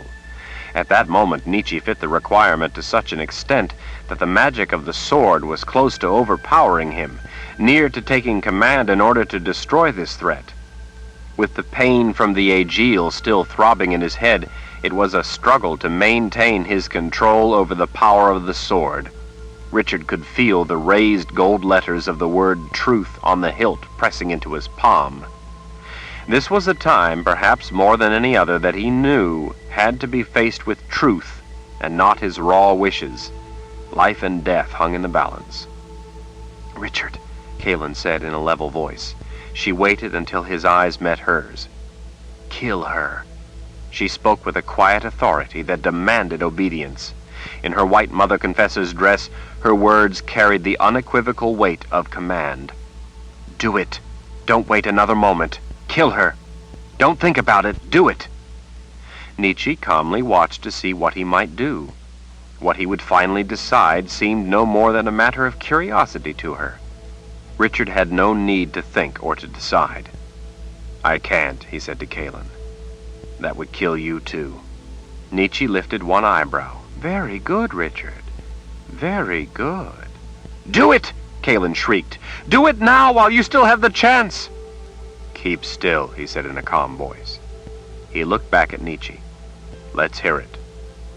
She clasped her hands in the way the Sisters of the Light were wont to do, only she was not a Sister of the Light.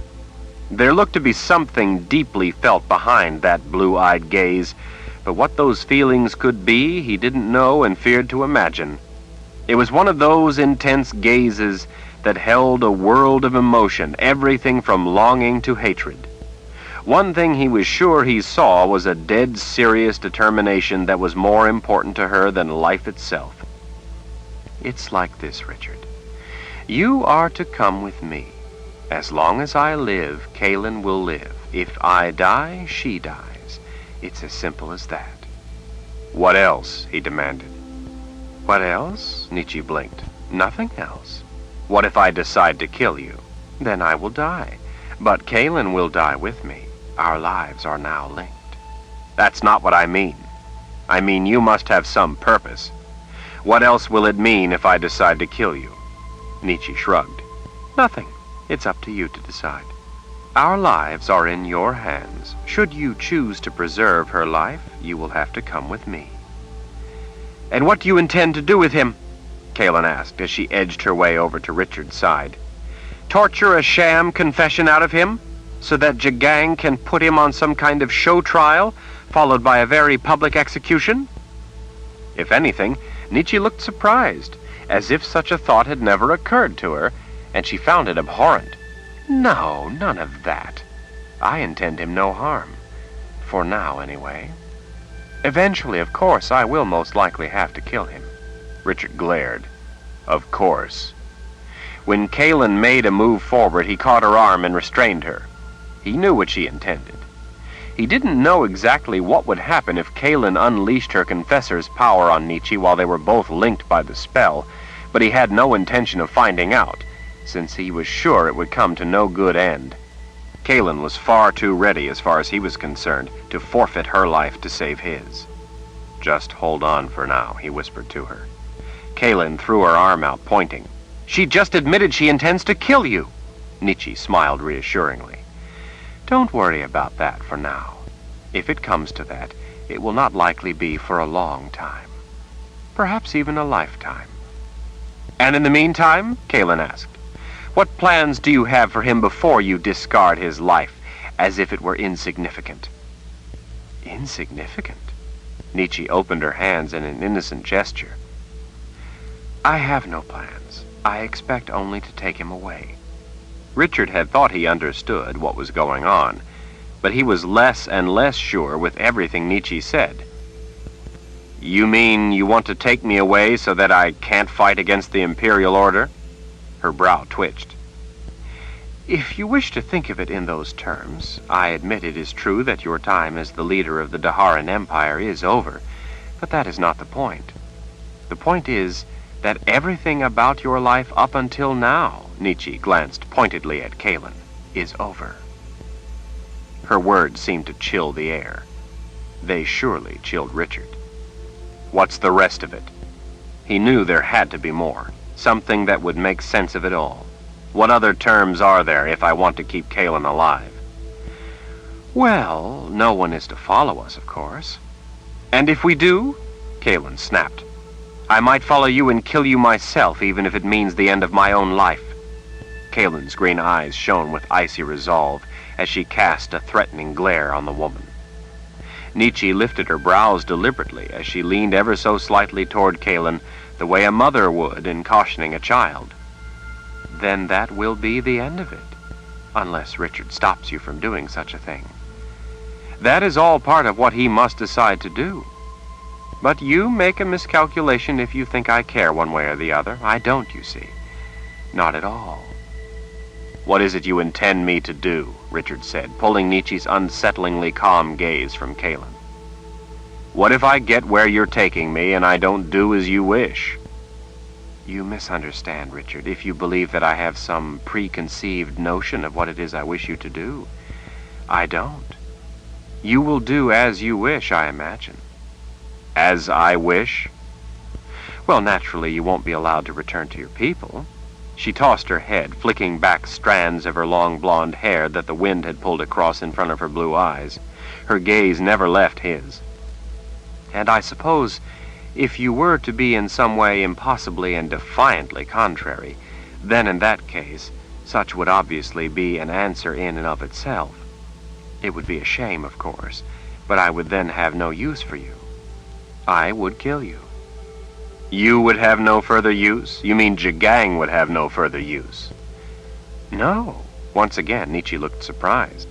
I do not act on behalf of His Excellency. She tapped her lower lip. You see? I removed the ring he put through my lip, marking me as his slave. I do this on behalf of myself. A yet more disturbing thought surfaced. How is it that he can't enter your mind? That he can't control you? You don't need me to answer that question, Richard Rahl. It made no sense to him. The bond to the Lord Rahl worked for those loyal to him. He could see no way that this could be construed as an act of loyalty. This was unequivocally an act of aggression and against his will. The bond shouldn't work for her. He reasoned that perhaps Jagang was in her mind and she was unaware of it. The thought occurred to him that maybe Jagang was in her mind and it had driven her insane. Look, Richard said, feeling like they weren't even speaking the same language. I don't know what you think. Enough talk. We are leaving. Her blue eyes watched him without anger. It almost seemed to Richard that for Nietzsche, Kalen and Kara were not there. This doesn't make any sense. You want me to go with you, but you aren't acting on behalf of Jagang? If that's true, then I believe I've made it as clear as possible, and quite simple besides. If you wish to be free, you may kill me at any opportunity. If you do, Kalen will also die. Those are your only two choices. Although I believe I know what you will do, I am in no way certain. Two paths now lie before you. You must take one. Richard could hear Kara's angry breath behind him. She was a coiled spring ready to strike. Fearing she might do something of irredeemable harm, he lifted his hand just to be sure she knew he meant for her to stay behind him. Oh, and one additional matter. Should you think to resort to some plot or treachery, or for that matter refuse to do the simple things I ask of you, through the spell that joins us, I can at any time end Kalen's life. I have but to will it. It is not necessary for me to die. She lives every day from now on only by my grace, and thus yours. I wish her no harm, and have no feelings one way or the other about her life. In fact, if anything, I wish it to be long. She has brought you a measure of happiness, and in return for that I hope she will not have to forfeit her life. But then you have some influence over that by your behavior. Nietzsche cast a deliberate glare over Richard's shoulder to Kara. She then reached out and with her fingers gently wiped blood from his mouth. She finished cleaning his chin with her thumb. Your Mord Sith has hurt you.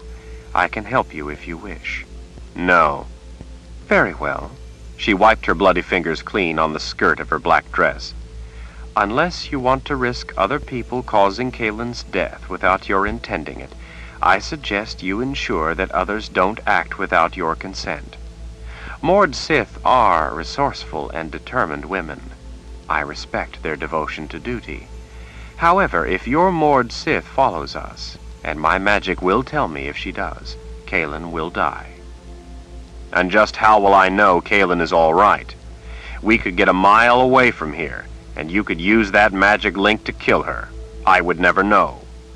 Nietzsche's brow creased together. She looked genuinely puzzled. Why would I do that?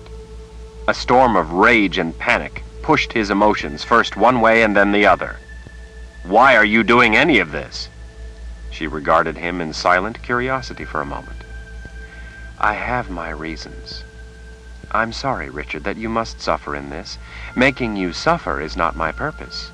I give you my word that I will not harm Kalen without informing you. You expect me to believe your word? I've told you the truth. I have no reason to lie to you.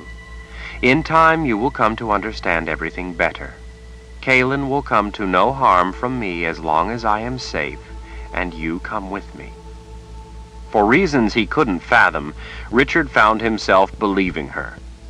She seemed dead honest and completely sure of herself, as if she had reasoned it all out 1,000 times. He didn't believe that Nietzsche was telling him everything. She was making it simple so that he could grasp the important elements and have an easier time deciding what to do.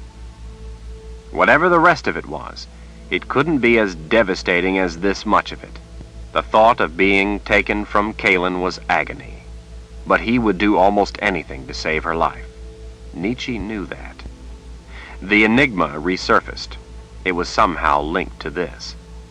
The spell that protects a person's mind from the Dreamwalker works only for those loyal to me. You can't expect to be safe from Jagang if you do this. It's an act of treachery. Jagang does not frighten me. Don't fear for my mind, Richard. I'm quite safe from His Excellency. In time, perhaps you will come to see how wrong you have been in so many things. You're deceiving yourself, Nietzsche. You only see part of it, Richard. She lifted an eyebrow in a cryptic manner. At heart, your cause is the cause of the Order. You are too noble a person for it to be otherwise. I may die at your hands, but I will die hating everything you and the Order stand for. Richard's fists tightened. You'll not get what you want, Nietzsche. Whatever it is, you'll not get it. She regarded him with great compassion. This is all for the best, Richard.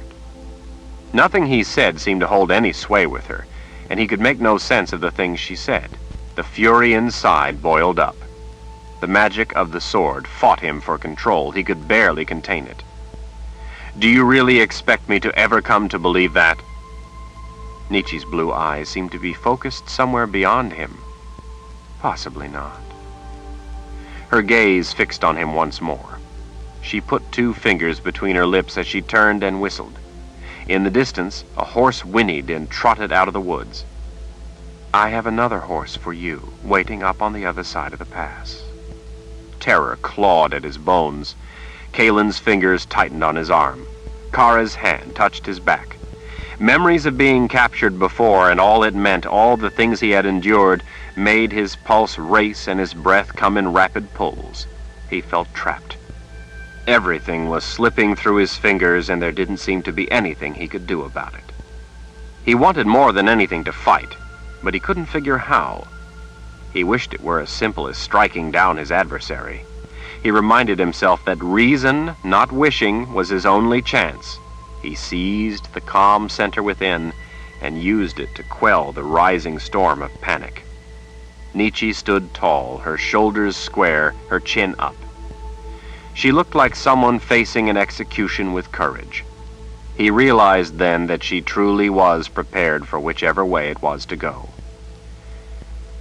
I have given you your choice, Richard. You have no other options.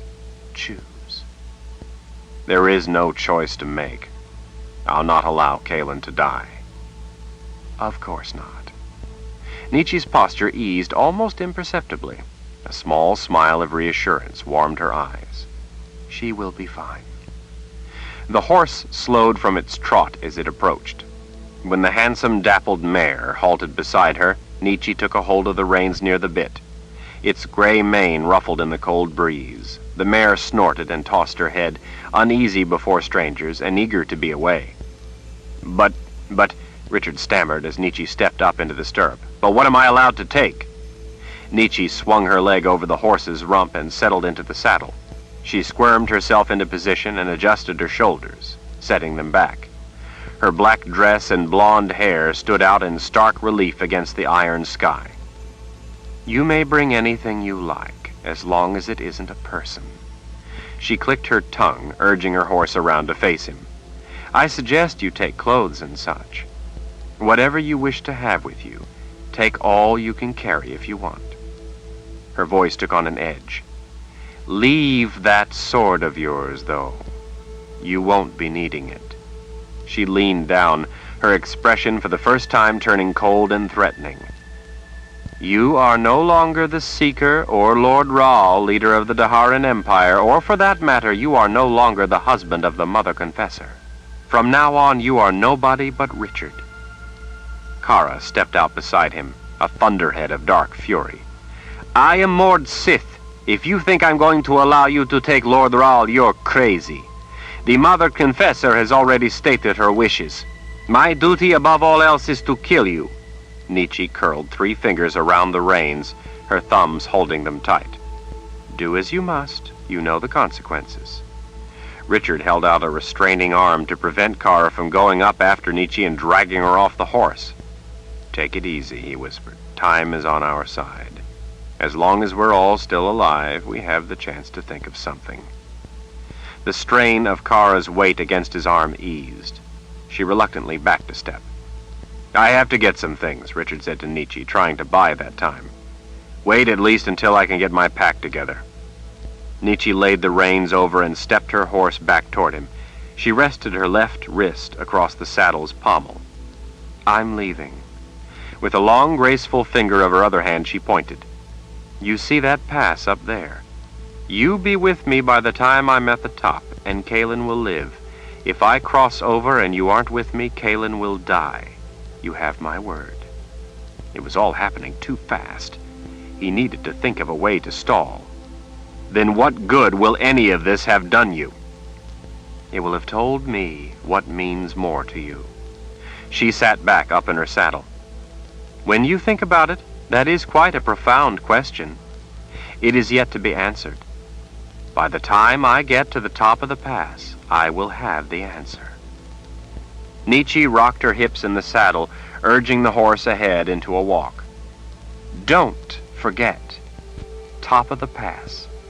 You have until then to say your goodbyes, pack what you wish to take, and then catch up with me if you wish Kalen to live. Or if you choose to stay, you have until then to say your goodbyes before she dies. Understand, though, when making your choice, that the first will be as final as the second. Kalen struggled to run toward the horse, but Richard clutched her around her waist. Where are you taking him? She demanded. Nietzsche stopped her horse momentarily and gazed down at Kalen with a look of frightening finality. Why, into oblivion. Chapter 22. As she watched Nietzsche turn her dappled mare toward the pass and the distant blue mountains beyond, Kalen was still struggling to overcome her dizziness from what the woman had done to her. Off near the distant trees, a doe and her nearly grown fawn, 2 of the small herd of deer that frequented the meadow, stood at alert, their ears perked, watching Nietzsche, waiting to see if she might be a threat. Spooked by what they saw when Nietzsche turned their way, both deer flicked their tails straight up and bounded for the trees. Kalen refused to allow herself to give in to the disorientation, but for Richard's iron arms around her waist, she would have thrown herself at the Sister of the Dark. Kalen had desperately wanted to unleash her confessor's power. No one had ever deserved it more. Had her senses not still been floundering in a daze, she might have been able to invoke her power through the Kondar, the blood rage, of an ancient ability she possessed. Such rare magic would have bridged the relatively small distance, but reeling from the lingering force of Nietzsche's conjuring, the attempt had been futile. It was all Kalen could do to keep her feet under her and her last meal in her stomach. It was frustrating, infuriating, and humiliating, but Nietzsche had surprised her, and with magic as swift as Kalen's confessor's power, had taken her before she could react. Once Nietzsche's talons clutched her, Kalen had been powerless. She had grown up being trained not to be taken by surprise. Confessors were always targets. She knew better. Any number of times in similar situations, she had prevailed. Lulled by months of tranquility, Kalen had lost her edge. She vowed never to let it happen again, but that would do her no good now. She could still feel Nietzsche's vital magic sizzling through her as if her soul itself had been scorched in the heat of the ordeal. Her insides roiled as waves of the onslaught had yet to settle down. The cold air rushed across the meadow, bending the brown grass, swept up to chill her burning face. The wind carried an unfamiliar scent into the valley, something that her jumbled senses perceived as vaguely portentous. The big pines behind the house bowed and twisted, but stood tall as the wind broke against them with a sound not unlike waves rushing against stone cliffs. Whatever sort of magic had been unleashed in her, Kaylin was convinced Nietzsche had told the truth about its consequence. Despite how much she hated the woman, because of the maternity spell, Kaylin felt a connection to her, a connection that she could only interpret as affection. It was a bewildering sensation. While positively disturbing, it was also in a way a comforting connection to the woman, beyond her vile magic and twisted purpose. There seemed to be something deep within Nietzsche worth loving. Regardless of Kaylin's far-fetched feelings, her perception and reasoning told her the truth of the matter. Such impressions were illusion. If she got the opportunity, she would not again hesitate for an instant to kill Nietzsche. "Kara," Richard said, glaring at Nietzsche's back as she walked her horse across the meadow, "I don't want you even thinking about trying to stop her. I'm not going to allow—" "I mean it. I mean it more than any order I've ever given you. If you ever brought Kaylin to harm in such a way, well, I trust you'd never do such an evil thing to me. Why don't you go get dressed?" Kara growled a curse under her breath. Richard turned to Kaylin as the moored Sith marched off into the house. Kaylin only then really noticed that Kara was naked. She must have been interrupted in her bath. The magic Nietzsche used had fogged Kaylin's mind, blurring her memory of recent events. Kaylin did recall quite clearly, though, the feel of the Aegil. The shattering torture of the moored Sith's weapon had spiked through Nietzsche's magic like a lance through straw. Even though Kara had used her Aegil on Nietzsche, Kaylin felt as if it had been used directly against the side of her own neck. Kaylin gently touched Richard's jaw in sympathy, then took hold of his upper arms instead when he gave her a look that suggested no need for sympathy. His big hands closed on her waist. She stepped into his embrace and rested her forehead against his cheek. "This can't be," she whispered. "It just can't." "But it is." "I'm so sorry." "Sorry?" "That I let her take me by surprise." Kaylin trembled with anger at herself. "I should have been alert. If I'd done as I should have and killed her first, it would never have come to this." Richard ran a hand gently down the back of her head, holding her to his shoulder. "Remember how you killed me in a sword fight the other day?" She nodded against him. "We all make mistakes. Get caught off guard. Don't blame yourself. No one is perfect. It could even be that she cast a web of magic to dull your awareness so she could slip up to you like some silent, unseen mosquito." Kaylin had never considered that. Caught off guard or not, though, it made her furious with herself. If only she had not been paying attention to the stupid chipmunk. If only she had looked up sooner. If only she had acted without waiting a split second to analyze the true nature of the threat, to decide if it warranted the unleashing of her devastating magic. Almost from birth, Kaylin had been instructed in the use of her power, with the mandate of unleashing it only upon being certain of the need. Much like killing, a confessor's power was the destruction of who a person was. Afterward, the person acted exclusively on behalf of the confessor and at the direction of the confessor. It was as final as death. Kaylin looked up into Richard's gray eyes. They looked all the more gray with the gray sky behind him. "My life is a precious and sacred thing to me," she said. "Yours is no less to you. Don't throw yours away to be a slave to mine. I couldn't stand it." "It's not come to that yet. I'll figure something out. But for now, I have to go with her." "We'll follow, but stay well back." He was already shaking his head. "But she won't even be aware—" "No. For all we know, she could have others with her. They could be waiting to catch you if you follow. I couldn't bear the thought of knowing that at any moment she could use magic or somehow find out you were following. If that happened, you would die for nothing." "You mean you think she could hurt you to make you tell her I plan to follow?" "Let's not let our imaginations get the better of us." "But I should be close for when you make a move, for when you figure a way to stop her." Richard cupped her face tenderly in his hands. He had a strange look in his eyes, a look she didn't like. "Listen to me. I don't know what's going on, but you mustn't die just to free me." Tears of desperation stung her eyes. She blinked them away. She fought to keep her voice from becoming a wail. "Don't go, Richard. I don't care what it means for me as long as you can be free. I would die happy if doing so would keep you from the enemy's cruel hands. I can't allow the order to have you. I can't allow you to endure the slow, grinding death of a slave in exchange for my life. I can't allow them to—" She bit off the words of what she feared most. She couldn't bear the thought of him being tortured.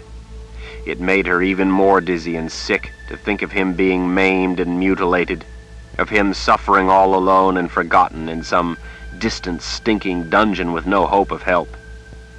But Nietzsche said they wouldn't. Kaylin told herself that, for her own sanity, she had to believe Nietzsche's word. Kaylin realized Richard was smiling to himself, as if trying to commit to memory every detail of her face, while at the same time running 1,000 other things through his thoughts. "There's no choice," he whispered. "I must do this." She clutched his shirt in her fist. "You're doing just as Nietzsche wants. She knows you'll want to save me. I can't allow you to make that sacrifice." Richard looked up briefly, gazing out at the trees and mountains behind their house, taking it all in, like a condemned man savoring his last meal. His gaze, more earnest, settled once more on hers. "Don't you see? I am making no sacrifice. I am making a fair trade. The reality that you exist is my basis for joy and happiness." "I make no sacrifice," he repeated, stressing each word. "To be a slave, even if that is what happens to me, and yet know you're alive, is my choice over being free in a world in which you don't exist. I can live with the first, I can't with the second. The first is painful, the second unbearable." Kaylin beat a fist against his chest. "But you will be a slave or worse, and I can't bear that." "Kaylin, listen to me. I will always have freedom in my heart because I understand what it is. Because I do, I can work toward it. I will find a way to be free. I cannot find a way to bring you back to life. The spirits know that in the past I've been willing to forfeit my life for a just cause, and if my life would truly make a difference. In the past I have knowingly imperiled both our lives, been willing to sacrifice both our lives, but not in return for nothing. Don't you see? This would be a fool's bargain. I'll not do it." Kaylin pulled her breaths in small gasps, trying to hold back the tears as well as her rising sense of panic. "You're the seeker. You must find a way to freedom." "Of course you will. You will, I know." She forced a swallow past the constriction in her throat as she tried to reassure Richard, or perhaps herself. "You'll find a way. I know you will. You'll find a way and you'll come back. You did before. You will this time." The shadows of Richard's features seemed dark and severe, cast as they were in a mask of resignation. "Kaylin, you must be prepared to go on." "What do you mean?" "You must find joy in the fact that I too live. You must be prepared to go on with that knowledge and nothing else." "What do you mean, nothing else?" He had a terrible look in his eyes, some kind of sad, grim, tragic acceptance. She didn't want to look into his eyes, but standing there with her hand against his chest, feeling the warmth of him, the life within him, she couldn't make herself look away as he spoke. "I think it's different this time." Kaylin pulled her hair back when the wind dragged it over her eyes. "Different?" "There's something very different about the feel of this. It doesn't make sense in the way things in the past have made sense. There's something deadly serious about Nietzsche. Something singular. She's planned this out and she's prepared to die for it. I can't lie to you to deceive you. Something tells me that this time I may never be able to find a way to come back." "Don't say that." In weak fingers trembling with dread, Kaylin gathered his dark shirt into a wrinkled knot. "Please don't say that, Richard. You must try. You must find a way to come back to me." "Don't ever think I won't be doing my best." His voice was impassioned, almost to the point of sounding angry. "I swear to you, Kaylin, that as long as there is a breath in my lungs, I'll never give up. I'll always try to find a way. But we can't ignore the possibility just because it's painful to contemplate. I may never be back. You must face the fact that it looks like you must go on without me. But with the knowledge that I'm alive, just as I will have that awareness of you in my heart, where no one can touch it. In our hearts we have each other and always will. That was the oath we swore when we were married, to love and honor each other for all time. This can't change it. Distance can't change it. Time can't change it. Richard. She choked back her wail, but she couldn't keep the tears from coursing down her face. I can't stand the thought of you being a slave because of me. Don't you see that?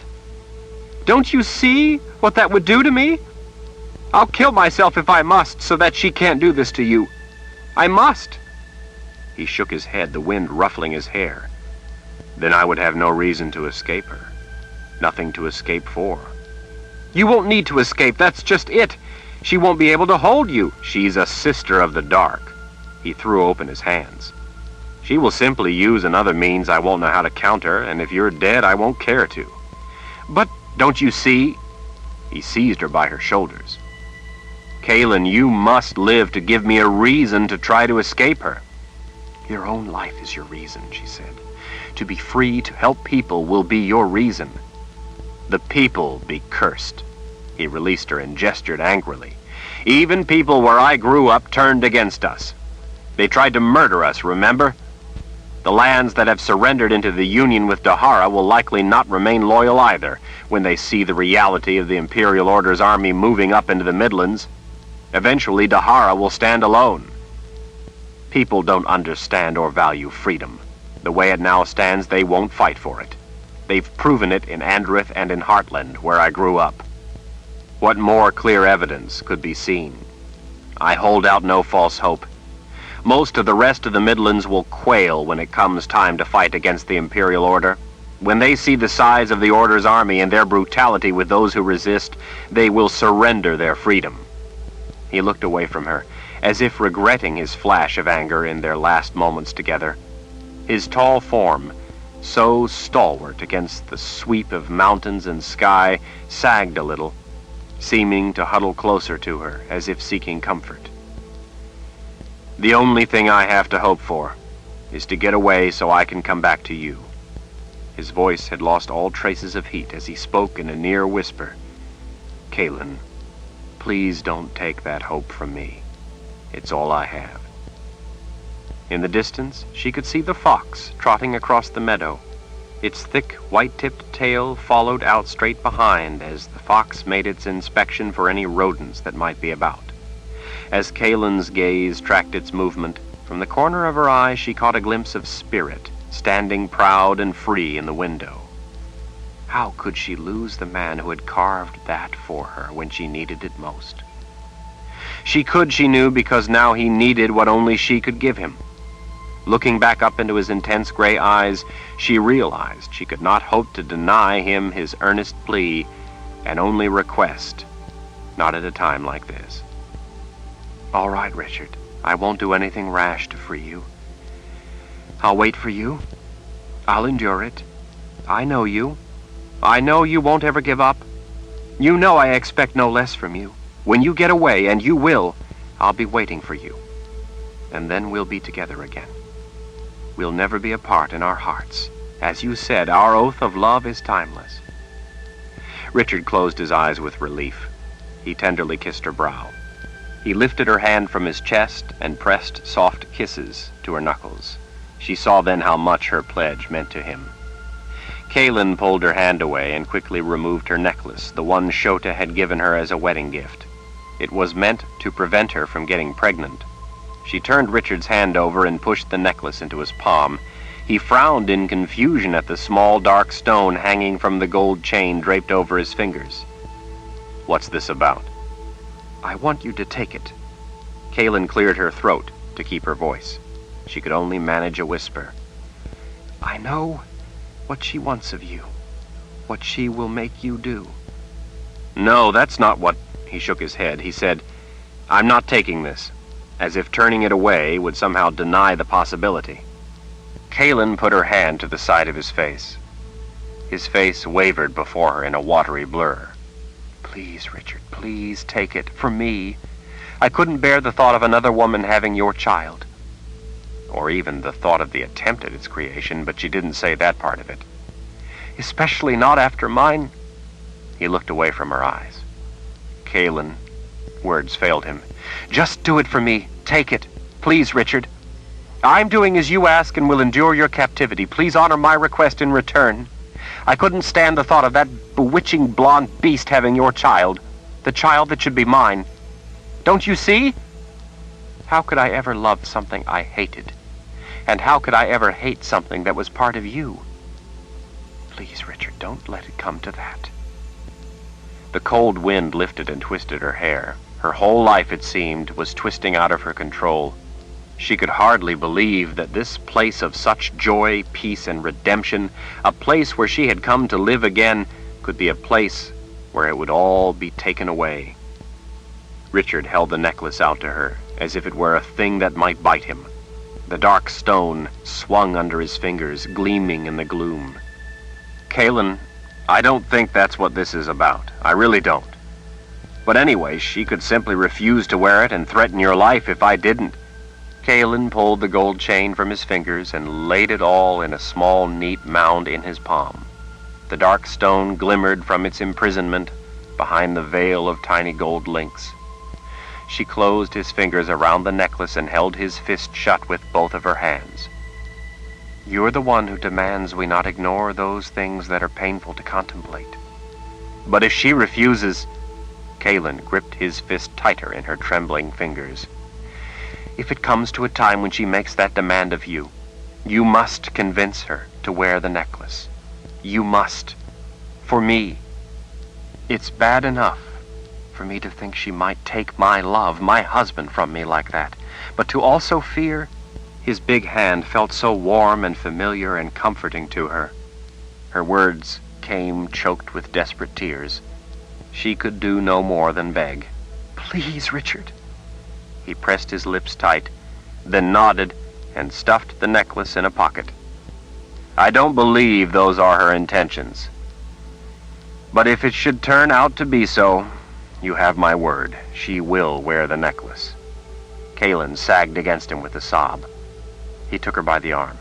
"Come on, hurry. I have to get whatever I need to take.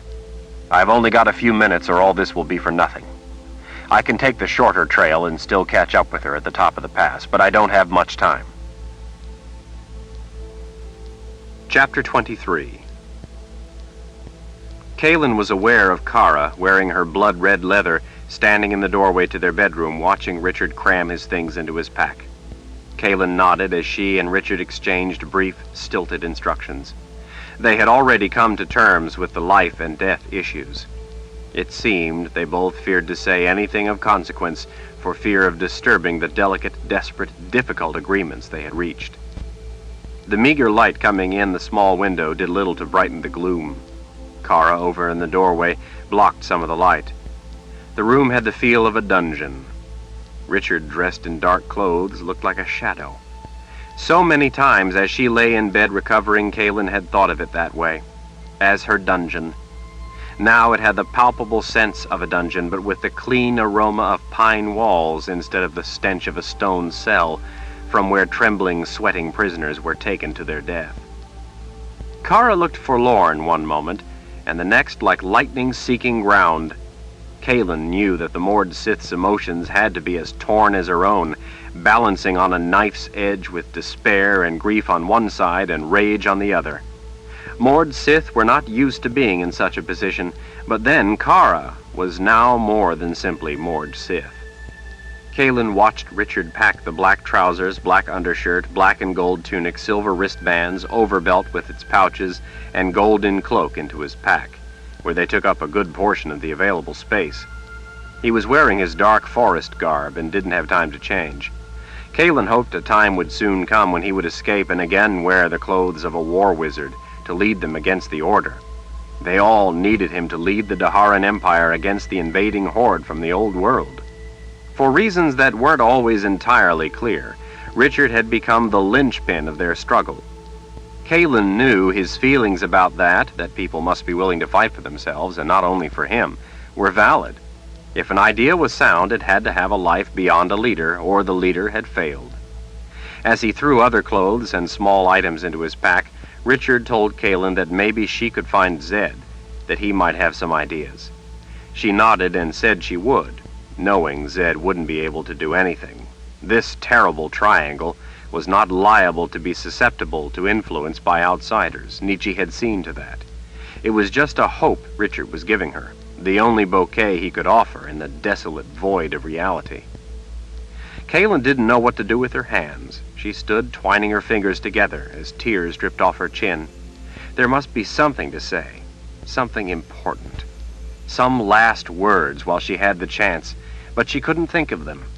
She supposed she knew what she felt, what was in her heart, and words couldn't add anything to that. She pressed her fist against the aching knot of anxiety in the pit of her stomach.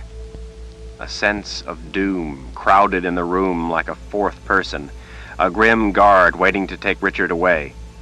This was the heart of terror, being controlled by what you couldn't see, couldn't reason with, couldn't persuade or battle. The doom waited, implacable, immune, indifferent. As Kara vanished from the doorway, Richard pulled a fistful of gold and silver from an inside pocket in his leather pack. He hastily dropped roughly half back in the pack and then held out the rest. "Take this, you might need it." "I'm the Mother Confessor. I don't need gold." He tossed it on the bed for her anyway, apparently not wanting to argue with her in their last moments together. "Do you want any of the carvings?" she asked. It was a stupid question, and she knew it, but she had to fill the awful silence, and it was the only thing to come into her head other than a hopeless plea. "No, I've no need for them. When you look at them, think of me, and remember I love you." He rolled a blanket tight, wrapped it with a small patch of oiled canvas, and tied it with leather thongs to the bottom of his pack. "I guess if I were to want any, I could always carve some." Kalen handed him a cake of soap. "I don't need your carving to remind me of your love. I'll remember. Carve something to make Nietzsche see that you should be free." Richard glanced up with a grim smile. "I plan on seeing to it that she knows I won't ever give in to her in the order. Carvings won't be necessary. She thinks she has this all planned out, but she's going to find I'm bad company." Richard jammed a fist in his pack, making more room. "Very bad company." Kara rushed back in, carrying small bundles with the corners tied in knots at the top. She plopped them down one at a time onto the bed. "I put together some food for you, Lord Rahl. Things that will keep for traveling. Dried meat and fish and such. Some rice and beans. I put a loaf of bread that I made on top, so eat it first while it's still good." He thanked her as he put the small bundles into his pack. He put the bread to his nose for a deep whiff before packing it away. He gave Kara a smile of appreciation. Richard straightened. His smile evaporated in a way that for some reason made Kalen's blood go cold. Looking like he was in the throes of committing himself to some last grim deed, Richard pulled the baldric off over his head. He held the gold and silver wrought scabbard in his left hand and drew the sword of truth in his white-knuckled right fist. The blade rang out with its unique metallic sound, announcing its freedom. Richard drew his sleeve up his arm and wiped the sword across his forearm.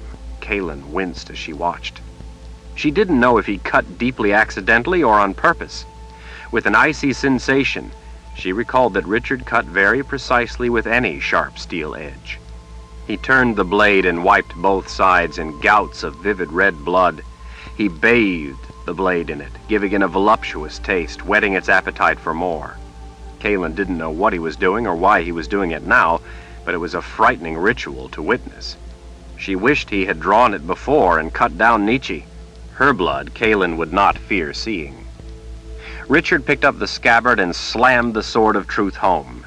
Blood running over his hand left greasy red smears across the scabbard as he slid his hand down the length of it to the tip, and then seized the sheathed weapon at its center point in his fist. His head bowed, his eyes on the dull silver and gold reflections, lustrous even through his own blood, he loomed closer to her. Richard looked up. and Kalen saw the lethal rage of magic dancing in his eyes. He had invoked the sword's terrible wrath, called it forth, and then put it away. She'd never seen him do such a thing before. He lifted the sword in its scabbard to her. The tendons in the back of his fist stood out in the strain. The white of his knuckles showed through the blood. "Take it," he said in a hoarse voice that betrayed the struggle within.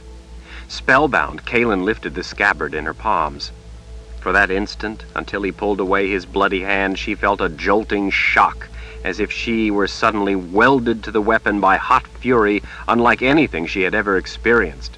She half expected to see a burst of sparks. She could feel such rage emanating from the cold steel that it nearly dropped her to her knees. She might have dropped the weapon itself in that first instant, had she been able to let go of it. She could not. Once Richard removed his hand, the sheathed sword lost the passionate rage and felt no different from any other weapon. Richard lifted a finger in caution. The dangerous magic still glazed his eyes. The muscles of his jaw tightened until she could see it standing out all the way up through his temples. "Don't draw this sword," he warned in that awful hoarse whisper, "unless it's a matter of your life. You know the ghastly things this weapon can do to a person. Not only the one under the power of the blade, but the one under the power of the hilt." Kalen, arrested by the intensity of his gaze, could only nod. She clearly recalled the first time Richard had used the sword to kill a man. The first time he came to learn the horror of killing had been to protect her. Using the weapon that first time, unleashing the magic the first time, had nearly killed Richard as well. It had been a struggle for him to learn how to control such a storm of magic as the Sword of Truth freed. Without the rage of the sword's magic, Richard's eyes were capable of conveying menace.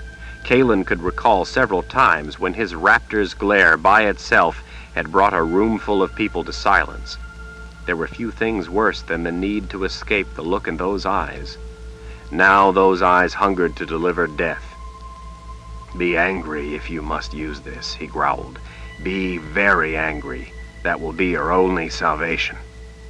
Kalen swallowed. "I understand," she nodded. "I remember." Righteous rage was the only defense against the crippling pain the sword exacted as payment for its service.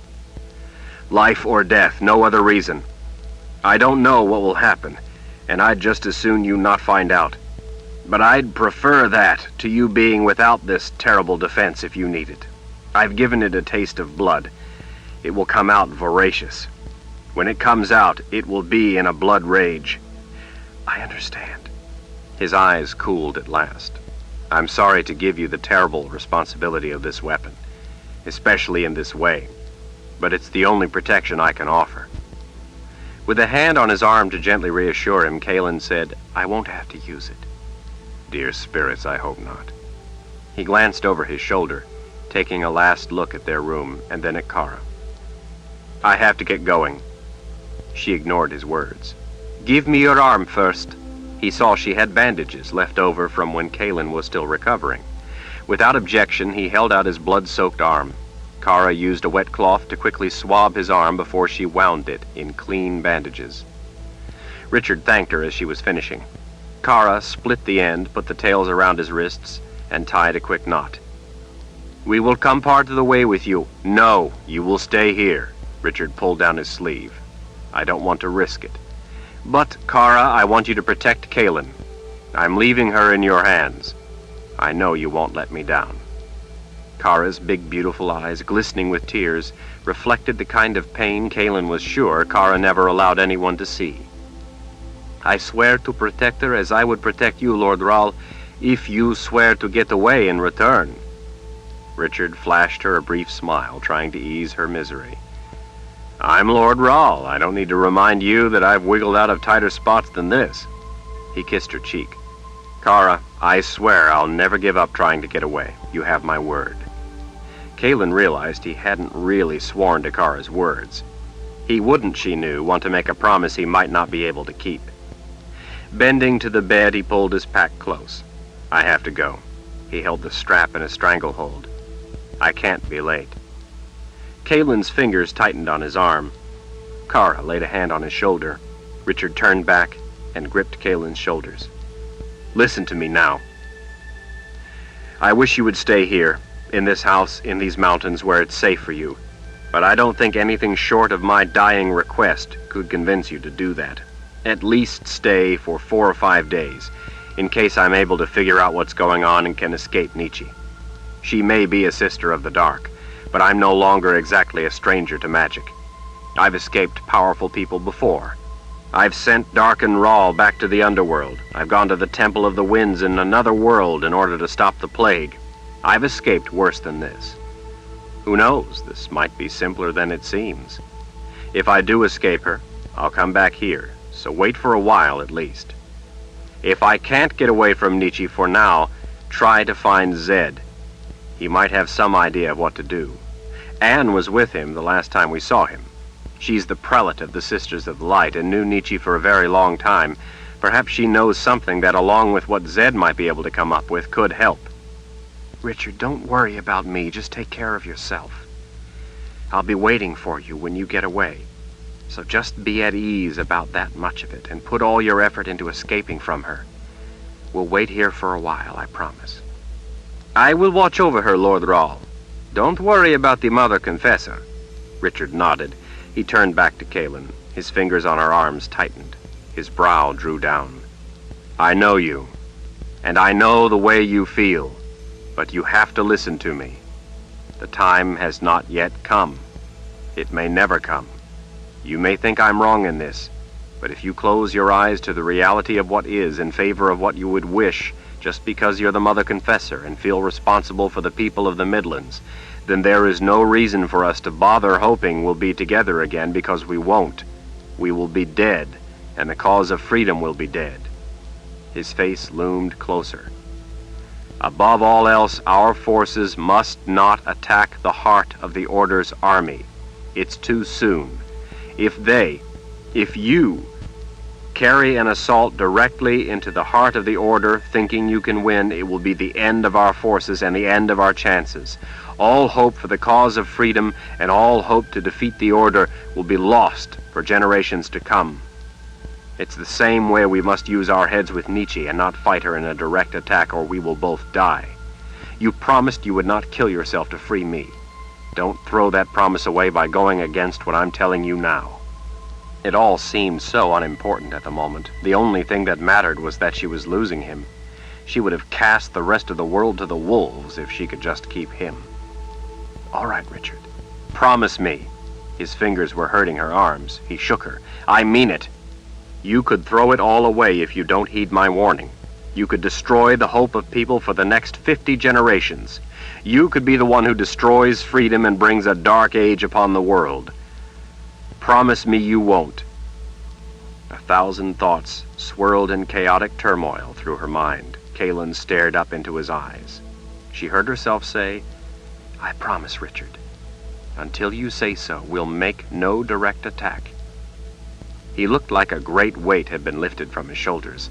A smile spread on his face as he pulled her into an embrace. His fingers combed into her hair and cradled her head as she rose to his kiss.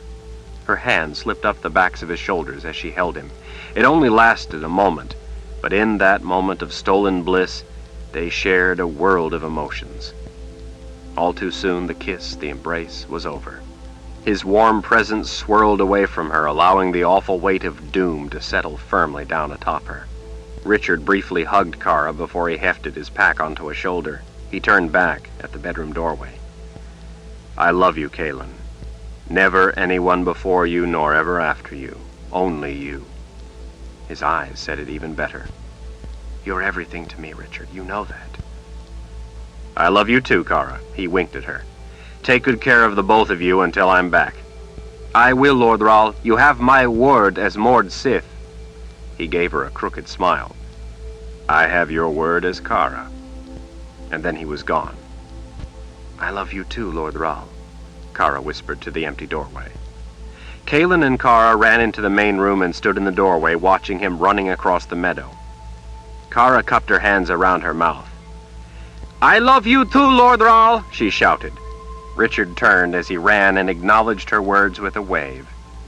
Together they watched Richard's dark figure flying through the dead brown grass, his fluid gait swiftly carrying him away.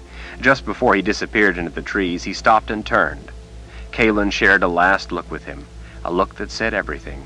He turned and vanished into the woods, his clothes making him impossible to distinguish from the trees and undergrowth.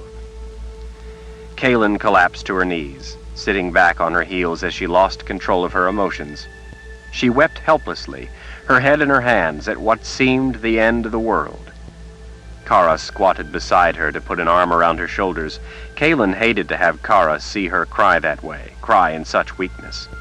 She felt a distant gratitude when Kara held her head to her shoulder and didn't say anything.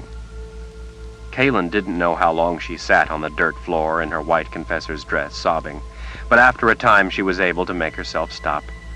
Her heart continued to spiral down into hopeless gloom. Each passing moment seemed unendurable. The bleak future stretched out before her, a wasteland of agony. She finally looked up and gazed about at the house. Without Richard, it was empty. He had given it life. Now it was a dead place. "What do you wish to do, Mother Confessor?" It was getting dark. Whether it was the sunset or the clouds getting thicker, Kalen didn't know. She wiped at her eyes.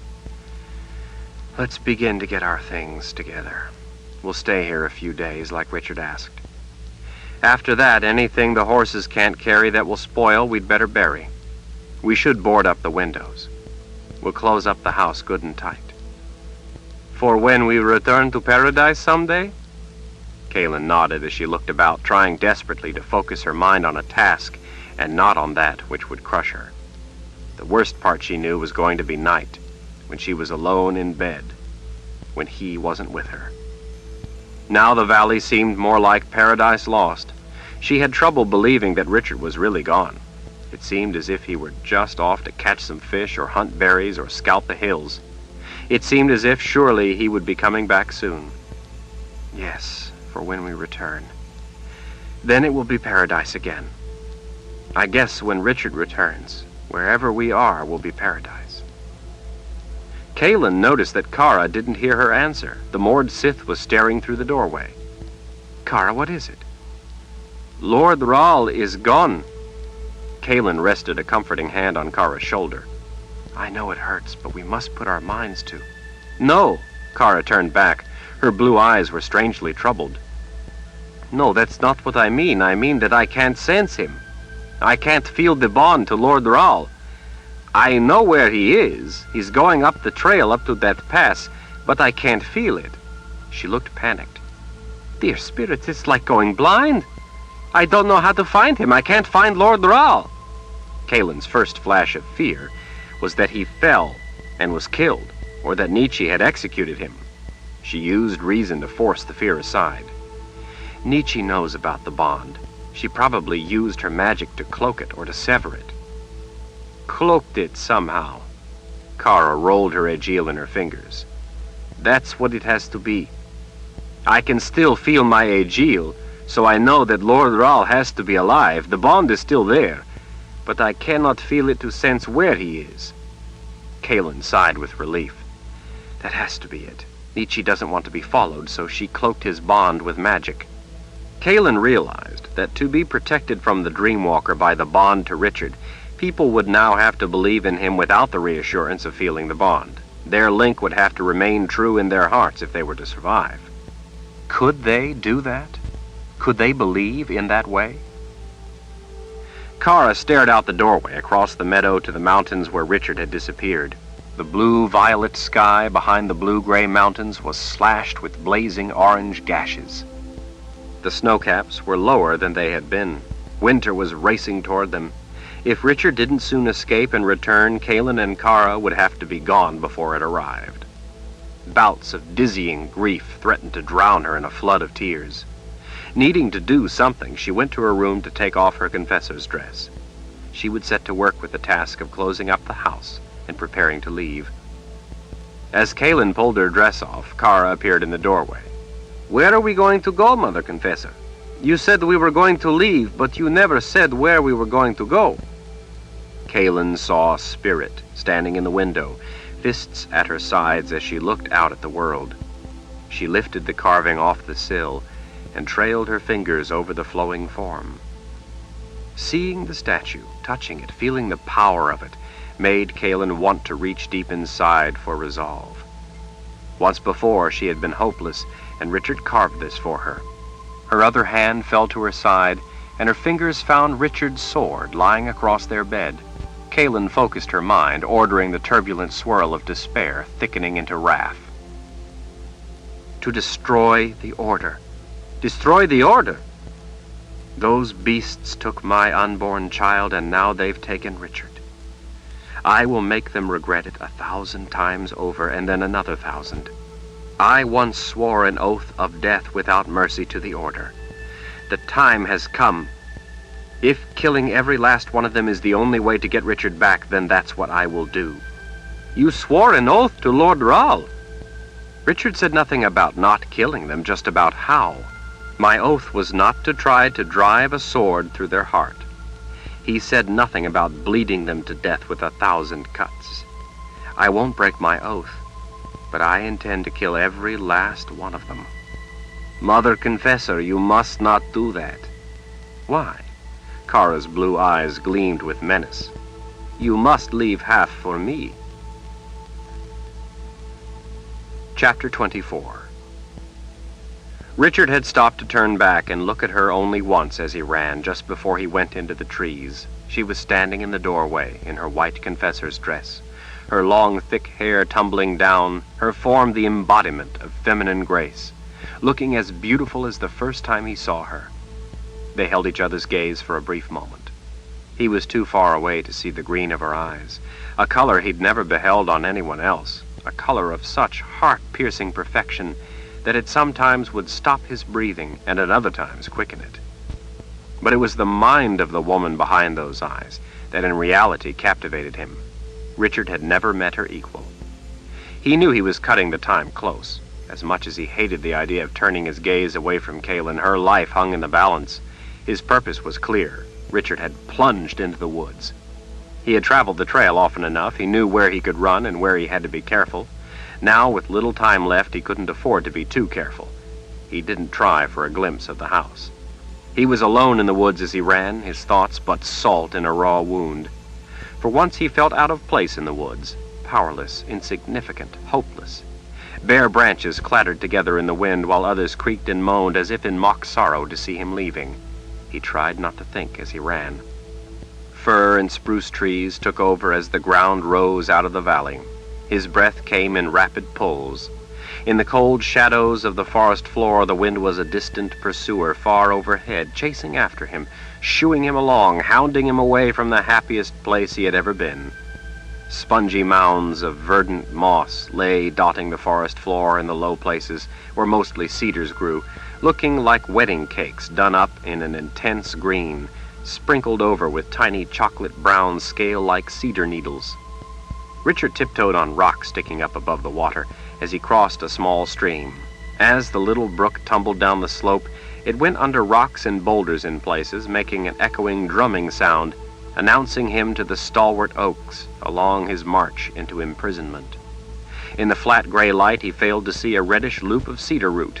It caught his foot and sent him sprawling face down in the trail, a final humiliation on his judgment and sentence of banishment. As Richard lay in the cold, damp, discarded leaves, dead branches, and other refuse of the forest, he considered not getting up ever again. He could just lie there and let it all end. Let the indifferent wind freeze his limbs stiff, let the sneaky spiders and snakes and wolves come to bite him and bleed him to death. And then finally the uncaring trees would cover him over, never to be missed except by a few, his vanishing a good riddance to most. A messenger with a message no one wanted to heed. A leader come too soon. Why not just let it end? Let silent death take them both to their peace and be done with it. The scornful trees all watched to see what this unworthy man might do, to see if he had the courage to get to his feet and face what was ahead. He didn't know himself if he did. Death was easier, and in that bottomless moment, less painful to consider. Even Kaelin, as much as he loved her, wanted something from him he could not give her, a lie. She wanted him to tell her that something he knew to be so was not. He would do anything for her, but he couldn't change what was. At least she had enough faith in him to let him lead her away from the shadows of tyranny darkening the world. Even if she didn't believe him, she was probably the only one willing, of her own free will, to follow him. In truth, he lay on the ground for only seconds, regaining his senses from the fall and catching his breath as the thoughts flooded through his mind, brief seconds in which he allowed himself to be weak in exchange for how hard he knew everything to come would be. Weakness to balance the strength he would need, doubt to balance his certainty of purpose, fear to balance the courage he would have to call upon. Even as he wondered if he could get up, he knew he would. His convulsion of self-pity ended abruptly. He would do anything for her, even this. 1,000 times over even this. With renewed resolve, Richard forced his mind away from the dominion of dark thoughts. He wasn't so hopeless, he knew better. After all, he had faced trials much more difficult than this one sister of the dark. He had once gotten Kaelin out of the clutches of 5 sisters of the dark. This was but one. He would defeat her too. Anger welled up at the thought of Nietzsche thinking she could make them dance at the end of her selfish strings. Despair extinguished, rage flooded in. And then he was running again, dodging trees as he cut corners off the trail. He hurdled fallen trees and leaped over gaps in the rock shelves rather than taking the safe route down and up. Each shortcut or leap saved him a few precious seconds. A broken tree limb snagged his pack, yanking it from his shoulder. He tried to hang on to it as he flew past, but it slipped from his grasp and spilled across the ground. Richard exploded in fury, as if the tree had done it on purpose just to taunt him in his rush. He kicked the offending branch, snapping it out of its dry socket. He fell to his knees and scooped his things back into the pack, clawing up moss along with gold and silver coins and a pine seedling along with the soap Kaelin had given him. He didn't have time to care as he shoved it all back in. This time, he put the pack onto his back rather than letting it hang from one shoulder. He had been trying to save time before, and it had cost him instead. The path, which in places was no more than sections of animal trails, began to rise sharply, occasionally requiring that he use both hands to hold on to rocks or roots as he climbed. He'd been up it enough times to know the sound handholds. As cold as the day was, Richard had to wipe sweat from his eyes. He skinned his knuckles on rough granite as he jammed his fingers into cracks for handholds. In his mind's eye, Nietzsche was riding too swiftly, covering too much ground, getting too far ahead. He knew it had been foolhardy to take so much time before leaving, thinking he could make up for it on the trail. He wished he could have taken more time, though, to hold Kaelin. His insides were in agony at the thought of how heartbroken Kaelin was. He felt somehow that it was worse for her. Even if she was free and he was not, that made it worse for her because in her freedom she had to restrain herself when she wanted nothing more than to come after him. In bondage to a master, Richard had it easy. He had only to follow orders. He burst out of the trees onto the wider trail at the top of the pass. Nietzsche was nowhere to be seen. He held his breath as he looked to the east, fearing to spot her going down the backside of the pass. Beyond the high place where he stood, he could see forests spread out before him with mountains to each side lifting the carpet of trees. In the distance, greater mountains yet soared to dizzying heights, their peaks and much of their slopes stark white against the gloom of heavy gray sky. Richard didn't see any horse and rider, but since the trail twisted down into the trees not far beyond where he stood, that didn't really prove anything. The top of the pass was a bald bit of open ledge with most of the rest of the horse trail winding through deep woods. He quickly inspected the ground, casting about for tracks, hoping she wouldn't be too far ahead of him, and he could catch her before she did something terrible. His sense of doom eased when he found no tracks. He peered out of the valley far below across the straw-brown meadow to their house. It was too far away to see anyone. He hoped Kaelin would stay there for a few days, as he had asked. He didn't want her going to the army, going to fight a losing war, endangering her life for nothing.